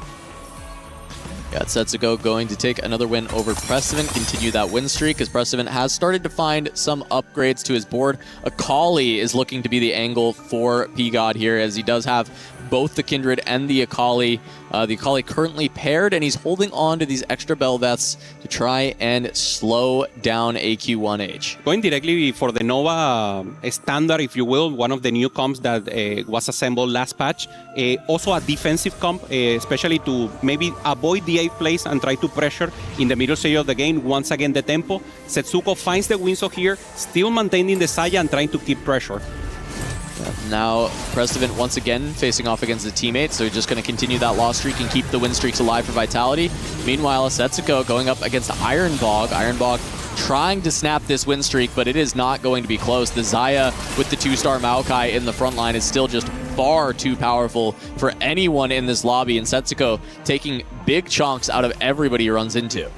And for Soju, this is great because he was one off of the Leona that he's been printing with the Arbiter, and now he will be stronger than ever. Also bitter clear for a great position here. Free Bel'Veth here as a chance for that primordial line to have possibilities. And once again, 100% selection on the Thresh Space God. Yep, everybody going to Thresh. So we do have a parting gift for somebody picking up the 4 cost there. See if that can actually add to any comp. If there's an AP flex, there was a potential Aurelion Soul. As there is Precedent finding the Akali in the shop. It's going to be a level to 7, and we'll see if there is a big roll down or if he's just going to go 7. Because he's hit that Akali naturally, he can slow it down, just add something to the board and re-econ back up to 50 gold. Yeah, 100%. Already have the two costs, thinking about level 8 and re-establishing the board probably with Tamkens, probably trying to look for the Kindred to have a secondary carry. And very important, he's not slamming items, he's just being strong enough to play defense against his teammates, just waiting for the face-off to make sure he puts the item if he goes to against a rival. Yeah, finally, either Setsuko or Soju will have to lose their win streak as they do rotate into each other, but after an 8-win and a 6-win, I think they will take it. Not ideal, but it looks like maybe finally Setsuko's streak will be snapped as the damage from the Foxfires on the Zoe are actually quite immense. It is just the Xayah left, one more cast, but the Zoe is not quite enough to get there. Setsuko's going to hold on to this massive streak, keep his 100 HP. Also perfect loss. You're going against your teammate, only losing by Y unit, preserving HP. Perfect possibilities here for both of them. And as you mentioned, I mean, 6 win streak for both. That's a lot of gold and a lot of HP that now they can funnel into Milk. That is actually, I think, will be the win-out spot player going for the Vex, already having the Winsus. So I think HP going to Milk, and that will be the win-out player for Vitality. Yeah, do you think they'll leave Prestivan on an island on his Yeah, Prestivan plays defense They every basically time, say, man. hey, you know what, Prestivan, just get us a 7th. You know, like anything here. And his spot's not horrible, right? He's getting towards the Akali, but he is playing, of course, tempo with the Akali. He's going to level 8. That is not looking for a cap out too incredibly high for Prestivan. He's the hard worker of Vitality. I asked Setsuko, what do you think about Prestivan? He's tier 2 player. Let's not talk about him. And then I got Soju. And how his gameplay? Does he play good? He's a hard worker. Yeah, wow, okay. Oh, he's a hard worker. All right. But we'll see him working hard in this game to try and keep himself alive while his teammates try and funnel Milk and see if they can turn this thing into a W, as that is Milk with that 3-star Leona as well. Does take a small loss to Ironbog here, but only a single unit loss. Not too bad for Milk as he continues to find his outs. He still has 70 gold, level 7, going to be pushing towards that Vex. Yeah, and so difficult here for IQ1H. Doesn't find the Jinx 2-star, so needs to carry the Velvet. That is not ideal because Velvet is very close to the front line. It's very easy to be punished and killed, and you really want the Jinx. It's the one that does the damage. Velvet has been nerfed throughout the set, and Jinx is supposed to be it. He knows the position is not good, so expect a big roll down now for him. Yeah, we'll be looking at that 4-1 for AQ1H to see if he can get it done. Setsuko finally took a loss. I think Terry on that full win streak may have been the culprit to get there, as Terry does have 92 HP, holding the fort down for the Flash Wolves as we took at the rest of the lobby, and it has been a bit of a struggle for them. AQ1H is going to go for the big roll down here, Hoope, and we'll see if he can find the Jinx upgrades. He at least found the 2-star. Yeah, finds a Raz that is very difficult to put in here. A little uncomfortable. That's the unit you want for the later stages of the game. And I mean, he's in prison right now. He knows he's far away from hitting, and this is not the best game. He needs to try to stable, and he needs one roll down, and he's maintaining gold so far. Yeah, and he's holding on to the extra Akali's, trying to prevent Prestivan from hitting that, but I don't even think Prestivan's going to reroll. He's just going to go to 8, play around the 2-star, not worry too much about it. Meanwhile, Ironbog is playing that AP flex. He does have the Aurelion Soul with the Dark Star on it. And he's going up against AQ1H, who did just hit some upgrades, but not that many. I mean, it really was just the 2-star Jinx off that roll down. He's going to take another loss, a huge loss to Ironbog, as this Flash Wolves team is continuing to hemorrhage these HPs. Also, great line recondition here for Ironbog, having the Darkstar that normally doesn't have good tanks, so gets the dummy with the Augment to compensate. And again, a good spot for him with the Darkstar emblem together with the Azul. A great chance. We have Prismatics here. is going to round this out. That can change a lot in an instant for a lot of these players. What are you looking out for in the Prismatics line? Barons is the default. It's a lot of combat augment, especially for Setsuko if he wants to maintain the pressure. But let's see if he's thinking about going level 9, maybe something else. But for sure, Baron Slay is just too much raw power here. Passed it up, just goes for the money. He's shifting gears. He knows he's maybe not so strong right now, thinking about level 9. He's not even rolling. He's going directly level 9 and then finding the cap out. Well, and he has so much health to work with. He can actually take the time and recognize, hey, maybe I can win out for the team at this point. And there's not a lot of opportunities here where he needs to sacrifice. Milk is actually relatively stable. I mean, this is just a LeBlanc one. He's going to need to find a little bit more, but he has 2-star Karma that's going to continue to anchor this board. Also, the 3-star Leona. I mean, that's exactly what you need. You need the time for the LeBlanc. And as well, for Prestivan, they're not going to sacrifice for Prestivan. He is just on his own at this point. So Setsuko can look to become the winning player for the team. And I think with that big life lead that he had, seeing that opportunity to go 9 and play his comfort zone, very reasonable, and we'll keep our eyes on Setsi to see if he can make it happen. As Prestivan does go against Milk, this is kind of the weaker members on Vitality as of now. And it is just going to be a small loss towards Milk, equalizing the HP between the two. Also very interesting, in the bench, Prestivan holding 2 Vex, maybe trying to hold up for one of Flash Wolf units, but probably will be sold unless when Milk is going for the units. So just playing preemptive defense here for Prestivan and having that chance. And still maintaining this kind of consistent placements between these, right? Terry at the top, then all of Vitality, then the rest of the Wolves following through. As we saw a little bit more of a roll down here from AQ1H, does find the Belveth 3, but the Jinx is still far away. Even a Kali 3 is about to arrive long before the main carry of this comp. Also, you have scaling with the Krakens, and you really need a buffy. Frontline Maokai is not great items for the Maokai, but you really need a 3-star. Normally, the Rek'Sai is doing the work, so AQ1H will keep falling from now on. He could win some rounds here, but later stages, stage 4, this is downfall for him. Yeah, probably a good enough spike on stage 4, but we'll see if that's the case, right? I mean, the Belveth is carrying, but the Maokai is going to go down already, and this Kabao's LeBlanc is actually just a little bit too good at 2-star. AQ1H, as you said, still not even stable enough. Yep. And Kebabo looking good. It has already the LeBlanc, 0 gold, so true 0 for him, thinking about level 9 and looking to contest into the AP line together with the Vex and AP Flex to get Sona, Bard, or everything he gets. And we do just have everybody going back to the Thresh well, get the random boon plus some extra gold. Some players are going to be able to get those 5 costs from the parting gifts if they are low enough. Not sure that that really does anything for AQ1H. He's at the lowest life total, is most likely to be having a nice little option like that, and still probably not going to make all the difference for him. Does feel like AQ1H is going to get the speed run to 8th place in this spot. Yeah, so tough. Maybe trying to think about griefing someone else. Ironbog looking great. I mean, has a frontline, has the Tankage 2-star, generating gold with the Tankage, has the super Aurelion Soul, Darkstar, great items also. This could be a win of players. He managed to get the Jhin 2-star for Flashwood, but is it enough? There is too much tempo from Vitality, and Ironbog cannot do it alone. No, and especially not if AQ1H goes down first.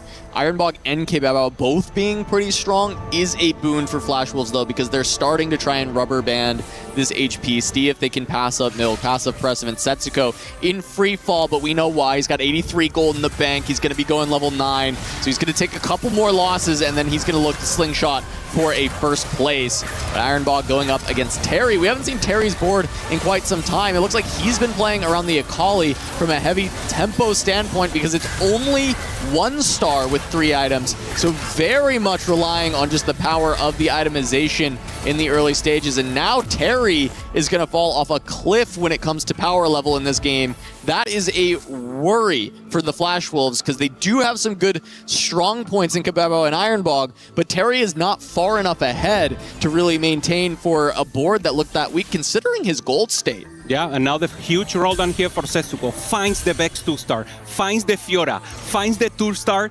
Blitzcrank here. Lacking a little frontline. There's the Nunu. And Setsuko is doing it, man. He didn't pop off in last EWC, and now he's coming back in best form. Setsuko doing exactly what we expect him to see. Dubsere doing the desk. This is exactly as Setsuko. We want fast 9, full tempo, taking risks, and capping out the board. Yeah, and I mean, he finds so much of what he needs. I saw the Ginsu earlier. I was curious if he'd go this direction, but we thought Milk might want to go for the Vex. Turns out, you know what? Setsuko also has a Ginsu. He has the better spot. Milk can just try and play to preserve HP, and they let Setsuko go for the win. And at this point, considering the board strength of the rest of the lobby, it feels very likely that Setsuko's going to be able to walk this one home. 100%. Kebaba holding some LeBlancs there. We know he has 3 and holding 2 else, so the Kebaba looking for LeBlanc 3-star. Of course, this is known by Vitality, so it will not be very easy for him to get it.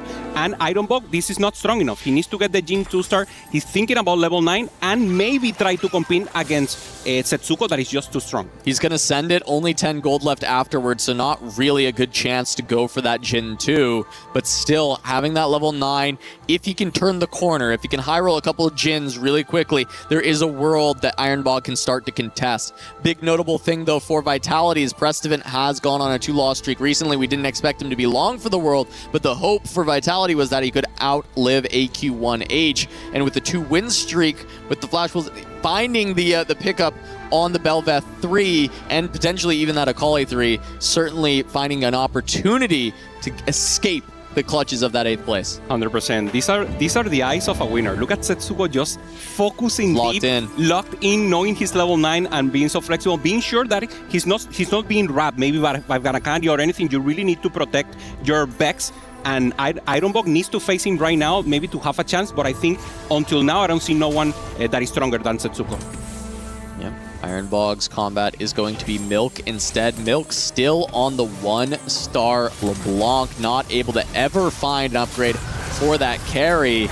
And that is going to be tough for the Vitality squad, really needing to pick up that 2-star, relying on the upgraded Karma that he found earlier, which is still very good, but at this stage of the game, needing the dual carry to fully be online to make something happen. Ironbog is going to pick up this win easily. Milk going to take a huge chunk.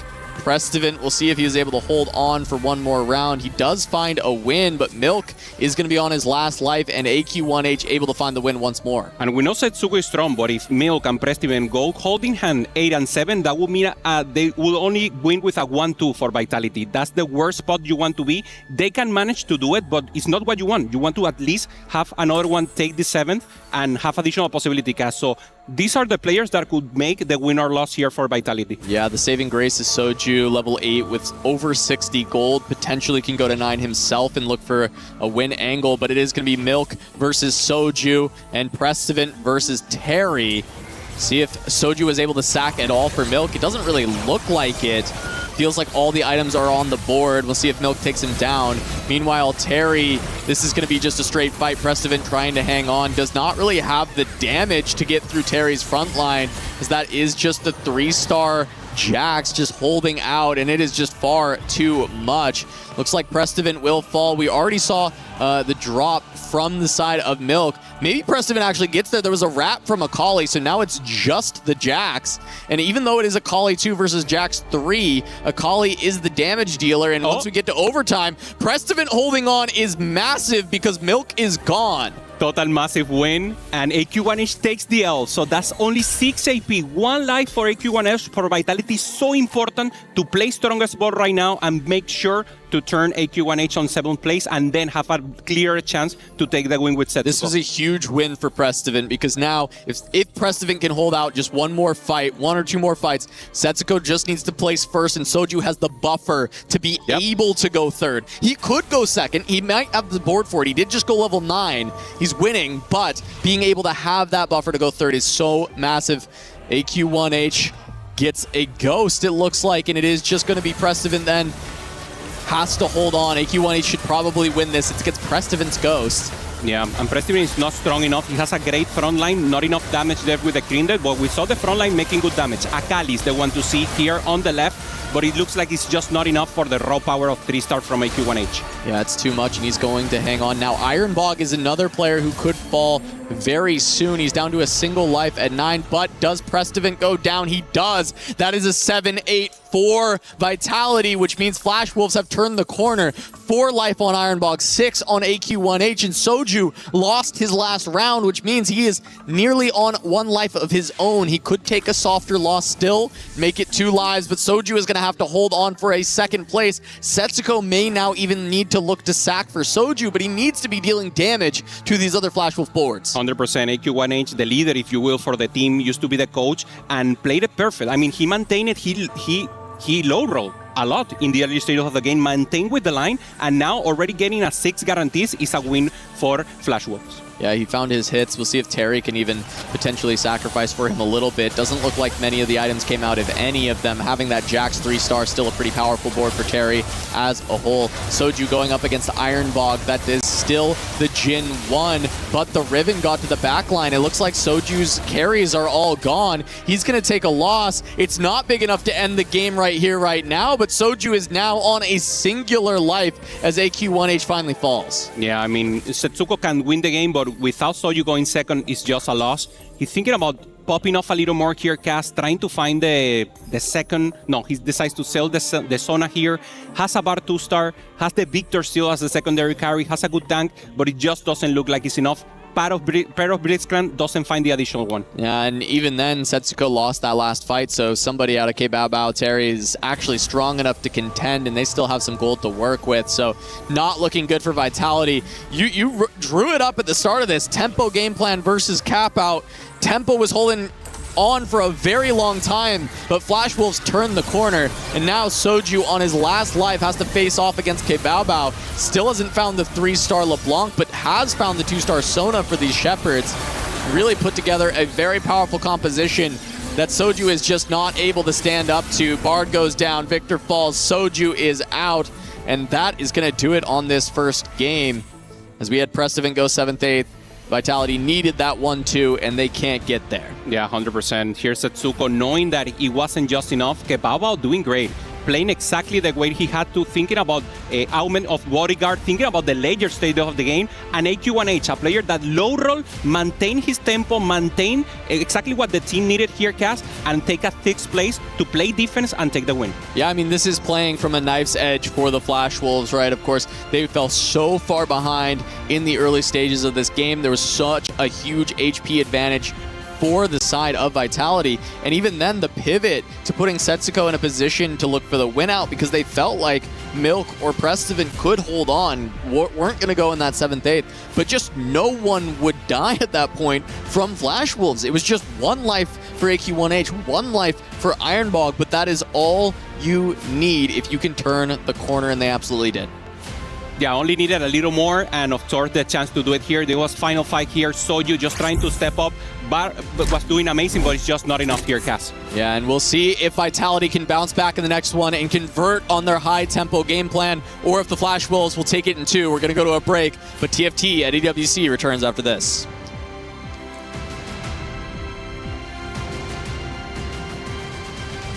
Is in our DNA.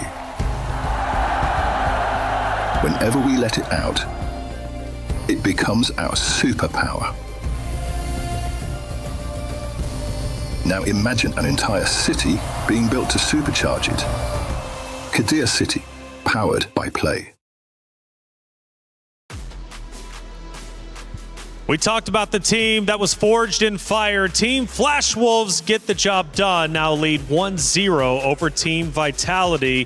The veterans who are returning to the stage now trying to make it through group play, but can they come back? That's the question. I believe in Team Vitality. After all, this is in fact their stage for the past 2 weeks, and it might be their stage once again. Let's talk about the first matchup here. Game number 1, Team Flash Wolves looking great. Wow, we have to set up what happened in that game because it was a miraculous comeback. And it all starts with how strong Vitality was. We know early on that Setsuko is going to win the game. Birthday Reunion, one of the best augments. He gets a Xayah early on in level 5, is able to carry all his Vex items. He is going to go very, very strong. And then on the other side, the pressure from all the Vitality players. They had almost a 30 HP advantage just in stage 2. They had the better streaks. I thought it was going to be a very clean Vitality sweep.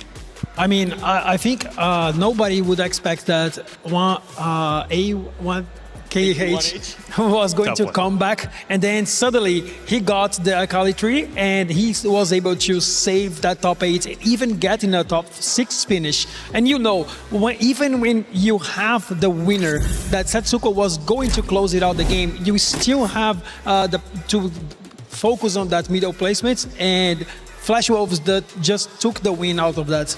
Well, Flash Wolves looking great so far. We'll see what they can do in map number 2.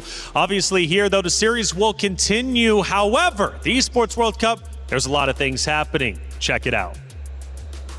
Is playing, you're not yet. EWC Play is your all-in-one platform to compete in fantasy, pick'em, and quests for a grand total of $300,000 in prize pool. Build your dream fantasy team in 5 different games and track your score with live results tables. Predict the winner of every game, every group stage, and every tournament. Complete daily and weekly challenges to earn boosters that help you climb the global leaderboard. Got what it takes? Join EWC Play now.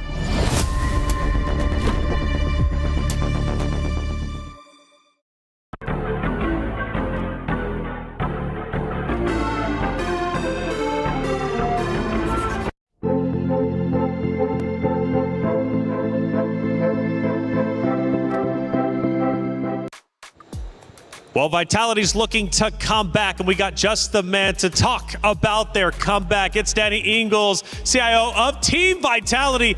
I feel like we've been seeing you around a lot recently, because here in the Allianz Vault, your team has been spectacular.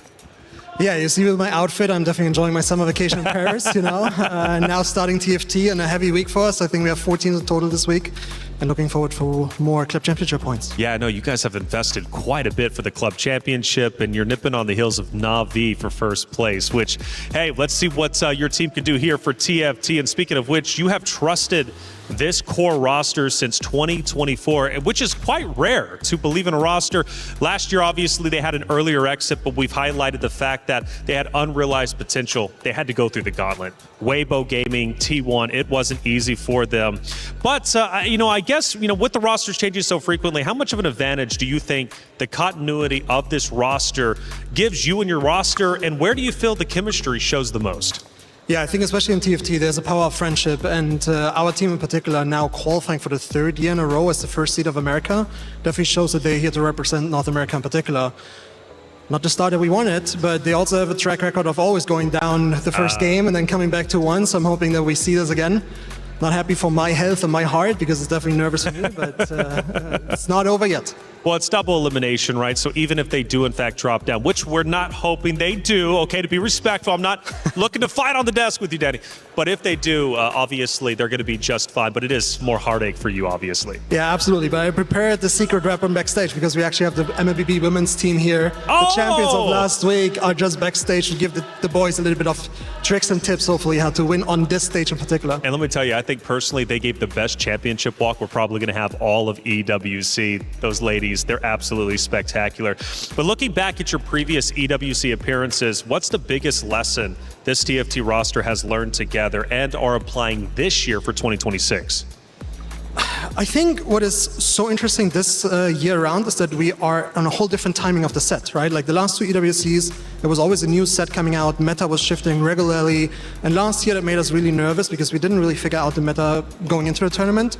I think this year round, they definitely feel much more confident, and seeing a player like Soju finally stepping up on the individual scene as well, definitely makes me very confident we have a captain and can lead this team hopefully very far. Yeah, he was happy whenever you said that name right there. Clearly a big supporter when it comes to Vitality. And, as far as EWC goes, this is your third consecutive EWC together as Vitality's TFT roster. And over the years, have you developed any pre-match rituals or traditions before stepping onto the stage? Because again, you're an integral part to this stage here in the Allianz Vault. You're constantly supporting up for your teams, both male and female. Lucky socks, I don't know. Do you guys got a dance ritual? What is it? What's the secret? Probably have to take out the B shirt again that I had here last week as well. I love that one. Maybe that's the lucky one that I have to bring tomorrow. But no, overall, I want to show that we care a lot about our teams and that the players feel trusted and supported as well. And ultimately, I want to trust them as well. I think they are the experts in the game. I'm backstage. I'm officially listed as their coach as well. Oh, that's awesome. So I feel more like the Ted Lasso of TFT right now. Liquipedia, get it updated. We got coach here, Danny Ingles. Milk is retiring. That is a big talking point as well. What has he done for your roster, your team, and what does he want to achieve this year for what could be his potential final before retirement? And he was always vocal about how much he enjoys 4v4, right? So making this his final event is definitely special for the team, for us as well, because it's not often that we have players that are in Vitality for 3 years in a row. And obviously they have brought so much to us as well, not only on TFT overall, but the first EWC top 4 finish was also super valuable. So I hope that he can go out with a bang, a big bang, and hopefully then enjoy life afterwards. And who knows, maybe TFT can kind of track him back in the future. You never know with these guys. Coach, what's the game plan to come back? Huh? Are they coming back? What are you thinking? I know the heartbreak is there, but I believe in the boys to be able to dominate the competition. Vitality, after all, just a great organization. I guess if you had to say anything to your fans, your supporters, because again, you put so much into the club championship race this year, what would it be? Yeah, let's be loud. Let's be loud and proud. And also, let's not go 8th for once. So let's start a game where we don't go 8th place in the lobby. And then I think if we have a win-out player, then I think the boys will get some momentum for a third match as well. All right, Danny Ingles, CIO of Team Vitality, hoping that they can come back, coach himself as well. He's got a lot of things to do. We're going to let him go. But until then, let's head to the stage.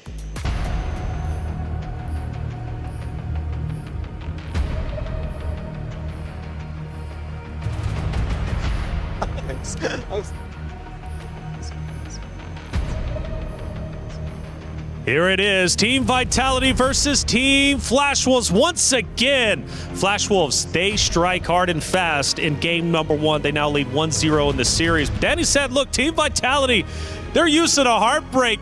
They're used to coming in and obviously just breaking hearts with a, first game loss. However, they can come back. But what is the secret for Vitality? What do they need to do to truly come back in this series? We just heard the coach talk about it. They need more win-out players. Top 4 is a lie. It's a LARP. They need strategic players that are going to go reach for the highest cap possible. We all know Flash Wolves. They're a very slow burner of a team. They like to reach their maximum potential. You have to match them. Got to match them indeed. Setsuko, you got excited when that name was brought up. What do you expect from him here? Because he was a big talking point during Game 1. Game 2, he needs to be even bigger. He played a great Game 1. I think he capitalized on the high roll really well, but they need to find ways to slow the opponent down. The real issue was Prestivan and Milk not hitting their carries. All right, let's see if they can do it for game number 2. Casanova Hoope, take it away. A masterclass in win-out versus tempo in Game 1 between Vitality and the Flash Wolves. As you can see, that big lead that evaporated oh so quickly and suddenly towards the end of it. And we've got Soraka and Varus as our gods for this one, Hoope, going into this game number 2. Yeah, Soraka, not the favorite of the crowd, if you will, has a shield that is pretty good. I particularly like it, but Varus is the one to look at. 50% chance of him to give you duplicators that are so important into going to the reroll line, and 50% chance that he doesn't give you much. So if you actually are thinking about going to the reroll line, expecting the duplicator, and you don't get them, it could be a low roll. Yeah, so gonna have to be keeping our eyes on that. We've seen reroll pop off and also just be kind of stagnant, right? A lot of the expected Akali rerolls have kind of turned into more having to play it from a tempo perspective. You're not able to actually reroll that line. Instead, it's going to be a lot of fast 8 playing around her as just a 2-star. But we did see something like Summertimer playing around the Cho'Gath. When the spot appears for you, when it's given to you, you can take it and run with it, and you might even find yourself winning a lobby. 100%. We see also Stargazer is Altar and already with a good composition here, starting with the Jax for Ironbog. This is a comp that he's very comfortable playing and could be useful. We already saw the Lulu that I didn't think we would see so much during the tournament. Tidal won a game with Lulu before today, and it's a great comp. Of course, it can be Griff, but of course, having Varus, having the additional duplicators is easier to navigate. Something that we'll continue to look out for as this game develops, if that is something that these players can go for it. I mean, the Lulu it was very strong on Medallion, on Altar. I think it's still very playable, and we'll see if they can actually go for that or if it gets griefed out. Might not even be something that is on their minds going into this game. But Milk, that player on your screen, his last ride retiring after this event, 4v4 champion for so long. He always is talking about how excited he is to play 4v4, even when the game has not been his favorite. When he has not wanted to play 1v1, he still wants to play 4v4 with his friends. We'll see if Milk can make something happen in this game, as it is going to be silver augments. We're looking for that expedition. Yeah, 100%. A great moment also to rememorate here, Milk. I remember him on a previous Tactician Crown playing the Kled, forcing Kled reroll at every moment and having that possibility. Since then, he has matured. He's a veteran. He can play any line especially, and obviously looking for a great possibilities here. Goes for the immediate item, finds a Shojin that is pretty flexible for the early stages of the game, but commits you a little into the AP reroll line, if you will. Pretty good also Misfortune that he had it already on place. Yeah, AP direction, potentially just Nami later. We've seen Nami be very popular from the AP lines. Could be Aurelion Soul, but I think the Shojin's like a little bit less popular in that regard. Yeah, Misfortune being a caster, also a great possibility. Setsuko playing defense, so another one going into the Stargazer line, so probably 2-player. Influxing here on the Altar to have possibility. The first time right now we see risk coming from Prestivan. 3 Anima being played right here. It will be important for Flash Wolf to have a defense player to open his board and make sure Prestivan doesn't pop off. Yeah, and we'll see who ends up getting that duty from Flash Wolves, because currently we're looking at Ironbog, who has Caretakers, and it is a jinx for the Caretakers for Ironbog, so he certainly can't be the one looking to sell his board, because he's going to be wanting to go for that jinx 3-star through his Caretakers. Someone has to do it, man. Yeah. Well, yeah, we got we have the mirror. Terry, yeah, okay. It'll be a mirror matchup. If you cannot open, you do the same. So mirror matchup here, Terry. Having the Ilawi is it's more difficult because you have a great tank. Of course, you can put it on the back, and we'll see probably changing positioning immediate here for Terry, trying to go for the cheese and trying to lose the round. Yeah, we'll see if Terry and Prestivan face each other early or if they dodge each other forever, like we've seen with some of these lost streakers in the games today. An early fight where one of them is able to take the loss, can make a big difference, and it will be Prestivan going up against Terry. The positioning did allow for Jinx to get focused first. That is boding very well for Terry, but the Alawi is overall a stronger unit than a lot of the rest, but everything is down. It's going to come down to a cast from the Alawi. Gets the big shield. The damage is coming through, but it's not taking anything down yet, and there's going to be a cast from the Aurora and the Jinx, and that's going to be too much damage. Wow. Prestivan wins the round, but that is a bad thing. Ideal positioning here for Terry, scouting, making sure he makes the movement at the last moment. Jinx was focused first, and we see the laughter.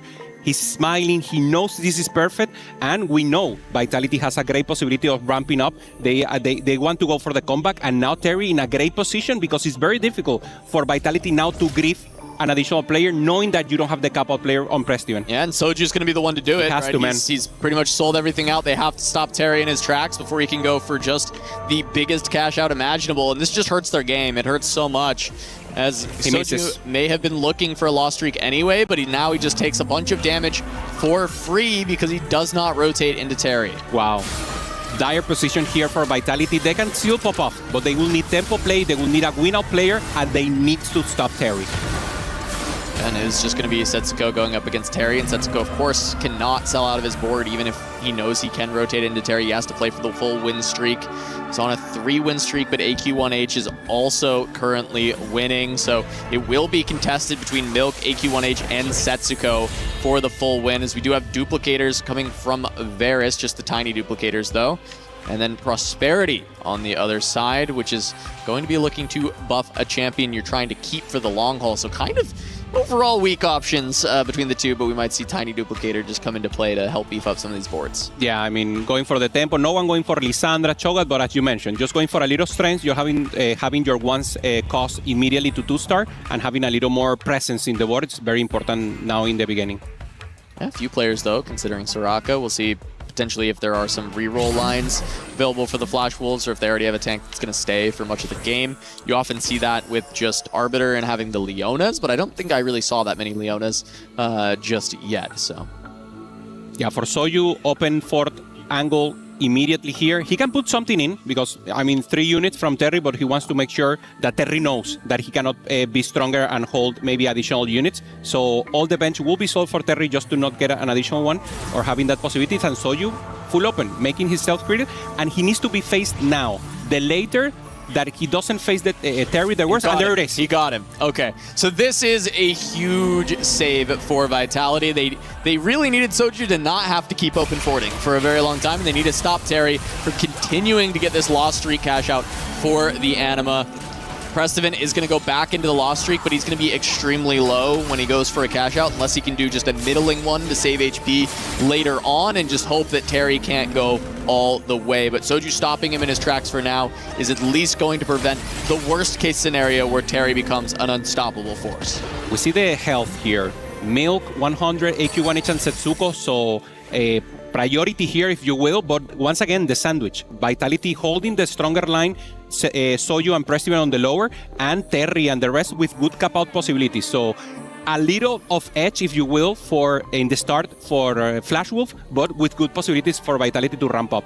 Yeah, I think it will be big here if Vitality can dodge each other on the win streaks and stop AQ1H. If they can go into neutrals with 2 5 streaks, that is going to do wonders for their econ going forward. And let's see who it is. It is AQ1H versus Milk, so there is a chance for the change to happen. It is going to be that MF trying to punch through the Meeple front line. Has a upgraded Gragas as his own anchor frontline with the Gargoyle Stoneplate. And it looks like Milk has been able to get through the front line first.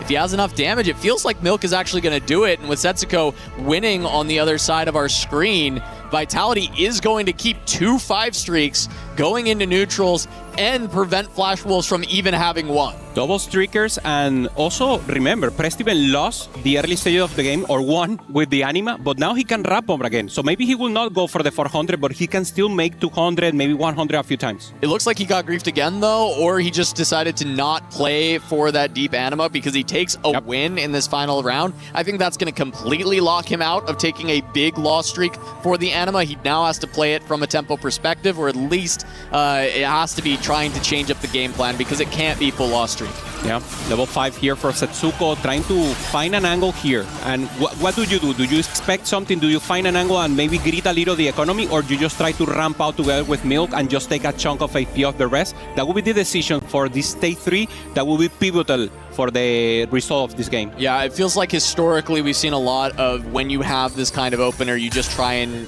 lay down the punishment. But I'm not sure if that's going to work against the Flash Wolves. We saw how good they were at stabilizing their boards, finding their out, and they completely slingshotted from that last game where they were at the bottom of the tables. The health was looking bad. It was looking like Vitality might run away from it. And then all the Flash Wolves players found their way back. Start slamming. We have Protector's Vow here. Good defense, but still holding 2 items here to wait to see the placement and whoever he faces, and then maybe commit to a red buff or even a Winsus, but I don't know if he wants to really commit to that line right now. Runs into the Anima from Prestivant, so still Prestivant has put an item down onto the Aurora. He's at least trying to pick up a couple of kills. He's not playing for just the turbo loss streak. He even just slams the Jeweled Gauntlet to see what he can get in this fight. And he does take out the Jax at the very least. He might be able to get one more takedown. Probably not. Looks like Aurora will fall, but at least Prestivant not taking the full brunt of Setsuko in this fight. And I think that is kind of the game plan now, is to loss streak, but not loss streak too hard. Artifacts always a great possibilities here. Also the emblem, if Soju has a good angle here and tries to go into that line.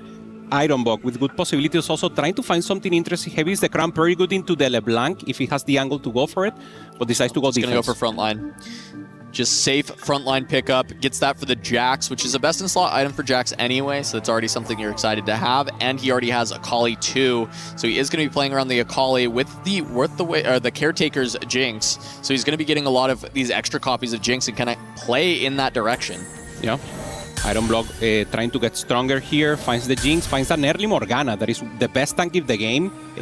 Debatably, for me, there's not better tank than Morgana. Finding her early, even though it's 1-star, it will give him a good stable board.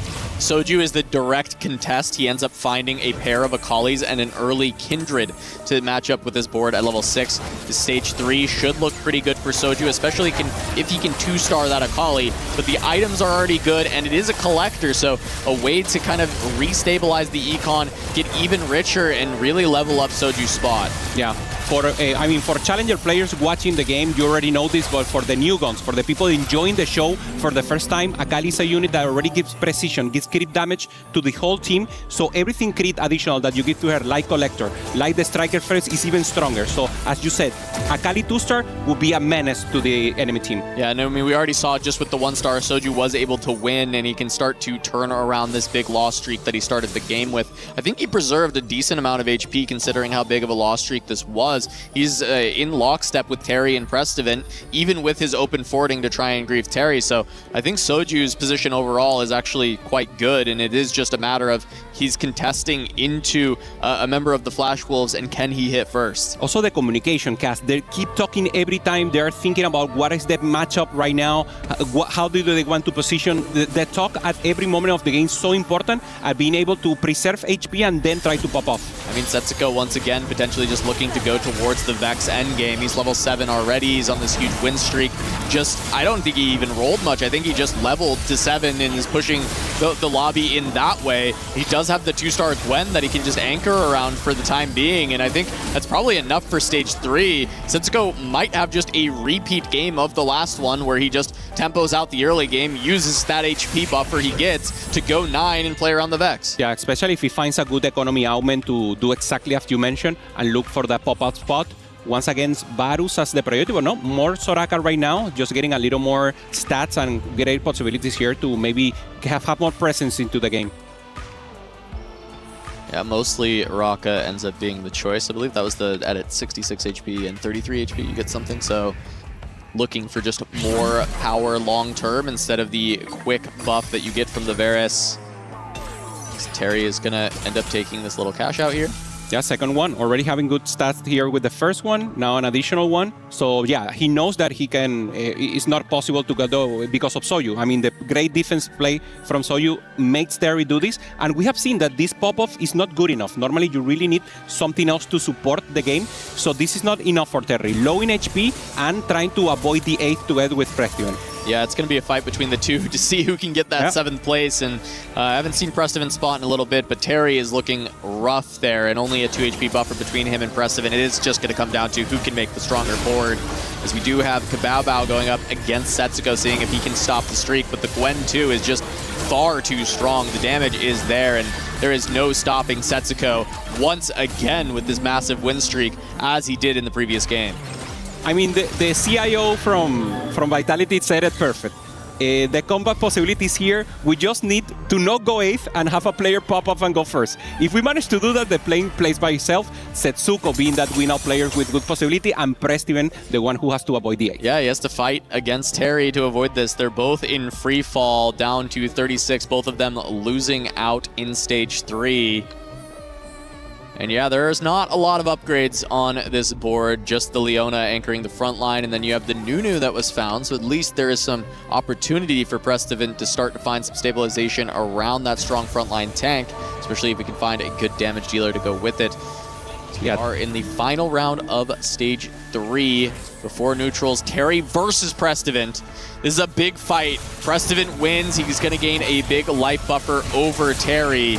This is crucial for both sides, and the Aurora is at least being able to kind of cleave down all these weak units in the front, which is going to buy a lot of extra damage. It's very small amounts, but these margins matter, and it is going to make all the difference. Prestivan is significantly stronger, and not only is he going to win this fight, he's going to deal a reasonable amount of damage, a 4-unit victory over the side of Terry. Humble AP here for Prestivan with the 1-star Aurora, and Terry playing humble AD, if you will, with the Misfortune. So both of them, as you mentioned, I mean, the pop-off once again, Terry getting an additional possibility, and Prestivan holding HP. That is now the most important resource for him.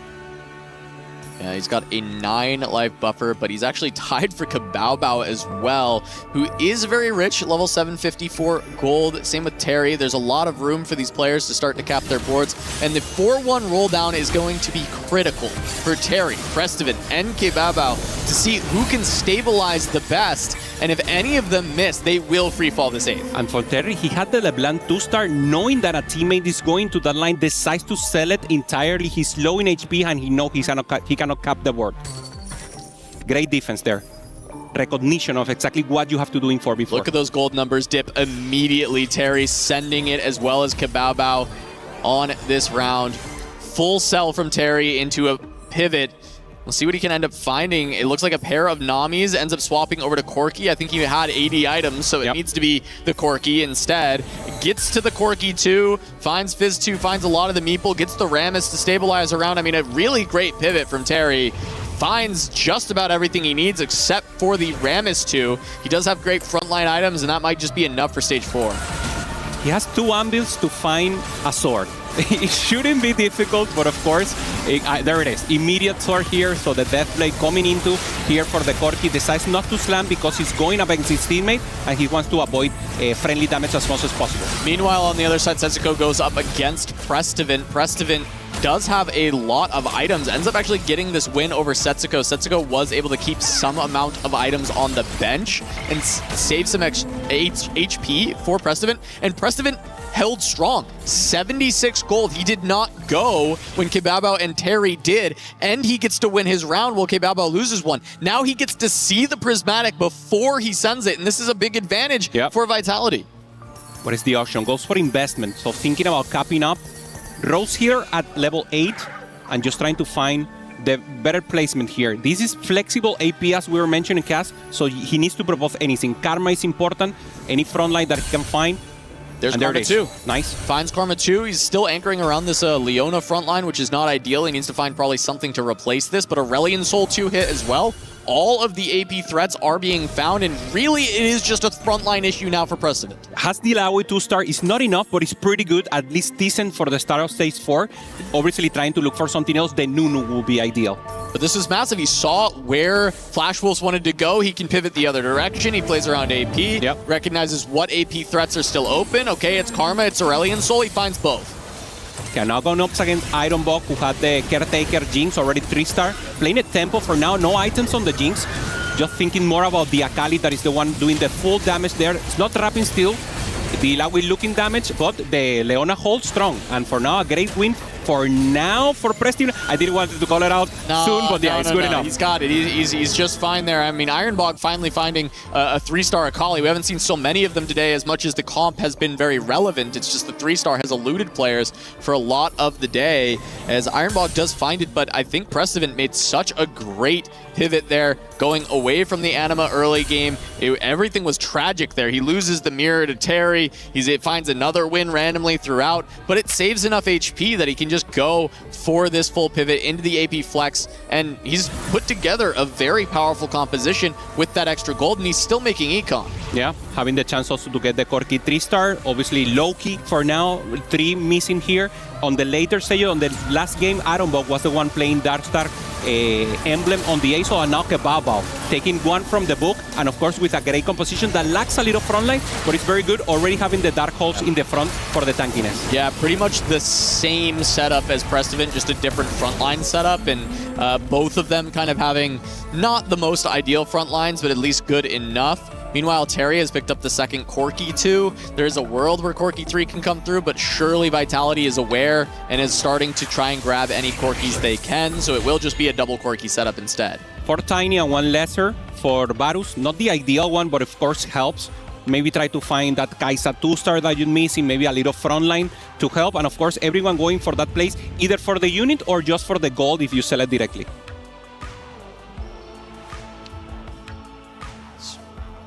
Tension gets built right here, Cass. They need to pop off. They need to have a win-out player. We know they're building their composition as strong as possible, but the HP is running low, and Vitality is looking for the win. And we have to see who will be the hero for the Flash Wolves right now. AQ1H has a lot of health that they've held on to, but the rest of the team are going to be on their last legs. We saw them turn things around last time, but Soju trying to put the nail in the coffin with the pickup of the Jax 3 does not have opportunities to get towards an Akali 3, but playing the tempo style, playing around just the 2-star Akali as we've seen it for the most part. Now he just needs to find potentially a Kindred upgrade that can get him the rest of the way. Goes up against AQ1H, and we're just seeing our first look here. It's the Shepherds playing around the Zoe and around the Victor for now. The position is the worst. Crown. Yeah, getting strong side here from AQ1H. Great positioning from him. So you will have a very difficult possibility ramping out of the tankiness here. Yeah, but let's see if Akali can turn to the Victor, and there it is. Damage. Crown of Demacia is just going to end immediately, and AQ1H ends up taking a big hit for it. Soju able to really turn that comp online. Okay, Bao versus Ironbog in this spot. It is going to be Ironbog taking a hit. No, that's Setsuko actually. Setsuko has gone in towards the Xayah with his items. Not able to go towards the Vex yet, but he could still later, or leave it open for someone like Prestivant to potentially go there. Beautiful transition. Prestivant also having the Kindred already prepped here, also negating from the rest of the unit, and one off here. So very important. Terry one off the Corki. Probably someone in Vitality is holding one. Prestivant has one, and there's one more off. Unless someone else is holding one either on the store or not. He's still rolling. Yeah. I think maybe that Corki is not found yet by someone from Vitality. I wonder if they're all rolling to find it. Prestivant does have one. That is a dangerous prospect. They need to take out Terry now. And it is going to be Soju. Soju has a chance to do it. With the Akali, the front line very powerful with this Jax, tanking up the double Corki. And that Akali's still fighting its way through, but gonna get stuck on the Rammus. How long will she get stuck? It looks like a little too long as the Corkis are finally able to take her down, but maybe not just yet. It will be too much. Soju not able to finish Terry, and he has one more look at this Corki unless Vitality has found it. I don't see it on Soju's bench. It was only Prestivant's bench. Can we find the Corki somewhere else, or does Terry still have a chance? Low goal here, only 6 gold to try to find the Corki, so that's only one roll. If you think he's, lower enough, he will need to sell something here, but he was winning. It's not needed. He's still rolling. I think, unless it's in a shop somewhere, it must not be on the board, or else there's no reason for Terry to roll. There it is. Corki in the shop for Prestivant, he can lock it up. Nice.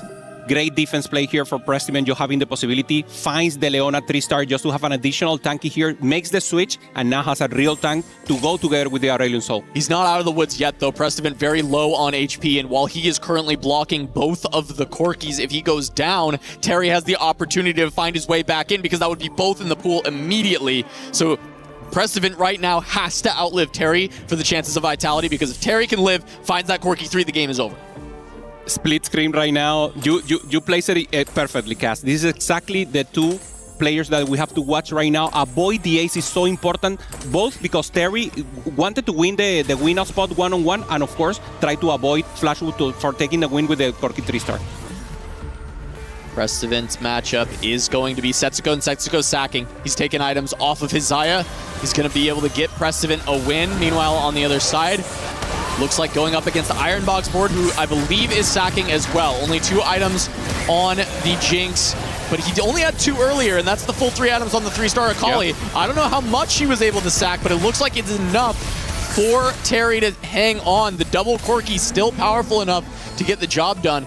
Big loss for Setsuko into Prestivent, but the sacrifice is needed. Have to keep him alive. Elite 4v4 right now. Both players keeping alive the win-out possibilities. For Terry finding the Corki, but they need to take out Prestivent, who's still 15 HP. Meanwhile, Ironbog has dropped down to a single life in Kababao as well. This is looking very good for Vitality with 3 Flash Wolf members on those blinking health bars. See if they can send them out 7th, 8th, and just try and lock this up.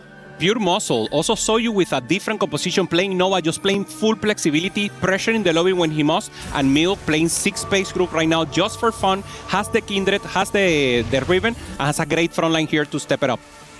Terry once again going to run into another teammate. AQ1H, no items on the Nami. Looks like he is able to sack for Terry once again. They're looking to just keep playing this dance, but no one except for AQ1H can sack for Terry any longer. Prestivent is going up against Ironbog, though. A very real fight. If Prestivent can take down Ironbog, he lives longer, and Aurelion Sol gets the back line. Ironbog goes down. Prestivent stays alive a little bit longer, and that's a Flash Wolf going 8th. Oh my god, and Flashwood has invested so much to keep Terry alive that this is so much in favor right now of Vitality. Having a chance here, Soju gets a huge chunk, but we see full yellow on the top. Yeah, it is just AQ1H with HP kind of contending in that second spot right now, but I don't think his board is strong enough to contend for a first in this, and he was sacking for his teammates, trying to get Terry out of there, get Terry an opportunity to go for the first, but for it to even matter, they have to eliminate Prestivent, and they have struggled to do so. Prestivent has played this game beautifully. They cannot stack anymore for Terry. They have to win out the game. They know they're in a bad position right now, so full strong side here for Kababa on the right, and finishing the transition there on the left for Terry just to put the front line in place. Yeah, it's Setsuko looking to put the nail in the coffin, going up against Terry. Does have the Xayah fully online, going up against the double Corki carry, so it is still a little bit more damage on Terry's side. It comes down to the front lines, and Nunu 2 is the anchor for Setsuko. The damage is there, the front line is there. It just comes down to the Rammus. Can it outlast the Nunu? But the crowd control buys a lot more space. It is a very close fight. One more cast from the Nunu. Is it enough? It is. Terry goes down. And Kebaba 8, also. 6, 7, 8 for Flash Wolves, and that's just game 2 going over to Vitality. Totally clean. Elite 4v4 by both teams, maintaining the pressure for Vitality here, making a huge possibility, maintaining the work here. Prestivent playing defense in a great level. Didn't find the Corki cast. This has been elite. This has been so great, and we are gifted with a third game right now. Oh yeah, this is beautiful from both of them. We talk about the masterclass of win out versus tempo in game 1. This is what happens when the tempo players succeed. They send them out in the bottom 4, 6th, 7th, and 8th. And Vitality is able to take that win. It looks so dominant, but it's just a knife's edge. It's moments away from Terry finding the Corki 3, and the game looks very different. It's so beautiful. I mean, and they're still talking about it. They know they're prepared. They know exactly that this was the game plan they had prepared. Coming into EWC for the 3rd time, they know exactly how to navigate every spotcast. They know how to win games. They know how to manage the pressure into the lobby, and we see Ironbog totally destroyed right now. He knew he had the possibility to get the win out there. The Jeans was not enough with Terry Kerker. Items were not enough. They gave too much resources there for Terry, and they couldn't make it out. Yeah, and I mean, it just felt like a position where they were going to send Prestivent in 8th once again, but he held on. He held strong. He found a great way out of that Anima early game where it just could not come together. Lost in the mirror to Terry, but made it happen. And now Vitality knocking on the door of escaping out of this group, trying to find this win. Vitality versus Flash Wolves, 1-1. We'll see the rest after this break.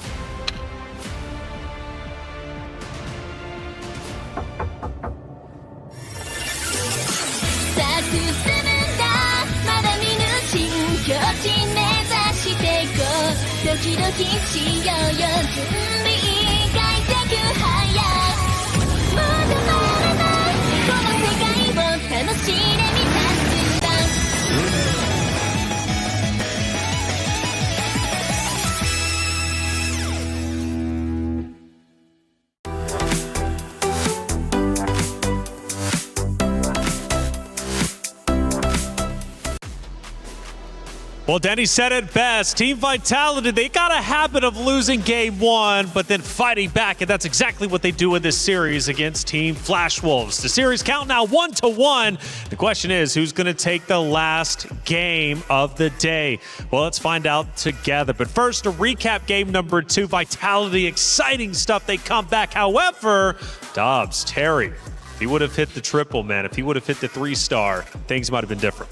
I mean, the lucky was in favor of Vitality on this game. I feel like they had such an amazing game plan. They started very strong with 2 players winning streak early game, and Soju actually sacked his board and break Terry's streak. And then later on, one Corki away, he could have hit, and the game was going to be very different. But Vitality got it done just in the nick of time. We take a look at a live look at our vaults, our dugouts here. Team Flash Wolves on your screen, forced to reconsider that game number 2 and make a game plan going into game 3.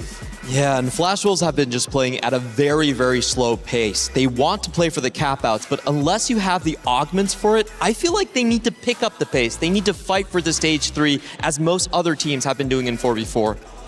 Yeah, I feel like in this game specifically, Iron Bog has some tools to have a strong early game, but they didn't have the items, so it ended up not being good for him. Yeah, I saw on the screen there in the dugout, Team Flash Wolves immediately going to the screen, talking with their coach about what we can do, right, to wrap up this game number 3. Not going to be easy. You look at the history, though, of Flash Wolves, the gauntlet that they had to go to. Again, a team forged in fire in order to qualify for this stage. They've had their back against the wall before, much like they do now, and they found a way to overcome it. But exciting stuff for Vitality. If they can win this series, they might, in fact, make it out of the group, something they couldn't do last year. We take a look at some of the comments from all of you out there in the chat. Keep them coming.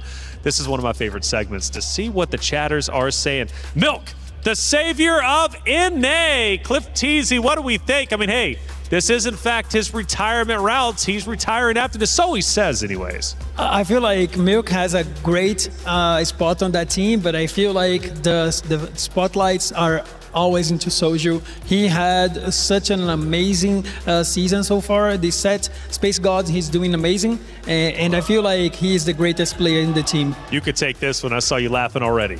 Yep, a Kali unit, you have to get used to it. It's just going to kill all of your carries if you don't 2-star them. Just very, very powerful tempo machine here. Ooh, what else we got? Setsy Fast 9 every game. Giga Chad, Toxic TFT. I like that. I called that earlier today, and I said that we needed to see that kind of Setsuko going to that top 1 finish, and he has done it so far, so I enjoyed that. He's such an amazing player. 1, 2, 3, 4, holy. Complete stomp coming in from Vitality, and I think you have to feel good after that game too. They were winning 90% of the time this series, so going into this one, momentum should be on their side. Well, Stream B, they just wrapped up, and they had an exciting day. Kitty, break it down for me.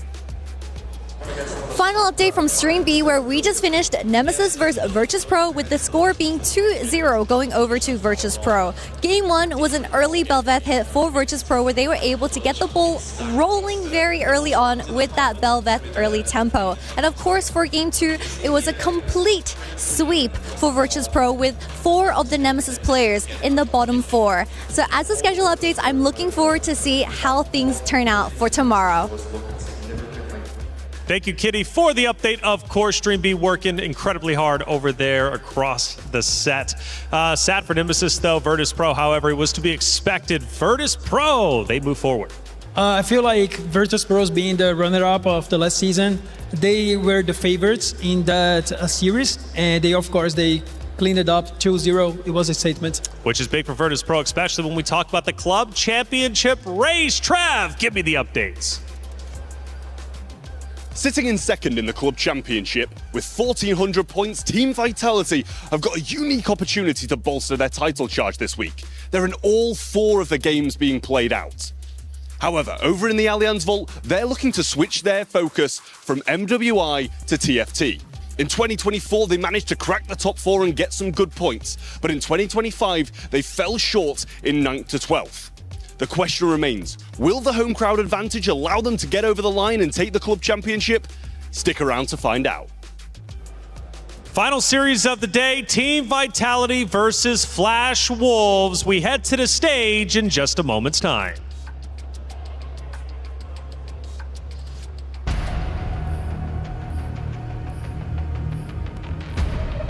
Ooh, here it is, 1-1. It comes down to a final game. Vitality lost the first game, but they come back in a big way. Now they've got the confidence. They've got the ball rolling. The question is, though, will it be stopped by Team Flash Wolves? Oh, I think someone has to stop Setsuko. Both of these games, 100 streaks to start off stage 2. Great positioning and on that Altar Zaya. If you want to defeat Vitality, you have to defeat Setsui. Ooh, Setsui. But what about Team Flash Wolves on the opposite side? I mean, Iron Bog has been out of this world. AQ1H as well has been spectacular. And let's not forget, if Terry would have got the 3-star, this could have been much different. It's not like Team Flash Wolves dropped the ball. They've been stellar. It's just Vitality got the job done a little bit earlier than Flash Wolves could have. Yeah, so we were talking about that Vitality crushed the game, but it was one core key away to everything could be very different. So I feel like Flash Wolves had an amazing did an amazing job in the first game, and they know what to do. So let's see if they have the tools to bounce back. It's a group of friends. Vitality also veterans. They return. Vitality has put a lot of hope and entrusted faith in this roster to be able to do better than they did last year. Danny said, please no longer finishing 8th place. We want to go further. It starts with this match. And honestly, if they could beat Team Flash Wolves being the strong team that they are, I don't see Vitality being stopped anytime soon. Give me your best take. Vitality or Flash Wolves game 3? After watching those first 2 games, I have to go with Vitality. Strong early game, strong finishes.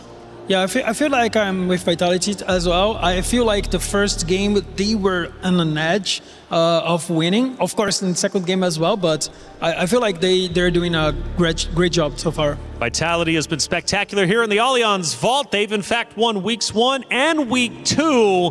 Are they going to be able to win week 3? This is just day 1 of 5 for our TFT tournament here at the Esports World Cup in Paris, France. It's been spectacular, but we still need to watch the finale between Team Vitality and Team Flash Wolves. Casanova, Hoope, let's get it started for the final game.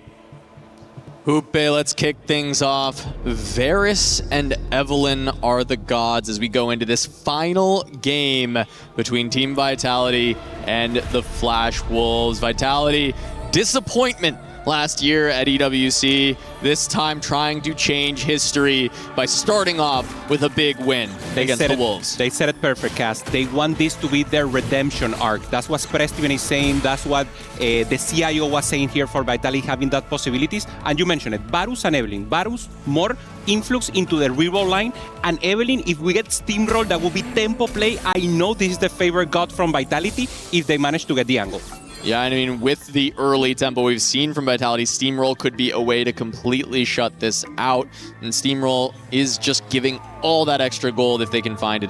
Stargazer is going to be Medallion this time. The last time we saw Medallion, it was that win from Lulu, so we'll see if we get that again. Yeah, 100%. It was Tidal doing the Lulu, finding also the Twisted Fate that is not needing the combo, of course, inflexing more on the 3-star to get additional power. That could be an option here. They're playing a lot of defense, so difficult to navigate a 3-cost 3-star, but obviously an option here to consider. Yep, Arbiter for Prestivan is going to be Leona printing.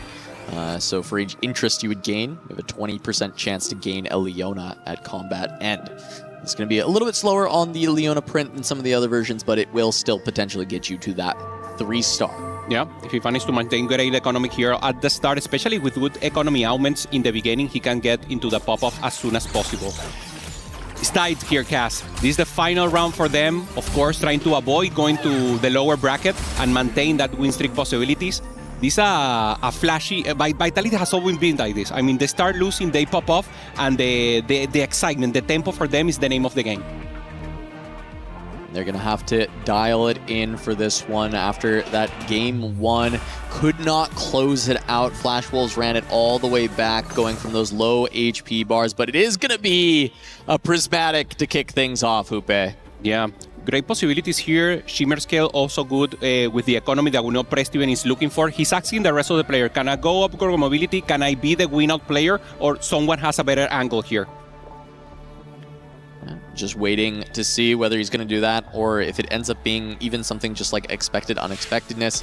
It is going to be Shimmer Scale, though. He's going to go for that econ you were mentioning, looking for that Mogul's Mail. It's safe, and he's going to be playing around this Leona regardless. It should be 2-star relatively fast. It's going to synergize with his Arbiter to make sure he can print those Leonas even quicker. So important here, Cass, to ask permission to say, okay, what is my spot here? What do I have? If it's going up for Gormili, he needs a win streak also and have a chance, obviously, to pop off the later stages of the game.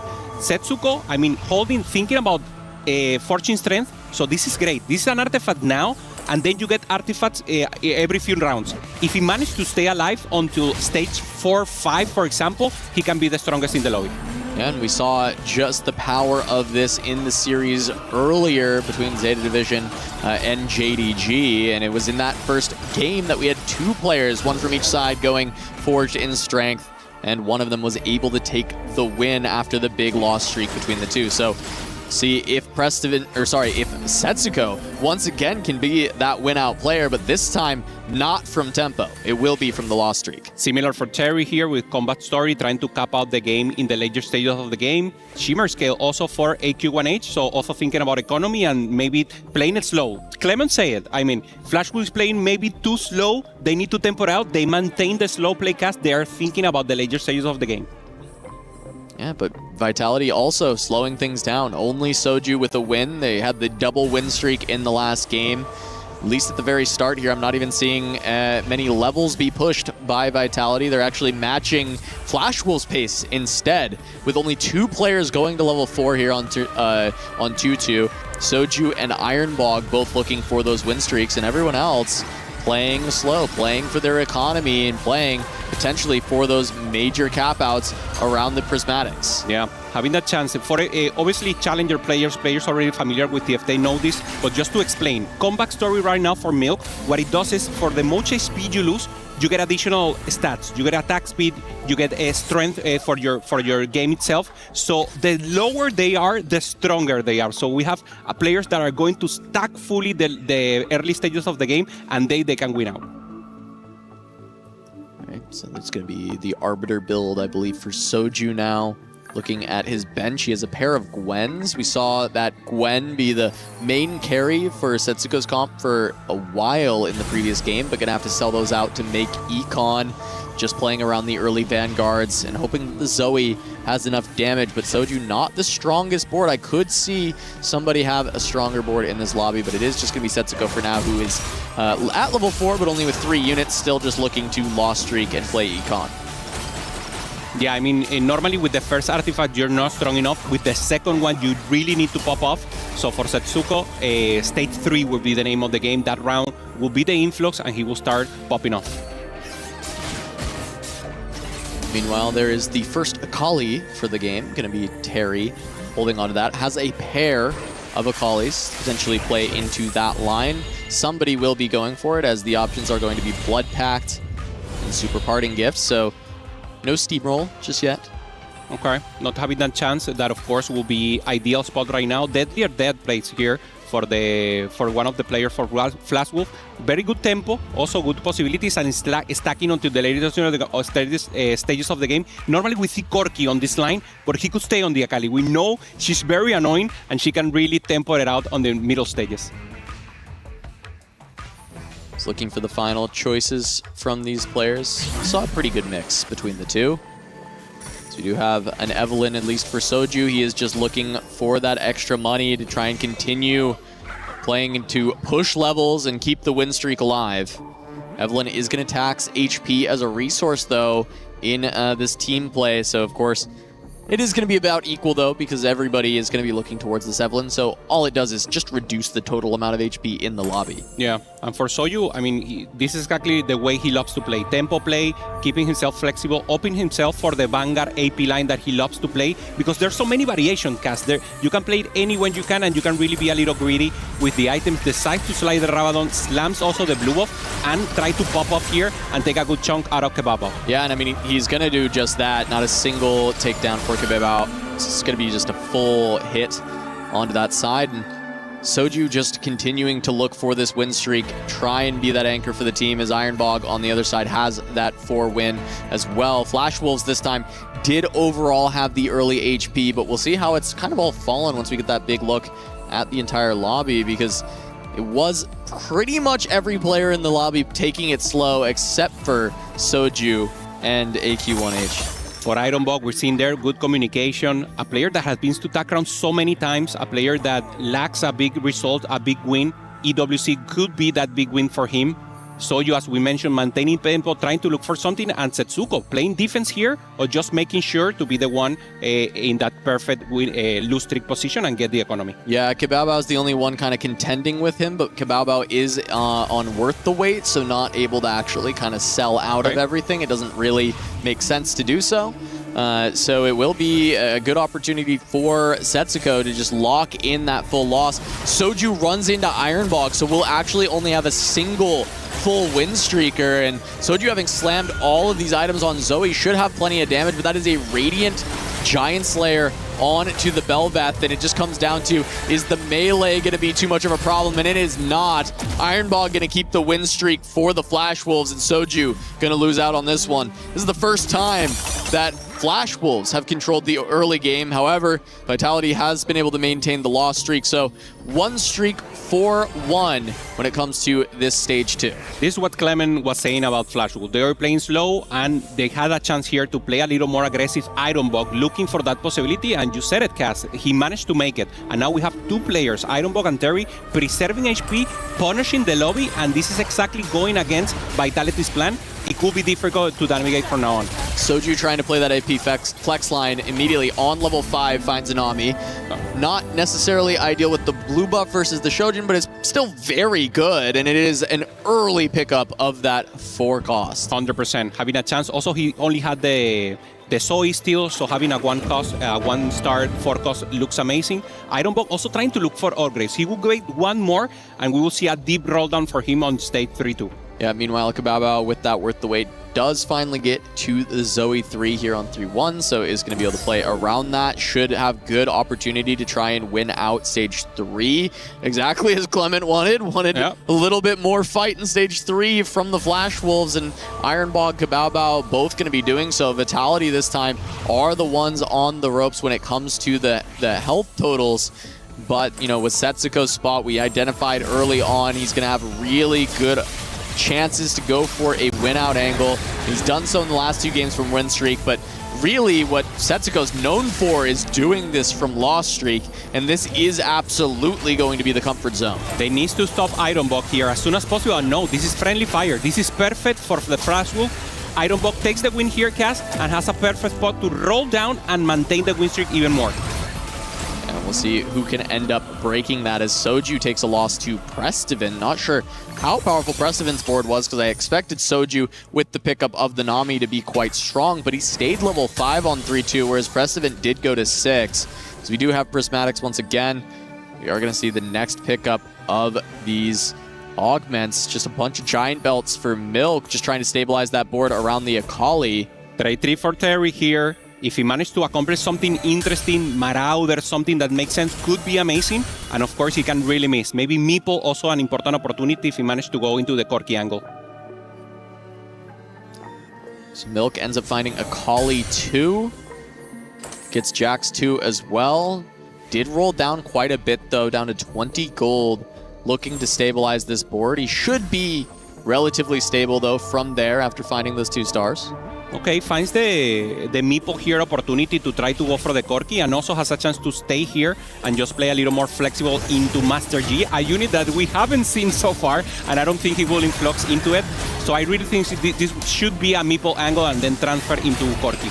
Yeah, so with these items, right, Deathblade already one of the best for Corki, so certainly having an easy chance to go in that direction. And Terry, playing the Corki in the previous game, will be on Corki duty once more. Okay, so you hear holding strong, low in HP, and hasn't, as you mentioned, he stayed low level, just trying to accomplish and then maybe pop off. And for Vitality, this is very difficult cast. Maybe a level 7 angle here to stabilize.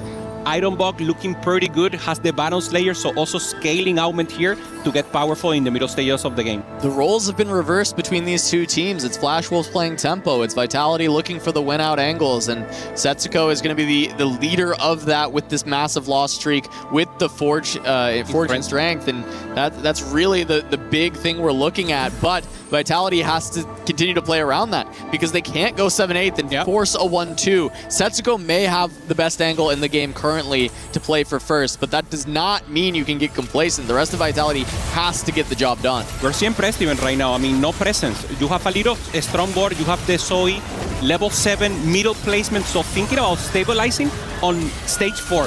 That would mean losing a lot of HP. If they don't hit, this could be a loss for Vitality. They really need to high roll and get very, very lucky on the first stage of stage 4. Yeah, and I mean, Prestiven's going to be very rich. He's 1 Leona away from kind of stabilizing around that Leona 3 front line that he's got from his Arbiter, but down to 58 health, and we're going to get a 3-star 1-cost option from the Evelynn, or just duplicators. It looks like most players going for the dupes. The random 3-star 1-cost, a little bit tough at this stage to actually even fit in your composition. It's really looking to high roll, and the HP you lose is so valuable in 4v4. LeBlanc, pretty interesting if someone is going for that line, especially the Winso users in the early stages of the game. Nami also a good pickup there if you have the pair prepared.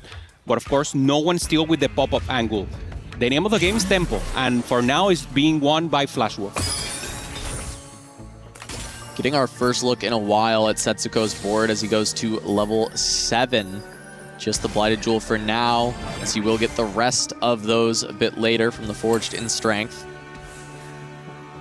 Good chance here. Also getting the Anima in, trying to get a little more strength and even be a more of a cap-out player, but low in HP, and he really needs a recognition. Someone needs to funnel HP for him in the later stages of the game, and that's not happening. On the right, Prestima at least find some upgrades, but still a lot of gold and one off the Leona 3-star. Yeah, he'll get it in this next fight just from his Arbiter. It should be able to print that last Leona, but that is going to be one more fight that he is weak as Setsuko goes up against AQ1H. Is going to be going into his Mogul's Mail and the Melio carry for now, as Anami added to the board for Setsuko to just get a little bit stronger.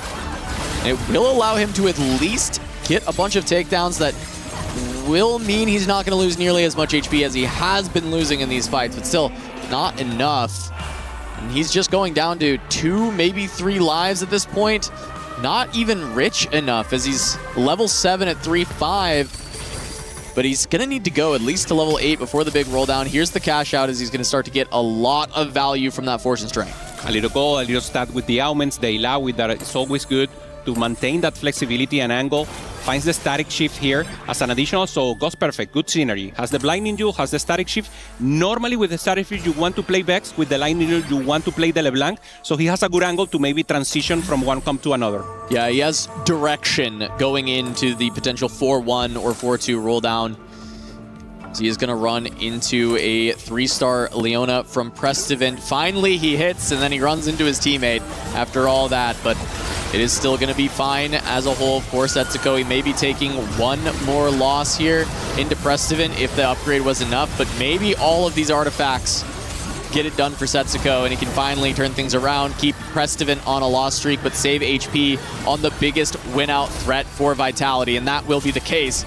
Massive win for Setsuko. Not too terrible of a loss. And Prestovin was already loss streaking, so good for his econ as a whole. Yeah, needs to find the stable point, needs to find the critical mass. Already having the infinite remover here for Setsuko is just huge. If he managed to be the leader, to be the strongest, he can just take out all the items and then funnel the HP to his teammate and then punish directly and quickly Flash Wolves. Look what he's doing. He's trying to save APM for the next round. Sells off the entire bench. Didn't have anything for the comp that he's pivoting into. And we'll see if on 4-2 we actually see a massive roll down or if he has a little bit of extra time because he's currently playing around a Riven and a Nami. These are 4 costs. These are powerful units. They're not exactly what he wants for the end game. As you mentioned, potentially playing around the LeBlanc and the Vex is what the itemization is asking for. He needs to take whatever the game gives him right now. Find stabilization will be so important. Decides to pop off? No. One more round. Yep. He's got one more. He can do 4-3 instead. Makes more sense. He needs to play it safe. Still have a little HP. So have a chance here to stack one more and go for that additional possibility. Prestovin here, level 8. He's the one rolling on 4-1, trying to look for stable angle. Finds one LeBlanc. And finally, the Leona that you mentioned, Cass. Yeah, Setsuko actually gets to see his augment before he goes off. Big hopes for Vitality is that Setsuko's able to find one more win. Maybe even a teammate can sacrifice for him. Prestovin going up against AQ1H. Does have all these items. Good items for LeBlanc as a whole. Gambler's Blade and the Ginsus. However, Gambler's Blade not providing that much because currently Prestovin is broke. He had to roll all the way down. See what he can generate, though, as the Leona is stable at this point. AQ1H has not spent a lot of money recently. Still level 6, 53 gold. So this is a massive win for Prestovin. A big hit there, and it looks like AQ1H was looking to reroll Emilio, and he's still a couple copies away. Yeah, 2 ways to play the Lulu comp, if you will. The first one is to try to find Jax and Emilio quickly. He didn't accomplish that option. Or you go level 7 and just find the Lulu. He tried to stay on level 6, but far away, as you mentioned, from the Emilio and also from the Jax. So difficult spot to navigate. He has a lot of economy he should hit right now. The roll down from Setsuko ends up picking up new recruit, so he's going to get that +1. He's going to try and find the big pickups, the LeBlanc, the Nami upgrades, maybe just the Riven upgrade.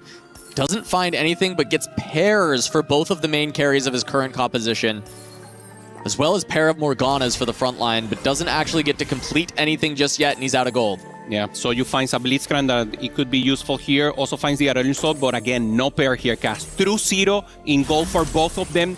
Trying to find the stable spot. They will need to keep rolling and try to really win this round. We were mentioning, they won or they lost the stage 3, and now they really need to win now. And it is going to be Setsuko going up against Soju, so this is going to be some team pressure. I think ideally they want to wear the damage onto Soju. Setsuko still has the opportunity with this Fortune Strength to really cap out high, win the lobby. So getting the win on him, having Soju just take a bit of a loss here is overall beneficial. Milk has been on a bit of a free-fall, 3-loss streak so far. AQ1H kind of doing the same with his attempt to reroll Emilio, but now he's pushed to level 7. Spent a lot of the gold as he's down to 30 HP. Milk takes a loss as well. He's playing around the Akali, has 5 copies, as well as 6 copies of Jax, but he's not been able to hit the full composition. You can feel the pressure here. Ironbog also going to True Zero, didn't find the Jinx, has a Rek'Sai 3-star there on the front, but lacking so much damage and difficult for him. If he doesn't hit the Jinx, he will also go into a pitfall. Yeah, Milk rolling down to 30 gold. Still not finding any of the big upgrades. We'll see when he ends up just sending it as he goes up against Terry. Terry having a Rogue Emblem now. Looks like he did reforge the Meeple emblem, so not playing towards Corki as we thought. Instead playing around the Kindred for now, as Milk's Akali is hanging on by a thread, but it is still living, still getting the damage down. Is it going to be enough? Takes out the enemy Akali, and it's just the Kindred left when it comes to the damage, but the front line is in shambles for Milk. Very close fight. One more cast from Akali can do it, and she gets there. This is a huge win for Milk to save HP for Vitality. On the other hand, also Prestovin taking the win, preserving more HP here. We see a lot of Vitality members there on the bottom, and now the final possibilities. Lover plus. This is the chance to find the 5 cost, the 4 cost that you actually need, and everyone is going for the Gamba. Yeah, everyone looking for it. Nobody looking for the 2-star forecast. No looks for a cheeky 3-star forecast off the Evelynn. I think that is incredibly high risk, especially because the health loss from the Evelynn is so scary at this point. And if you devote to Evelynn, you lose more health per loss, which could actually make such a big difference in 4v4. You have to be so confident in the Evelynn selection to go there. So everyone's just going to go for the Varus, go for the safe option. Now just a little bit of gold. Setsuko does have to find these hits. Shen 2 found for Setsuko. Massive upgrade, but still looking for damage as his Nami is still just a Nami 1, but he can use Shen as a carry. He brings Mittens onto Shen instead. I love it. I mean, Shen is a unit that is very underestimated because he needs to cast 3 times to actually do damage. With the Mittens, he's faster. He can get the possibility. He has more attack speed, and he could be a big carry right now. Now taking a look at Kabao's board, he has the highest HP in the lobby. Getting that worth the wait Zoe has made a huge difference. It's made a huge impact. But now the comp should start to fall off a little bit as he begins to transition to the level 9 board. We'll see if it can win. For now, it will be stronger than his teammate Terry, who I think is kind of starting to fall off quite a bit with this Akali comp, but still, I mean, this unit is disturbing. Yeah. Whatever that Twitch chatter is, they were completely correct. I mean, got it. Come on, that looks like something Kabao should absolutely win, but it just does not do it. Every time the Akali surprises you. We see on their hand, finally, Setsuko finds the Morgana 2-star in a stable position here. Doesn't find the damage. Still lacking the Nami. And Milk here just trying to hold up, trying to find the Akali. 2 missing here, Cass. And of course, Griffin, the Jax from AQ1H. Yeah, I mean, he's 1 away from his own Jax 3-star. So really just a big fight between these two players. And Milk has rolled all the way down to 0. He just has nothing left in the tank. If he can find these last 2 pickups, he can escape this 8th place. But it's just going to be 2 rounds to get there. At least he will have 1 neutrals round to make a little bit of extra gold. Finally finds the Nami 2-star here for Setsuko. So in a great spot right now. 27 HP. Having the replacement, the Forgers here to eliminate items and put again. And have that great possibility to replace and now funnel to the rest of the game. Milk found the Jax as we panned away, but does not have the Akali 3, and she gets focused down by the Jinx. Jax is not going to be enough by himself, and the Kindred 1 with only a single item isn't cutting it either. But Milk will at least live until the boons and gets a chance to maybe find this last piece of the puzzle, find the Akali 3, and then it's all positioning from there. Wow, and Prestiven taking also the L here against Ironbog. Milk really needs to pop off here, find the Akali. Prestiven needs also to avoid. And this is the danger spot here, Cass. Milk and Prestiven once again trying to avoid the 7/8 with the possibility of Setsuko to win it all. It is huge. The 7/8 is starting to look likely. The knife's edge that they've been playing on this entire time, it's been the Flash Wolves in the previous 2 games. They were the ones looking to turn the corner, to cap out big, but now it's Vitality in that seat. Milk, 2 copies of Akali away, only 12 gold to try and get there. For Soju here, something similar. He's in the jail of level 8 right now, trying to find the bar, has the duplicator to do it. And now Bar is a great carry right now. Also having a possibility here to get a chance, the Leona in the front. Milk couldn't find the Akali yet, so 2 off here. And AQ1H also finds the additional tank here of the Jax. And also now has the Lulu. He found everything. Wow. He found everything. The Melio, the Pantheon, the Jax, the Lulu. AQ1H might turn the quarter. Title 1 with this board on Medallion. And now AQ1H with 14 life. If he can't be stopped by a member of Vitality, if he can't be sent in 7th or 8th, in this moment, he could run away with the game. Kebaba, on the other hand, playing defense also with the Aurelion Soul, so has the additional units that Soju is looking for, and Milk here, running for his life. He really needs to withstand one more. It's an 8th. But no. It's an 8th for Milk. Will be Vitality taking that. If AQ1H can live. No, he'll go down. Ooh. Down to 1. Prestiven couldn't quite finish the job. They needed that. They needed AQ1H to be sent 7th, and Soju is now the next potentially in trouble. They cannot take 7th and 8th here with the life totals currently. They are too far behind to bank on a 1-2. For Soju, not finding the upgrades is so huge right now, and the possibilities here are in favor of Flash Wolf, sending 8th place here, Milk.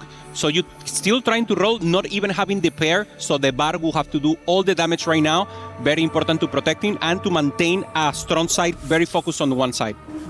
Last minute positioning from Soju, and he will be the one going up against AQ1H. He has to win this. If he loses, that could be it for Vitality in this series. This is for everything in this moment. It comes down to the Bard. Doesn't have the damage to get through this front line. Focusing on to the Pantheon as the Lulu continues to pump out so much damage, but the focus fire is there. The Bard and the Aurelion, are they onto the back line? The Lulu, one more cast. It's too much damage. Soju falls down in 7th. And the Flash Wolves are running away with this game as Setsuko takes a loss as well, and the HP is not there. The math is not mathing for a 1-2 from Vitality. Looking so doomed right now. They need to pop off. Setsuko has a chance here with the emblems and with the possibility here of Artifact, but Prestiven doesn't have a strong enough board. Pure present and elite gameplay right now for the Flash Wolf. With Great Spot, they did everything, Cass. They maintained the tempo in the early game and now have pop-up possibility to close it out. Yeah, AQ1H living on 1, finding his comp in the last moment, takes down Soju, sending Vitality 7th and 8th once again. A repeat of game 1. Setsuko now rotates into AQ1H, can look to try and finish the job. If he can get there, maybe there is a hope, a shout, a chance in hell for Vitality. But looking at the HP values, if Flash Wolves can hold fast, if Flash Wolves can hold on their sacrifices with each other, they can force this win as AQ1H does go down, but Prestiven takes another loss, and that may just do it. Yeah, all the eyes right now on Prestiven. Any win-out possibilities here, trying to find the Nunu 2-star, playing with the Fight Shepherd.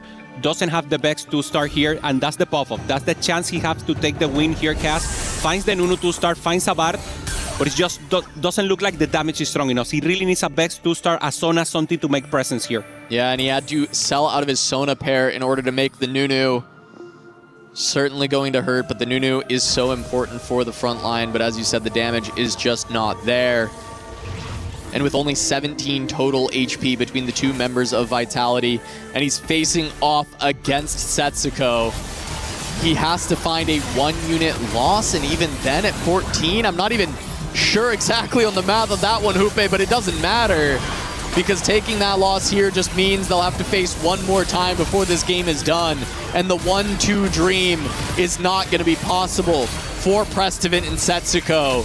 And once again, they're going to have to start the group stage at a major disadvantage, losing in that round 1. Setsuko lives, but this is all but the writing on the wall, Hoope. Yeah. I mean, if they face each other once more, no matter the result is over here for Vitality. The math is just not working. They need the Hail Mary both in composition and, of course, in matchup here, Cass. And, of course, the stand-up here for the 3 Flash Wolf member, Ironbuck, Terry, Kebabo. So huge and so strong right now. Yeah, Kabao making it all the way to level 10, and now continuing to level up the composition, right? As have just the Blitzcrank 1-star as well as the Sona, but now he can start to find those upgrades, and he has 61 HP to work with. He'll face off against Prestiven, still playing around this 3-star Zoe from earlier. Does have 4 Conduit online, has the double Death Cap jeweled gauntlet onto this Aurelion. The damage is all here. The synergies from that level 10 board. And even if Prestiven is able to pick this up, which he is not, Kabao has so much time to make the board all the stronger. And the Flash Wolves are going to pick up this series against Vitality. They won against T1 in the close qualifiers, sending it to the global qualifiers. So APAC representative number 3, they're happy, Cass. They know they did well. They play the way they have to.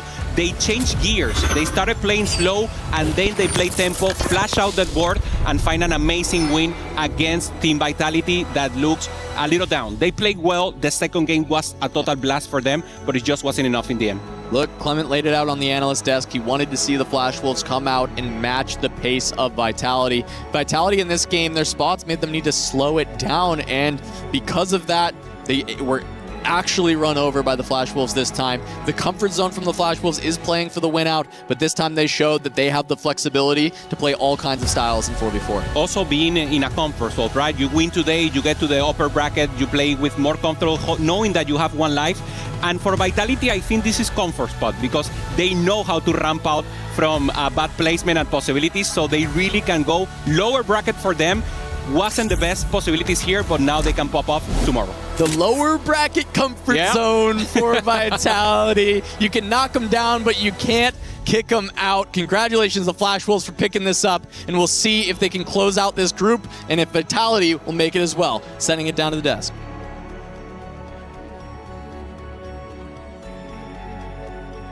Is in our DNA. Whenever we let it out, it becomes our superpower. Now imagine an entire city being built to supercharge it. Kadir City, powered by Play. And just like that, our final match of the day has concluded. Team Flash Wolves get the job done, beating Vitality 2-1. They move forward in the upper bracket. But don't worry, Vitality fans, they're still in it. They just got to fight through the gauntlet in the lower bracket. It's not going to be easy, but nothing ever is if you want to be a winner. Hey, welcome back into the Allianz Vault. I'm Taylor Reflections Noble, joined by Clement as well as Dobbs. What a series we just had before us. Vitality, they fought back, but only for a moment. It was Flash Wolves who looked stellar in the end. Yes, I feel like tempo was the name of the game, and I had a note that in the 3-3 phase in the game, Vitality had the 4 players at the bottom of the standings. So it's very hard to come back when you have such a low pace early game, and Flash Wolves, they were able to explore that.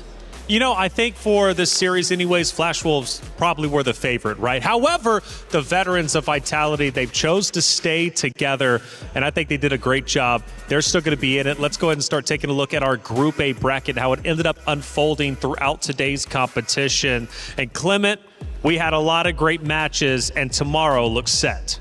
Yeah, a ton of 2-1s going into this one. Team Vitality, of course, did drop out against Flash Wolves. And overall, it looks like CN and APAC are holding on very strong to their seeds. T1 Fnatic will face off against each other alongside that of Movie Star Koi and Team Vitality. Those will be our first decider matches. Ladies and gentlemen, we crush keys tomorrow. There's going to be 4 in total. The keys, the hearts of the competitors. They got to protect it all the way till the very end. Of course, our decider matches on the top end, on the upper bracket, are looking quite stacked themselves. We'll take a look at Group B. And again, just as competitive, Dobbs. Wow, I feel like Fnatic, specifically starting the lower bracket against T1, I mean, they have to bounce back. They will have to do a lot of job. That's right. Clements, man, Mouse, JD Gaming, Team Nemesis, Noxum, Red Force, once again put into a position where they got to protect their key. Yeah, and overall, we have 5 Western teams already in the lower bracket. It's been a really rough run. Those signups really coming back to kind of bite the Western team. So I hope they show up tomorrow and give us a home crowd favorite. I'm sure of it. Just like we'll be crushing keys tomorrow, we'll also have 2 or 4 teams, I should say, advance to playoffs. It's going to be a big day for sure, and a lot of great matches to get through. Let's take a look at our schedule for tomorrow. It's going to be action-packed, not only here on Stream A, but also over on Stream B. We're keeping the action going. We're working hard out here for all of you out there. We start with Weibo Gaming versus T1. This is actually, I believe, today's schedule.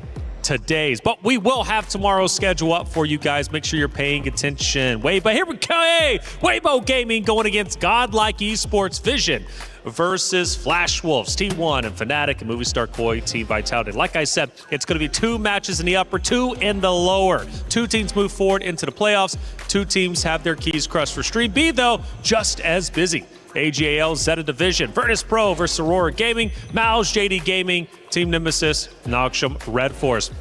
Again, same thing there. They'll have 2 teams go to the playoffs. 2 teams will have their keys crushed. Any specific matches you guys are really looking at? You have to look out for MKOI versus Vitality right there. At each point in the set, either of these teams had carried over 25% of our viewership, but one of them has to fall out tomorrow. Ooh, that's tough, but that's the way it goes in these competitions. Movie Star Koi, I feel like they showed a lot of life today. I think tomorrow they're going to be probably okay. Yeah, I feel pretty sad. They're facing each other very early in the competition, already in an elimination game, but hopefully the best of they can actually convert the win. That's right. Only the best move forward, right? That's what this competition is all about. It was a great day for sure. Let's throw it over to Kitty to close out the day.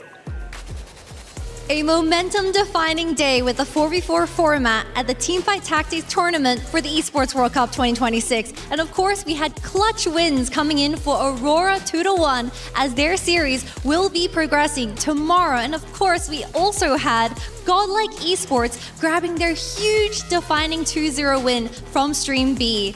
Tomorrow we will still have 4 more days continuing the tournament, and we also have the lower bracket, a second life for the West. So now the question is, can the West prevail and can they bounce back? Yes, and tomorrow we have very important matches. 4 keys are gonna be crushed, Rob, and you know that's the big moment. I love hearing that when it happens. Oh yeah, man. You know, that means that at that point, your journey is officially over, ladies and gentlemen. Tomorrow we have either qualification or what, Damascus? Elimination, all right? That means that the stakes could never be higher than this. And as far as our losers matches or our lower brackets matches, I'm looking forward to, of course, T1 versus Fnatic. But now, the next one, you did say there's a little bit of a history. Movistar Koi against Vitality. Listen, for the guys who don't follow like either this or like any esports, there's always a fierce rivalry between France and Spain. And lately it's kind of been France being better. No bias at all, but you know, La France, all of this. So there is a mission. The bias is crazy to me. Hey, Spain might be world champion, but we kind of nice still. All right, by default, that means that I'm going to be going ahead and rooting for the other squad. I got to make sure I root for... Well, why are you looking at me like that, Damascus? Why are you looking at me like that? All right, we'll talk about it after the match some more. Okay, we'll argue off stage. That said, ladies and gentlemen, today, of course, was phenomenal. It was 10 out of 10. But trust me, think about your favorite sequels. EWC is just like that, okay? The second day is going to be even better as we are up in the ante. Qualification or elimination, and this is what it's all about. Ladies and gentlemen, you do not want to miss day 2 of EWC. We'll see you tomorrow at 10 a.m. Paris time. We gone.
That's